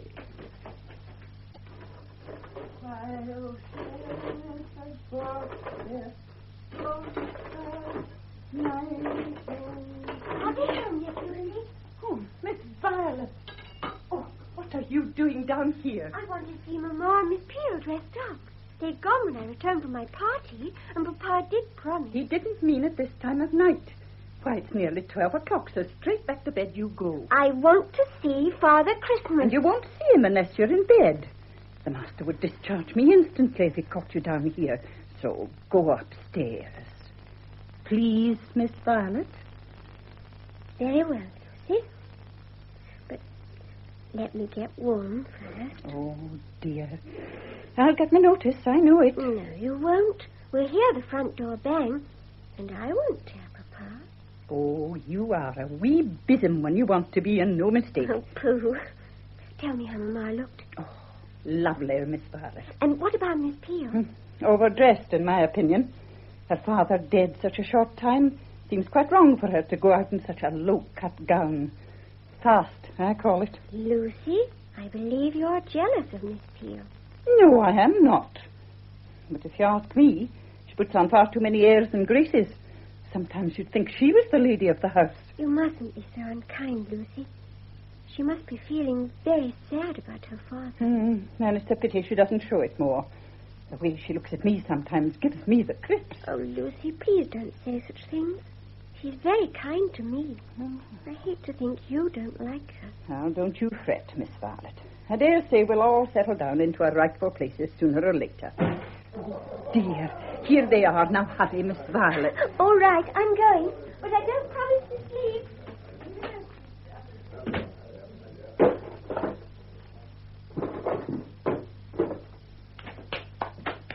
Hello, Lucy. Oh, goodness, what a night. I do believe it is going to snow. Violet will be pleased. Good evening, Mum.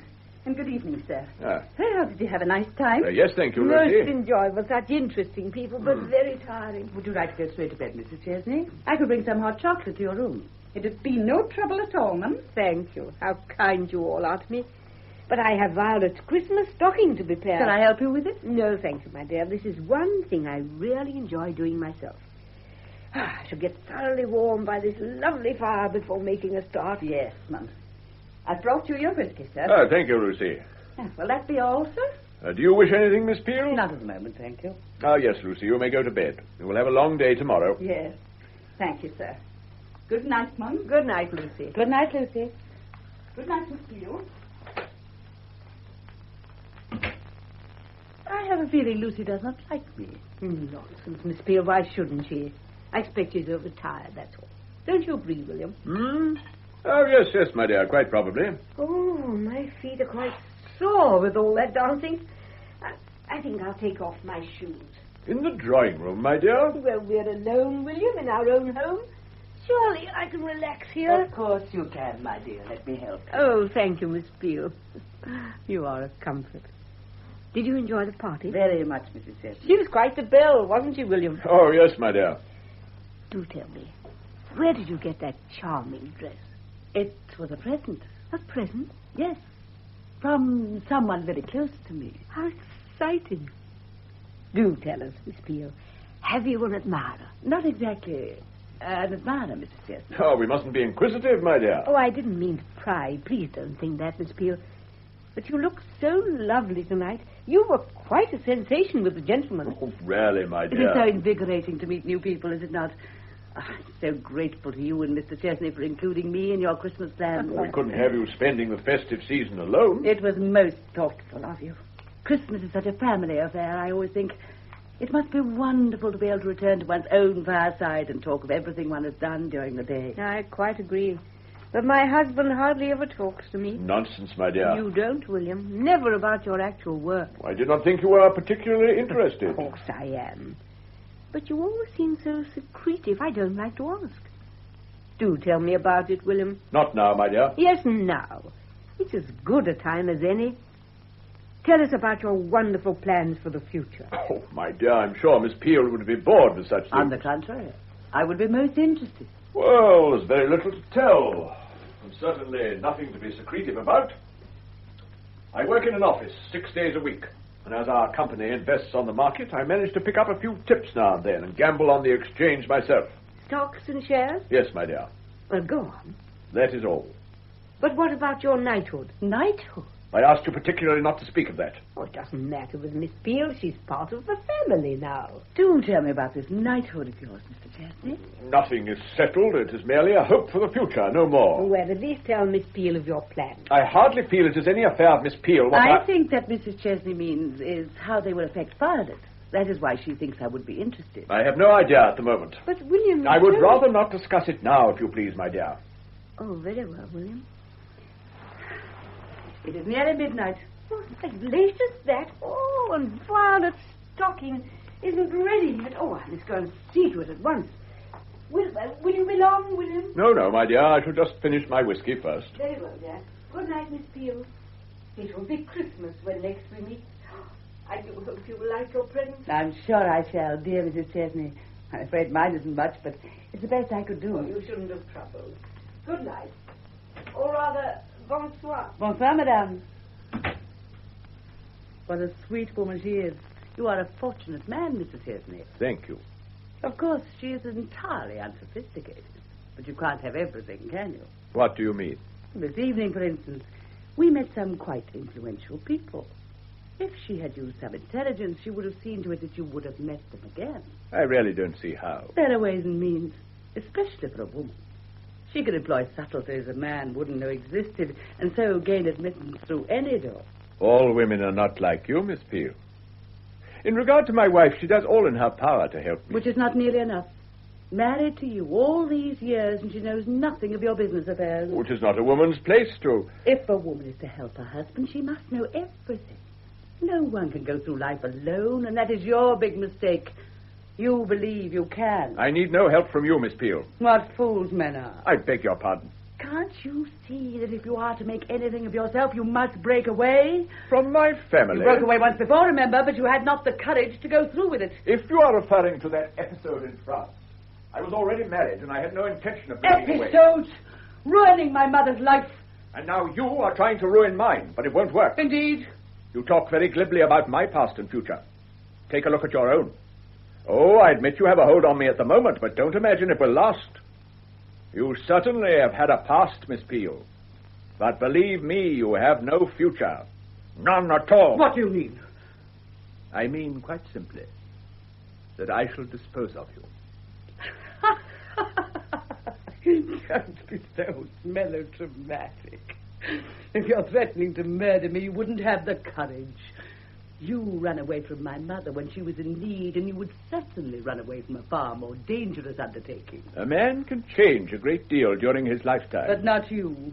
You live in a world of deceit, and deceit breeds cowardice, so don't try to frighten me. While I have those love letters, you wouldn't dare touch me. You know, you are an extraordinary woman. If I were not directly concerned with your mischief, I would admire you in a way. Tell me, why did you wait so long for your revenge? I wasn't greatly concerned with you. I had my own life to live. And then, quite suddenly, I lost everything. My husband. Your husband? Yes, I was married. He died, leaving me nothing. He was a gay, charming creature, but an adventurer and a complete spendthrift. After his death, I had to start afresh, and I decided to return to England. Your name was in the paper several times in relation to business deals. Once, there was even a photograph of you. At some club dinner, I think it was. I realized who you were and thought of contacting you. But I had hopes of better things. Several months later, I chanced upon your advertisement and decided it was time to act. I made up a sad story about a fictitious vicar being my father. Gave an address of an old acquaintance of mine, and, oddly enough, you engaged me without even verifying my references. Oddly enough. You know, your true story moves me. You were speaking of your husband when you could have been Ellen. Ellen. How strange to hear her name again. What a lovely woman she was. She gave me such strength and comfort. It didn't matter to her what kind of upbringing I had had. She was the only person to whom I ever confided that I had been living a lie all those years. What do you mean? I used to pretend my family were well connected. My wife would have been unutterably shocked if she had known the truth. What was the truth? Does it matter? The struggles and the fight for existence I had when I was a boy are over now. I wanted to be somebody. Ellen knew all that and understood. I hurt her deeply when I left her. Midnight. A Merry Christmas, Mr. Chesney, and a prosperous New Year. Merry Christmas, Elizabeth, and a Happy New Year. Well, it is my turn to be sorry now. Sorry? What for? For thrusting myself into your life, I suppose. I don't know. I don't know what I feel at the moment. This wasn't my plan. Plans have a habit of going wrong. Yes, they have, haven't they?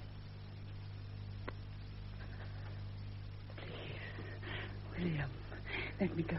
I need you, Elizabeth. We're being foolish. Your wife... Can we not forget her for a few moments? All these years I've brought in Christmas with a wife I do not care about. Please, Elizabeth, let this Christmas be a little different. Merry Christmas. I thought I'd bring you your present. Wait, Miss Peel. What's happening? Oh, now, my dear, there's nothing to get excited about. You were kissing. We were wishing each other a Merry Christmas, that's all. I don't believe it. William, you wouldn't have... Don't, my dear. You mustn't work yourself up. I'm not, William. Really, I'm not working myself up. Violet is asleep, William. Will you take her present? Yes, my dear, certainly. Oh, and these are for you, Miss Peel. William, yours.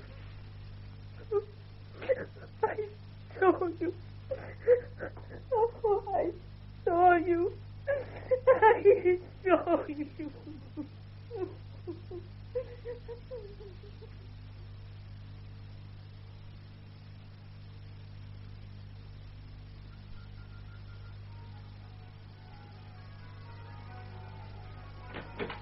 Mamma!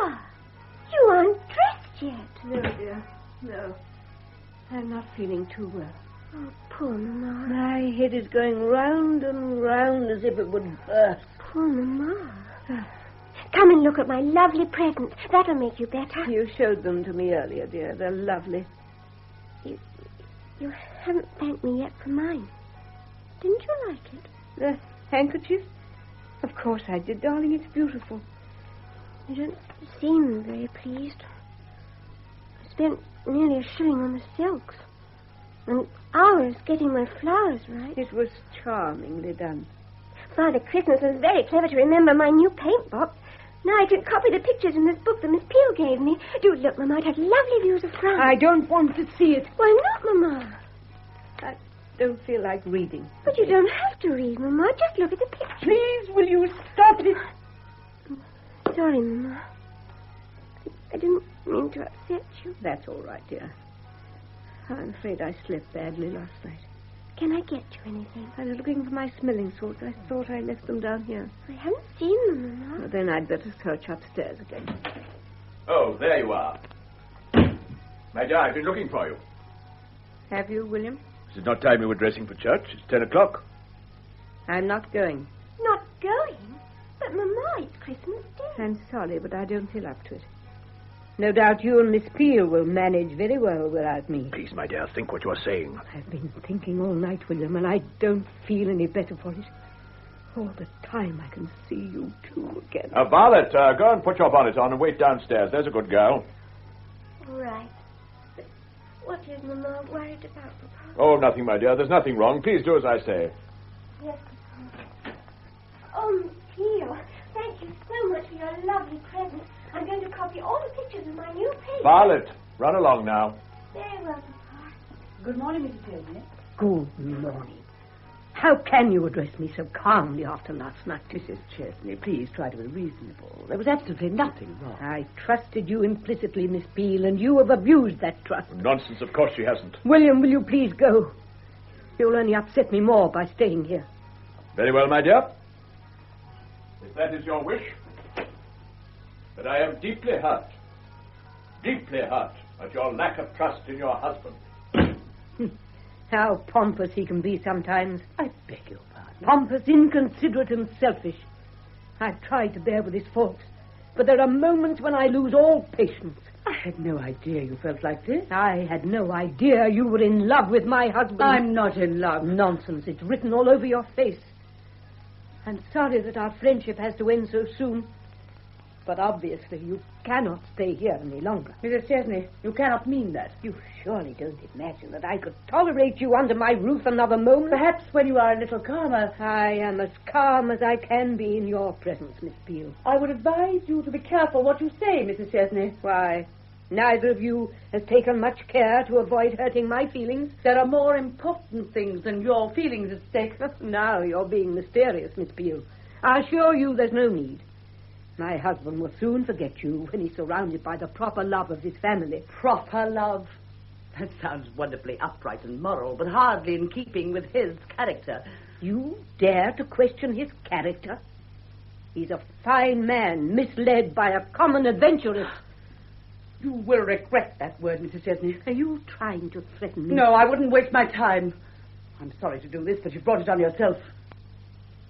Your husband, Mrs. Chesney, knew my mother very well. Did you know that? No, I didn't. I might say he knew her intimately. Do you remember his trips abroad some years ago? He went to France, sometimes on business. Did you know my mother was his mistress and died in childbirth because of him? Please, it would be to try and get rid of me. What do you mean? If I leave this house, I shall make public all that I know about your husband, Mrs. Chesney. I'm sure you realize that will put an end to his career and all his hopes. You wouldn't dare. No. I have nothing to lose by such an action, and everything to gain. The sympathy of the British press, for instance, for the daughter of an unfortunate woman. A few minutes ago, I ordered you out of the house. That order still stands. You're being very foolish, Mrs. Chesney. I don't think so, Miss Peel. You underestimate me and my love for my husband. If what you say is true, I shall stand by him. Perhaps Mr. Chesney has other views. He will see reason soon enough. Well, my dear, I hope the matter is cleared up satisfactorily. Perfectly, William. Miss Peel has been good enough to tell me of your sordid intrigue in France. She told you? So it is true. But we will speak of that later. The important thing is to get her out of this house. Has she not told you what she will do? Mrs. Chesney is under the impression that your salvation is of more importance than your career. Oh, but this is absurd. You cannot leave now. Why can't she? We must have time to think this over. Thinking will make it no better. It's hard enough for me to forgive you without harboring a constant reminder of your sins. My dear, I'm sorry, but what you ask is impossible. Thank you, William. Remember what I've said, William. Whatever you decide, remember that I am your wife. I'm bound to you by vows too sacred to be broken by any action she can take. Goodbye, Miss Peel. I hope I shall never see you again. Why did you tell her? She insulted me and I lost my temper. Oh, I'm sorry, William. I should have been more careful, but it is done now. Yes, it is done. She dismissed me peremptorily, putting all the blame on me. I suppose that was natural enough in the circumstances. Please, Papa. Yes, Violet, what is it? Please, Papa, I'm ready now. We shall be late for church if we don't hurry. You had better go alone. By myself? Oh, yes, my dear. Mamma has a very bad head, and we are staying behind to look after her. Can I not stay too? No, it would be better if you went and joined your friends. After all, it is Christmas, and they would be disappointed if you didn't. Very well, Papa. Goodbye, Miss Peel. I'm sorry you will miss the special service today. So am I, my dear. But there'll be lots of other Christmases. Yes, so there will. Goodbye, Papa. You must go upstairs and explain. It will be no use. She must see reason. She won't, aren't you, Elizabeth? Someone has to keep a clear head. My dear, that is hardly fair. I'm sorry, William. Things have happened so quickly in the last 24 hours. I can't think straight. Forgive me. Of course. Now, don't worry, Elizabeth. Everything will be all right. I'll be better in a minute. I have a cold, horrid feeling just now. It made me shudder. My poor Elizabeth. William, I'm afraid. Of what? My wife cannot hurt us. I love you, my dear. When you hold me like this, I believe you. And yet, what are we going to do? I want to marry you, Elizabeth. Don't say that. You know it is impossible. Is it impossible? You know it is. Your wife will never let you go. If she were out of the way, would you marry me? No, I would. Well, then, we can dispose of her. Between us. Dispose of her? Yes. You can't mean what I think you mean. I mean what I say, Elizabeth. My life with her is hopeless. You said so yourself last night, and it's true. It is you that I need, Elizabeth. And I need you desperately. But I couldn't kill. Not even for you. Don't think of it as killing. In fact, it would be doing her a kindness. She is a sick woman. You have seen that. She might go on for years with headaches and pains at the slightest thing. I cannot stand it much longer. You must help me. What is your plan? I lay awake all night, working it out. It's very simple. An overdose of her sleeping draught. This headache of hers is a godsend. How do you mean? We will persuade her to take a dose now, so as to be better by luncheon time. And then? As soon as she's unconscious, we will shut the windows and turn on the gas. The doctor will suspect. He will suspect her heart. When she is gone, we will open the windows and rid the room of the smell. The sleeping draught will only be strong enough to make her unconscious quickly. When do we do this? The sooner the better. No. Oh, no, I couldn't. I must have time to think. If you hesitate now, you will never work yourself up to it again. This is an ideal time. Everybody is out. What about Lucy? I'm sending her to Mrs. Bradford's with a note about my illness, remember? And Cook? Cook is down in the kitchen, concentrating on luncheon. How long will Lucy be gone? At least 20 minutes. It will be over by then. That note. Be careful what you say. If Mrs. Bradford lets it out that you were supposed to be ill instead of your wife, they would be suspicious. How clever of you to think of that. I will say we are delayed and we'll be there an hour later. What is my part in this business? While I'm writing the note, go to my wife and apologize. Apologize? Say that you are sorry for those dreadful threats you made and that you've come to a financial arrangement with me to hold your peace. Something to that effect, anyway. But don't lay it on too thickly, or she might suspect a too sudden change of front. I understand. Tell her I will be up in a few minutes to sit with her. While she rests, pour out the sleeping draught yourself and give it to her with some water. She usually takes 1 teaspoonful, so double it. It's tasteless, I understand, so she will not notice any difference. And then? Come back here and keep watch for Lucy. William, hold me close. There, my dear. 'Tis I who will be doing the deed, not you. I love you, Elizabeth. Think of our love when you are with her. Are you ready? Yes, William. Then go before Violet returns. Meanwhile, I'll write that note. Are you quite sure you've thought of everything? Yes, my dear. Quite sure. Oh, Lucy, is that hot water bottle from Mrs. Chesney? Yes, Miss Peel. I'll take it up for you. I'm going to see her now anyway. Very well, Miss Peel. If you insist. Thanks. Don't go, Lucy. I want you to run an errand for me. Yes, sir. Close the door, will you? I want you to take this note over to Mrs. Bradford. Yes, sir. Well, is there anything wrong, sir? No? Why? Oh, beg pardon, sir, but I thought as you were going there for Christmas dinner, you must be putting it off.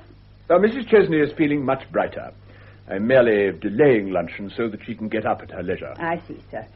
Then I'd better see if she wants a hand with her hair. Well, I'm sure Mrs. Chesney can manage her coiffure without your assistance this morning. Yes, sir. I'll try it, sir. Thank you, Lucy. Now hurry over to Mrs. Bradford's. Yes, sir.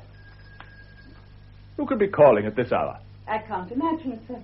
I'll tell them Mrs. Chesney is receiving no one. But you will want to see them, won't you, sir? I don't wish to see anyone. Get rid of them as soon as possible and then run to Mrs. Bradford's. Very well, sir. If you say so, sir. Who is it, I wonder? Why must they come now? Oh, good morning, Doctor. Good morning, Lucy. Well, I'm afraid the master's not seeing anyone. Oh, don't be daft, Lucy. Of course they want to see me. William, a Merry Christmas to you. And to you, Hector. Your maid seemed to think you wouldn't want to see me, but she's probably a wee bit excited over the time of the year. Yeah, probably. All the same, I wasn't expecting to see you this morning. No, you wouldn't normally on Christmas Day, but the Anderson girls next door have contracted the measles, so I thought I'd pop in and see you both on the way. That was very kind of you. Just a social call. Well, where is she? My wife, you mean? Of course. Who else? She has a slight headache, so I told her to miss church this morning and get some rest. Oh, is that so? But, you know, sleep isn't always the answer to a headache. Maybe she should get some fresh air into her lungs. Oh, I'm afraid she won't stir. I'll away up and wish her a Merry Christmas. I shouldn't do that, Hector. Why not? She's asleep at the moment. She can't be asleep in the middle of the morning. A wee chat will do her good. I won't be a minute. Hector? Yes? Please don't go up just now. Why ever not? Well, as a matter of fact, we had a slight quarrel earlier today. Oh, I'm sorry to hear that. Oh, it's nothing much, but we were both a little upset, so she has gone to her room to calm down. I understand. Oh, well, as long as it's nothing serious. No, quite trivial. Then I'll be getting along. Good morning, Miss Pugh, and a Merry Christmas to you. Merry Christmas, Dr. Graham. Well, I must away to the Andersons. Don't worry, William. I can let myself out. Goodbye, Hector. I hope you'll be free to enjoy the rest of Christmas, Doctor. But it's Boxing Day I'm not looking forward to. It's the busiest day of the year for me. God, why did he have to turn up? Now, Elizabeth, you stay here. For heaven's sake, keep away any more callers. I'd better go and get this business over. There is no need, William. What? She's dead. Dead? Good heavens. I'd better go up and see for myself.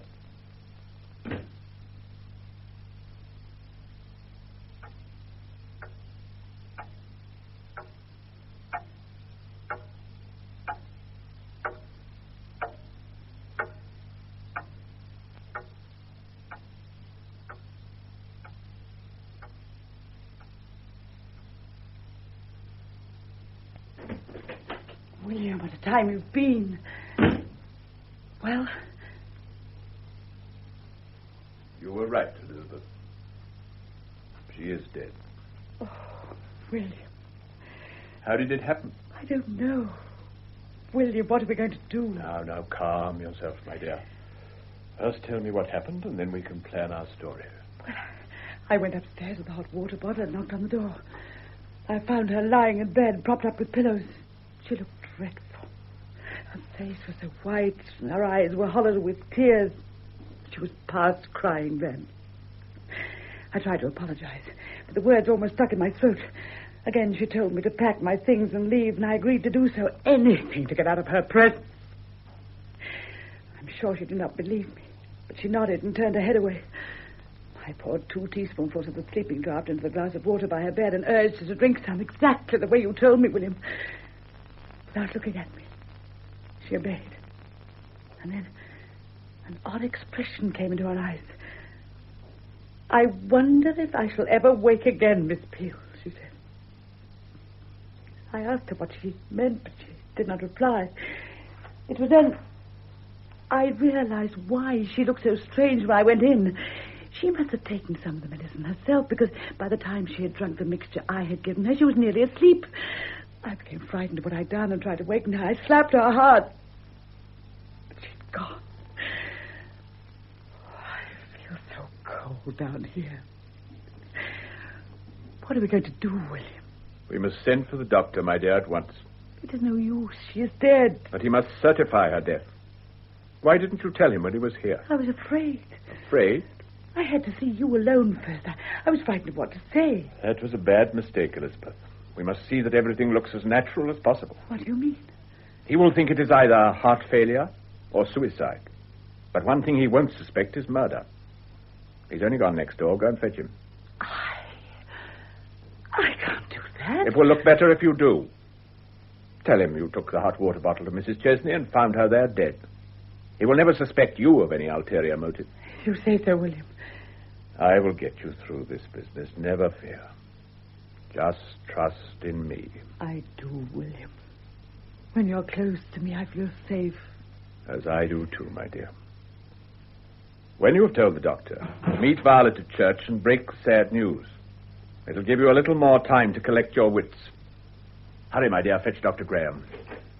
Oh, excuse me, sir. Go at once, Miss Peel. Yes, Miss Chesney. Oh, I beg your pardon, Mr. Peel. I forgot to wish you a Merry Christmas at breakfast. I do hope... I shan't be long, Mrs. Chesney. Well, I did try, sir.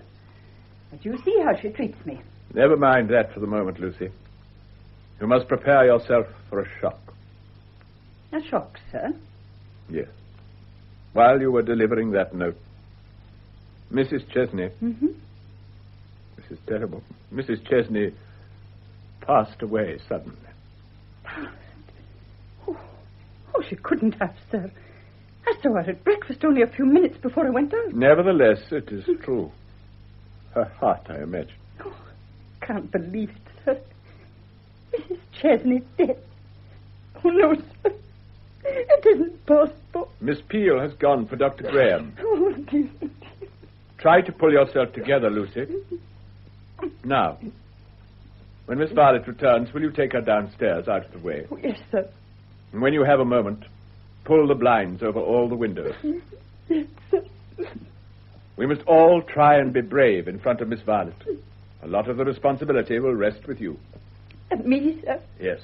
Miss Violet has known you all her life and trusts you implicitly. You must help her all you can. I'll do my best, sir. Oh, poor motherless lamb. Then you must stop crying, if only for her sake. Yes, sir. I'm just upset. It's coming so sudden like this. Then you can imagine Miss Peel's feelings on finding my wife. Miss Peel, sir? Yes, She found her already dead when she took the water bottle up. Oh, but, sir, I knew... I found the front door open, so I walked in. William, this is a terrible business. Miss Peel came to tell me.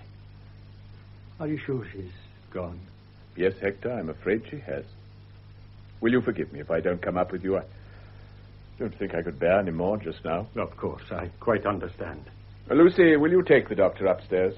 I would like a few minutes by myself. Of course. Oh, Doctor.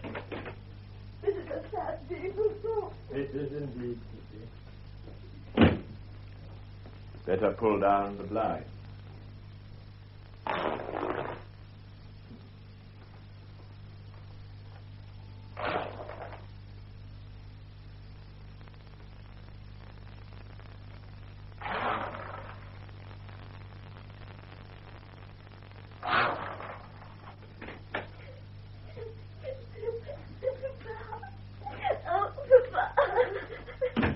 I met her on the corner. She was just coming home. My poor child. I wanted to come home to Mama. I wanted to help her get better. Violet, my dear. She looked so sad this morning. Almost as if she knew. My poor child. Try not to cry like that. Violet, my dear, I think it would be best if you went downstairs to the kitchen for an hour or so. There is so much to be done, and it would be better if you were not here. If you say so. There's a brave girl. Lucy will be here in a second. But couldn't I stay and help you? Please. It will help your father much more if you do as he says, my child. I'm not your child. It was you who made my mother ill. Yes. What was it she said this morning? She couldn't forget something she'd seen. You're imagining things. No, I'm not. You'd upset her. I know you had. I could tell by the way she looked at you.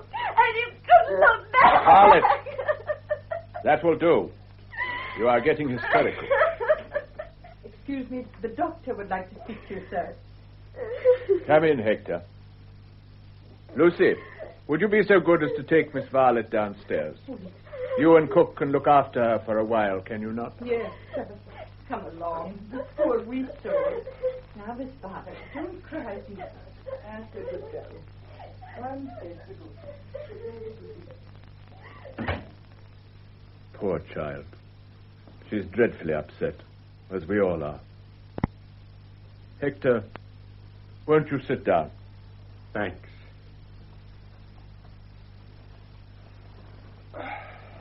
I'm deeply sorry about all this, William. It is a terrible shock.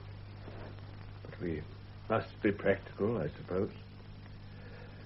I imagine the next step is to send for the undertaker. I'm afraid it's not as simple as that. You see, it wasn't her heart. At least, not directly. Not her heart? What was it, then? I can't commit myself so early, but it looks to me as if she had had an overdose of her medicine. But that is impossible. She was so cautious about the dosage. Oh, I know she could be careless in many ways, but she always carried out your instructions to the letter. Aye. Well, you see, I wonder if I could speak to you alone a minute. Why, yes, certainly, if you think it necessary. Miss Peel, in these last few months, has become a close friend of the family, you know. Just the same, I would rather see you alone. As you wish. Miss Peel, would you be so good as to withdraw for a few minutes? Mr. Chesney. The doctor wishes a private word with me. No doubt it will all be cleared up shortly. Very well, Mr. Chesney. Well, Hector? What I'm about to say is quite in confidence, you understand? Naturally.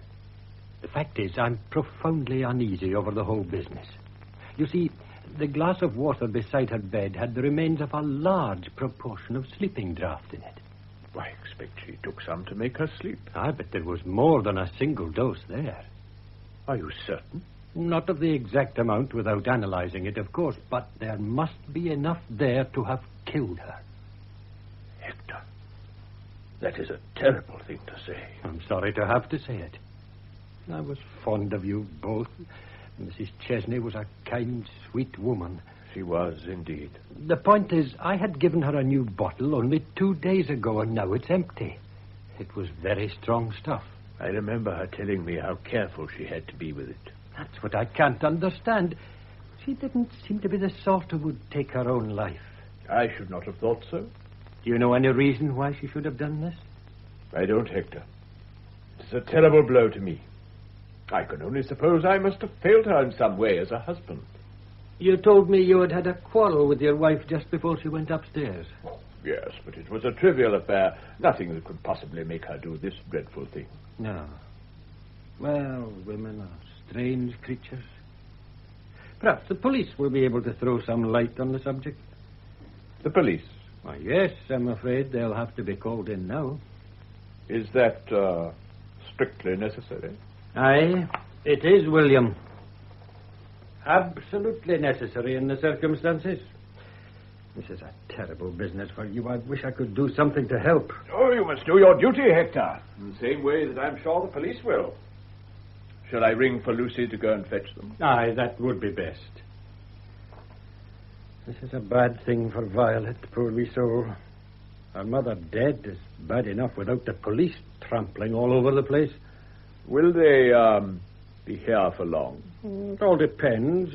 They will be as unobtrusive as possible. Perhaps it would be better if I sent her away for a while. Oh, I shouldn't do that. She will need your love and affection more than ever now. I suppose so, yes. You rang, sir. Oh, yes, Lucy. How is Miss Violet now? Oh, a little restless, sir. But cook's making her some fudge to try and take her mind off things. Thank you. Lucy, I'm afraid there is some doubt as to how Mrs. Chesney died. The doctor thinks we should send for the police. Oh, mercy me. No, Lucy, there's nothing for you to be afraid of. If they ask you any questions, just answer them truthfully. Yes, sir, I'll try. Then will you go and fetch them, please? What? Me, sir? Yes, Lucy. The police station is only around the corner. Ask the sergeant on duty if he could send a man along. Very well, sir. And Lucy, don't stay to gossip with anyone. As if I would, sir. This must be kept as private as possible, do you understand? We don't want the entire street to know what has happened. Oh, no. It's odd, isn't it, that Miss Peel didn't say anything to me when I was here before? Yes, but she explained that to me. It seems she feared that suspicion would be thrown on her. Why should she imagine that?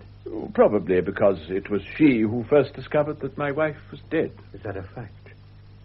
Well, she mustn't harbor such foolish thoughts. William, you're having a bad time of it. I think I'll wait downstairs for the police to come, and then we can go up without disturbing you. Will they not want to see me? They'll want a word afterwards, but try to have a rest before they arrive. Oh, I'm all right. You haven't had time to take all this in yet. The strain will come later. You still have a lot to face. I realize that. So prepare yourself while you can. I am your doctor, you know. Very well, Hector. I will sit here for a few moments, if you insist. Good. I'll away downstairs and wait for them.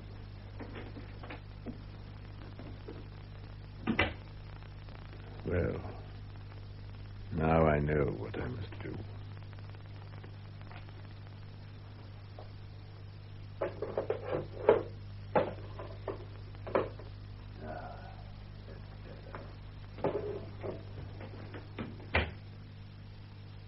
William. Oh, it's you, Elizabeth. I didn't hear you come in. I was waiting at the end of the landing for him to leave. I see. And what did he say that was so important? Why did I have to leave the room? I saw Lucy come and go in great agitation. What is it? William, for God's sake, tell me. Quiet, Elizabeth. You want everyone to hear you. It was nothing. Nothing at all. He thinks it was suicide. Oh, thank God. So you have nothing to fear. Oh, William, hold me close. For a moment I was terribly afraid. I told you not to be. If you trust in me, there is nothing to worry about. But you must keep calm. I'll try, William. You have only to trust in each other, then all will be well. What's that? I expect it is the police. The police? You never told me you'd send for them. Dr. Graham said it was necessary, my dear. Now, Elizabeth, there's no time to be lost. Where are those letters? Letters? What letters? The letters I wrote to your mother. They're upstairs in my trunk. Fetch them. Why, William? I don't understand. You must bring them to me immediately. Don't you see, if the police suspect you by the remotest chance, they will search your belongings for a motive. They might even do so in any case, to find a reason for her suicide. They wouldn't do that. Indeed, they would. They are far more interested in closing a case as quickly as possible than in... Lucy, is that you in the hall? Yes, sir? Come in here a moment. Yes, sir? Was that the police I heard going upstairs? Yes, sir. It was Sergeant Wilde. Do you know him, then? Oh, I've seen him occasionally, sir. It was he who found the wee dog that Mrs. Anderson next door lost. I see. Did he ask you any questions on the way here? Oh, no, sir. No, he hardly said a word to me. Good. I only wanted to warn you that if he does, you must be completely truthful. I always am, sir. So I thought. But when speaking of Miss Peel, you must try not to show your personal animosity towards her. It would be very unfair. Do you understand? Yes, sir. You had better go back to them in case they want anything. I shall be in here when they have finished. Very well, sir. But there is just one thing that... Ah, there you are, Miss Peel. That is all, Lucy. Yes, sir. Excuse me, Miss Peel. Here they are. Are you sure you have them all? Quite sure. I always kept them all together in this little box. Good. But why are you burning them? You don't need them any longer.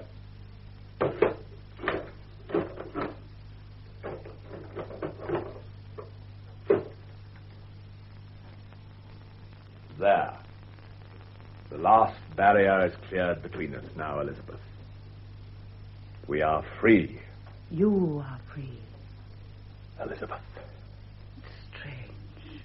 I feel no remorse for what I've done. I should, shouldn't I? I don't know. But now that those letters are burned, I feel closer to you than ever before. Naturally. We could not have gone through our lives with anything between us. Now we shall be able to conquer the world together. Once the police are satisfied... They won't find anything. Leave it to me. Listen, I think they're coming. Are you ready for them?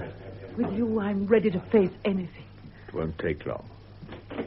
Excuse me. The sergeant, sir, and the doctor. Ah, come in, both of you. William, this is Sergeant Wilde. He would like to ask you a few questions. Good morning, sir. May I convey my deepest sympathy to you and apologize for intruding on your privacy at such a time? Not at all. I realize that you have to do your work the same as anyone else. Won't you sit down? No, thank you, sir. I would rather stand. Just as you wish. Oh, this is Miss Peel, our governess. How do you do? How do you do, Sergeant? Do you wish Lucy to be present? If you don't mind, sir.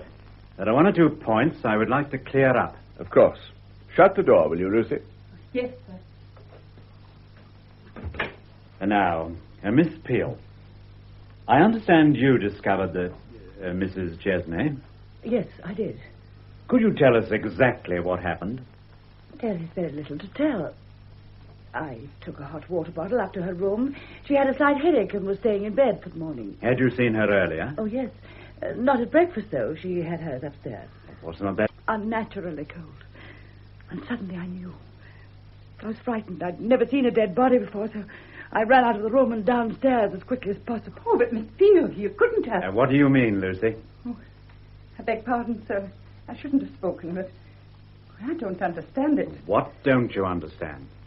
Well, sir, when the doctor came to see Mr. Chesney, I went upstairs. Lucy, I gave you strict orders to leave straight away with that note to Mrs. Bradford. I know, sir. But I was worried about my mistress, so I went up to have a peep at her. Did you suspect there was anything wrong? Oh, no, sir. I thought she might need me, that's all. Did you think that Miss Peel wouldn't be capable of looking after her? No, sir. Miss Peel has always done her duty as a governess very well. No, it wasn't that. I suppose I just wanted to help, sir. I see. So you went upstairs? Yes, sir.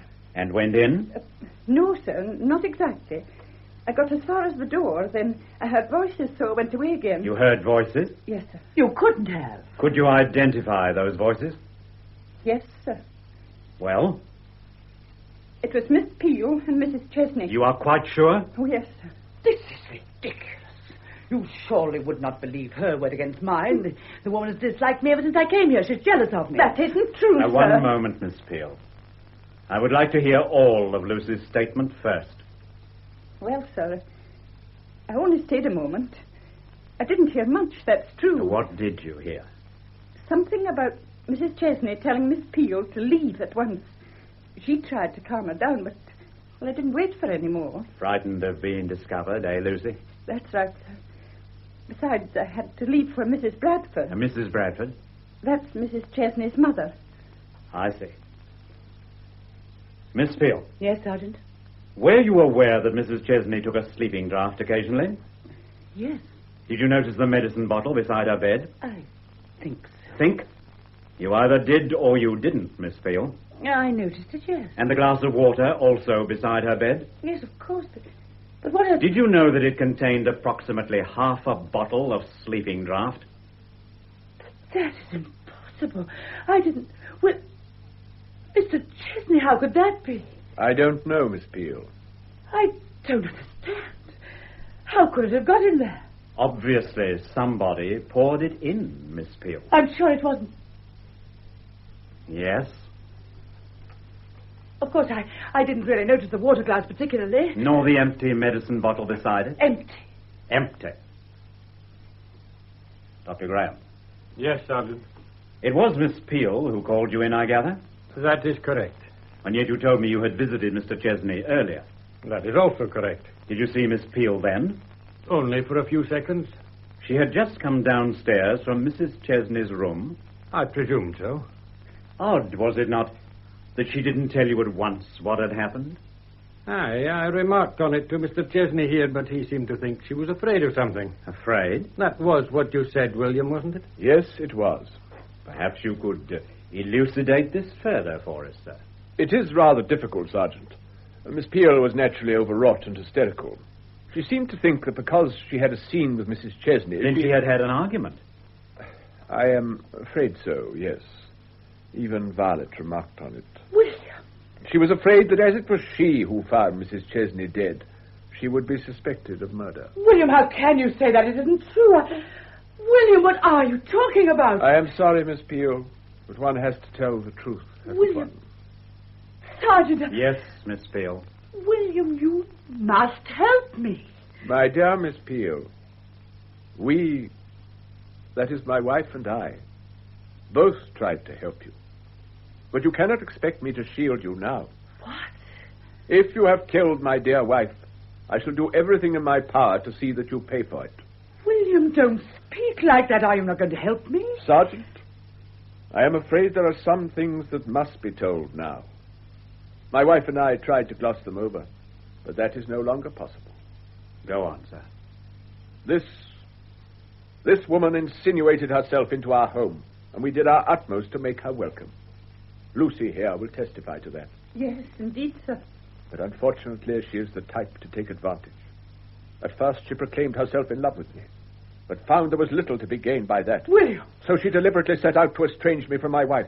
She told the most outrageous lies about my past, saying I had had an affair with her mother and ruined her life. It's true, you did. A fantastic story, entirely untrue. But Mrs. Chesney was a very sensitive person, and this grieved her deeply. She had felt sorry for Miss Peel, but this was too much for her to bear, so she dismissed her. Miss Peel begged us to keep her over this Christmas period. I wish to heaven that we hadn't.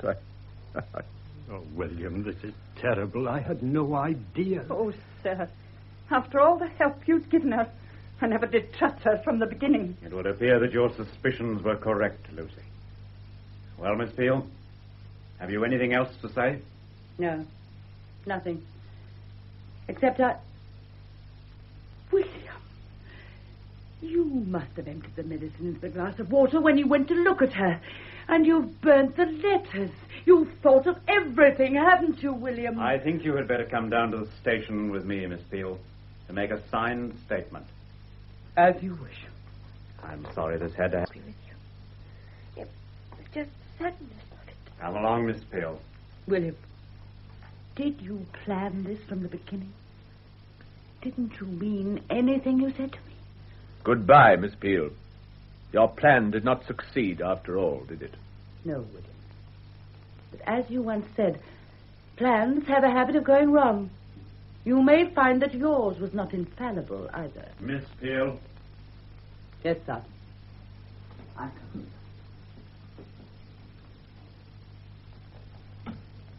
What did she mean, Papa? I don't think Miss Peel realized how much I loved you, my child. Where has she gone? She has, some business to attend to. But she has left her little box. What box, my dear? Where she kept all her business papers. See, there it is on the table. How did you know what she kept in there, Violet? She showed me one day. Showed you? Yes, Papa. She was explaining to me how to write a business letter, and she gave me one of hers to copy. A letter? From that box? Yes, Papa. She said it wasn't important. What did it say? It was just a letter from her lawyer, acknowledging a package she'd sent to him to be placed in safekeeping, she said. I wonder what could have been in that packet. Don't you? Oh, she told me, Papa. It was some old love letters. She sent them to her lawyer. She kept the envelope. Wasn't that a funny thing to do? Very funny. Shall I run after her with the box, Papa? No, Violet. It is too late. The box is empty now.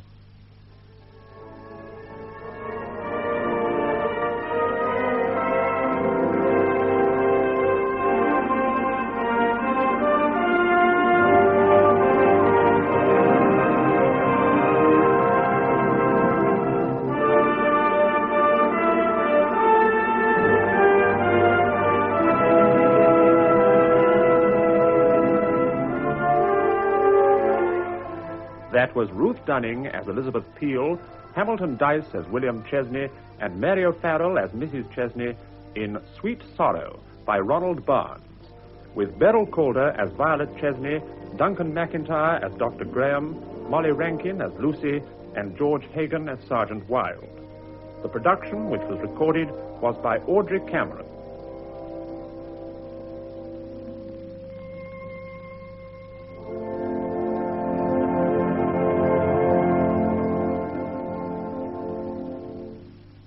A decade before David Jason brought the character to life on our TV screens, and even some years before R.D. Wingfield's creation was first published in the UK, Inspector Jack Frost was the subject of a few radio plays. Derek Martin, Charlie Slater from EastEnders, plays the lead, and coincidentally, June Brown, or Dot Cotton, also features. First broadcast on Saturday Night Theatre in 1982. This is A Touch of Frost.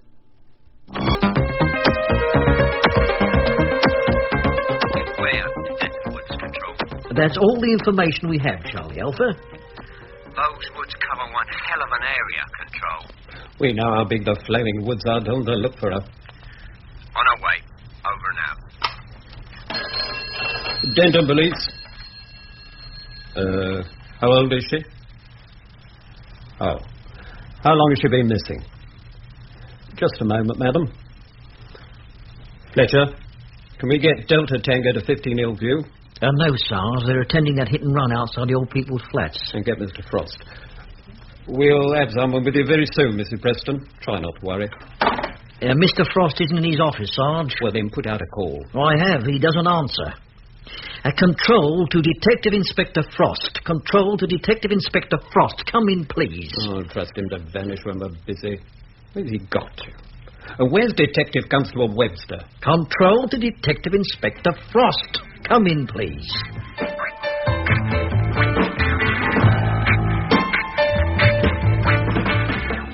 Where were we? We were wasting our time. Stuck in Frost's car, watching a carpet warehouse. At least, I was watching. Frost, in his crumpled raincoat and the frayed jacket with the loose buttons, was snoring gently in the back seat. He was supposed to have received a tip-off about a break-in, but he always seemed to get these vague, fruitless tip-offs whenever there was paperwork to be done back at the station. He was a joke policeman, incompetent and useless. Just my luck to be stuck with him. Nothing was going to happen at the warehouse. It was all happening at Denton Woods. We'll never find her. It's like looking for a needle in a flaming haystack. I thought I heard him. Over there. Oh, God. It's only Alpha to control. We found her. She's hurt bad. Come on. That's all right. We're the police. Come on. It's all right.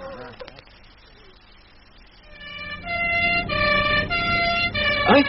What was that? Oh, anything happened in the warehouse? No, sir. It's an ambulance. Right. Hadn't we better be getting back to the station? Plenty of time, son. They'll call us if they want us. In the 3 interminable weeks I'd been with him, he'd never called me by my proper name. It was always son or the bearded wonder. I was getting fed up with his so-called funny remarks about my beard.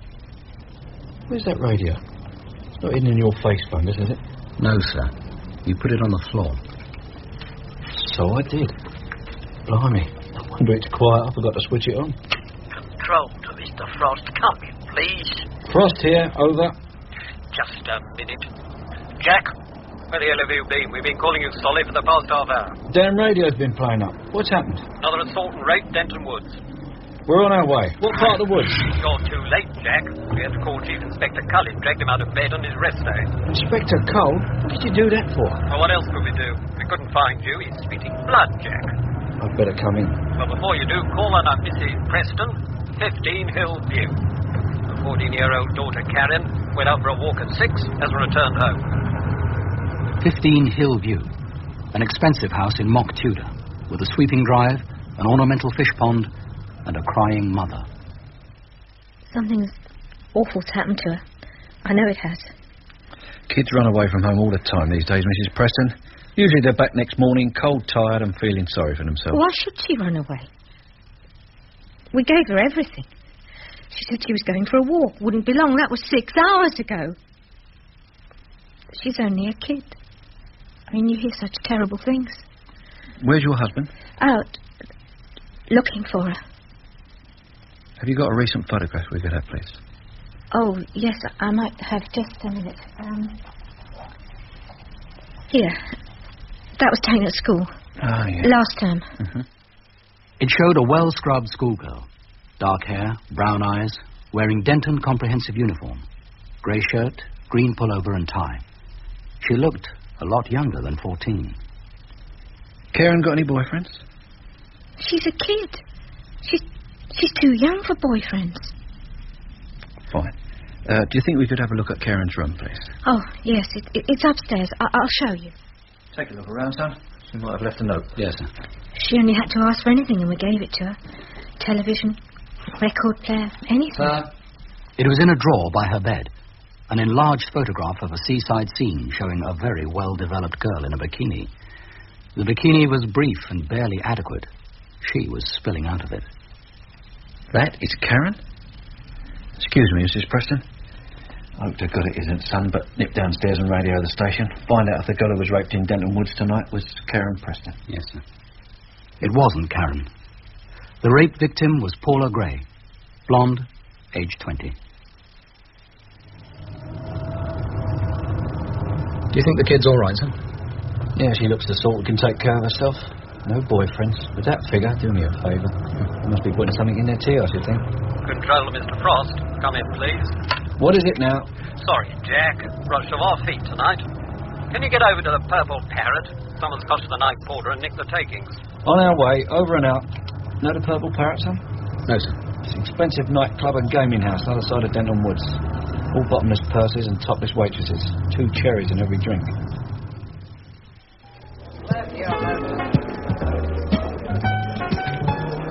Come in, Inspector. Sit down, sit down. So what's happened, Mr. Hagan? Somebody robbing you for a change, eh? We've got a club comedian, Mr. Frost. He don't make me laugh neither. Never mind a court case. Just find the bloke who did this and let me have him. I'll see the police orphans get a good Christmas. Make a note of that, will you, Webster? Yes. Very generous of you, Mr. Hagan, but we like to beat our own prisoners up, thank you. And where's your night porter? Denton Hospital.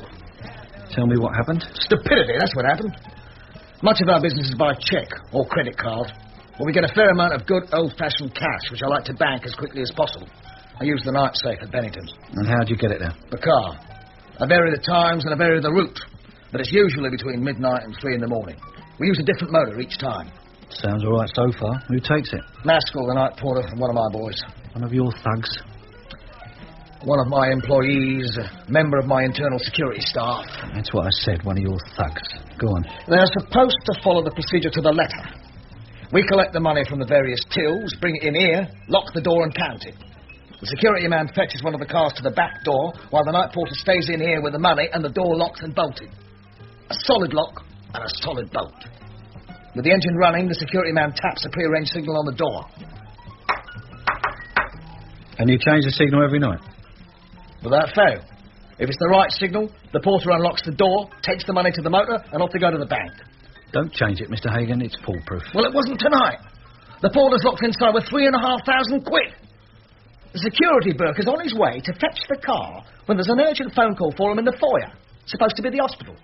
He goes to the phone and someone says, "Would you hold on for a minute and I'll try and find the doctor?" Who was on the phone, man or woman? A woman, supposed to be a nurse. So the cretin holds on, doesn't he?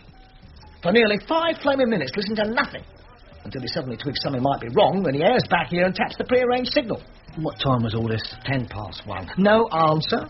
He taps again. Bangs. Shouts. Then he calls me. Was the door still locked? Yeah, but from the outside this time. Took us 10 minutes with a sledgehammer and chisel to open it. And surprise, surprise. Maskell out cold with a lump behind his ear and the money gone. How much? £3,476.14. Well, that won't break your will. No, it's not the money, it's the principle. No one robs me and gets away with it. Find him for me, Mr. Frost. I'll try, Mr. Hagan. Now, where's your security man?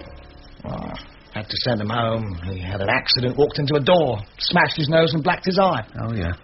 I thought your knuckles looked sore. Falling for a trick like that, the stupid dick. Now what? There's the detective chief, Inspector Cole, and Detective Sergeant Ingram to see you, Mr. Hagan. Oh, send him in. Send the old damn force in. Never in when you want him. Overkill when it's too late. Chief Inspector Cole, ultra-efficient, eyes that missed nothing, walked into Hagan's office. He'd been dragged out of bed at 2 o'clock in the morning, but he looked immaculate. Beside him, Frost looked even more of a scarecrow. With Cole was Detective Sergeant Ingram, a year or so older than me. He looked tired. Frost, what are you doing here? This is my case. Oh, you're not going to fight over it, are you? Just find the joker who robbed me. You can split the money out between you. You've been robbed. What a tragedy. But I'm not here about that. Do you know a girl called Paula Gray? I ought to. She's one of my strippers when she bothers to turn up. I had to cancel the midnight show because of her. She didn't turn up because she was assaulted and raped in Denton Woods. You're joking. Do I look as if I'm joking? What was she doing in the woods at this time of night? If you'd been in the office and ready to take charge, you'd have found out. Yeah, well, we'll have a word with your porter in the hospital, Mr. Hagan. Hello, Sergeant Ingram. How's that lovely wife of yours? What's that supposed to mean? Nothing. Only asking. My wife would probably be a lot happier, Mr. Frost, if I was with her instead of being called out on my rest day. I resent being dragged in because you couldn't be contacted. Yeah, well, I'm sorry about that. You see, my radio... Yeah, we all know about your famous radio, Inspector. We'll talk about it tomorrow. My office, 10 sharp. And I'll want to see the overtime returns. 10 sharp. Right, sir. Come on, sir. Hold on, Webster. Sir? C does those overtime returns?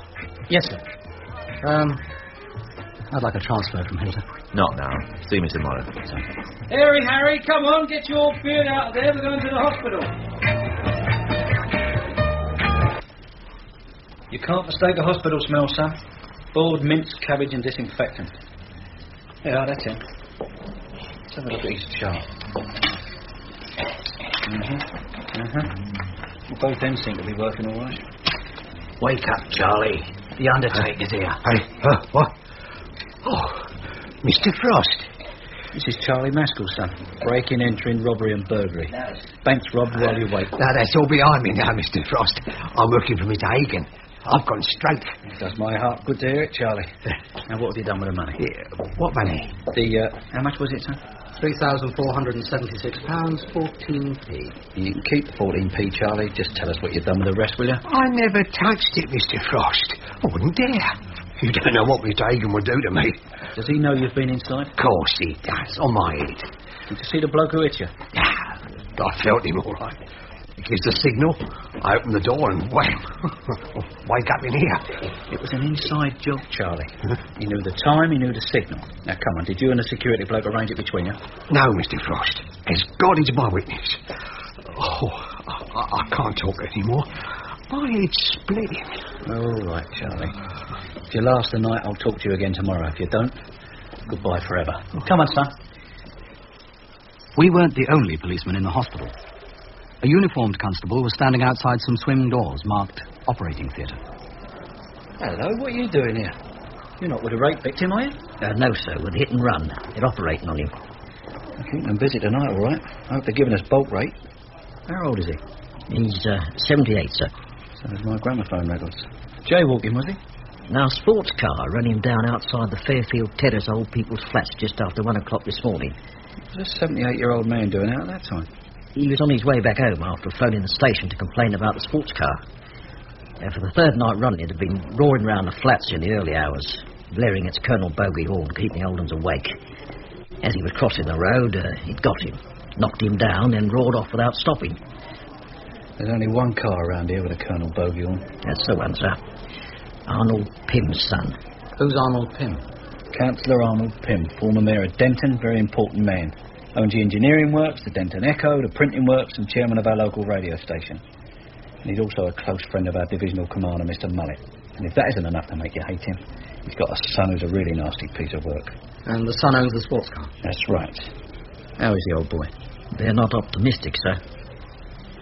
I've got to see Mr. Cole at 10 tomorrow morning, so I'm not optimistic either. Come on, son. Point your beer towards the exit. We're going home.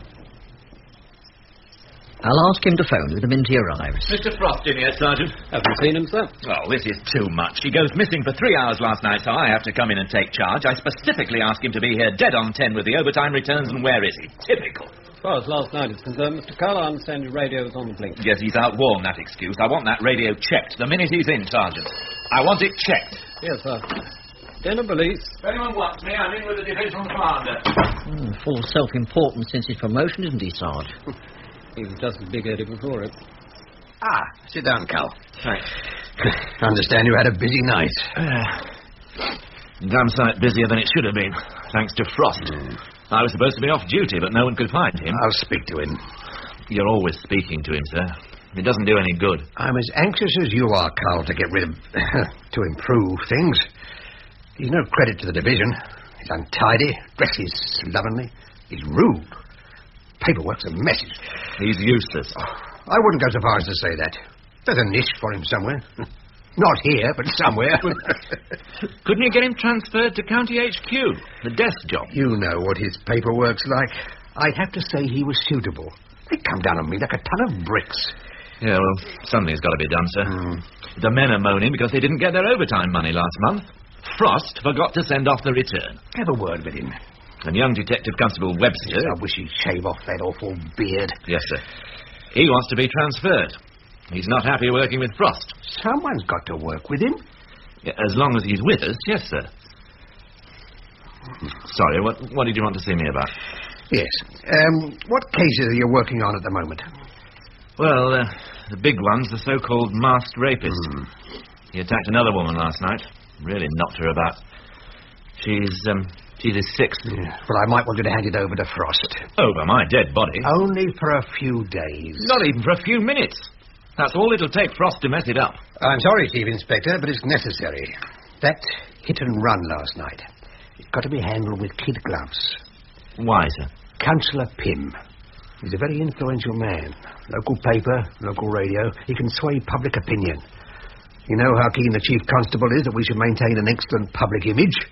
It wouldn't do to get on the wrong side of Arnold Pym. Yep, but his son's as guilty as hell. Come now, Carl. We mustn't prejudge.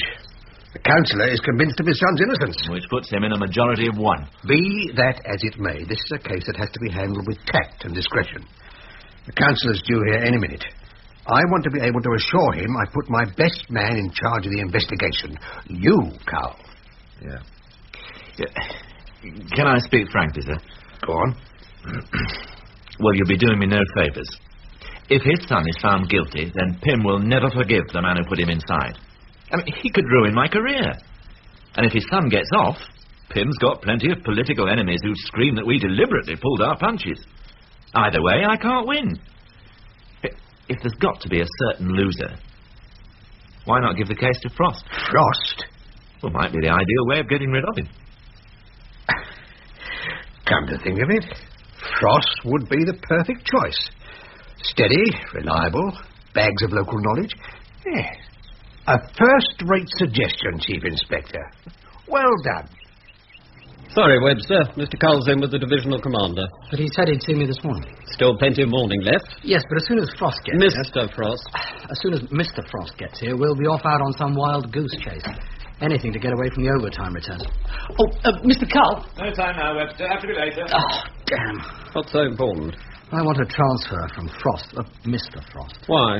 Oh, you really need to ask. Yes, I really need to ask. You've only got to look at him and listen to him. He's not a policeman, he's a joke. 3 weeks, and you know all about him, don't you? What is there to know? He's a slob. Do you know he's got the George Medal? What, him? Yes, him. The slob. It's in his desk somewhere amongst the rubber bands and paper clips. He's never mentioned it. Well, he never thought he had to justify himself to you.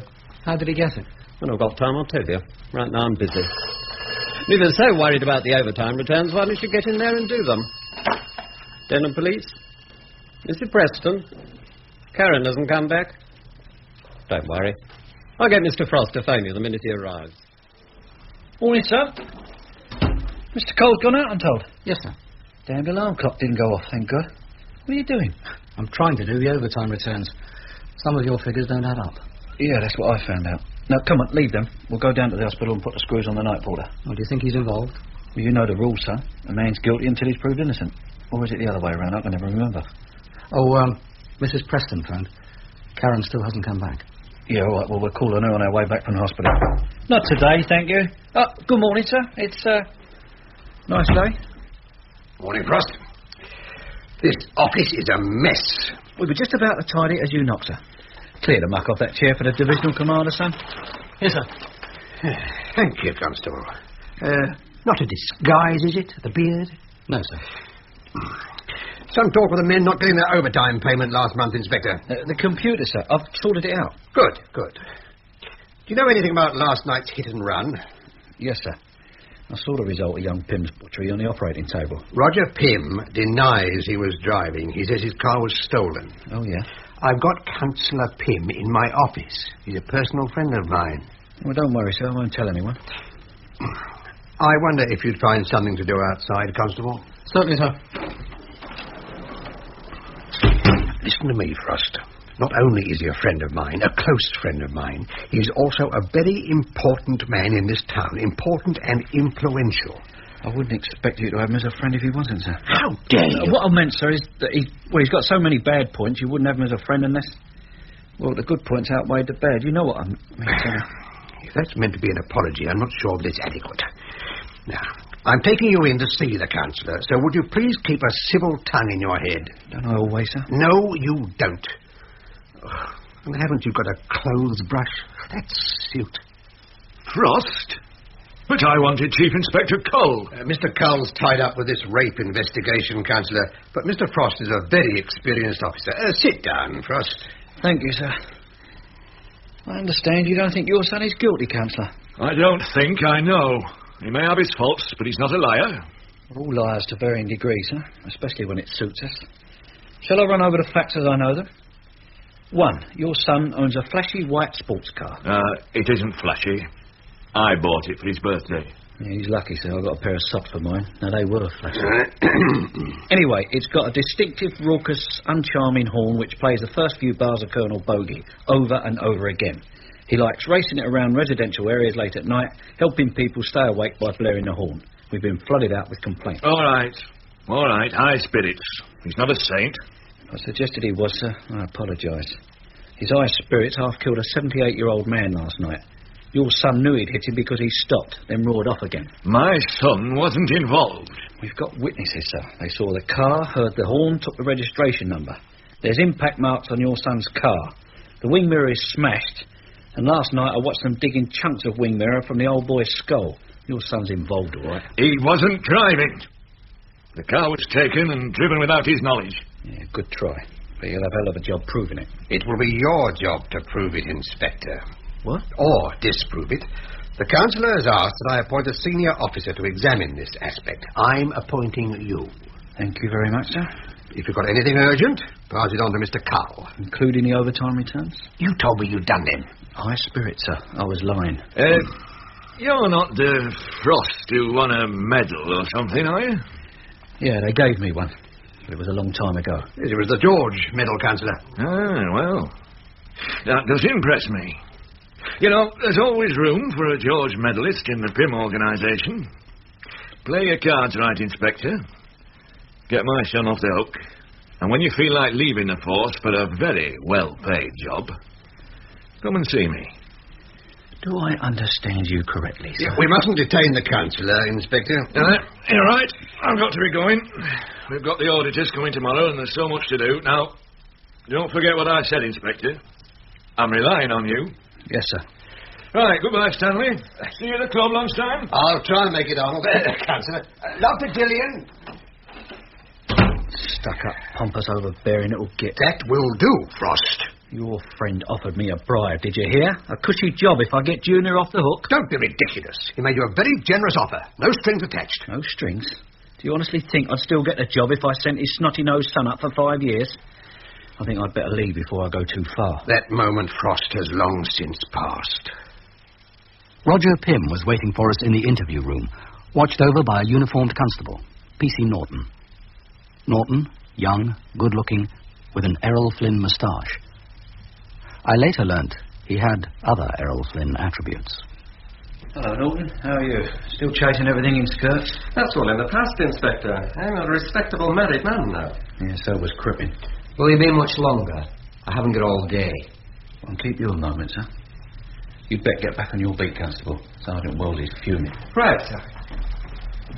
Sorry about that, Mr. Pym. In a hurry, are you? I've got to get back to the office. Of course. Work for your father, dear? That's right. Point in your favour. I'm sure he wouldn't employ just anyone. He offered me a job. You? Yeah, it surprised me as well. Got the gentleman's statement, Webster? Yes, sir. Beers are coming back. Did you know that, Mr. Pym? What have we got here? Here's a laugh, sir. It says you weren't driving. Someone took my car and drove it off without my knowledge or consent. Like who? How should I know? That's your job. Car thief, perhaps? More than likely. He pinches it, drives off at high speed, blasting the horn so as not to attract attention, runs over an old man, then carefully parks it back in the same place you left it. Leave off. I know I'm thick, but I can't swallow that. It could have been taken by someone who wanted to get me into trouble. I have my enemies, you know. Now that I can believe. Let's see. Ah, yes. You didn't go out at all last night. At 9 p.m. you parked the car round the corner from your flat. It was still there when you went to work this morning, and you never noticed the damage until the police called at your office. The damage was not there when I parked last night. Of course it wasn't. You didn't knock the old boy down until 1 o'clock this morning. I didn't knock him down. And you didn't park the car round the corner from your flat either. A dirty great lorry was parked there since 6 o'clock yesterday evening. Well, sir? That's impossible.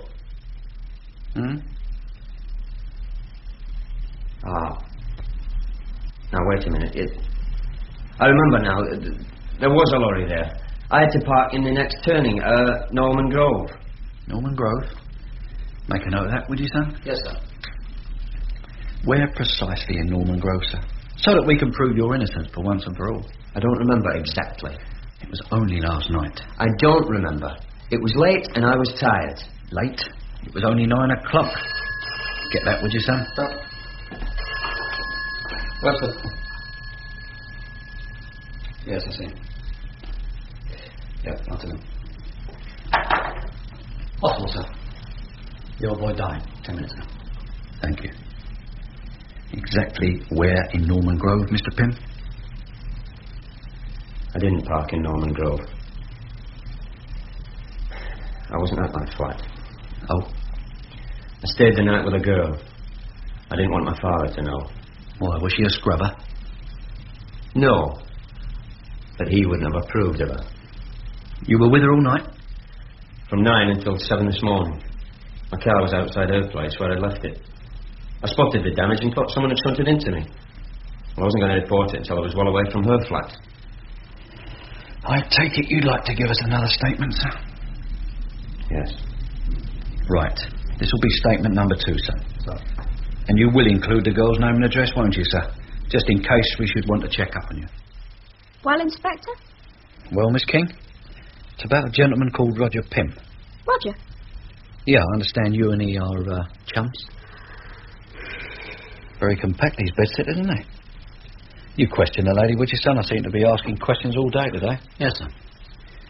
Miss King, would you mind telling us what you did last night from about 9 o'clock onwards? Yeah, I was here in the flat. On your own? No, I was with a friend. Could I have his name, assuming it was a he? You know his name. Roger Pym. Master Pym, the councillor's son. It's like happy families. Where did he park his car? Are you taking over the questioning, sir? Sorry, son. Go on, go ahead. You're doing fine. What time did he arrive? Little after 9. Did he spend the evening with you? He spent the night with me. He left this morning at 7. And where did he park his car? In the street. Just over the road. So from 9 last evening until 7 this morning, neither of you left the flat? That's right. Did he say anything about his car when he left? Yeah, someone had smashed into it. Front was dented. He was furious. Yeah, the bloke who dented it wasn't too pleased either. Sorry, son, are you finished? Yes, sir. One question, Miss King. Very important. Now, what was it? Ah, yeah. Do you happen to have a mole on your nether region? I beg your pardon? I think you heard me, miss. Just about here. Well, as it happens, I do. What's that got to do with it? Well, I don't know. I was just admiring that photographic art study on your wall. And it occurred to me that the girl looked like you. Although it wasn't the face that caught my eye. It's a publicity photograph. I'm a showgirl, a dancer. Yeah, what I would call a stripper. Yeah. I work at the Purple Parrot. Well, isn't it a small world? Do you know a girl called Paula Gray? Another stripper? Of course I do. She's got a flat across the hall. One with the milk still outside. Do you know she was raped last night? Paula? Oh, no. Yeah, she's in Denton Hospital. Battered and bruised, but she'll live. Where's your television set? I haven't got one. No, you're not missing much. It's gone right downhill since they sacked Muff in the mill. But are you trying to tell me that you and him were stuck in here from 9 o'clock and didn't go out? That's right. So what did you do with yourselves? No telly, one poky little room? We're in love, Inspector. Do I have to spell it out to you? There are limits, Miss King. Now, I could stare at your mole for hours and want nothing more than a spam sandwich and a cup of tea. But young Roger isn't that home-loving type. He couldn't stay in this room. He'd want to get out, have a breather, drive his car, knock an old man down. I find you offensive. You're in good company. Will you be phoning the hospital to inquire about your friend Paula? Of course. Well, when you do, ask how the hit-and-run victim is, will you? Get them to put you through to the mortuary. He's dead, didn't you know? He died 2 hours ago. It's a lot more serious now than you thought, isn't it? What about telling us the truth for a change, eh? I have told the truth. Roger was here with me. Now, will you please leave me alone? Where to, sir? Something to eat, then the Purple Parrot. Turn left here. Do you think she was telling the truth, sir? There's an old saying, son, which I've just made up. Never trust a woman with a mole. Damn, I should have called on Mrs... what's her name? The missing bathing beauty. Remind me when we leave the Purple Parrot. Yes, sir. Tell me, son, do you shampoo it or run the vacuum cleaner through it? Shampoo it, sir.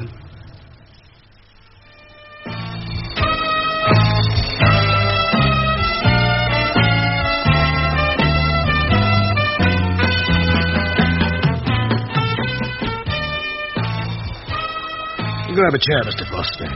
Sorry I had to be out here, just breaking in this new stripper. Yeah, we'll suffer. Try to stop your beard from quivering, son. She's a cracker, this one. So, have you caught him? Not my case anymore. You'll have to ask Mr. Cole. Well, what are you here for? Pleasure. Do you know Roger Pym? Oh, Councillor Pym's son, yeah, I know him. He comes here a lot, plays the tables. How's his luck? Oh, sometimes he wins, sometimes he loses. Trouble is, he never knows when to stop. Does he owe you money? I treat my clients' affairs in the strictest confidence, Inspector. Highly commendable. Do you know his sports car? Well, the four-wheel Concorde. Who doesn't? Yeah, he knocked down and killed an old man last night. Oh, this stupid young fool. What's that got to do with me? Well, he claimed he wasn't driving. Someone pinched it to stir up trouble for him. Someone with a grudge. Perhaps someone he owed money to. Well, he owed me money, but so do lots of people. His cheque bounced, so I queried it with him. Yeah, I know the two bruisers who do your querying. My overdue account section. Yeah. Anyway, he subsequently paid me. When did he pay up? Oh, a couple of weeks ago. Nearly 2,500 quid, cash. In cash? Where did he get that sort of money from? Well, I didn't ask. I was too busy counting it. From his old man, I suppose. I understand he knocks about with one of your strippers. The one with the mole. Oh, Julie, yeah. Yeah, I thought she'd have had more taste, but there you are. Yeah, this new girl's damn good, isn't she? Oh, terrific. I was just admiring her. She's better than Paula, the one who was raped. Oh, I think I'll have to give her a card when she gets out of hospital. What a week this has been. It's even worse than you think, Mr. Hagen. What do you mean? Break the bad news to him, son. Bad news, sir? Blimey, son, you'll never make a copper. That stripper. Raise your eyes up. Look at her face. Good Lord. Karen Preston. She's only 14, Mr. Hagen. Missing from home since last night. Corrupting a juvenile. Assuming you've done nothing worse. I can't see them renewing your licence, can you? 14? Her? She looks younger dressed. Didn't you look at her birth certificate? Oh, do me a favour, Inspector. That's the last thing I look at. Look, why don't we go to my office? Perhaps you can see a way around this. Everybody wants to bribe me today. I must have a dishonest face. Go and get her, son. Me, sir? On my own? 14-year-old schoolgirl. I don't need a riot squad, surely.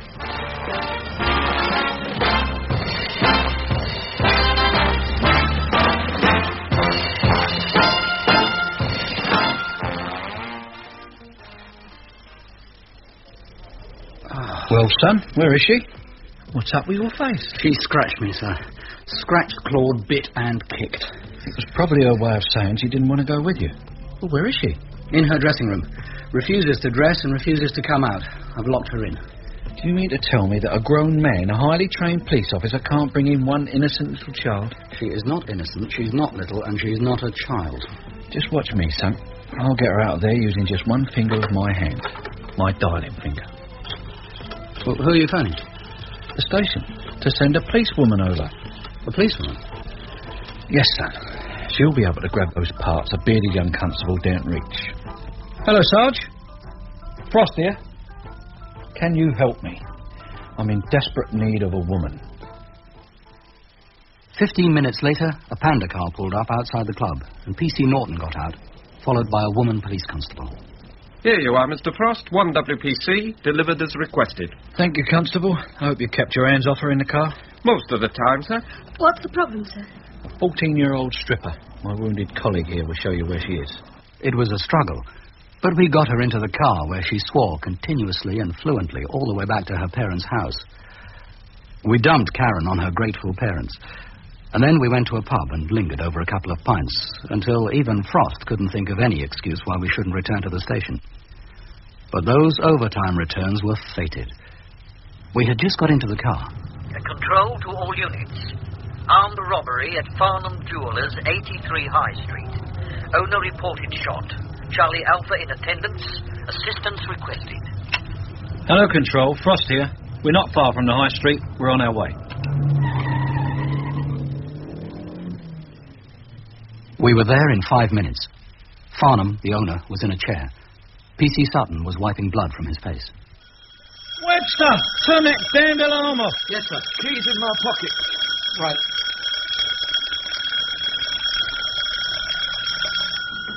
That's better. Have you sent for an ambulance? On its way, sir, but he's not badly hurt. Oh, it's a miracle I'm not dead. Callous sod fired straight at me. Shotgun, sir. Smashed that display cabinet. Flying glass did most of the damage. Burglar alarm still shut as metal grill. It's like a fortress. How did he get in? Well, it's 5:30. I'm shut in the shop. Grills over the windows, shutters down, blinds pulled, door locked, and someone taps on the glass. Well, I unlock and open up, and I'm staring down the barrel of a shotgun. You're all locked up with the blinds down so no one can see inside, and you can't only open the door because someone knocks? Yeah, well, it could have been a customer. Trade's not so good that I can afford to turn someone away just because I'm closed. Blimey, son, and they say I'm daft. Go on. Well, he was about your height, stocking mask over his face.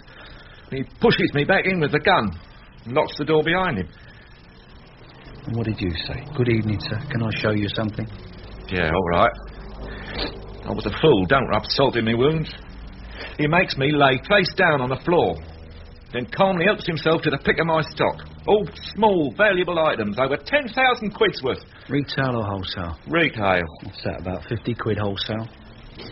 Yeah, well, he stuffs it all into a plastic carrier bag. Then he digs the gun in my neck.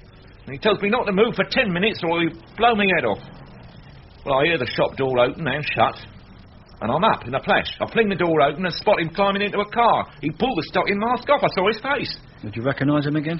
I see a face once, so I never forget it. Yeah, I'd recognise him all right. And what about the car? It was dark grey Ford Capri. Well, Ford made a lot of dark grey Capris.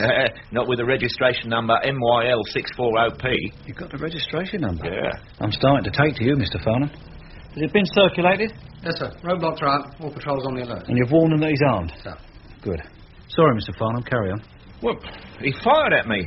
I was by the door, he was at the curb, point-blank range. He could have killed me. But he hit the showcase. He probably meant to scare you. No, he meant to kill me. I flung myself flat on the pavement and he drove off. That's it. And if we showed you some photographs, do you think you could pick him out? No. No. Any luck? Not yet. Never seen so many ugly faces in my life. You're not showing him Mr. Mullet's wedding photos, are you, son? Yeah, wait a minute. Yeah. That's him. You sure? Positive. Well, Freddie Bicknell. You know him, sir? Yeah, nabbed him a couple of times. Breaking and entering, demanding money with menaces, smash and grab. Never known him use a gun before. Yeah, well, he did today. He missed me by inches. 36 inches to be exact, sir. Don't worry, we'll get him. My jewellery? Might even get that as well. Thanks for your help, Mr. Farnham. I'll keep in touch. Show the gentleman out, son. Right. This way, sir. Oh, sorry, sir. That's all right, Constable. Well, Frost, how's it going? Shouldn't be any problem, sir. We know who did it. Freddie Bicknell. Marvellous. I'll let Councillor Pym know. He keeps phoning. Councillor Pym, sir? We are talking about the hit and run, aren't we? Oh, that. I'm still pursuing my inquiry, sir. What is there to pursue? You've seen the girl. I understand she confirms his alibi. She does, but I think she's lying. You think, but you haven't got proof. Give me time. I'll find proof. Time? I've given you time. I've asked you to concentrate on this case. Give it top priority. So I am, sir. Top priority. Excuse me. Webster, get me the file on Freddie Bicknell. Yes, sir. Sorry about that, sir. What were we talking about? The hit and run. Ah, yes, sir. Top priority. Don't worry, sir. And Webster, tell Control it's Bicknell we're after. Frost. Damn. Yes, keep looking. I expect he's dumped it. And what was all that about? The car Bicknell used in the armed robbery. It was reported stolen this afternoon. If this armed robbery is going to take up so much of your time, pass it over to Mr. Cull. I want this hit and run tied up. Won't take any time at all, sir. We know who did it. He won't get far. We got the roads blocked. Councillor Pym phones me incessantly. It's getting embarrassing. I'll see the girl again tonight, sir. Number one priority. I'll make a note on my pad. Where the hell is my pad? The file on Bicknell, sir. Let's have a look. Last known address, the Salvation Army Hostel 3 months ago. Brilliant. Oh, the hospital phone. The night porter from the Purple Parrot discharged himself this afternoon. Did he now? We must see him at his house. Make a note. Number one priority. Number two priority. Number one is to see the stripper with a mole. Today, Frost. Without fail, sir. And you're not on the Purple Parrot case anymore. Quite right, sir. I forgot. She was only a stripper's daughter, so very good and kind. No blemish on her character, but a mole on her behind. When are we going to see her, sir? When we get time. Let Mullet's friend sweat for a bit. Yes? Oh, sorry to bother you, Jack. I can't take any more cases, Sergeant. I'm up to my armpits with shootings, cushings and strippers' moles. You haven't seen P.C. Norton in the travels, have you? Not since he brought Sexy Sue to the Purple Parrot. What time was that, sir? About 4:30. Not since. No. Why? Gone missing. Hasn't made any of his routine calls. He's supposed to report to me here at 6. Hasn't shown up. Have you spoken to Mr. Cole? Not yet. Why? Well, don't you remember, sir? He said he had something on the anonymous phone caller in the rape case. You told him to see Mr. Cole. There your answer, Bob. Mr. Cole. What it is to be popular. Come in. Ah, Mr. Cole, Sergeant. Now, he'll tell us. These overtime returns, Mr. Frost. I can't read your figures. Yeah, I have the same trouble. We've lost P.C. Norton. Was he with Mr. Cole this afternoon? I couldn't say, sir. My afternoon for the police rifle range. Ask Mr. Cole. There's a good chap, will you? Right, sir. Don't worry, Bob. You know Norton. He's probably in bed with some woman and forgot the time. Whatever his faults, he's never once failed to report in on time. What's this about Norton? He never came to see me. He's missing, and Sergeant Wells is worried. Hasn't reported in for over 5 hours, sir. Well, he's on panda patrol, isn't he? You can't lose a policeman and a panda. No one's seen him. Hasn't answered any of his calls. Perhaps his radio's busted. Yeah, like yours was last night. You tried his home? Yes, sir. And the hospitals. The armed robbery. What? Look at the map. The jewellers is here. The getaway car was seen heading in this direction. Norton was patrolling there. Well, you're suggesting Norton might have spotted the car and tried to stop it. Well, it's possible. And the man was armed. What do you think, Frost? Well, if there was a naked woman in the car, I'd have said yes. But a bloke with a gun, he'd have radioed. He wouldn't have tried anything on his own. Yeah, ignoring the innuendo, I'm inclined to agree with you. We're busy, Constable. I'm sorry, sir. It's important. Charlie Alpha's found Norton's panda. Where? In Green Lane, apparently abandoned. Door open, radio blaring, keen ignition, no sign of Norton. I've turned off the radio. Otherwise, it's exactly as we found it. What's happened to the side window there? Shotgun pellets, sir. Someone took a shot at the car. Not the car, Constable. Look. That's blood. Then where is he, Frost? No idea, sir. I've got men combing the immediate area, but the only theory that makes sense is that the gunman wounded him, then forced him into his own car as a hostage. But I can't see Freddie Bicknell doing that. He's one of my men. I want him found. I guess you might, sir. That's why I've got men out looking for him. Don't be insolent. Sorry, sir. Yes? Mr. Mullet. Oh, we found Norton. Where? In a ditch, about 3 miles from the panda. Is he all right? No, sir. He's not all right. He's dead. He'd been dead for at least 3 hours. Shotgun wounds, chest and neck. Our armed robbery was now a murder case, far too important for Frost to mess up. Detective Chief Inspector Cull was put in charge of the investigation. Funny thing, son. Norton was a lousy copper, not worth a toss. But now he's dead, he's going to be the shining light of the force. When Mullet thought I was dying in hospital, I became a saint, a living legend. He couldn't sing my praises highly enough. But I had to go and spoil it all by pulling through. What do I do with these, sir? What are they? Mr. Cull's outstanding case files. I don't want them. I've enough rubbish as it is. Well, you're taking over all his outstanding cases so he can concentrate on the murder inquiry. Oh, and here's the overtime returns back. Sorry I didn't have time to do them. Whose bright idea was this? Mine, actually, Frost.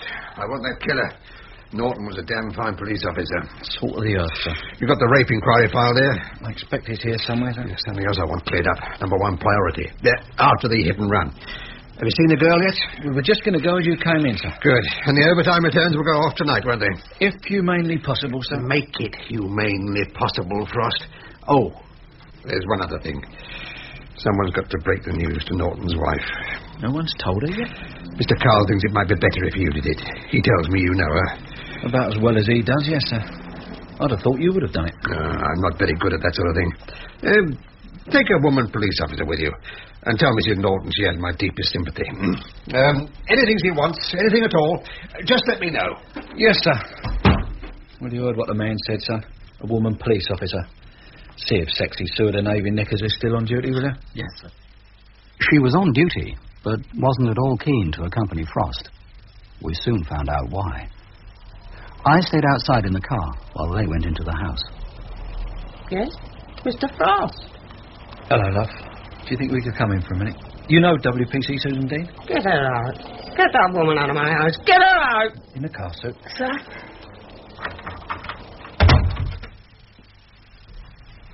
I'm sorry. No, I'm sorry. I should have realised. Look, there's something I've got to tell you. Is he hurt? He's dead, love. Shot trying to stop a cowboy with a gun. Don't worry, we'll get him. You don't understand. We'll get him. You just don't understand. I'm glad he's dead. Isn't that awful? I'm glad he's dead.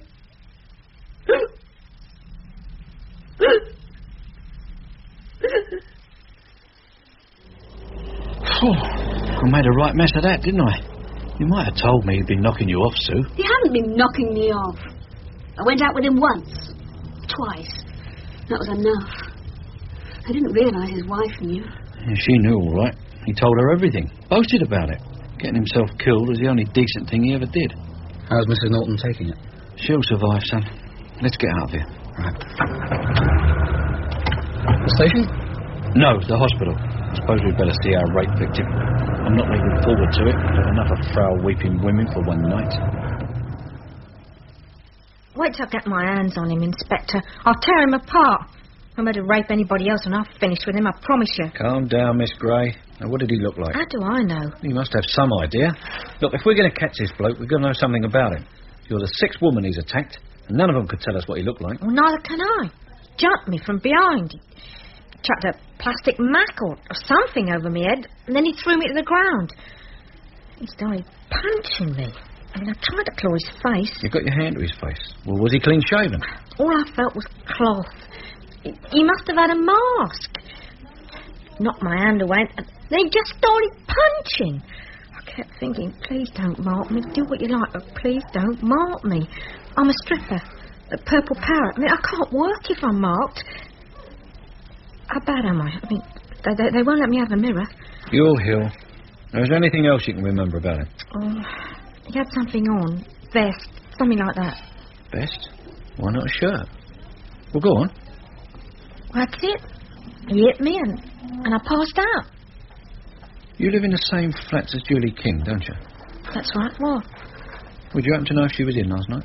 Yeah. She had a boyfriend with her. Roger. Oh, Roger Pym. It looks as if I was wrong about him, son. Yes, sir. Now, do you know if Roger Pym went out at any time? Not as far as I know. Julie did, though. What? She went roaring past me in that sports car of his. I yelled after her. I was trying to catch a lift, but she didn't hear me. What time was this? Oh, a bit before midnight. Oh, it's you. Good evening, Miss King. I've nothing more to say. I think you have. You were seen last night, seen driving Roger's car. It was you who ran the old boy down, wasn't it?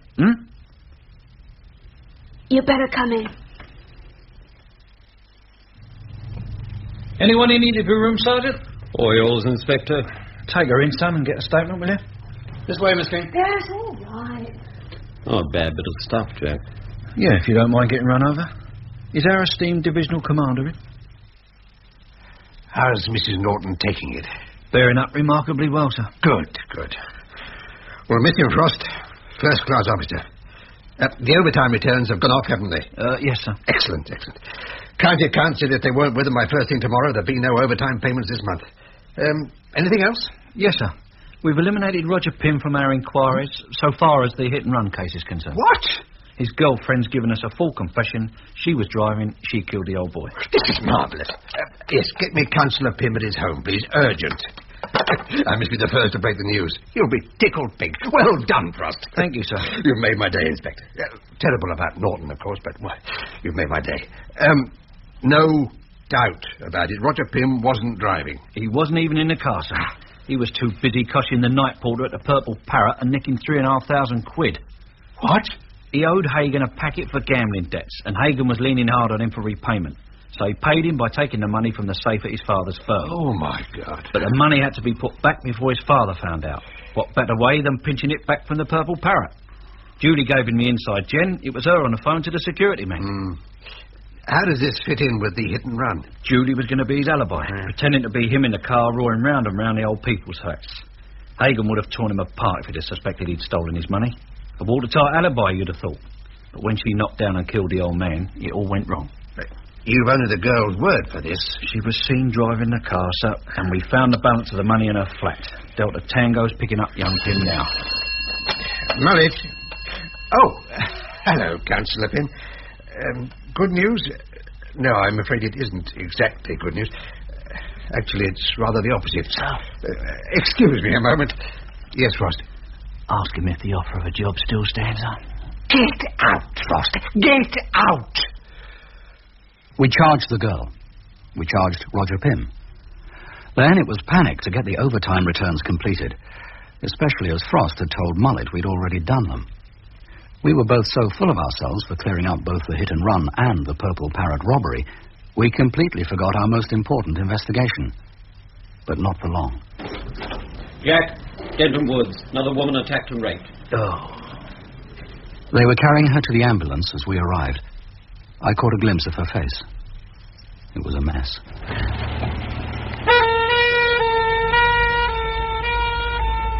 Give me the details, Smith. Her name's Angela Newman, aged 19, audio typist. She'd had a row with her boyfriend on the way back from a disco. Wouldn't let him see her home. Took a shortcut through the woods. And he jumped her? Yeah, exactly the same pattern as all the others. Threw something over her head and beat her senseless. Who found her? The boyfriend. Her parents were worried because she hadn't come home. He went out looking. Could you give a description? No, but she didn't think he was wearing much. And the boyfriend saw nothing? He thought he heard a car driving off as he found her.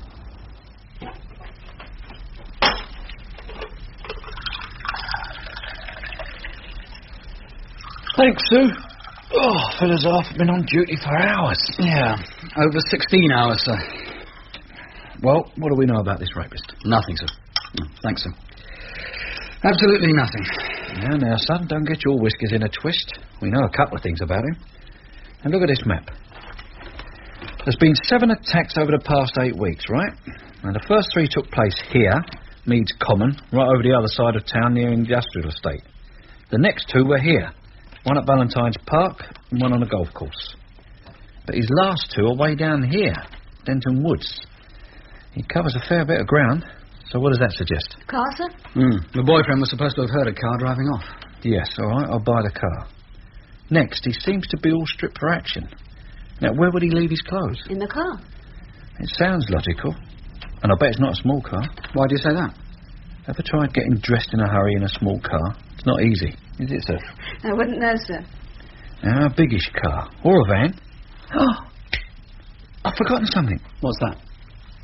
The anonymous phone caller. Norton was supposed to have found out who it was. Yes, but he was killed before he could tell anyone. He'd have had it in his notebook, son. He wasn't that bad a copper. Sergeant Wells! Sergeant Wells! You rang, my lord. Where's PC Norton's notebook? It's missing. His notebook missing? Wasn't on the body, wasn't in the panda. Mr. Cole thinks he might have dropped somewhere when the killer dragged him into the getaway car. Any news on the getaway car, the Ford Capri? No, but Bicknell's probably abandoned it by now. Yeah, I can't get over Freddie Bicknell shooting and killing a cop. It's not his style. But it's too late to think about it. What's the time? 3 o'clock in the morning. Blimey, we're all on overtime. Overtime? Did we finish those returns, son? No, sir. What? Haven't they gone off? Jack, we'll have a mutiny on our hands when the salary checks come out. We'll do them, don't worry. You'll help us, won't you, sir? Yes, sir. But it's too late. They should have gone off to county in tonight's post. Yes, well, Webster can run them over by car. Drop them in the letterbox. Oh, it's an hour's drive each way. 50 minutes at the most if you're not too fussy about traffic lights. You don't mind, do you, sir? The only thing I didn't mind was that Sue offered to come along with me. It was nearly 5 in the morning before we dropped the completed return into County HQ's letterbox. I could hardly keep my eyes open until Sue suggested I spend what was left of the night at her place instead of driving back to Denton. I did a rapid mental inventory of her tiny flat. No sofa, no easy chair, 1 bed. Suddenly my tiredness vanished. I haven't got my pajamas. I haven't got a nightdress. So it was full speed and the shortcut back to her place.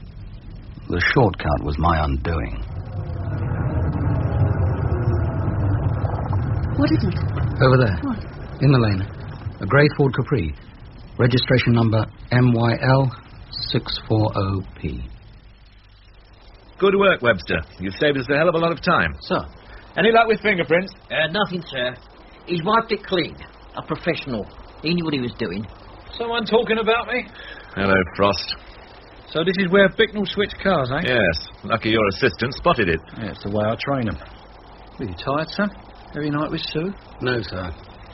One thing about a beard, you don't get a 5 o'clock shadow. Sir! Hello. Your sergeant looks excited. I've got it, sir. What? PC Norton's notebook. Where was it? Other side of the hedge. How did it get there? Well, I'd have thought that was obvious. Bicknell threw it there. It fell from Norton's pocket in the car. He had to get rid of it. So he chucks it over a hedge, wipes every last trace of his prints from the car, but calmly chucks the notebook over a hedge. So what did you expect him to do? Swallow it? He couldn't carry it off with him. It was too incriminating. I want it checked for prints. Chief Inspector, a lady number 23 said that there was another car parked here all day yesterday. A red Triumph. Bicknell's car, I bet. Where is she? I want to talk to her. Don't let me hold you up, Inspector. I want to have a look at the notebook. Yeah.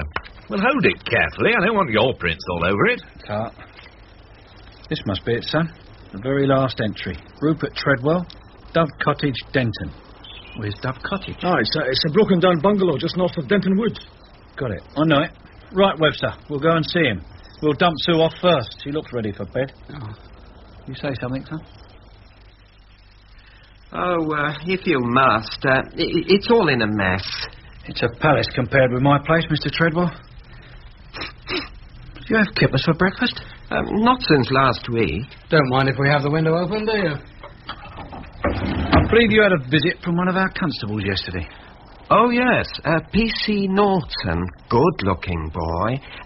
Sit down if you like, but be careful. The cat's been sick somewhere and they haven't found out where yet. Yeah, but we'll stand, thank you. Why did Norton call on you? Oh, he guessed it was me who phoned up the other night about that poor girl, the stripper. Guess? How did he guess? Wait a minute. Rupert Treadwell. I remember you. You like prowling the woods late at night, don't you? Spying on cavorting couples. It's a job to avoid them. Yeah, and I'm sure you try hard. Anyway, you found her and phoned us, but you didn't give your name. I didn't want to be involved. Well, you are now, Sonny Jim. Did you see anyone? No, only the jogger. What jogger? I don't know. He was some way off. He was crossing the path way ahead of me as I was running to phone. How was he dressed? Oh, running gear, shorts, a singlet, and he was carrying something. What? I don't know. A small bundle, black, I think. I only caught the merest fleeting glance. All this harassment. I did my duty. I could have left her, you know, and told nobody. It was a bit under the arm in there, son. No wonder his cap was sick. Do you think the joggers are rapists, sir? Fits the bill, son. Singlet, running shorts. Very convenient for the quick strip. Yeah. And the bundle could be the plastic mac or whatever it is he chucks over their heads. Yeah, the complete rapist kit. But the next step is to get some kip. I feel as I've been up all night. So you're in at last, Inspector. Have you seen the local paper? Another woman raped. Police accused of gross incompetence. Take it up with your friend, Councillor Pym, sir. He owns the Echo. And the Chief Constable reads this. How close are you to solving this case? I don't give estimates, sir. You're in no position to be flippant, Frost. I want some action. Now, Mr. Cowell, draw up a list of likely suspects. I want them all brought in and questioned today. I want this case tied up. That's not all you want. What's this list of suspects he's rambling on about, son? Yes, sir. List of suspects? It's more like the London Classified Telephone Directory. There must be every known sex offender in the country here. Fred the Flasher? We can knock him out for a start. He'd never rape anyone. His is for display purposes only. God, it's going to take us weeks to get through this lot. We could start with the more likely ones. Yeah, and if our bloke hasn't got a record, we'd be wasting all our time, wouldn't we? At any point trying the local athletics club, in case our jogger's a member? No, son. We haven't got time. This fella's going to end up killing one of his victims if we don't move fast. He's going to try again tonight, in the woods. How do you know? A hunch. My hunches never let me down. Well, not more than 50% of the time. You know, he must wait and watch. And when he sees something he fancies, he strikes. If you notice, all his victims have been big-chested, young bits of stuff. Not a granny amongst them. Now, suppose we were to provide him with an irresistible victim. A decoy? Exactly. Sir? No, sir. You want me, sir? I want to bait a trap for the rapist. What would I have to do? Even with all the men we needed, Frost's slapdash organisation would have left far too many loopholes for success. But with only one police car and a couple of men, our forces were too few and too thinly spread. It was doomed to failure right from the start. What's the time, son? Nearly midnight. We're too far back from the path. We'll never get to her in time. We've got to keep out of sight. The object of the exercise is to nab him, not to scare him off. Charlie Alpha to Frost. Charlie Alpha to Frost. Yeah, Frost. Bait entering woods. Any sign of a mouse? Negative. Thank you. Over and out. See if she's radio range, son. Right. Hello, Sue. Can you hear us? Over. Loud and clear. I'm on the path by the big oak. No sign of anyone. Yeah, give it to me, son. Sue, we're about 50 to 60 yards back from the path, moving parallel to you. We daren't come closer in case he spots us. Now, if you see or hear anything the least bit dodgy, call us. Scream if necessary and we'll come running. Right, sir. And don't forget, give us a check call every 5 minutes. Understood. Over and out. Come on, son. Wait. What is it? Brown was caught in your beard? I thought I heard something. Like what? I don't know. Just thought I heard something. Frost or Fletcher, did you hear anything? Fletcher here. Negative, sir. How long since her last radio check? 4 minutes. Shall I call her? No. He's within earshot of her. Our call could frighten him off. Let's keep moving. We can't let her get too far ahead.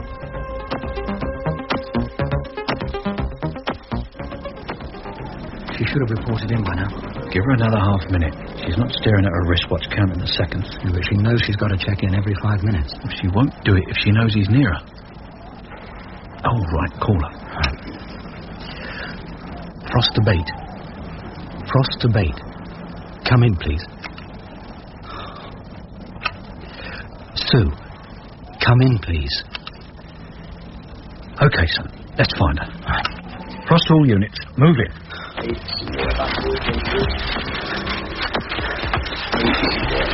Which way? Go left. If she was in trouble, she wouldn't have reached this far. There she is. She was on the ground ahead of us. Clothing torn, face bleeding. In the distance, something white crashed through the bushes. After him, son. Right. Frost all units. Webster in pursuit of assailant. Sector 3, heading north to road. Assist him. Sue? Something, sir. Waiting ahead of me. Through something black over my face. And he kept hitting me. I'm sorry. No, love, no, it's me who should be sorry. I sodded it up. I couldn't see. Couldn't breathe. That's all right. Just take it easy, love. Any luck, son? Chased him to a car. He drove off. You sure it was him? Yes, sir. How are you, Sue? She's beaten up pretty badly. Call an ambulance. I don't want an ambulance. I'm all right. Just want to go home. All right, sir, but we'll get you a doctor. Charlie Alpha to Frost. Come in, please. Frost? We've got him, sir. We've got him. But our triumph was short-lived. In the driving seat of the car was a naked man. In the back seat, frantically trying to get dressed, was a naked woman. They were married, but not to each other. We'd flushed out a pair of illicit lovers. I don't know which of us were the more embarrassed and disappointed. Rightfully sorry, sir, madam. Anyone would think it was only their evening that was ruined. Fletcher to Frost. Come in, Fletcher. I've got him, sir. Are you quite sure, Constable? I couldn't stand another disappointment. Positive, sir. He's carrying a black plastic Mac. It's blood-stained. We're on our way.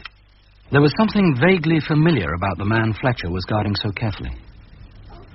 Really, Mr. Frost, this is intolerable. Rupert Treadwell, oh, God.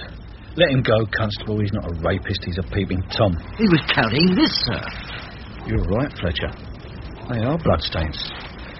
Right, Mr. Treadwell, where did you get this? He dropped it. Who? The man, the jogger. Describe him. Oh, darkish, medium build. He had running shorts on. There's something in the Mac pocket, sir. Show me.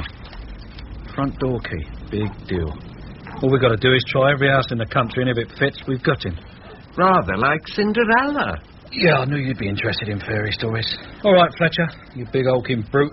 Drive the gentleman home, and no pretending to run out of petrol on the way, eh? This was the most ill-conceived bodge-up. A disgrace. How is Sue? Bit battered about the face, sir, but no lasting damage, thank God. But no thanks to you. Have you salvaged anything at all from this disaster, this man? Do you know who he is? No, sir. Or what he looks like? Medium height, medium build. We've got his Mac and his door key. A mass-produced plastic Mac and an untraceable door key. You're a dead loss, Frost. I shall have seriously to consider your future with this division. I shall have seriously to consider your future. Why can't you split your infinitives like the rest of us useless louts? What's this, Jack? Talking to yourself? Do I hear raised voices? No, just our revered divisional commander give me my usual good conduct medal. Close the door, Percy. I've got a bottle of whiskey here for medicinal purposes. Care to join me? Not when I'm on duty, Jack. Neither should you. The trouble is, he's right. I bodged it. I could have got her killed. She knew the risks. It was her job. Yeah, and it was my job to see it didn't happen, wasn't it? I'd go easy on that if I was you, Jack. Yeah.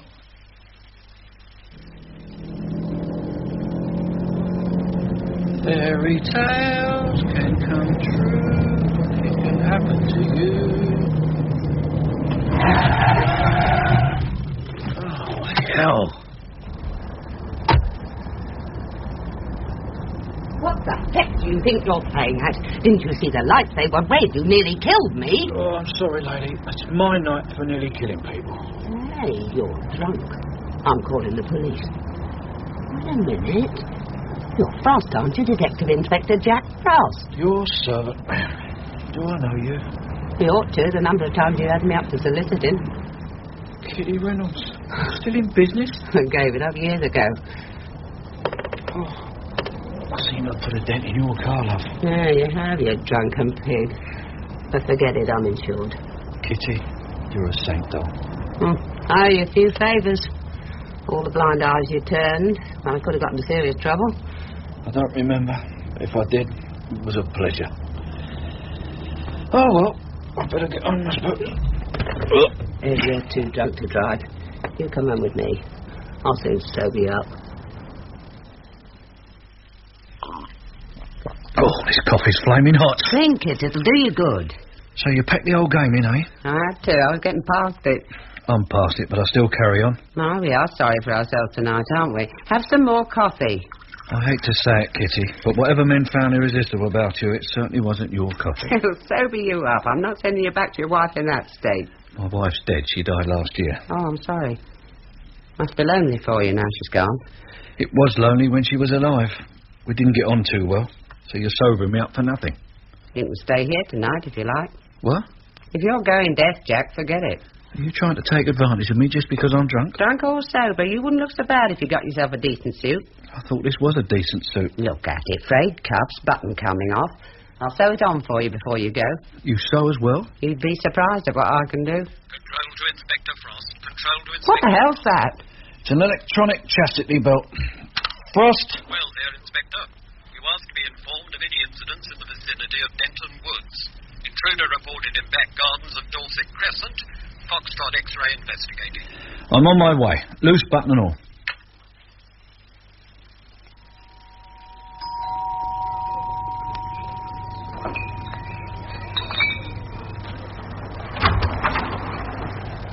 What is it? Mr. Adams, Detective Inspector Frost. Sorry to bother you so early, sir, but it's about this backyard intruder. Again? I had your uniform in here last night. Yeah, I know, sir, but there's a few more details. Can I come in? Thank you, sir. Now, just to recap, let's see if I've got my facts right. As I understand it, just after 1:30 this morning, a woman 4 doors away saw a man lurking in her backyard. She screamed and he made off over the fences in this direction.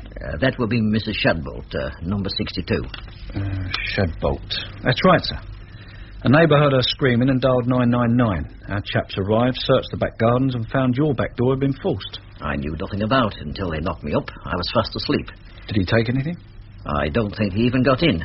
Your chaps must have scared him off. More than likely. Charming house, Mr. Adams. You lived here long? I only moved in 4 weeks ago. You get a good view of the woods from here. There's a spot of bother there last night. A man tried to assault a young woman. You didn't see or hear anything, I suppose? I went to bed at 10. When I sleep, I sleep. Like me. Where did you live before you moved here? Foley Drive. I know it. Other side of Denton, near the golf course. Are you married, Mr. Adams? Yes. And where's your good lady? What do you want her for? There's a rapist in the area. I want to warn her about going out at night on her own. Where is she? She's gone to Darlington, looking after her mother. She's very sick. Sorry to hear that, sir. Must be a bit lonely for you without her. When did she go? Sunday. She'd have missed all the excitement then. Our rapist didn't start his laughs until Monday. When's she due back? Depends on the mother. Saturday, I hope. Oh, that's all right, then. I'm sure our rapist will have packed it in by then. Forgive me, Inspector, but what has this got to do with this intruder? It's just possible, sir, that the intruder and the rapist are one and the same. Just possible. We have to clutch at straws sometimes. What work do you do, Mr. Adams? Night maintenance man at Brufton's Engineering Works. Night work? What hours do you work? 10 p.m. to 6 a.m., 4 nights a week. Anyone else work with you? No. Did you find it a bit lonely? Oh, I like it. No one breathing down my neck. Factory all to myself. Yeah, and I suppose you can always, nip out when you want to. No one would know, eh? My firm trusts me not to nip out. The first 3 attacks took place at Meads Common. It's not far from your factory, is it, sir? Then there was that student nurse at Valentine's Park, and the teenager on the golf course, very near to where you used to live. You move here, and he starts operating in the woods. As I say, sir, you do get a nice view of the woods from here, don't you? Just what are you insinuating? My house is broken into, and you barge in, almost accusing me of multiple rape. I'm not almost accusing you of anything, sir. There was an attempted rape last night. The man got away wearing running shorts and a singlet, which don't have pockets. But he dropped a black plastic Mac. I reckon he must live quite close to the woods, like you do. Like many people do, but he could live miles away. He could have a car. Then we'd have found his car keys in his Mac pocket, wouldn't we, sir? As it was, all we found was a door key. So how does he get back into his house? Can't knock up the wife. She's away visiting her sick mother. I haven't left the house all night. Not easy to break in through the front door, but the back door, oh, yeah. Tell you what puzzled me about this intruder, Mr. Adams. Mrs. Shadbolt spots him clambering over a fence and screams blue murder. Now, any self-respecting burglar would then get the hell out of there before the police came. But this joker climbs a couple more fences, then starts forcing open your back door, knowing the fuzz was going to arrive any second. Didn't make sense. Unless, of course, he just wanted to get inside his own house. The intruder might have been your rapist, Inspector, but it wasn't me. I swear it. Then I'm wrong, sir, and I apologise. Do you think you could come down to the station and give us a statement, sir? Would it take long? That depends, sir. Excuse me, I'll ask my colleague. Foster Webster? Yes, sir. Would you come in for a minute, son? On my way, sir. He won't be long, sir. He's only outside. No, don't bother to let him in. He's got a key. And would you care to try on that black plastic Mac for size? My wife won't have to know, will she? Please. You won't tell my wife. Sergeant Wells? Yes, Jack? Tell him, son, we've caught the rapist. Son of a bird. Oh, where's the cheering crowds, then? I was hoping for a ticker-tape welcome with Mullet kissing my feet. But Frost, who could never do anything right, had completely mucked up his timing. His moment of triumph was overshadowed by a greater drama taking place some 3 miles away. Chief Inspector Cull had tracked down Bicknell, Norton's killer. What? Got him cornered in the house of Whitchurch, surrounded by armed police. Bicknell's holding a woman hostage. Armed police against Bicknell? Inspector Cole's an idiot. Absolute idiot. Where are you going, Jack? Get after him, Webster. I think he's going to do something stupid. That's par for the course, Sarge. Quick, man, this is serious. Yes, Sarge. Keep those people back, Constable. If he fires again, someone's going to get hurt. Now, come along, please. Get back, get back. Chief Inspector Cull, Sandy Lane, Denton Echo. What's the difference? What? Bicknell's in the house, that top room. He's holding a woman hostage. Has he got a gun? Yes, a shotgun. The gun he used to kill one of my constables. Are your men armed? Only my sergeant. He's a trained police marksman. He's working his way over those rear gardens so that he can get a direct aim through the window. Now, if you'll excuse me. Bicknell? This is Chief Inspector Cull. Can we talk? With a car with a full tank. I'm taking the woman with me. If I'm followed, or if anyone tries to stop me, I'll kill her. Release the woman, and we'll talk about it. You won't really give him a car, will you? I'm keeping him talking while my sergeant moves into position. Sir, in the garden. Someone's moving towards the house. Well, it's Frost, the damn fool. If Bicknell sees him, give me that loudhailer. What about it, Bicknell? Release the woman, and we'll talk about the car. Bicknell? Frost. Don't come any closer, Mr. Frost. I've nothing to lose. You don't want to shoot me, Freddie. Come on. I'm the only one who can help you. Now chuck it in. You want to get yourself killed? They're out to kill me anyway. What chance have I got? The way you're going on, no chance at all. Now, you've got no intention of harming that bloody woman, so let her go. She's terrified. No way, Mr. Frost. No way. Bicknell, I want your answer. Cows. What's going on? A proper cock-up, sir. I'd almost talked him into letting the woman go when Frost barges in to do his Errol Flynn act. Frost has gone in there. I'll crucify him. Someone's coming out, sir. What? Wait, it's the woman. Go and help her, Constable. Come. What's the chance of your sergeant hitting Bicknell? We'd risk hitting Frost, sir. Don't tempt me, Chief Inspector. What are they doing now? Bicknell's got his gun on Frost, but they seem to be talking.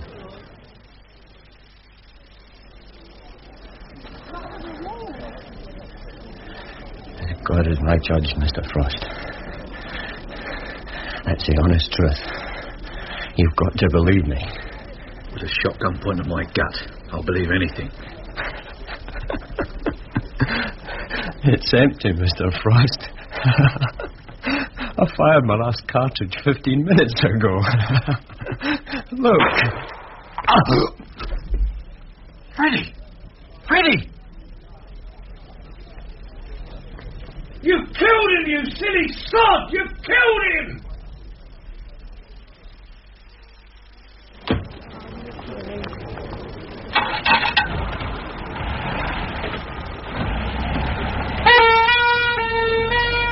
There's nothing more to see. Move on, please. Move on. I didn't know. You're not expected to know, Sergeant. If a known killer points a gun at a police officer and pulls the trigger, you're entitled to assume it's loaded. I quite agree. The person reproaching himself should be you, Frost.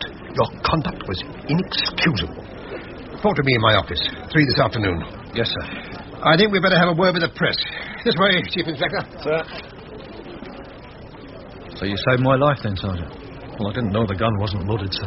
No, I believe you. But you knew he wasn't a killer. Sir? He did the job at the jeweler. He admitted that. But he swore to me he never killed Norton. Never saw him. He didn't know he was dead until he heard it on the radio. And what was Norton's notebook doing in his car? You tell me. You found it. Or you said you did. You own a shotgun, don't you? So? And you had it with you that day. You'd been to target practice at the police range. But you left early. What was it? Well, I promised my wife I'd be in early. No. You told her you'd be in late. I checked. You suspected Norton was knocking her off, didn't you? So you sneaked back early and caught them in bed together. No, not in bed. His Panda car was tucked away in the side street and the curtains were drawn. I waited outside. When he came out, he saw me, dived for his Panda and was away. I chased after him in my car and forced him to stop in Green Lane. I was left. He was laughing, taunting me. The shotgun was on my back seat. I only meant to frighten him. I don't even remember pulling the trigger. I dragged him into my car to rush him to hospital. But he was dead. I dumped him, then I went home. I didn't know what I was going to do. I think I was steeling myself to tell someone. Then you heard about the armed robbery? Yeah. Everyone assumed Bicknell had killed him. And the notebook? Found it in my car, wedged between the seats. So you dropped it near the getaway car and pretended to find it? Yeah. Planting false evidence? Yes. So it's a godsend for you that Bicknell's dead, isn't it? You've got to believe me, Mr. Frost. I really thought he meant to kill you. Suppose you hadn't shot him, and he was charged with Norton's murder. Would you have owned up? I don't know. He was guilty of armed robbery. Probably would have got life for that anyway. I didn't mean to kill Norton. And Bicknell's dead. Everyone thinks he did it. I mean, can't we leave things like that? Hasn't Norton's wife suffered enough? Yeah, all very logical, big one. And very tempting. But the trouble is, you see, I'm a cop. Not a very good one, perhaps, but a cop. I don't even know really why I became one, to be honest. But I didn't become one to cover up facts, to turn a blind eye to planted evidence, to let a dead man, even if he was a crook, be wrongly accused of murder. Your way would be easy. It'd keep everyone happy, wouldn't it? But it'd be wrong, son. And I couldn't do it. So that's it, then. It had to be you, didn't it? I'm always around when I'm not wanted. Why don't you nip over and have a quiet word with Mr. Cole before he makes a fool of himself with the press? Are you coming? No. Keep my name out of it. It'll sound better if you do it all off your own back.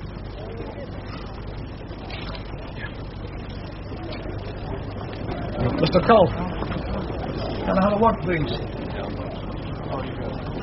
Mr. Frost? Oh, hello, son. Been there long? A while, sir. You didn't hear anything, I suppose? No, sir. Yeah, that's the idea. Listen, you had anything to eat? Not yet, sir. Well, look, I'm due to see Mr. Mullet for a rollicking at 3. I hate being torn to bits on an empty stomach. Let's go and find a cafe. Yeah, you haven't seen the button off my jacket, have you?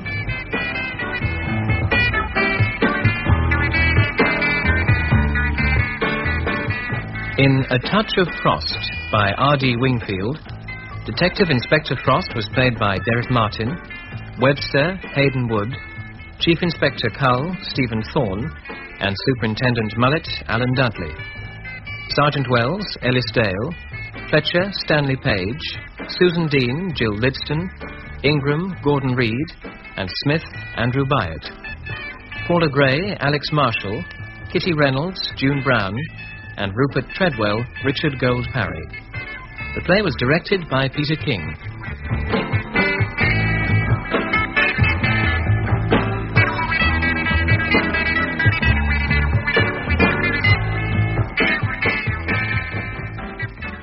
We present The Higher They Fly, the novel by Christopher Hodder Williams, freely adapted for broadcasting by Norman Edwards.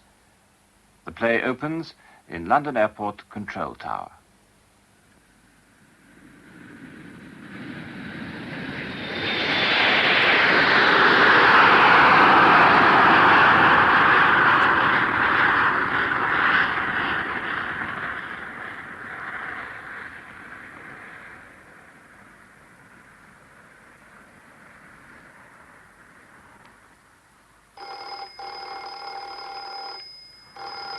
Ministry of Aviation Watch Supervisor Scrivens here. What? Oh, what sort of gear? Oh, very well. Come to my room and report. Well, Scrivens, I'll be on my way. Well, goodbye, Captain Fleming. You can drop the captain. Surely you know that I've been grounded. Not allowed to fly anymore. Oh, no. I showed the white feather on a check flight and had to let co-pilot Truman land the plane. There's no secret about it, is there? No, I'm sorry. So am I. Very sorry. Especially because I can't remember a thing about that flight. Amnesia. You're not well, Fleming. Sick leave's what you need. And the sack is what I'll get. Come in. Ah, Forbes. Now, what's all this about finding gear? This is part of the stuff, sir. I found it on the perimeter track as I crossed over by the boundary lights just after the last jet got off. But this is a piece of main undercarriage lock. Anything else? Well, there's the remains of a wheel out there and some other odds and ends. You didn't see the wheel fall? No, sir. Too dark. Well, Captain... Oh. Fleming. How bad is it? I'm grounded. I don't count anymore. Look, you're an engineer as well as a pilot. I'd value your technical opinion. How bad is it? I don't know yet.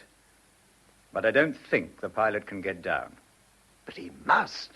70 passengers. What you're holding, Scrivens, is part of the hydraulic gear from the undercarriage. You better let the radar room know, because if the owner of this bit of gear tries to get his undercarriage down, he won't be able to get it up again either. Well, as long as he can get it down, I can't see how that matters. Oh, well... He's only lost one wheel out of a total of 8. Well, you'll see what I mean when you have a look at the drawings, and then... Fleming, you all right? Yes, I'm all right. I thought you were going to faint. You're in bad shape, Fleming. I'm a lot better off than those poor devils up there. I must radio the pilot. Oh, I'd like to help. Yes, Fleming, but I can't allow you to intervene officially. It'll be up to the pilot to decide what to do. Yes, I suppose so. I forgot that I'm the big failure around these parts. Oh, this is no time for self-pity.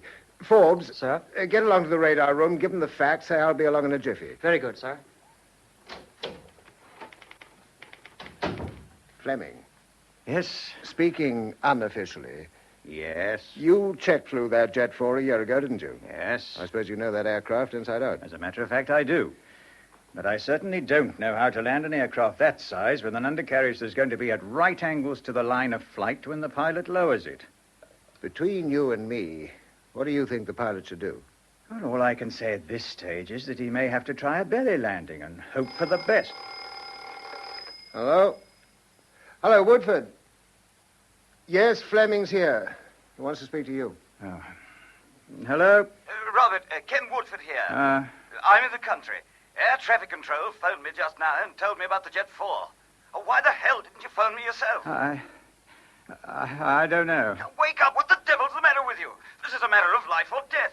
You must help. I don't see what can be done. Nor do I yet. But you know as well as I do what the chances of getting a Jet 4 down on his bare belly.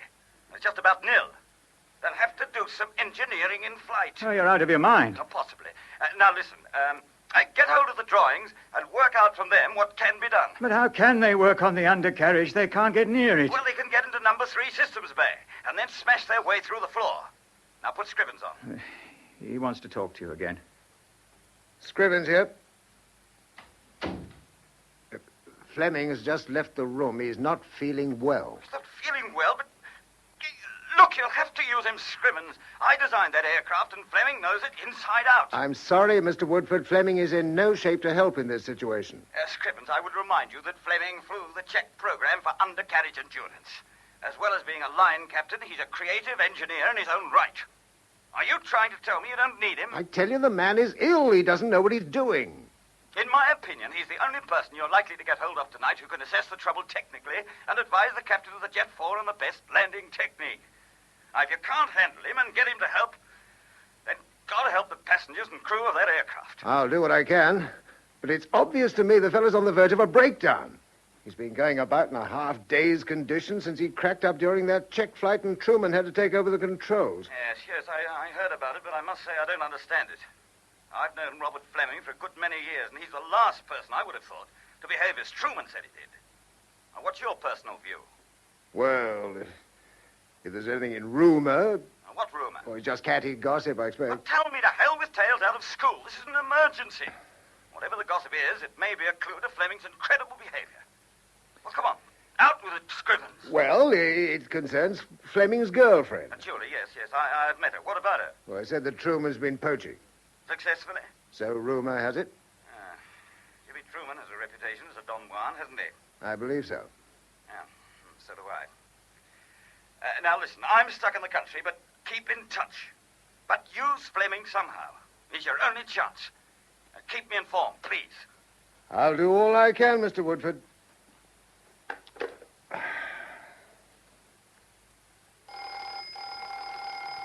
Hello. Oh, Talbot, yes, I'm coming to your office now. Have you found out which plane... Oh, you have. State Lines 46, London to New York. Have you made radio contact? Or what's the captain say? What? He's not sure? Oh, my God, if he's not satisfied... Talbot, I'll be with you right away. I want to talk to the captain myself.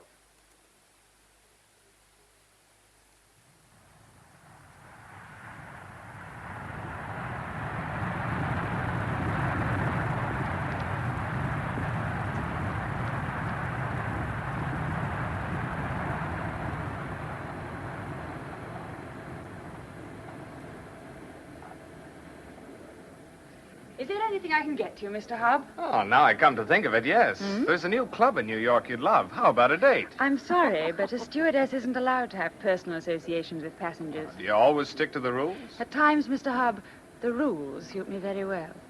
Look, how about a martini? Thanks. Good for my damaged ego. Anything for you, Dr. Rogers? No, thank you. Ah, so I'm sitting beside a lady doctor. Correct. And over there is a famous actress, Jane Tyne. Really? She's great. I hear she's opening a new play on Broadway. Glad I didn't economize and fly tourist. I've heard there's not a vacant place. Is that so? 70 people in the next cabin. Quite a load. Say, who's that big geezer over there talking to the first officer? I think I heard the stewardess say he's a Mr. Valentine, a businessman from London. He's sure been knocking back a lot of whiskey. So I've noticed. I think Mr. Truman is trying to persuade him to go easy. Truman? Is that the first officer's name? Yes, Jimmy Truman. I've been told he's co-pilot on this flight, and a very good one, too. Maybe. I don't like his blonde hair or his face. Why? Oh, he knows he's a good-looking guy. Oh, but charming, don't you think? Charm. Polished. Professional Romeo. As a matter of fact, I think you're right. But I'd rather have to deal with him than Mr. Valentine. I wonder what those two are talking about. Of course, Mr. Truman, it's all very different nowadays. The day when I had my own plane, one really had to know how to fly. Really, Mr. Valentine? Yes, really. As far as I can see, you chaps have pretty well nothing to do. Autopilots, altitude locks, course locks, and God knows what else. Piece of cake, eh? But of course, this is not the airline I usually travel with. I hope it meets with your approval, Mr. Valentine. Mr. Truman? Ah, hello, Susan. Want me? No, Captain Crook wants you up front. Oh. Excuse me, Mr. Valentine. Oh, that's all right. Ha-ha. Susan, my girl. Yes, Mr. Valentine? I've got another of my favorites. Just a double and just a dash of water. Just show the bottle. Very good, Mr. Valentine. No need to say when. Hurry up, my girl. Hurry it up.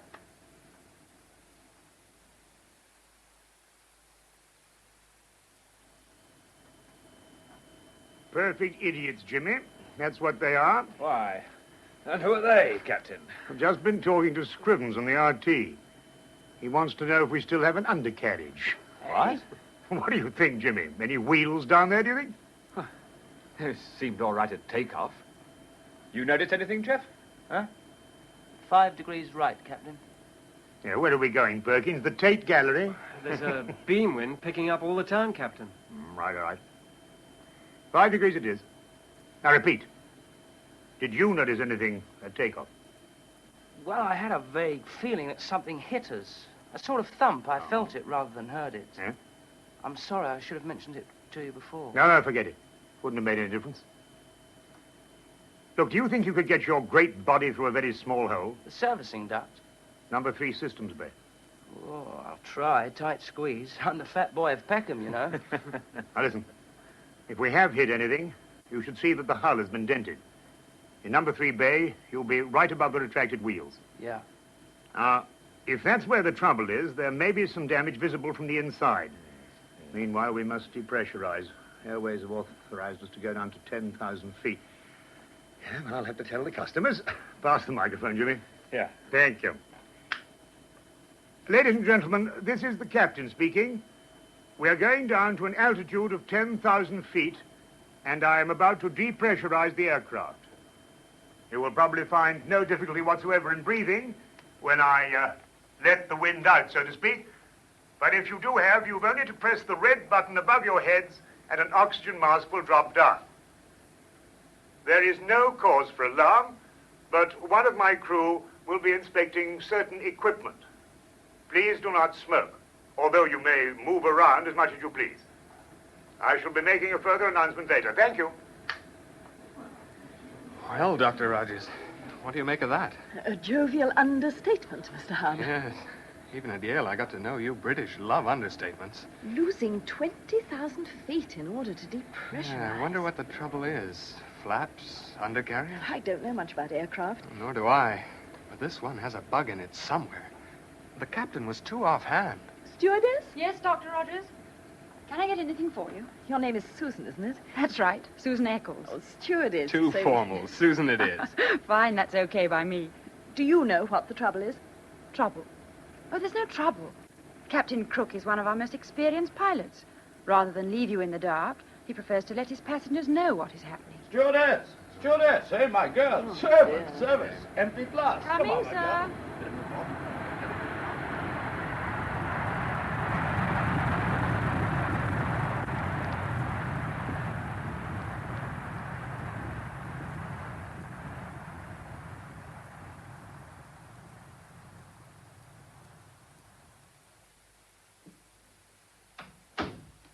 Julie. What are you doing here? Ken Woodford phoned me at my flat. Oh. He can't get to London. He asked me to come to the airport and see what was going on. Oh, did he tell you what's happened?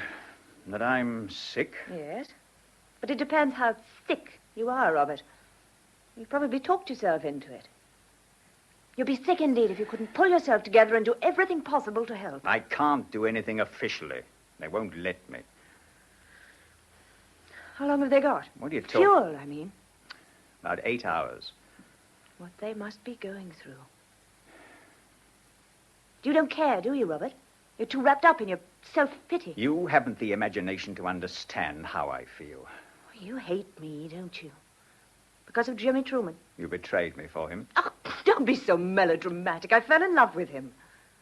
Do you know that the aircraft in trouble is State Lines Flight 46? No, Ken Woodford didn't tell me that. The pilot is Captain Crook.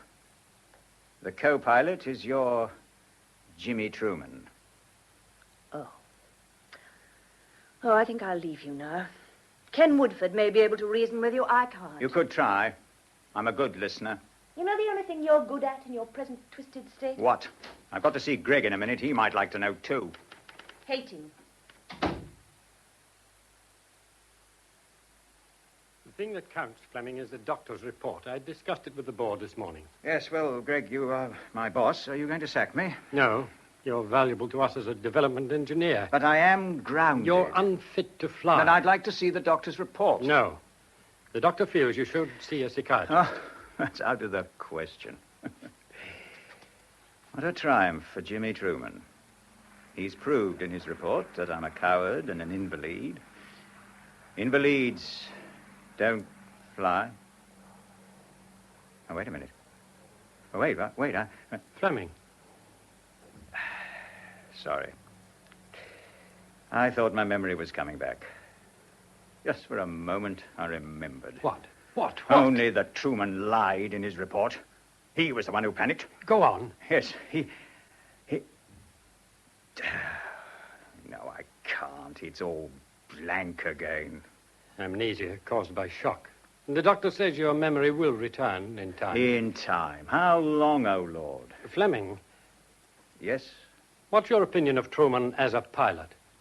First rate. But he has his cracking point. Flying with him is an act of vanity. He sees himself as a Greek god flying. I wouldn't care to be with him again when he feels that image being destroyed. You want him to be destroyed, don't you? I mean, as a man. Because of Julie? Probably. Excuse me. Surely. Hello? Yes, Scrivens, he's here. Hold on. Fleming, the captain of State Lines 46 wants to talk to you. He's on Atlantic shortwave radio connected to this phone. Now, here you are. Thank you. Take a grip of yourself and talk to him.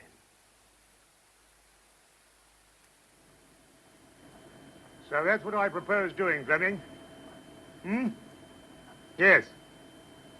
I'll call you again as soon as I know the result of the inspection in Systems Bay number 3. Over. Have you ever met Fleming? No, Jimmy, no. Heard a bit about him. Good engineer. Knows these Jet 4s inside out. Yes. Sounded a bit jerky on the RT. He's been grounded, you know. Lost his nerve. Yeah.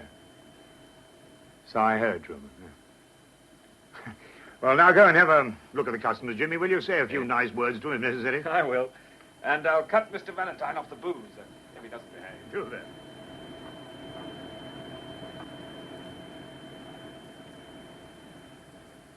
Valentine's thirsty again. Looks scared, too. He's the type that panics. We may have trouble with him. Stewardess! Stewardess! Coming, sir. Can I get you anything? I want the other stewardess, not you. I'm afraid she's busy at the moment, sir. Young woman, I'm used to getting what I want. Get me a large whiskey and hurry. Very good, sir. Susan. Yes, Dr. Rogers. Can I get you anything? No, but don't let that creep get you down. I'll handle him for you if necessary. Thanks. He's scared, you know, and that makes him worse. He's one of those men who make you feel quite naked. But I've met his sort before. I can manage him. Oh, I wish I knew a girl who'd manage me. Well, that shouldn't be difficult. Hello. Here's our handsome Mr. Truman again. I wonder what's cooking. He looks worried. And nervy. Wonder how the captain's feeling. Captain Crook has a first-class reputation, sir. Excuse me.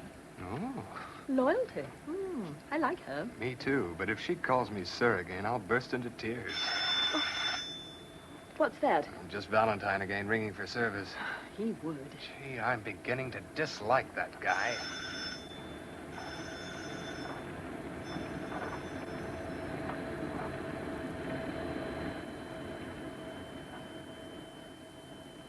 Perkins, Yes, Captain? you're a very good navigator, my lad, but must you eat those filthy bananas? I like bananas, don't you? No. I was frightened by a banana at the age of 2. Now, how long can we stay at 10,000 feet and still have sufficient fuel reserve? Well, at this altitude, we're eating it up. Yeah. But if we fly at our most economical speed, say 230 knots, we can still make Gander and the alternate if we go back to cruising altitude within 2 hours. Well, you'd better plot a course back to London Airport just in case. Right, sir.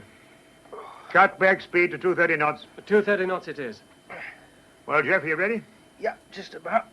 All those sweaters and things you're wearing won't improve your chances of squeezing yourself through a hole into number 3 systems bay. Well, it'll be about minus 30 centigrade down in the bay. Cold. All I want you to do is to have a quick look. Now, no more. Oh. We've been warned not to lower the undercarriage, so we can't study the mechanism by operating it, so this is the only way. But if I don't see anything wrong, sir, it won't prove there is nothing wrong. No, I know. Now, we'll have to think again when you get back here and make your report. Off you go. Sir. Oh, and good luck, Jeff. I'll be seeing you.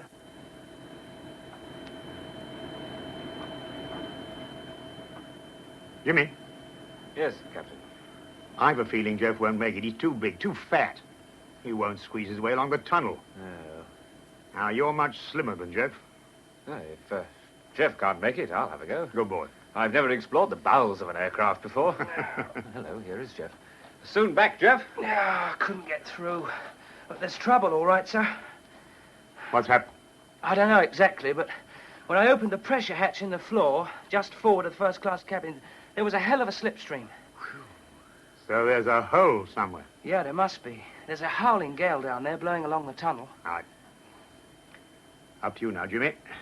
But if there's a hole, don't fall out. I lose more first officers that way. You're forgetting, Captain. My father was with the flying circus, too. All right, Cocky, all right. On your way, huh? Right, sir.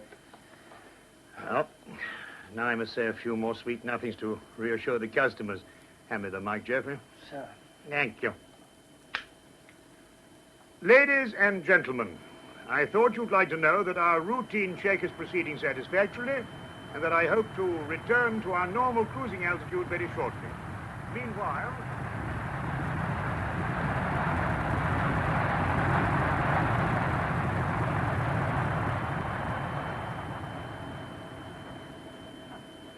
$230 knots is indicated, sir. Slower than a dead dog's funeral. Good heavens, are you eating another of those filthy bananas? First officer back, sir. Now, Jimmy, did you get into the systems bay? Yes. Trouble? One wheel missing from the port side bogey. What? Camshaft gear missing. Bits of tire tread all over Now, the now place. take your time, Jimmy. Easy. I want to know in detail about the damage.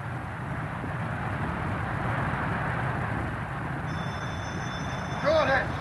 Stewardess! Stewardess! Stewardess!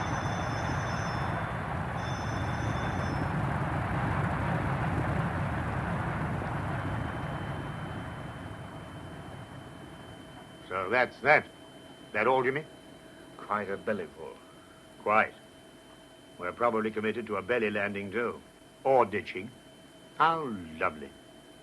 Jimmy? Yeah? Tune the VHF to 1260. If we turn back, I shall want to talk to Shannon as soon as we're in range. Very good. Truman, are you all right? What do you mean? Nervy, aren't you? No. Then listen, I said tune to 1260. Well, that's what I've done. No, you haven't. Take a look. You should know the Shannon frequency by now. What's the matter with you? Damn you, I made a mistake. I do not like people who pick on me.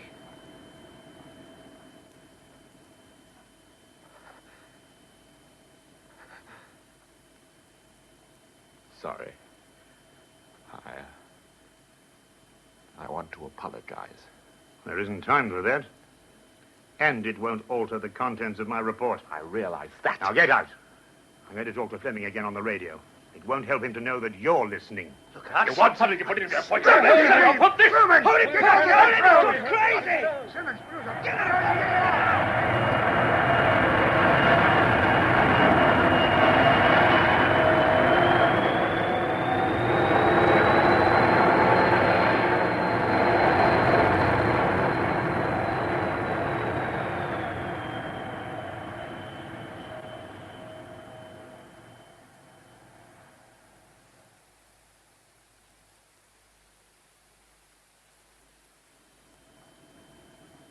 Where's Truman now? In the after cabin, sir. Dr. Rogers has given him a sedative. He won't give any more trouble for a while. He damn near had us in the drink. It's a marvel the elevator didn't break. Here, what did you make of it, Perkins? Oh, mental, if you ask me. Gone off his nut. I've thought for some time that Truman was boiling up for something. Just now was his breaking point. Sending him into number 3 systems, man. And a shock when he saw the damage. Yes, and knowing a detrimental report will be made by the captain. Oh, hell, I'd never have reported him if he'd pulled himself together. Oh, Perkins, go and have a look at the customers, will you? Tell them, air pocket stuff. Reassure them, I'll talk to them later. Very good, sir.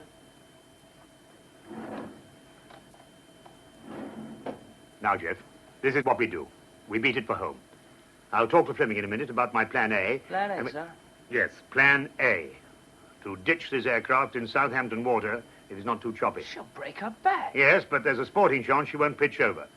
Now, plan B, if the sea is rough or for any other reasons, I'll belly land her at London Airport. It's a nasty bang and all that, but, well, you never know, do you? There'll be lots of foam available and ambulances. Very impressive if we make it. Why, we might even get mentioned in the newspapers. Oh, now you are being morbid, sir. Is there a plan C? Yes. Now, Jeff, you and I will evaluate this chap Fleming when I talk to him again, and we'll give ourselves a deadline. If we decide to try and do any mid-air engineering at all, I say we need a minimum time allowance of 4 hours. Agreed? Yeah, agreed. But who's going to tackle the job? I mean, I can't squeeze my fat body down there, and Perkins is a navigator, not an engineer. And Truman... Well, you can write him off. Well, I can't leave the control, so there's only one chance left. Is there one, sir? Yes. See if we can find a passenger volunteer with some engineering experience. Hardly a chance in a million. We haven't even looked for a volunteer yet. So, is it plan A or B? Or should we keep an open mind until you've heard from Fleming on the RT? If he has a plan, well, it'd better be good, that's all I can say. No, I agree with that. Ah, isn't it damn silly? Here she is, flying as sweet as a migrating bird, and all that's wrong is something that hasn't got anything to do with flying at all. Yeah, pity about Truman. He's had engineering experience. Oh, you can bet about him, he's cracked up. How a bloke like that gets past a psychiatrist beats me. Hey, you know, Jeff, I'm beginning to wonder what really happened on that Czech flight. The one that grounded Fleming? Yes. Now, one of them's been lying. Now, switch on the RT, Jeff, will you? Sure. I'm ready to have another chat to the customers, and then I'll talk to Fleming again.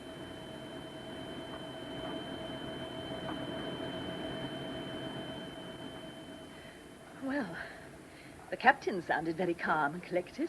Air pocket. Not on your life. Then what made the aircraft pitch upwards like that? I don't know, Dr. Rogers, but it scared me stiff. That doesn't make you original. Take a look around. Yeah. Valentine's going to have apoplexy by the look of him. And Miss Tyne had a shower of liquor all over the place she's studying. She's pretty calm, though. She looks annoyed. And most of the passengers seem frozen stiff. Shock. They'll chatter like magpies in a minute or two.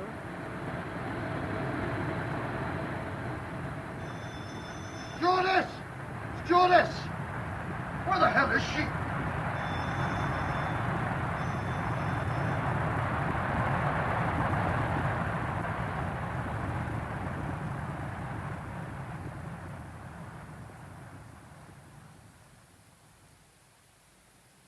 While you've been talking to Crook, Robert, I've been studying the drawings of State Line's Jet 446. Well, Greg, so what? I see you've made some notes. Yes, a rough outline of what I think could be done. If Crook reports back that it's his aircraft that has lost a wheel. Yes, if he's been damaged, and I'm sure he has, it means that if he commits himself to my plan, there's no way back. It'll be a difficult decision for the captain to make. Oh, just a minute, Robert. I promised I'd phone Ken Woodford when I got here. Oh. Excuse me, will you? Yeah, sure. Get me Bresham 5-4, please. Do you know Dawlish? No. He's a director of the airline. Oh. He's making things difficult for Scrivens. After all, this isn't a ministry decision. All Scrivens can officially do is to make sure that every possible aid is given to Captain Crook. Yes, well, of course, this always... Greg here. Any fresh news from Crook? No, not yet. Dawlish is being a nuisance. He's been on the RT to Crook saying he mustn't trust anybody. I see.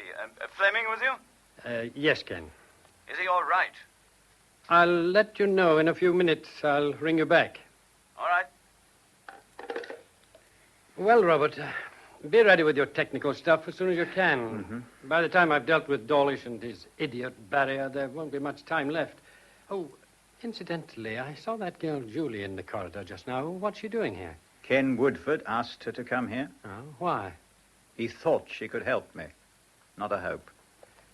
Why are you so useless with women, Robert?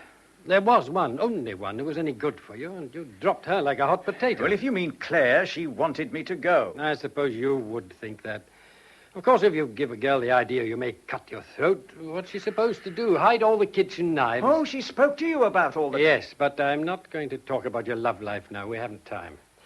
Just remember this. When you talk to Crook again, he's one of State Line's best captains. Don't apologize for yourself. I prefer you to speak to him. I bet you would. Nothing doing.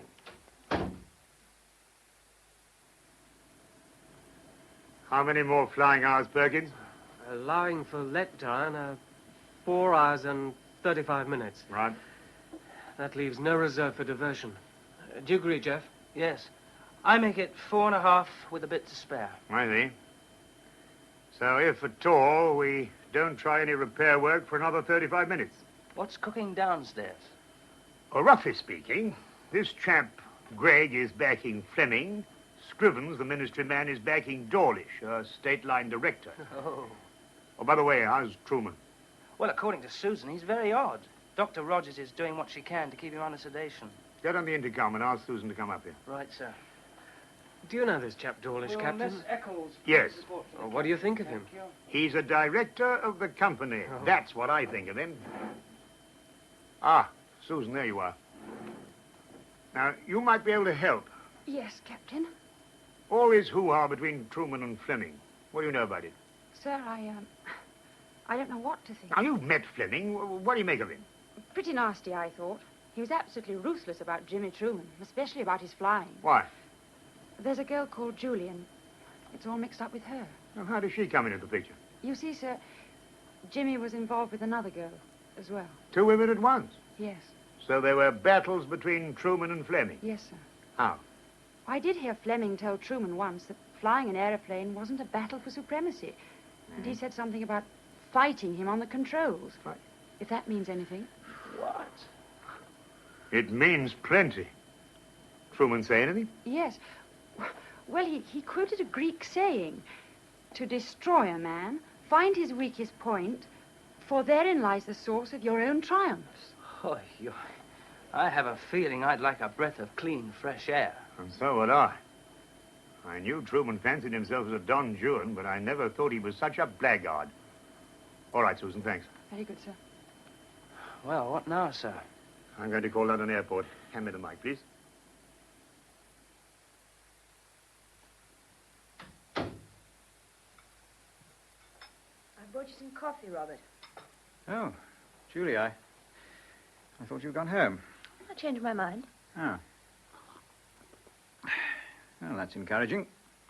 I saw Mr. Gregg a few minutes ago. Did he talk to you? Yes. Have you heard any more about Jimmy? Only what I told you. He's Crook's co-pilot. But Scrivens has been on the radio to Crook. Jimmy's cracked up. Cracked up? What do you mean? All I know is he lost control of himself and was ordered out of the cockpit. What? Well, you don't seem to care. I expected you to be pleased. At a time like this, Crook's going to need all the help he can get. Anyway, it isn't going to make any difference to the situation between you and me. Robert, Don't you really remember what happened on that check flight? Well, I'd hardly fake amnesia when I've everything to gain by remembering. Unless you weren't sure you had. What are you suggesting? What you know perfectly well already. Didn't the doctor say there's no such thing as amnesia? He didn't go as far as that. I don't remember him calling me a liar. Yet I believe you are. It's the wrong way round. The wrong way round? What the devil are you talking about? You said it yourself. You'd hardly fake amnesia if you had everything to gain by remembering. Don't people forget what they most fear? Oh, but that's childish? All right, it's childish. But it would be even more childish to go on as you are. Now, no, wait a minute. Jimmy had the controls. He had the controls because he panicked and couldn't control himself, and it wasn't possible for me to restore things any other way than make Jimmy control the aircraft and... Therefore control himself? Yes. Then, through that sudden loss of altitude, I must have passed out. When we landed, they found me half-conscious and Jimmy in command. But you couldn't tell them how it happened. Why? Because I'd lost all my pride. Over me? Yes. Well, now, Judy, you better go home. I have a meeting. I've got to think. Greg can't handle that chap Dawlish alone. Robert? No. No, this is something I've got to do on my own.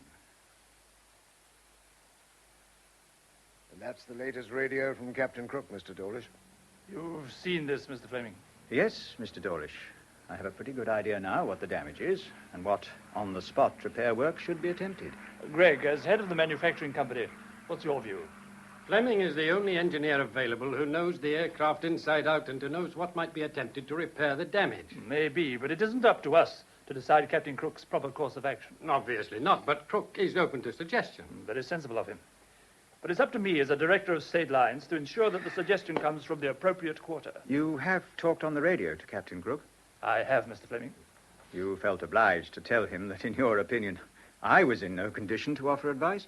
I'm afraid that's so. But don't you think that any engineering ideas I put forward might be assessed on their own merit?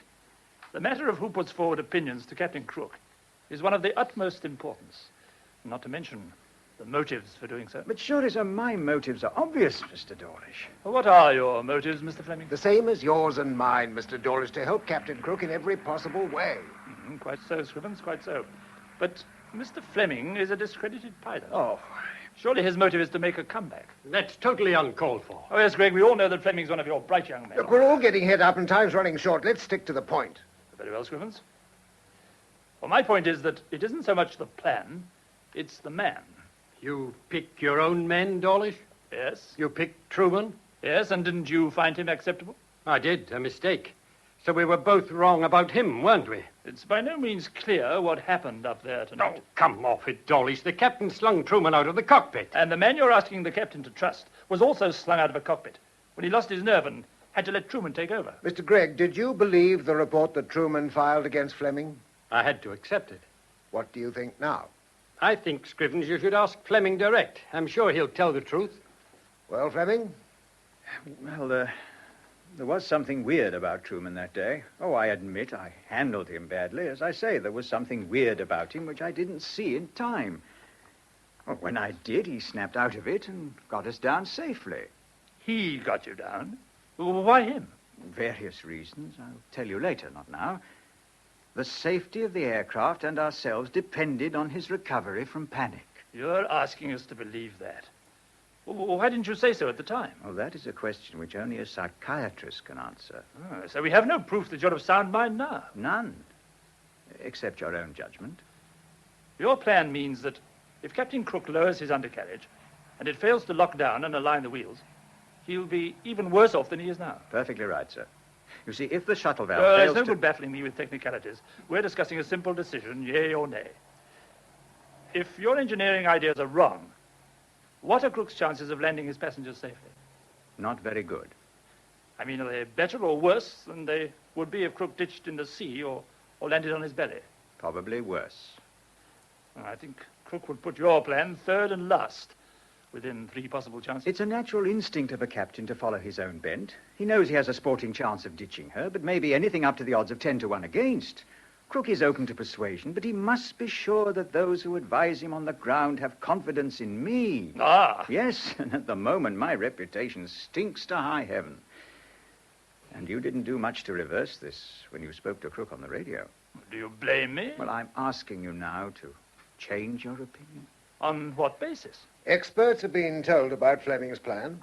Very well, Scrivens. And what's their verdict? At first they were doubtful whether the repair job could be done in the air. They're now divided in their opinions. What do you say to that, Greg? Nobody has said that what Fleming proposes is impossible. It's got to be a lot better than possible. Well, exactly, Fleming. And you think it is, Fleming?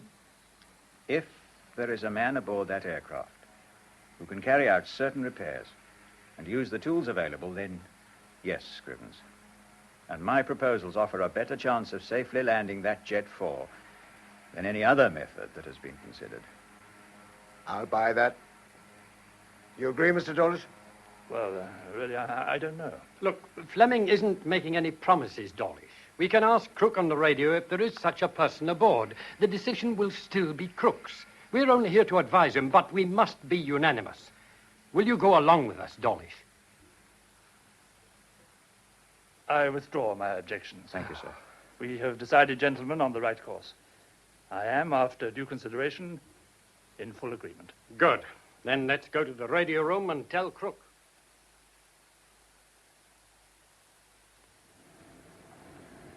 On the contrary, Mr. Hub, you're an open book. You'll settle down and marry and rear children until you're blue in the face. Oh, if you know that about me, Doctor, it's a pretty damn depressing forecast. I wonder what you thought of Truman when you first talked to him. You're predictable. Others are not. I dare say that Mr. Truman might have struck me as immature if I'd examined him at his last medical. But then so do you. Ouch. You'll get over it. You seem to know what I'm going to do next. I hope so. Do you own a car? Yeah? Well, why do you ask? What do you do when it goes wrong? Take it to a garage? No, as a matter of fact, I like to do my own repairs. You're a bit of a mechanic, in fact. In a kind of way, Doctor. Say, I feel pretty silly calling you Doctor. Don't lady doctors have first names? On special occasions, yes. My name's Dulcie. Well, amateur motor mechanics have names, too. Mine's Jack. Tell me about your practical experience, Jack. Well, I went up to the auto center while I was in England to find out how to soup up my latest. They taught me one hell of a lot. Mm-hmm. Boy, when I've operated on my she-devil, she'll go like a bat out of hell. How predictable is that? That's exactly what I hoped. Only better. I don't understand. Oh, I'm sorry, but it was necessary to make sure. When I was asked to go forward a few minutes ago to see the captain, he told me that he may need a volunteer for a certain purpose. Ah. I said I thought you might be suitable. I could tell by your hands that you were used to mechanical work of some kind. I'll get him manicured. Seriously, you think I could be of some use? Now that I've talked to you, yes. Well, what sort of job do they want done? Go and talk to the captain. He's expecting you. Right, but I won't try and kid you. I'm scared. You'd be a bit of an idiot if you weren't. Hey, you. Mr. First Officer, Truman, isn't it? Hmm? Mind if I sit down next to you and talk? No. That little bitch Susan, the stewardess, won't answer the bell. I want a drink. You want one? No. The awful world we live in. You know, we've turned back. Ruined a deal I hope to pull through in Washington. Fact is, I'll be broke. All because of some bug in this aircraft. Might as well shoot myself. You look as if you're fed up with this life, too. Yeah. I must have a drink. Must have a drink, my nerves. Where is that little bitch? Susan! Susan!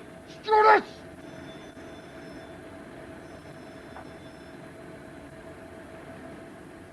Susan. Yes, Dr. Rogers? That last drink you took to Mr. Valentine, how did it affect him? Well, it seems to have quietened him. At least he stopped shouting and swearing and trying to make Mr. Truman talk. And Mr. Truman? Oh, that sedative you gave him has almost sent him to sleep. Is Mr. Hubb still in the cockpit? Yes, he is. Dr. Rogers, Mr. Perkins told me just now that Mr. Hubb seems to be a bit of an engineer. He says he's volunteered to try to do some repairs. Do you know exactly what it is he's going to do? All I know is that they're fixing up a long lead to the radio so that Mr. Hubb can talk to someone at London Airport who will tell him how to make the repairs. Mr. Hubb will be working in number 3 Systems Bay, So the captain will be able to talk to him, too. That's the tunnel that runs right along the aircraft under the floor, isn't it? Yes, I think so. I know there's something wrong with this aircraft, but I wonder what it is and how serious. Look, the light over the loudspeaker. The captain's going to talk to the passengers. Ladies and gentlemen, I want you to listen rather carefully to what I'm going to say, because you will all know by now that there's a bit of a snag with this aircraft, and I don't want you to get the idea that things are worse than they really are. That's why I'm going to tell you the facts. As a flying machine, I want to assure you that there is nothing whatsoever wrong with this aeroplane. She's in excellent form. And if we didn't have to land somewhere, sometime, there wouldn't be any problem. However, it gets monotonous if we don't come down sooner or later, and we prefer not to run out of fuel before we arrive somewhere. When we took off from London Airport, one of those rare faults occurred to do with the undercarriage wheels, which now means that we are faced with some difficulty in landing in the normal way. I can tell you now that myself and the rest of the crew, together with expert engineers on the ground, have worked out a means whereby the undercarriage can be repaired in flight. I hope you will forgive us for the inconvenience caused to you. We are now going to descend to an altitude suitable for the work that has to be done. Now, it may be a bit bumpy. If any of you feel the air a little rarefied for comfort, you can, as I told you before, obtain oxygen by pressing the red button overhead. It's all free. Thank you for listening. I shall be saying a few words later. That's all for now. Well, I thought you were going to end up by telling them to take their partners for the next dance. Oh, good heavens, did I ever do it, Jeff? Well, it might be an idea to play some music over the speakers. Oh, Perkins. If you walked into your bank to ask for an outrageous overdraft, would you put on a brand new suit? Look, you must never gild a lily, old boy. It makes people wonder why it's so necessary. I'll remember that. I'm going to need an overdraft pretty soon. Oh, why? My wife wants me to buy a house. Oh, Struth, at a time like this, Jeff, he has to go all domestic on me. Well, Perkins, just don't forget to put the stairs in like some friends of mine did in the heat of the moment. Oh, very funny. Fleming will be calling us any minute now, Jeff. I'll have everything ready, sir. What about the emergency axe? I'll grab one from the bulkhead. The one here's too big. Isn't Hub back from the loo yet? No, he's talking to Susan. Oh. Dr. Rogers was right when she said he was predictable. Do you think he can do the job, Jeff? In the time we have left? Well, according to Fleming, Hub faces a hell of a complicated program, including locating the correct place in the flooring of number 3 systems bays and cut through it with an axe. No mean task, that. Eventually, if all goes well, he'll tell you when the time has come for you to lower the undercarriage. The moment when there's no going back. Well, let's skip the details, huh? Now, if we can get the wheels locked down, the job is to get the wheels facing fore and aft. I've allowed half an hour per side for that. The bogies are eccentrically pivoted, aren't they? Yeah, but the slipstream will force them hard up against the stop. See, getting enough leverage is going to be the problem. So that leaves us with a time problem, then. Yeah, but we forgot one factor. The extent to which it matters depends on Hub and the capacity of his lungs. Altitude. The rarefied air will slow him down. Yeah, and he can't wear a mask. It'll impede him too much. How much would our fuel consumption increase if we flew lower? Oh, she'd drink fuel like a dried-up camel at Oasis. Wait a minute. Switch on the intercom. Yes, sir. Thanks. Oh, Susan, would you ask Dr. Rogers to come in and see me at once? Thank you. What's the idea, sir? Well, if Hub can't wear a mask, there's a chance the doctor can help him. Captain Cook? Ah. You sent for me. Dr. Rogers, at a guess, what's the physical condition of Jack Hub, would you say? I can't answer that for certain without examining him. Yeah, well, there isn't time. We're up against the clock. Hub will have to work fast. You're thinking of the rarefied air? Yes. Oh, it'll slow him down, especially on a long job. A 4-hour job. That's a long time. Of course, there are certain stimulant drugs that would help. Have you got any? No. Now, how the devil do we find out if any of the passengers have some without alarming them all? When does Jack Hub have to start the job? 3 minutes. I'll go now and see what I can do.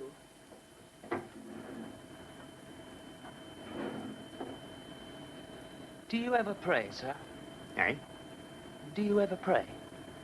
As a matter of fact, you just caught me at it.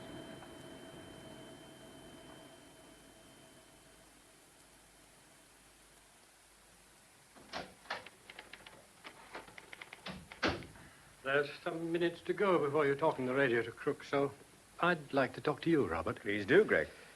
Dawlish was impressed by you at the conference. Oh, I'm not letting that fool me. If I last out the next 4 hours, it'll be something of a miracle. It was something of a miracle that Captain Crook discovered that young Hud had some engineering experience. When he was telling me on the radio, I really crossed my heart. I hope Hub knows enough to understand the instructions I give him. And I hope I last the course. Oh, look. Oh, you know damn well, Greg, that people don't make startling recoveries from my sort of illness. I'm not sure that you aren't just sorry for yourself, to be quite frank. And, oh, well, forget it. Go on, Greg. You needn't mince matters. You're like a man with a stammer. You trip over yourself when there's no need, no damn need at all. That isn't what the doctor thought when I was grounded. So the medical report really interests you? It would, if there was any hope of my being able to fly again. Now, first things first, Robert. Supposing this plan of yours fails through no fault of your own. I'm not considering failure. Quite right. Nevertheless, you mustn't make a life or death issue out of it for yourself. That's just using it. Using it? Then you think the same as Dawlish. No, Dawlish can't see the wheat from the chaff. I know you do the best job that can be done. So the issue of why you are doing it doesn't really matter so far as the aircraft is concerned.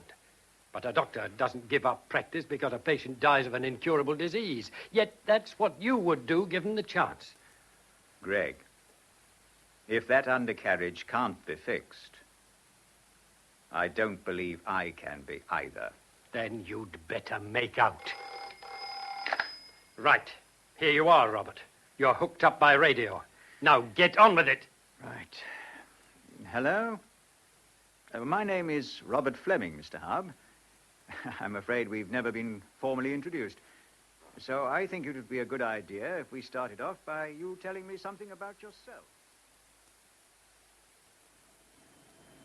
Any luck, Dr. Rogers?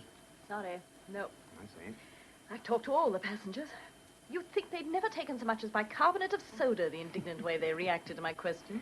I had an idea that chap Valentine might have been carrying the sort of stimulants we need for Hub. Oh, Valentine gets his out of a bottle. How is he? Drunk. Uh-huh. And very indignant when I asked him if he had any hexamine tablets, and then lecherous. Look. That man thinks he can pop into bed with any woman he meets. I suppose Jack Hub has started on the job? Yes. He got into the three systems bay without too much trouble.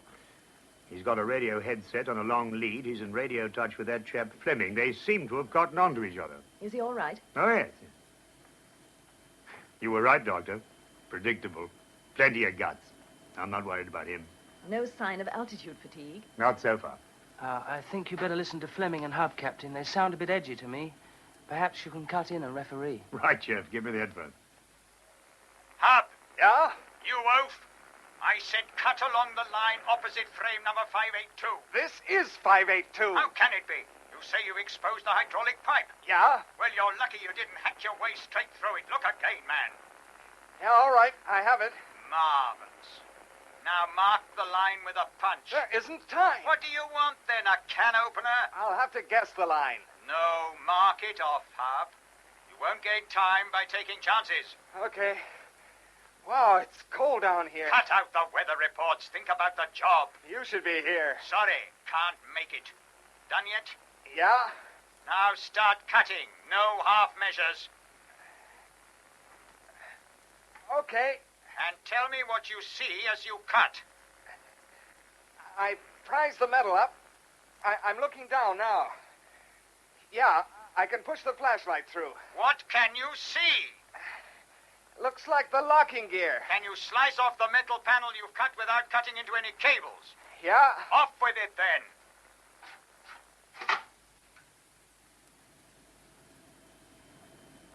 Captain. Yes, Jeff. I think Fleming is pushing him too much. No, Jeff. He struck a good attitude. He's trying to make Hub more annoyed than frightened, and providing he keeps it up, it'll work. Well, Fleming made a bad start, sir. He wasted nearly 10 minutes talking to Hub. That wasn't time wasted, Jeff. Look what he found out. Hub responds to challenge, but no soft soaping. He's a bit sulky about taking orders because he's a rich young man. But when he finds he's got to, he accepts them. Now, he likes Susan, and he's thinking of her in the back of his mind. Hub's a bit of a stallion, you know, who's hard to break. Yeah. But he knows he's got to be a lot less wild if he's going to be useful. Now, Fleming assessed this in 10 minutes. It's not bad going. Now, let's listen to him again.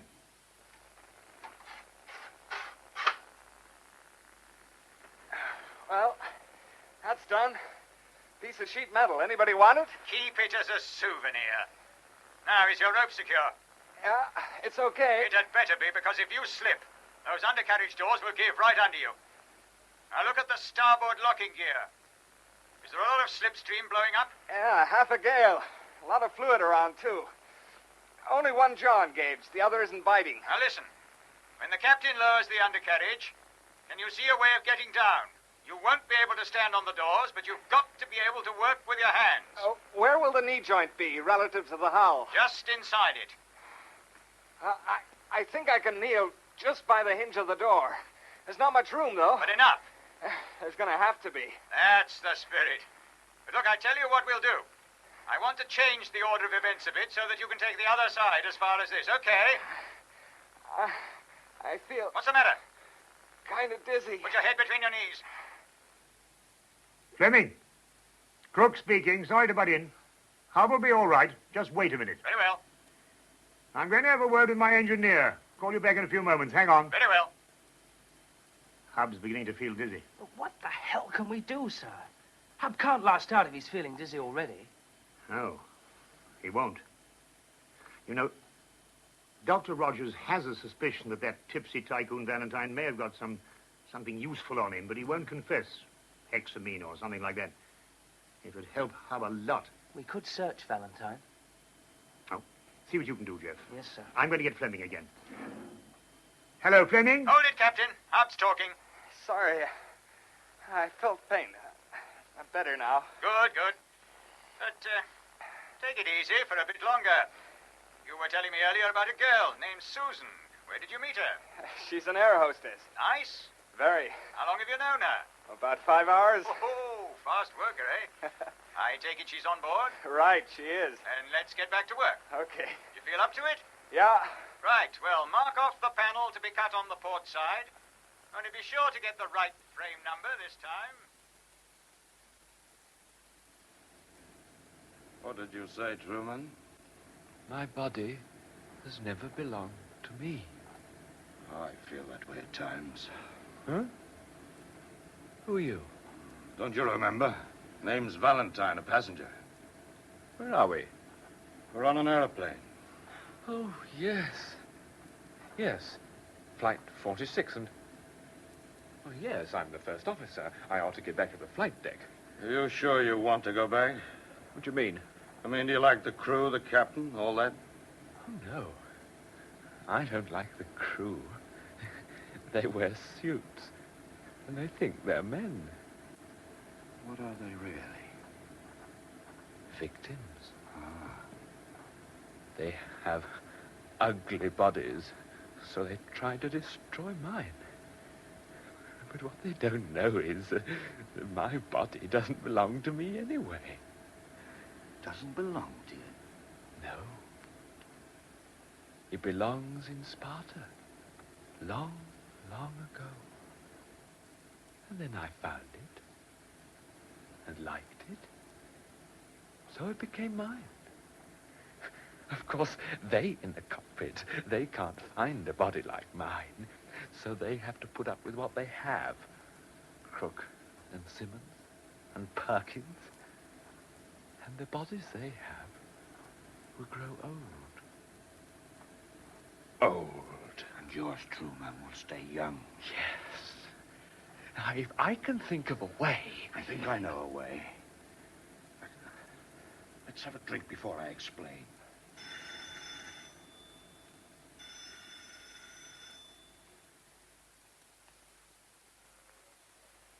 That's it. Well, now, Hub, we've got to shift that piece of tar tread from the port undercarriage lock. It's no good, Fleming. I can't shift it. How long is the steel bar you're using? I guess about 4 feet. Are you using it as a lever? Trying. Can't get a grip on it. Rest a bit. Take your time.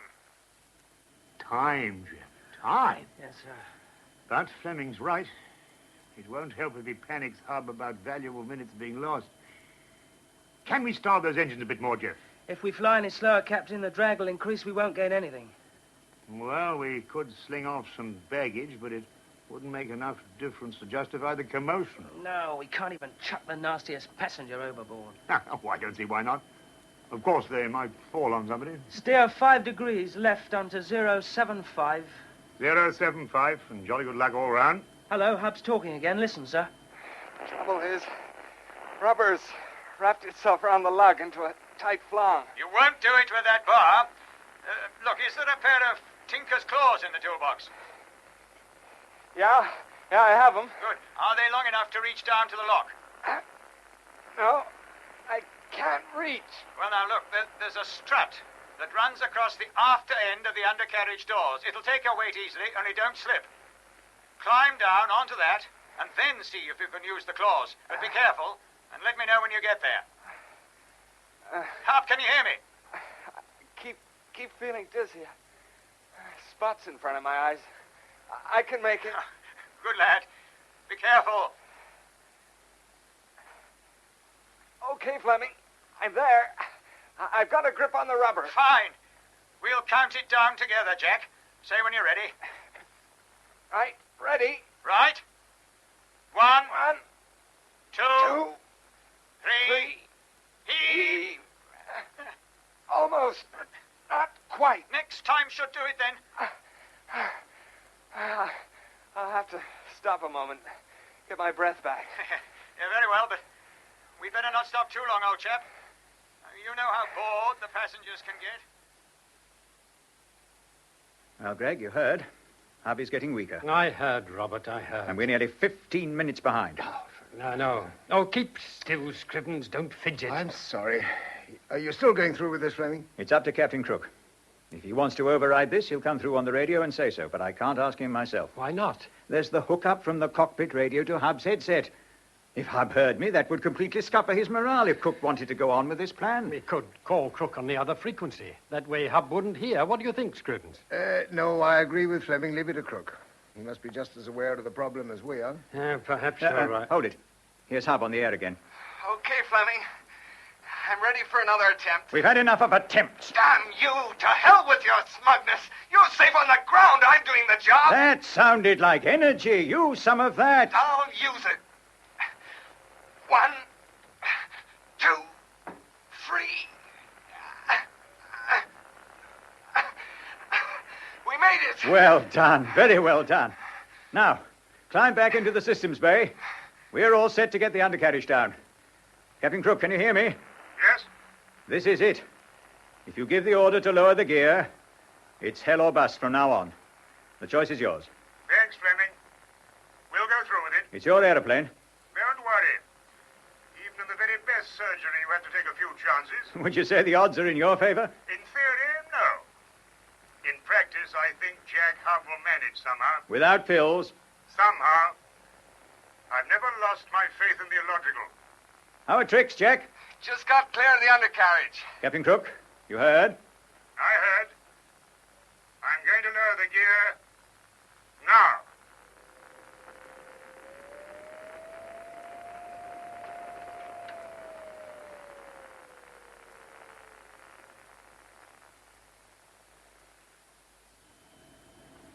Captain. Yes, Jeff. Hydraulic pressure dropping. The wheels are down. The hydraulic fluid is drained from both tanks. Right. Now, we've committed ourselves, Jeff. 4 million quid's worth of machinery and 70 passengers and crew. Yes, sir. In peril because one lousy wheel rim penetrated its own gut. As you say, Captain. Just one lousy wheel. Must you start to eat another of those blasted bananas, Perkins, now of all time?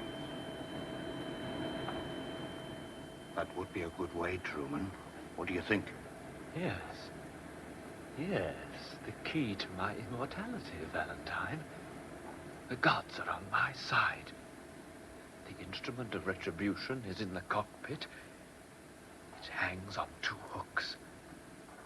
It's waiting for me, Valentine. Waiting for me. The axe. Then go to the cockpit and use it. And we'll both forgive life for what it has done to us. Go on, Truman. Go on. Go on. Go on.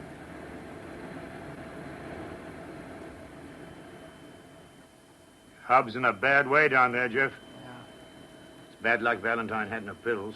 Sounds as if he's being sick. Well. Truman. Look out, sir. What? Hey, Truman, put that axe down. Now, come on, Truman, give me the axe. Come on. Look out! Look out! Go out! It's full rubbish! Pull it back! Pull it back! What do you mean I'm doing it to you?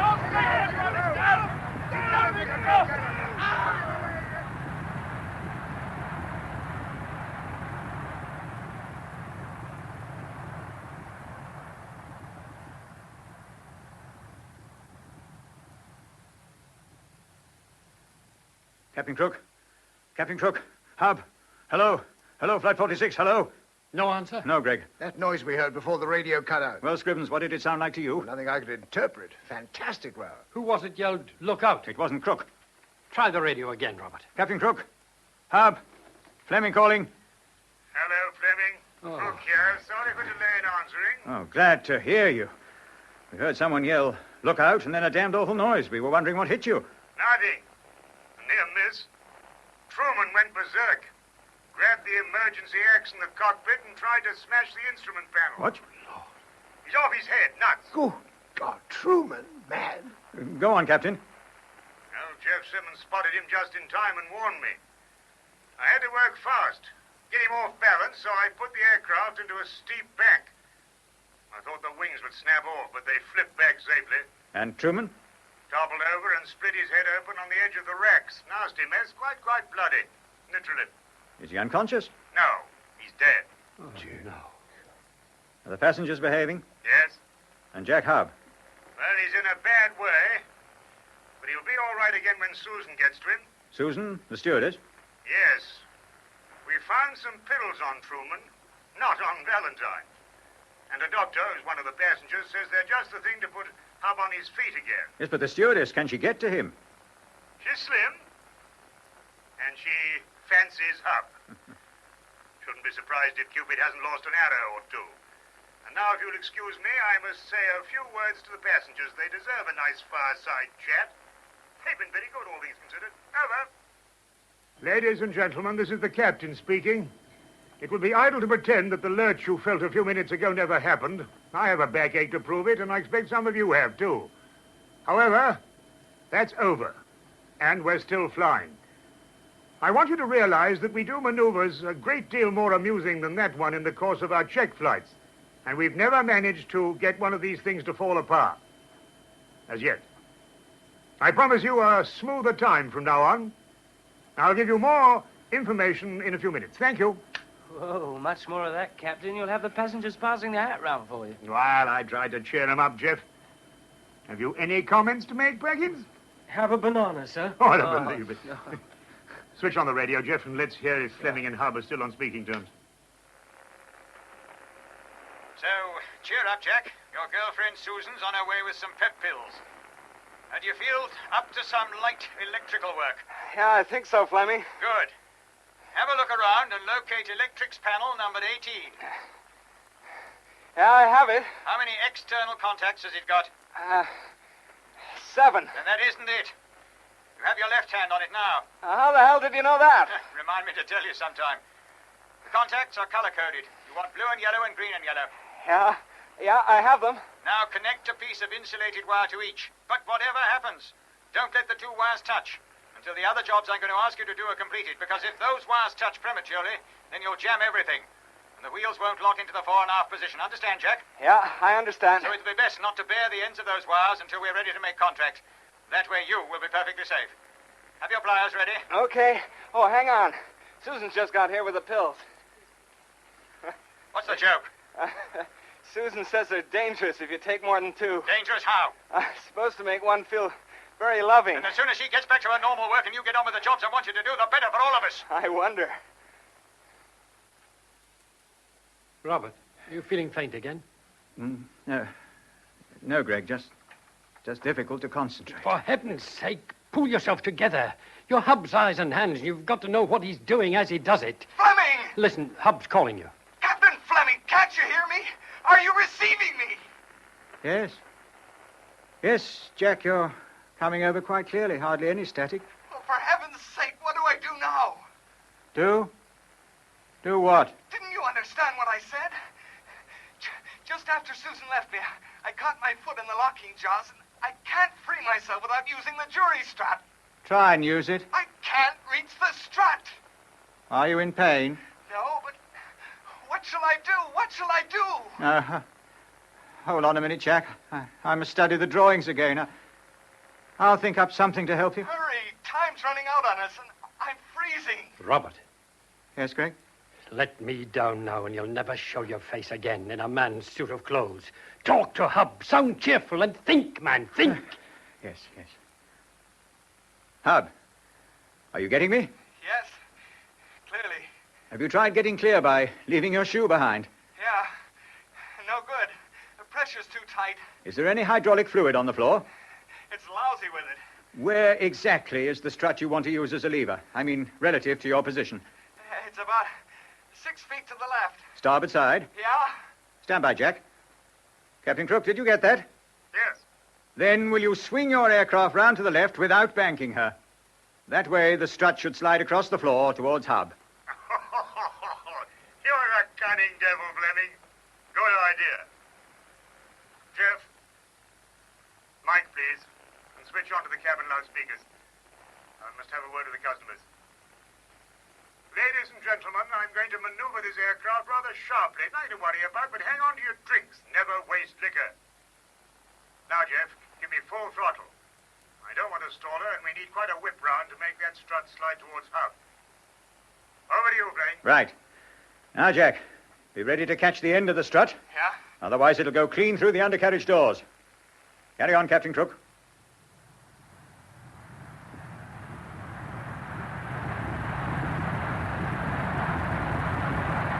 I've got it! I've got it!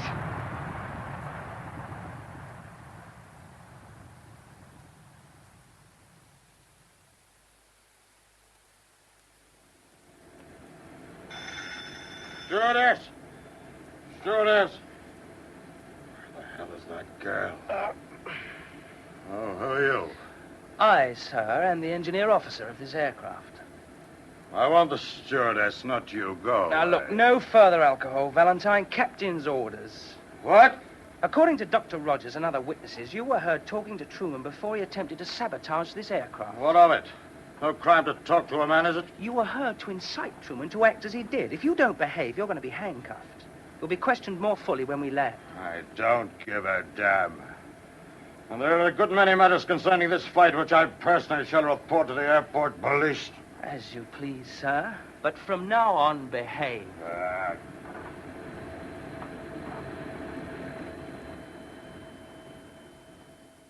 Well, Jeff, how did Valentine react? Bluffs and threats, sir, but he's cowed. He won't give any more trouble. He'd better not. Can you give me an exact figure for fuel, Jeff? How long will it last out? Yeah, I've worked it out, allowing for a steep let down and a straight run approach. 22 minutes. Right. Well, I want you back in the co-pilot seat now. Very good, sir. We'll do our pre-landing checks good and early. Just carry out the drills. I'll take the throttles. Right, sir. Now, what happens if Hub doesn't make it? Do we calculate on the same fuel reserve? Over and above the 22-minute deadline? Yes. Well, sir, I've had to think of the residents in the London airport area. You know, if we ran Yes, dry. yes, of course, Jeff. Yes. These flow meters are usually accurate, and I haven't allowed for what may be slopping about in the tanks unaccounted for. Well, I don't propose to go ploughing up a row of houses trying to prove that your gauges are over-pessimistic. We go down regardless. And what about Hub? He must be out of the Three Systems Bay by the time we reach the outer marker. He deserves the same chance as everybody else, better if anything. And he's in the wrong place. See, he gets clear when the time comes. Yeah, but how? Oh, Lord knows he's hopelessly brave. Maybe we can dynamite him out or something. Yes, sir. Hold it, Jeff. Hub's yelling at Fleming. Fleming, can you speak louder? I missed that bit. This slipstream's damn noisy. Well, let's recap.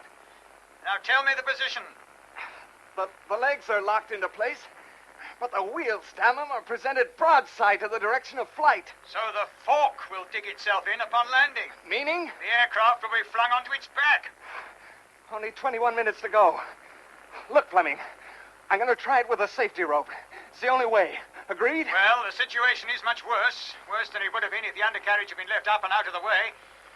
I'm afraid the unforeseen has swung the stakes into the outsider range. An outsider always has a chance. I remember a horse in the Kentucky Derby yes, made you're it. right. Now, if the outsider is to have a chance, then risk capital must be spent lavishly. How will you do it, Jack? I'll secure an end to the crank, which turns the bogies. Then take the rope round a spare and pull like hell. No good. You must get maximum leverage. Use it like a block and tackle. How did you secure the rope at the other end? Round turn, 2.5 inches. Well, that'll hold. Undo the rope from your waist, but for God's sake, be careful. Yeah? We need you. Leave the rope secured as it is at the top end. Now take the free end and loop it round the crank. Do you see the groove near the outer end of the crank? Yeah, I have it. Use that. The rope will slip out of the groove. No, not if you pull in the right direction. Use brain as well as brawn, Jack, and get a damn rift on. What's that? Old English expression. Means take your finger out, which is another old English expression. Yeah, we know that one in the States. 19 minutes, Jack. I can't get enough leverage. There's a goddamn pipe in the way. What color? Pink. That's hydraulics to flaps. Captain Crook, Yeah? do you mind losing flaps? I'm afraid it's that or nothing. I'm not going to lose them all. I'll take them down halfway first. All right, make it snappy. Jeff, flaps 50%. Aye, sir. Flaps 50. Fleming? Flaps fat, sir. All right. Right, Captain. Help, you hear me? Clear as a bell. What's next? Slash that pipe out of your way, and the other one on the starboard side when you get to it. Okay. And keep off the radio from now on. It's up to you. Don't forget, you've got to twist those two wires together on electric panel 18. When? When you get the wheel in position. If I do. There's no if about it. Get busy. Over to you, Captain Crook. Thanks. Jeff? Sir. Hand me the graphs. Here you are, sir. I'll have to guess at our load, but it must be roughly along this line here with tanks emptied. Perkins. Sir? Does half flap affect the fuel position, do you reckon? No, sir. Aren't you at the same power setting? Do not make an ass out of your captain. You're quite right. Oh, no. Were you eating another banana? It's the last one, sir. Many a true word. Jeff? Sir. I make our stalling speed at half flap 121 knots. Agree? What's the margin going to be? Well, let's say 5 knots. The stick will shake a bit, but we must take time over the actual touchdown with a weak undercart, and we mustn't run out of runway. We haven't got an undercart yet. No gloom, please. Now, shallow approach. You maintain for 126 knots. Yes, sir. And when I say chop it, now you chop it. Sir. There'll be virtually no flare out, and we just fly her on. Yahoo! Yahoo! Huh, what the devil's the... Port wheel's in place. I've done it. Well. I say, Hub. Yeah? Just don't forget the other one, starboard. Not on your sweet life. Jeff, did that bit of news get out on the radio? I don't think so, sir. Hub was told to stay off the radio. Well, I'd better tell Fleming. He might like to know. Ladies and gentlemen, please look at the illuminated sign. Cigarettes out, please. Oh, sorry, Susan. I didn't notice. It's all right, Dr. Rogers. Just a normal precaution before we touch down. Any news of Jack? I'm just going to the cockpit now to find out. A new radar instruction, Captain. Go ahead. Turn left onto 120. Intercept localizer and report. Cleared for descent at your discretion. Understood, Perkins. Mr. Perkins, can you tell me... Don't ask questions now, Susan. Quiet. Jeff. Sorry, sir. Now, we'll have to take it this time round the airport, but I'll spread the turn according to the fuel situation. Right, sir. When we land, we'll have to come in like a blasted rocket. Yeah, good chance of exploding like one, too. Now, Jeff, no gloom. Plug in and see if Hub is ready to make his getaway. Yes, sir. Fleming may have something to say to him.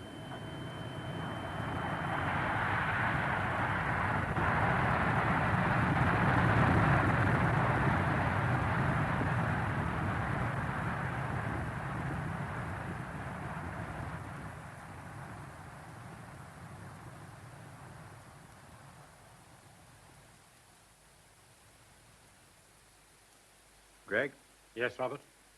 Crook is turning on to finals now. Undercarriage still unserviceable? Yes, by a blasted millimeter. Can Crook go round? No. Doesn't want to rip up houses. Oh, he's right. Isn't that what you'd decide if you were him? Yes.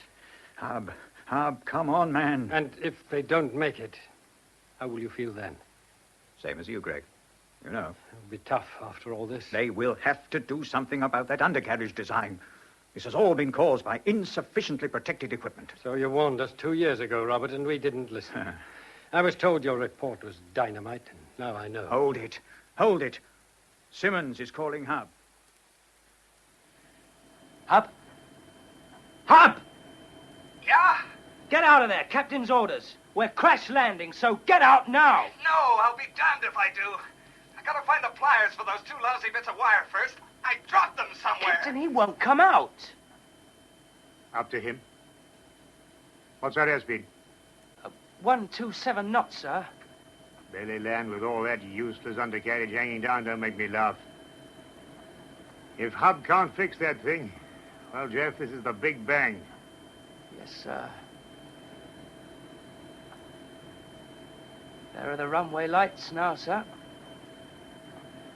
Nice and clear. Oh, God. Did ever a runway look so short?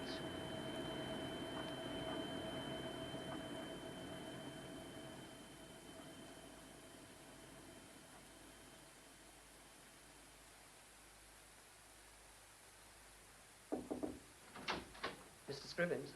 Oh, yes, come in, Forbes. All ready, sir. Runway clear of debris.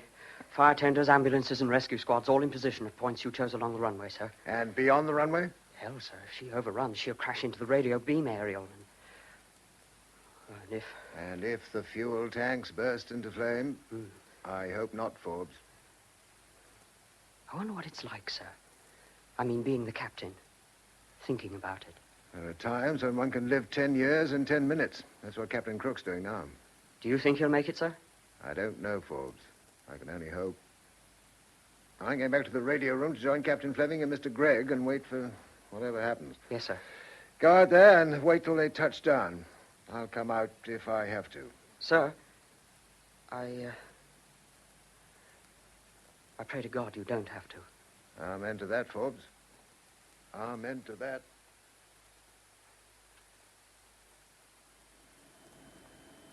126 knots, Jeff. Hold at that. An unholy speed. You know, Jeff, this is the closest I've ever been to hitting the approach lights. 6 balls for a penny. Let's see how many I can knock off. Landing on grass or concrete, sir? If we have to crash, I'll choose the grass. Yes, it looks as if it could take some mowing. Oh, what did Susan want? I saw her slip into the cockpit just now. She spoke to you, Perk, didn't she? Oh, something about Hub. She was worried about him. Aha, like that, is it? I thought so. Captain Crook! Captain! Speaking, Hub, you on your way? I found the pliers. I'm stripping the insulation off the wires. You getting me, Fleming? Yes, good lad, but hurry. There's just time to avoid a belly landing. We are just flying, Fleming. Very close to a store. I'm going on the grass. We're coming up to the approach lights now.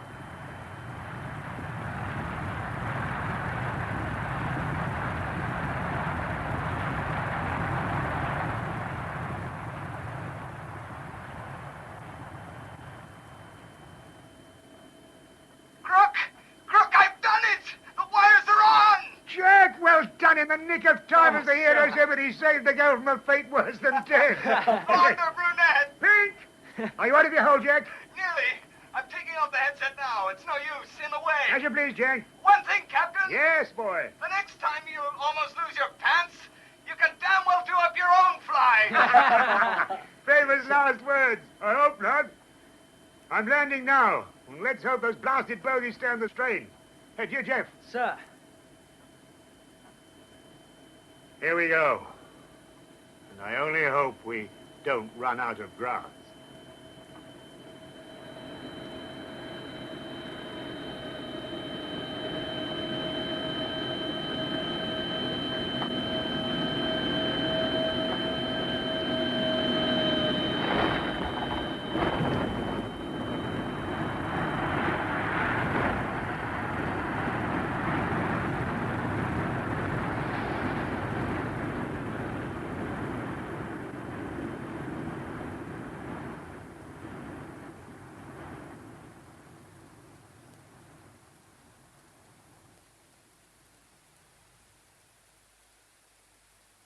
Well, Robert, how do you feel now? Oh, sorry, Greg. I thought it was Julie. Oh, she's waiting for you outside. Well, it was a close-run thing. The Duke of Wellington said something like that after the Battle of Waterloo. That's so. Well, your plan worked. They're down safely, thanks to you. Oh, no, the medals go to Hub and the crew. Agreed, but how do you feel now? Well, I think we ought to strengthen the main bolts that run through the lock casing here and here. This cross member will have to be shifted forward a bit to allow for larger jaws. And then... Look, Greg, what's the matter? Nothing, Captain Fleming. Nothing at all.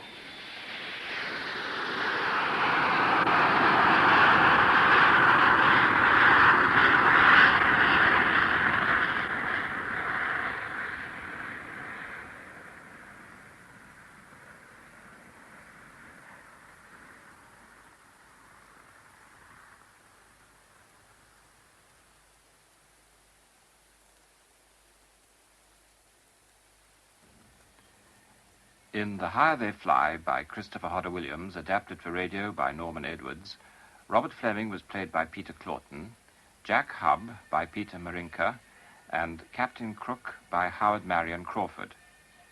Jimmy Truman, Christopher Greatorex, Susan Eccles, Shirley Dixon, Valentine, Barry Keegan, Dr. Dulcie Rogers, Betty Huntley Wright, Simmons, Colin Campbell, Perkins, Gordon Gardner, Scrivens, Patrick Barr, Gregg, Duncan McIntyre, Forbes, Brian Hewlett, Dawlish, Frank Partington, Woodford, Bruce Beebe, Julie, Sheila Grant. The program was first broadcast last Saturday and was produced by John Gibson.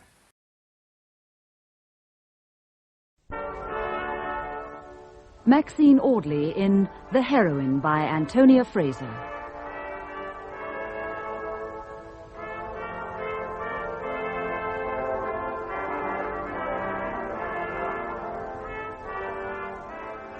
In 1644, when England was ravaged by civil war, Charlotte, Countess of Derby, held Latham House for the king throughout a bitter siege by the forces of Parliament. The Earl of Derby was away fighting for Charles I, but his countess was as valiant as any man, and her soldiers were ready to die for her.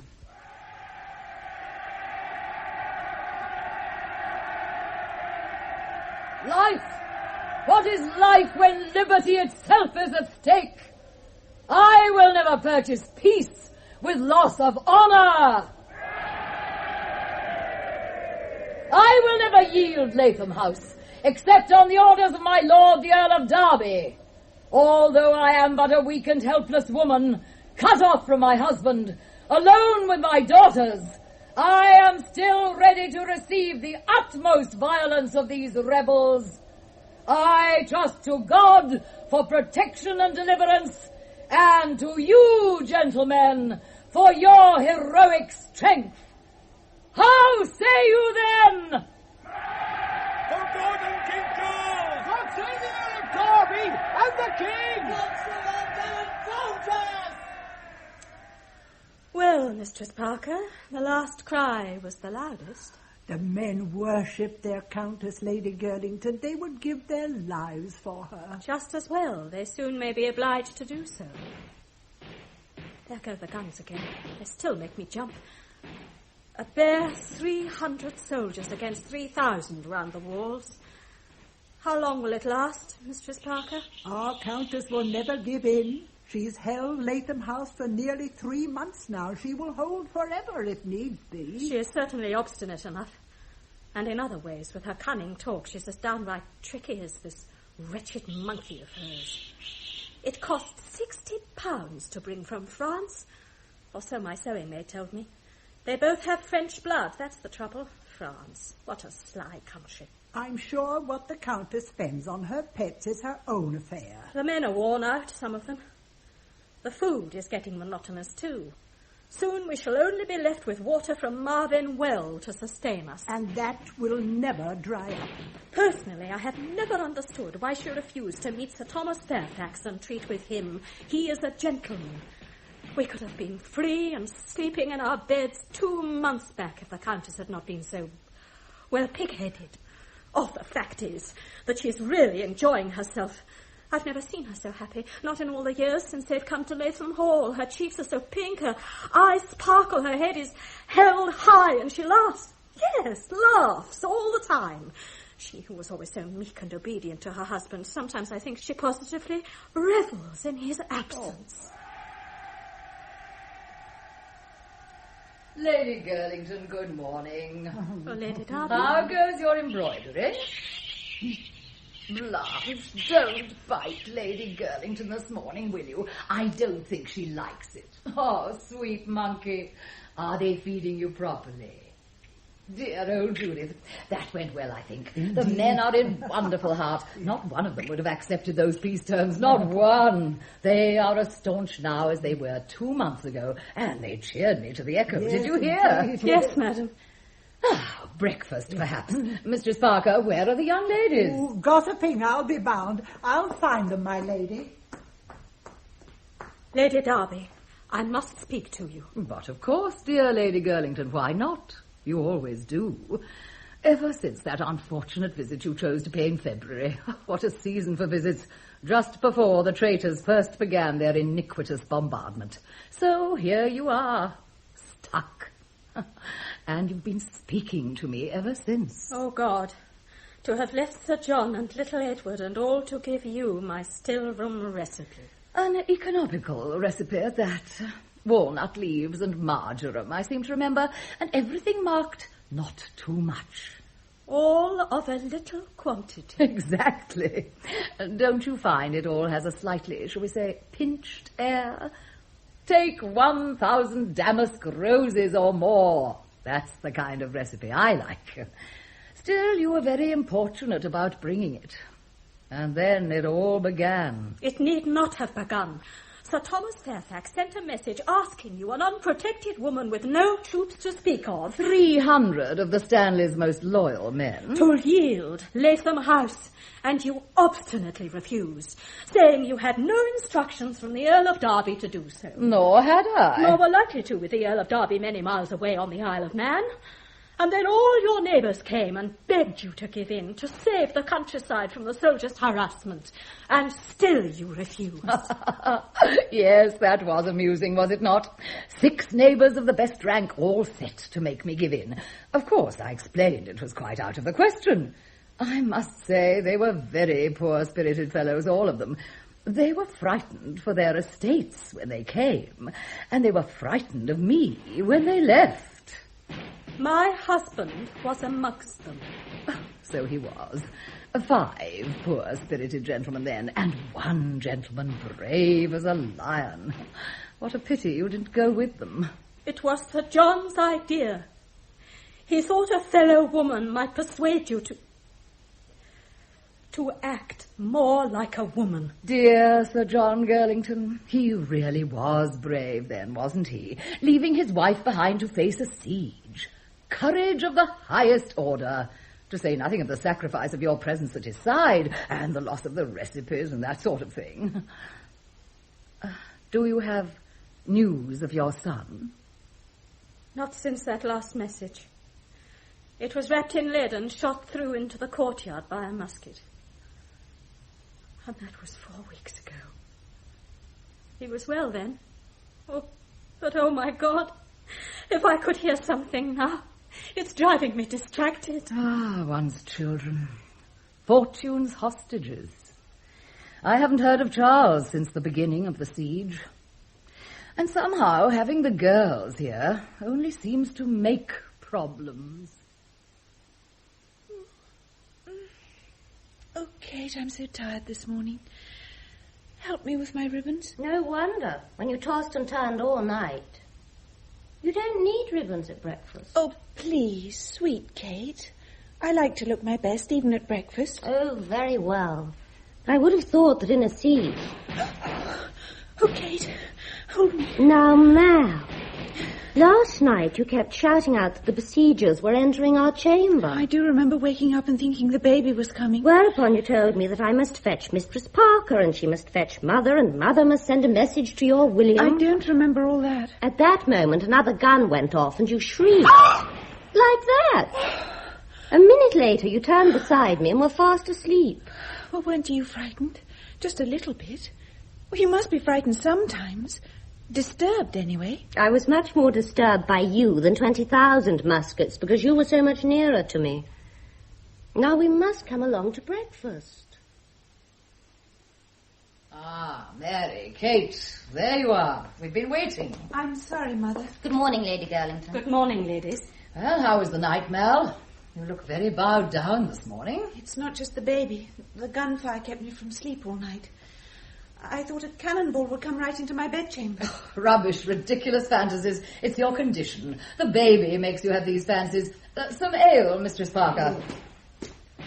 Oh, there it is again. Oh, come, Malachi. The Eagle Tower is safe. Oh, for one thing, they know we lodge here. It's Latham House they're after, not the lives of women. Now, Catherine, how was your night?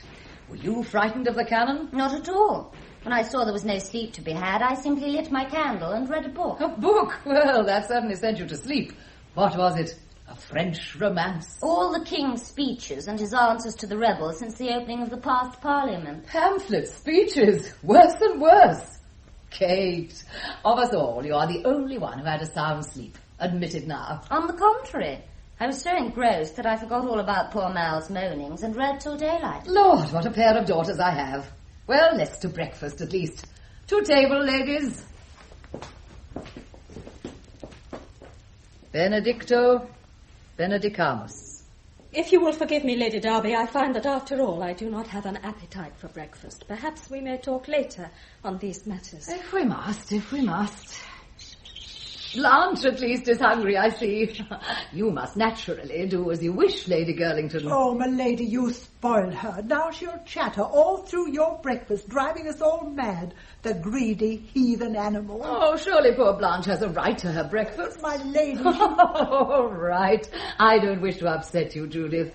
Oh, Lady Girlington, if you are really not hungry, would it be possible for you to convey Blanche into the hall? One of the soldiers will tend her. Blanche, don't fight, Lady Girlington. Blanche. Mother, I want to talk to you about this pamphlet.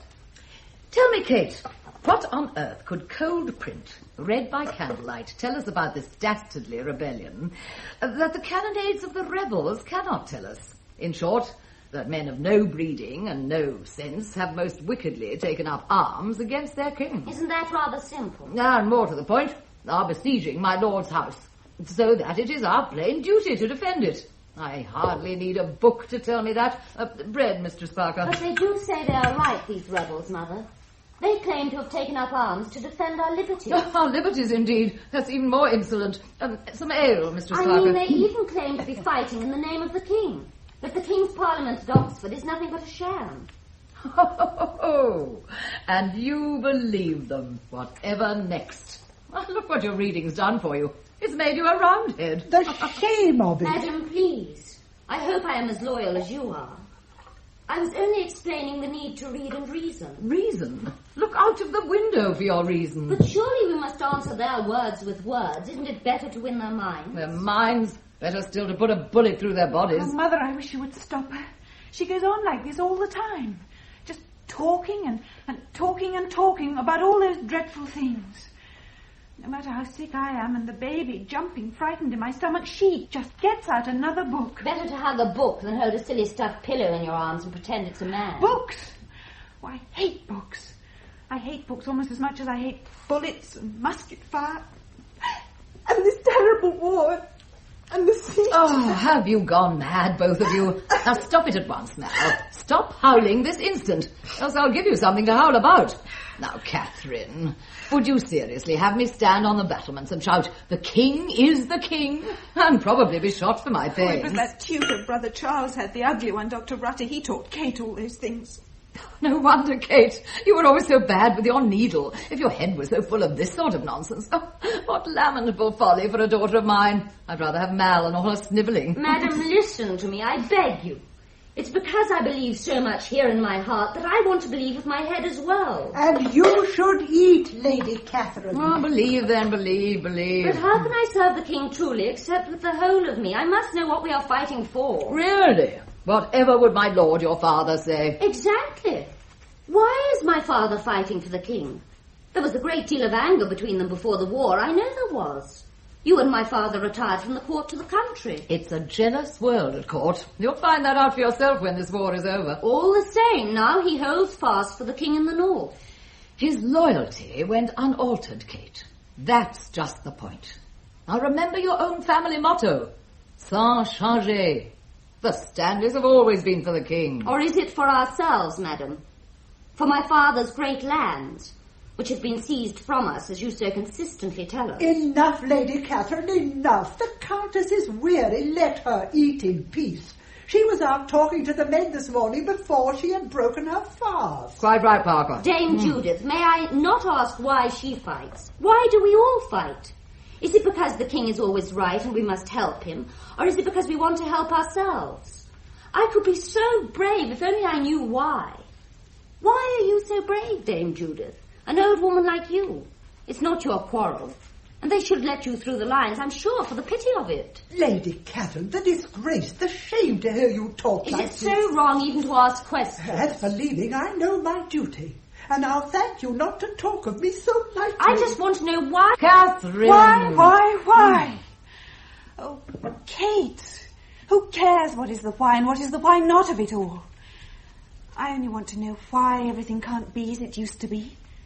We used to be so happy here at Latham House. Were we?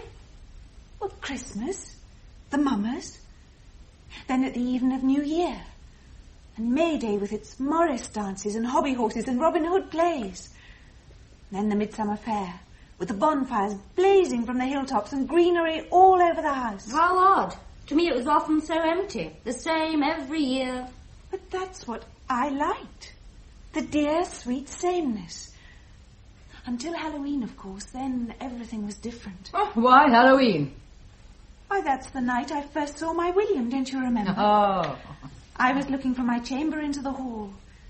I was in my ash-coloured satin, with rose-coloured knots and ribbons in my hair. And he was so tall and fine-looking in his scarlet. I remember, because William said... He said... What did he say then, Goose? That my skin was pale like the satin of my dress, and my cheeks were pink like the rose knots upon it. Oh, what fun we used to have How in the old fortunate days. Lord Strafford can't see you now, Mal. Your skin is all blotched with the wind and the sun, and lack of lemon juice or milk to put on it. Are those freckles I see, or spots? Oh. In any case, your eyes are quite swollen with crying, since you must cry day and night. Only your stomach, I suppose, does your smooth-tongued lord some credit. Mother, there's no shame in loving one's husband. I know my father arranged it because of the properties, but we loved each other as well. Well, of course there's no shame in it. It's just rather tiresome talking about it in public. So much better kept for the bedchamber. Now, please, Mal, don't start crying. Oh, really? I can hardly rein myself in when I look at the two daughters I've been left with at this critical moment. Kate says she's all for the king, if you please, but that she must understand every action that has ever been done in the councils of the world before she actually says so. And Mal sits sentimentally bemoaning the old days as if she were a milkmaid and not a married lady. Oh, what either of you would do if anything really tested you, I declare I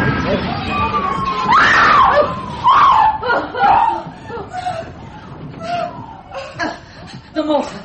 It was the mortar. They brought up the mortar. My lady, come away from that window! Oh, what is it? The mortar. Lady Garrington, are you all right? Oh, Mary has fainted. Madam, Lady Darby, look to your daughter. Oh, give her some valerian. Mistress Parker, can't you fetch some medicine? For pity's sake, she's deathly pale. I must look to the men. Mr. Sparkup, send a soldier to see if the well is damaged. Yes, Where's Blanche? Someone look to the poor monkey. It must be so frightened. I must go to the battle. Your monkey is unshaken. But we must move Mary, I beseech you, Lady Darby. We must move her from here and all this rubble. We must all move out of the Eagle Tower. Nonsense. It was the shock. And a powerful shock it was, too, for all of us. The Eagle Tower, the outrageous insolence. But supposing her time has come. Then it has come. But it should not have come. She's only been married these last 8 months. Unless young Lord Strafford had more spirit in him than I ever supposed. You don't seem to understand the shock. In any case, I must go to my men. God will dispose. Well, sweet Kate, are you still wondering what we are fighting for? We could perhaps go to the east turret. We should be cramped, but we should be safe. Out of the question. Look, the flag is still flying. Sans changer, without change. I will maintain. I will not move from the Eagle Tower if they pull it down in pieces around my ears. What would the men think if I, their countess, set that kind of example now? Mistress Parker, fetch my cloak. Yes, my lady.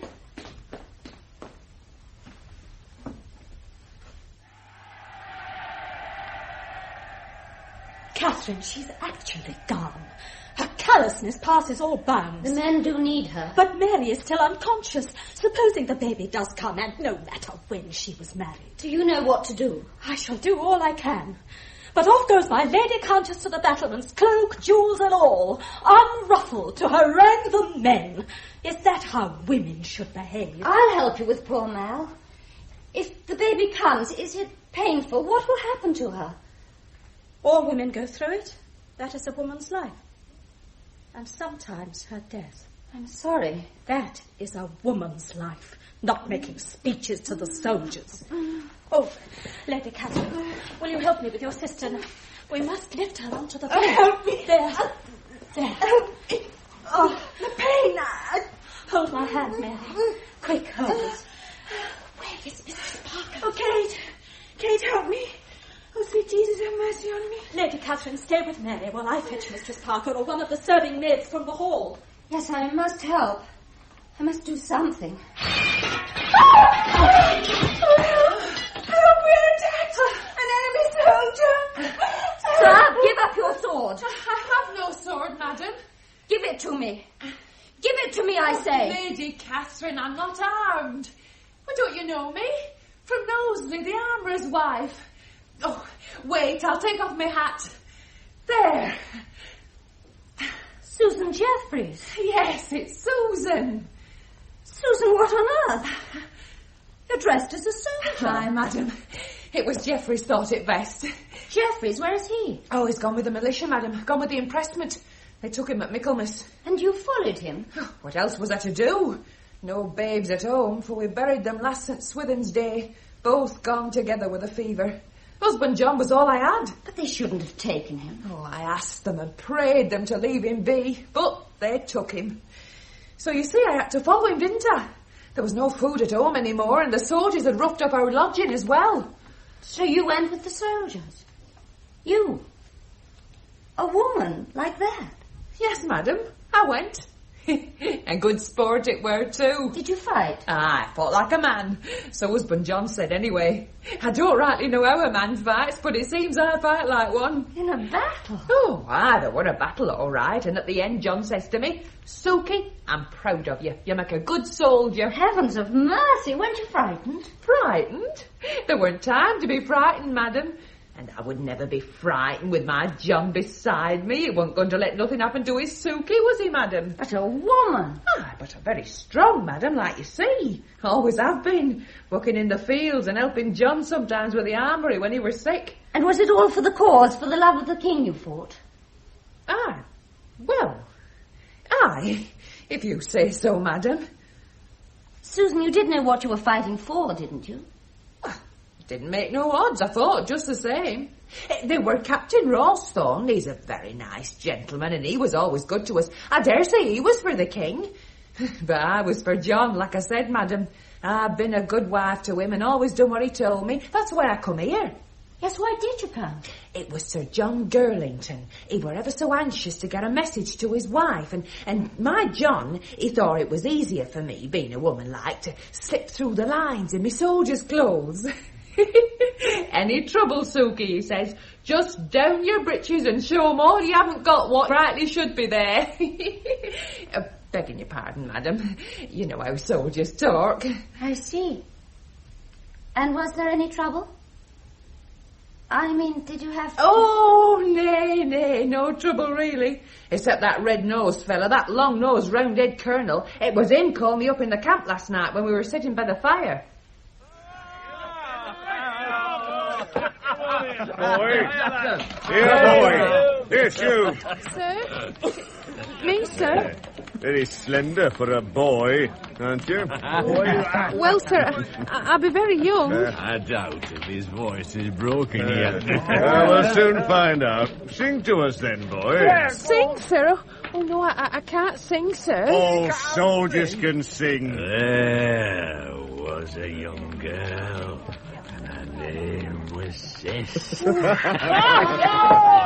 There was a young girl and her name was Sis. That'll do, boy. Be off. I must say, I didn't know we had Amazons in our camp these days. An Amazon. He was quite right. Susan, I feel in a way that you were meant to come to me now. That I was. Or anyway, to Lady Girlington. No, I don't mean it like that. I feel that you're a sign to me. Sometimes when you think and think about the world and you can't make up your mind what's right, then you get a sudden sort of light. Well, I don't rightly understand what light you're talking about, my lady. You're the light, Susan. Your courage getting through the lines like that. Oh, that were nothing, my lady. It's shown up all my own doubts for a sort of sham. Mother was quite right. I must act. It's action which is heroic, not endless thinking. Susan, if you can be as brave as that for your John, I must be able to throw myself behind the king. Don't you understand? You're the light which came to me guiding me to go now and act. Which light, my lady? Never mind. Look, now you must go to Lady Girlington with your message, and I must search out some help for my poor sister. Lady Girlington, this brave girl who has ventured through the enemy lines has come to bring you news. I'll leave her to you. Lady Girlington, I have a message for you from Sir John. Very private it is. My husband? Aye. Tell it to me. We are private enough here, God knows. Oh, beg pardon, Lady Girlington, but I can't tell it to you. Cannot? Well, it isn't to give, like, just to read. I don't understand. There were a dog used to bring in messages in cipher on its back, but one of them dratted soldiers shot it when it was swimming the moat. So now they're using me. A woman where a dog can no longer go. Aye, that's right. It's on me back, my lady. Let me see. Oh, sweet Jesus. Oh, my God. I can't believe it. It's Nellie, my little boy. Oh, madam. No, don't move, I beseech you. Don't move, don't talk. Stay on me. They have taken my baby hostage. Hostage for the surrender of Latham House. How could they be so cruel?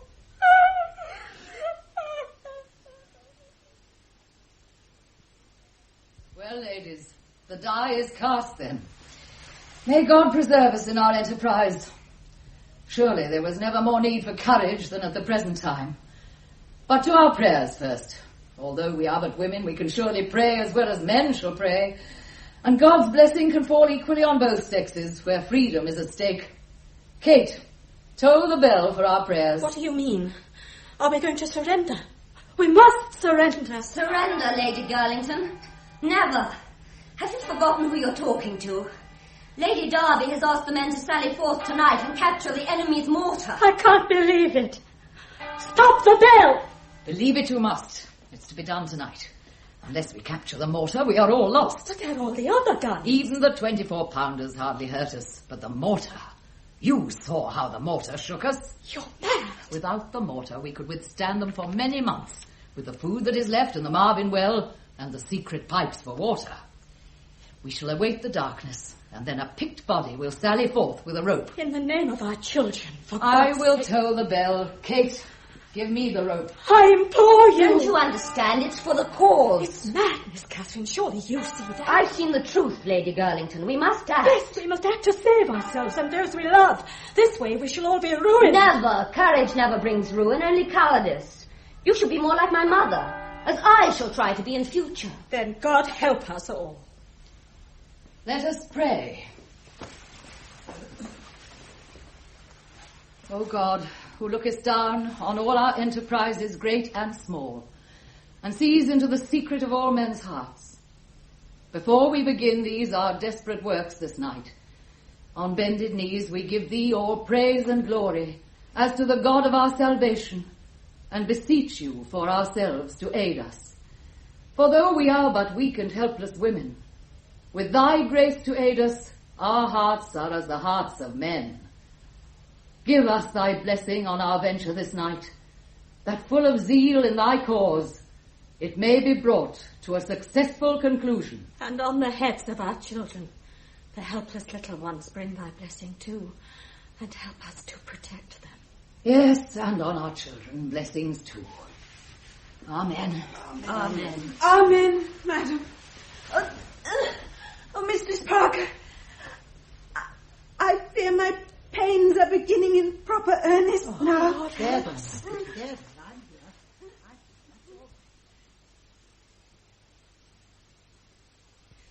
Oh, why does the time pass so slowly? What time is it, I wonder? It's quite dark. It's hours since they set off. Oh, you were never able to wait, my lady. True. I wish I could have ridden with them at their head. Why is it so quiet? I'm glad the muskets have stopped. Oh, it won't be long now. We shall have a baby before the new day. Poor Lady Mary, she's weakening fast, you know. Weakening? Oh, Lady Mary. Water. There. It's the long labour. Drink, my pretty. Oh, not so long labour, Judith, for her first child. I was a day and a night with my poor Charlotte. Oh, where's Blanche? Oh, I wouldn't have the monkey back, my lady. This is no place for a heathen animal, the laying in of a Christian lady. Poor animal, poor Blanche. Is a baby really so much better than a monkey? As for your laying in, I remember it well. You were young and full of energy. Lady Mary is young enough, but she has been much saddened and her spirits daunted by this seed. There is no strength in her to fight. Well, Mary must have some strength in her somewhere. She's my daughter, and she's a Stanley. Oh, Judith, always so gloomy. Listen, can you hear anything? Parker, another pain. Oh, go to her, poor child. There. That's better. She's half sleeping between the pains. Lady Mary, always so timid, she should have had a daily dose of conserve of marigolds to keep her spirits up. But where are we to find marigolds in all this dust and dirt? I believe she has a fever, too. I've let her blood twice, but still, she is as hot as this fire. Poor little Mal. Poor silly little Mal. What a time to choose to produce an infant into the world. Lady Mary's labour was brought on too soon by this dreadful combustion, my lady. But she was always like that. Do you remember, years ago, before the trouble started, when she was about 8... dancing the midsummer masque at court with young Lord Herbert in the Queen's train, and came down with the measles an hour before. Well, that was scarcely of her making, my lady. Yes, but the dress was much too small for Kate. She could hardly dance in her place, even if she had known the steps, which she didn't. And the Queen was so cross. Poor little thing to be blamed by the Queen for what was never her fault. And now I come to think of it, Mary even bellowed most tactlessly at her baptism when the Queen stood godmother to her, and we named her Henrietta Maria in her honour. She never showed any sense of timing right from the first. It's true that she isn't even wearing an eagle stone round her neck in a bag yet, as a charm against a hard delivery. That's worn only 3 weeks before time, and we never thought we had got there yet. What did I say? Well, at least I must remember to loose all the knots. That will ward off some of the harm. Oh, and we should have a groaning cake to cut and distribute afterwards. Oh, to whom, Judith? To the rebels? Oh, my lady, don't laugh with me. Not at a time like this. Dear Judith. Nothing prepared that's proper. Oh, dear, nothing ever seems to be rightly done in this dreadful wartime. There's no order any more like there used to be. Oh, I hope Lady Mary's baby will be a boy. This is a wicked world and no place for another little girl like her mother. Quiet. I think I hear something. Listen, Judith. Come to the window. Yes. They're returning. It's the horses. Oh, Jesus be praised. The gates are opening. Look. Look, can you see? Is it ours or theirs?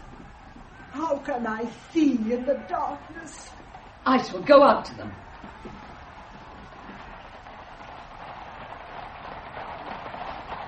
Who's there?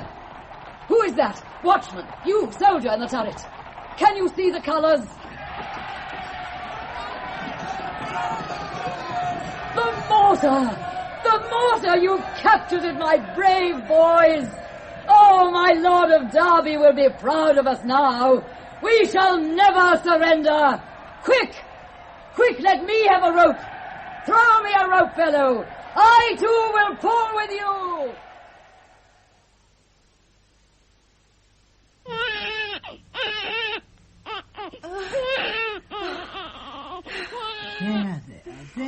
There, my sweetheart. Mistress Parker, what is it? I heard the noise. Have we surrendered? Oh, that was no noise of surrender. That was our new baby. Look at her, a little girl. Born in the middle of the siege. Oh, Mary. Oh, give her to me, Mistress Parker. I'll hold her. See to Lady Mary. Where is the Countess? Gone to speak to the men. Men?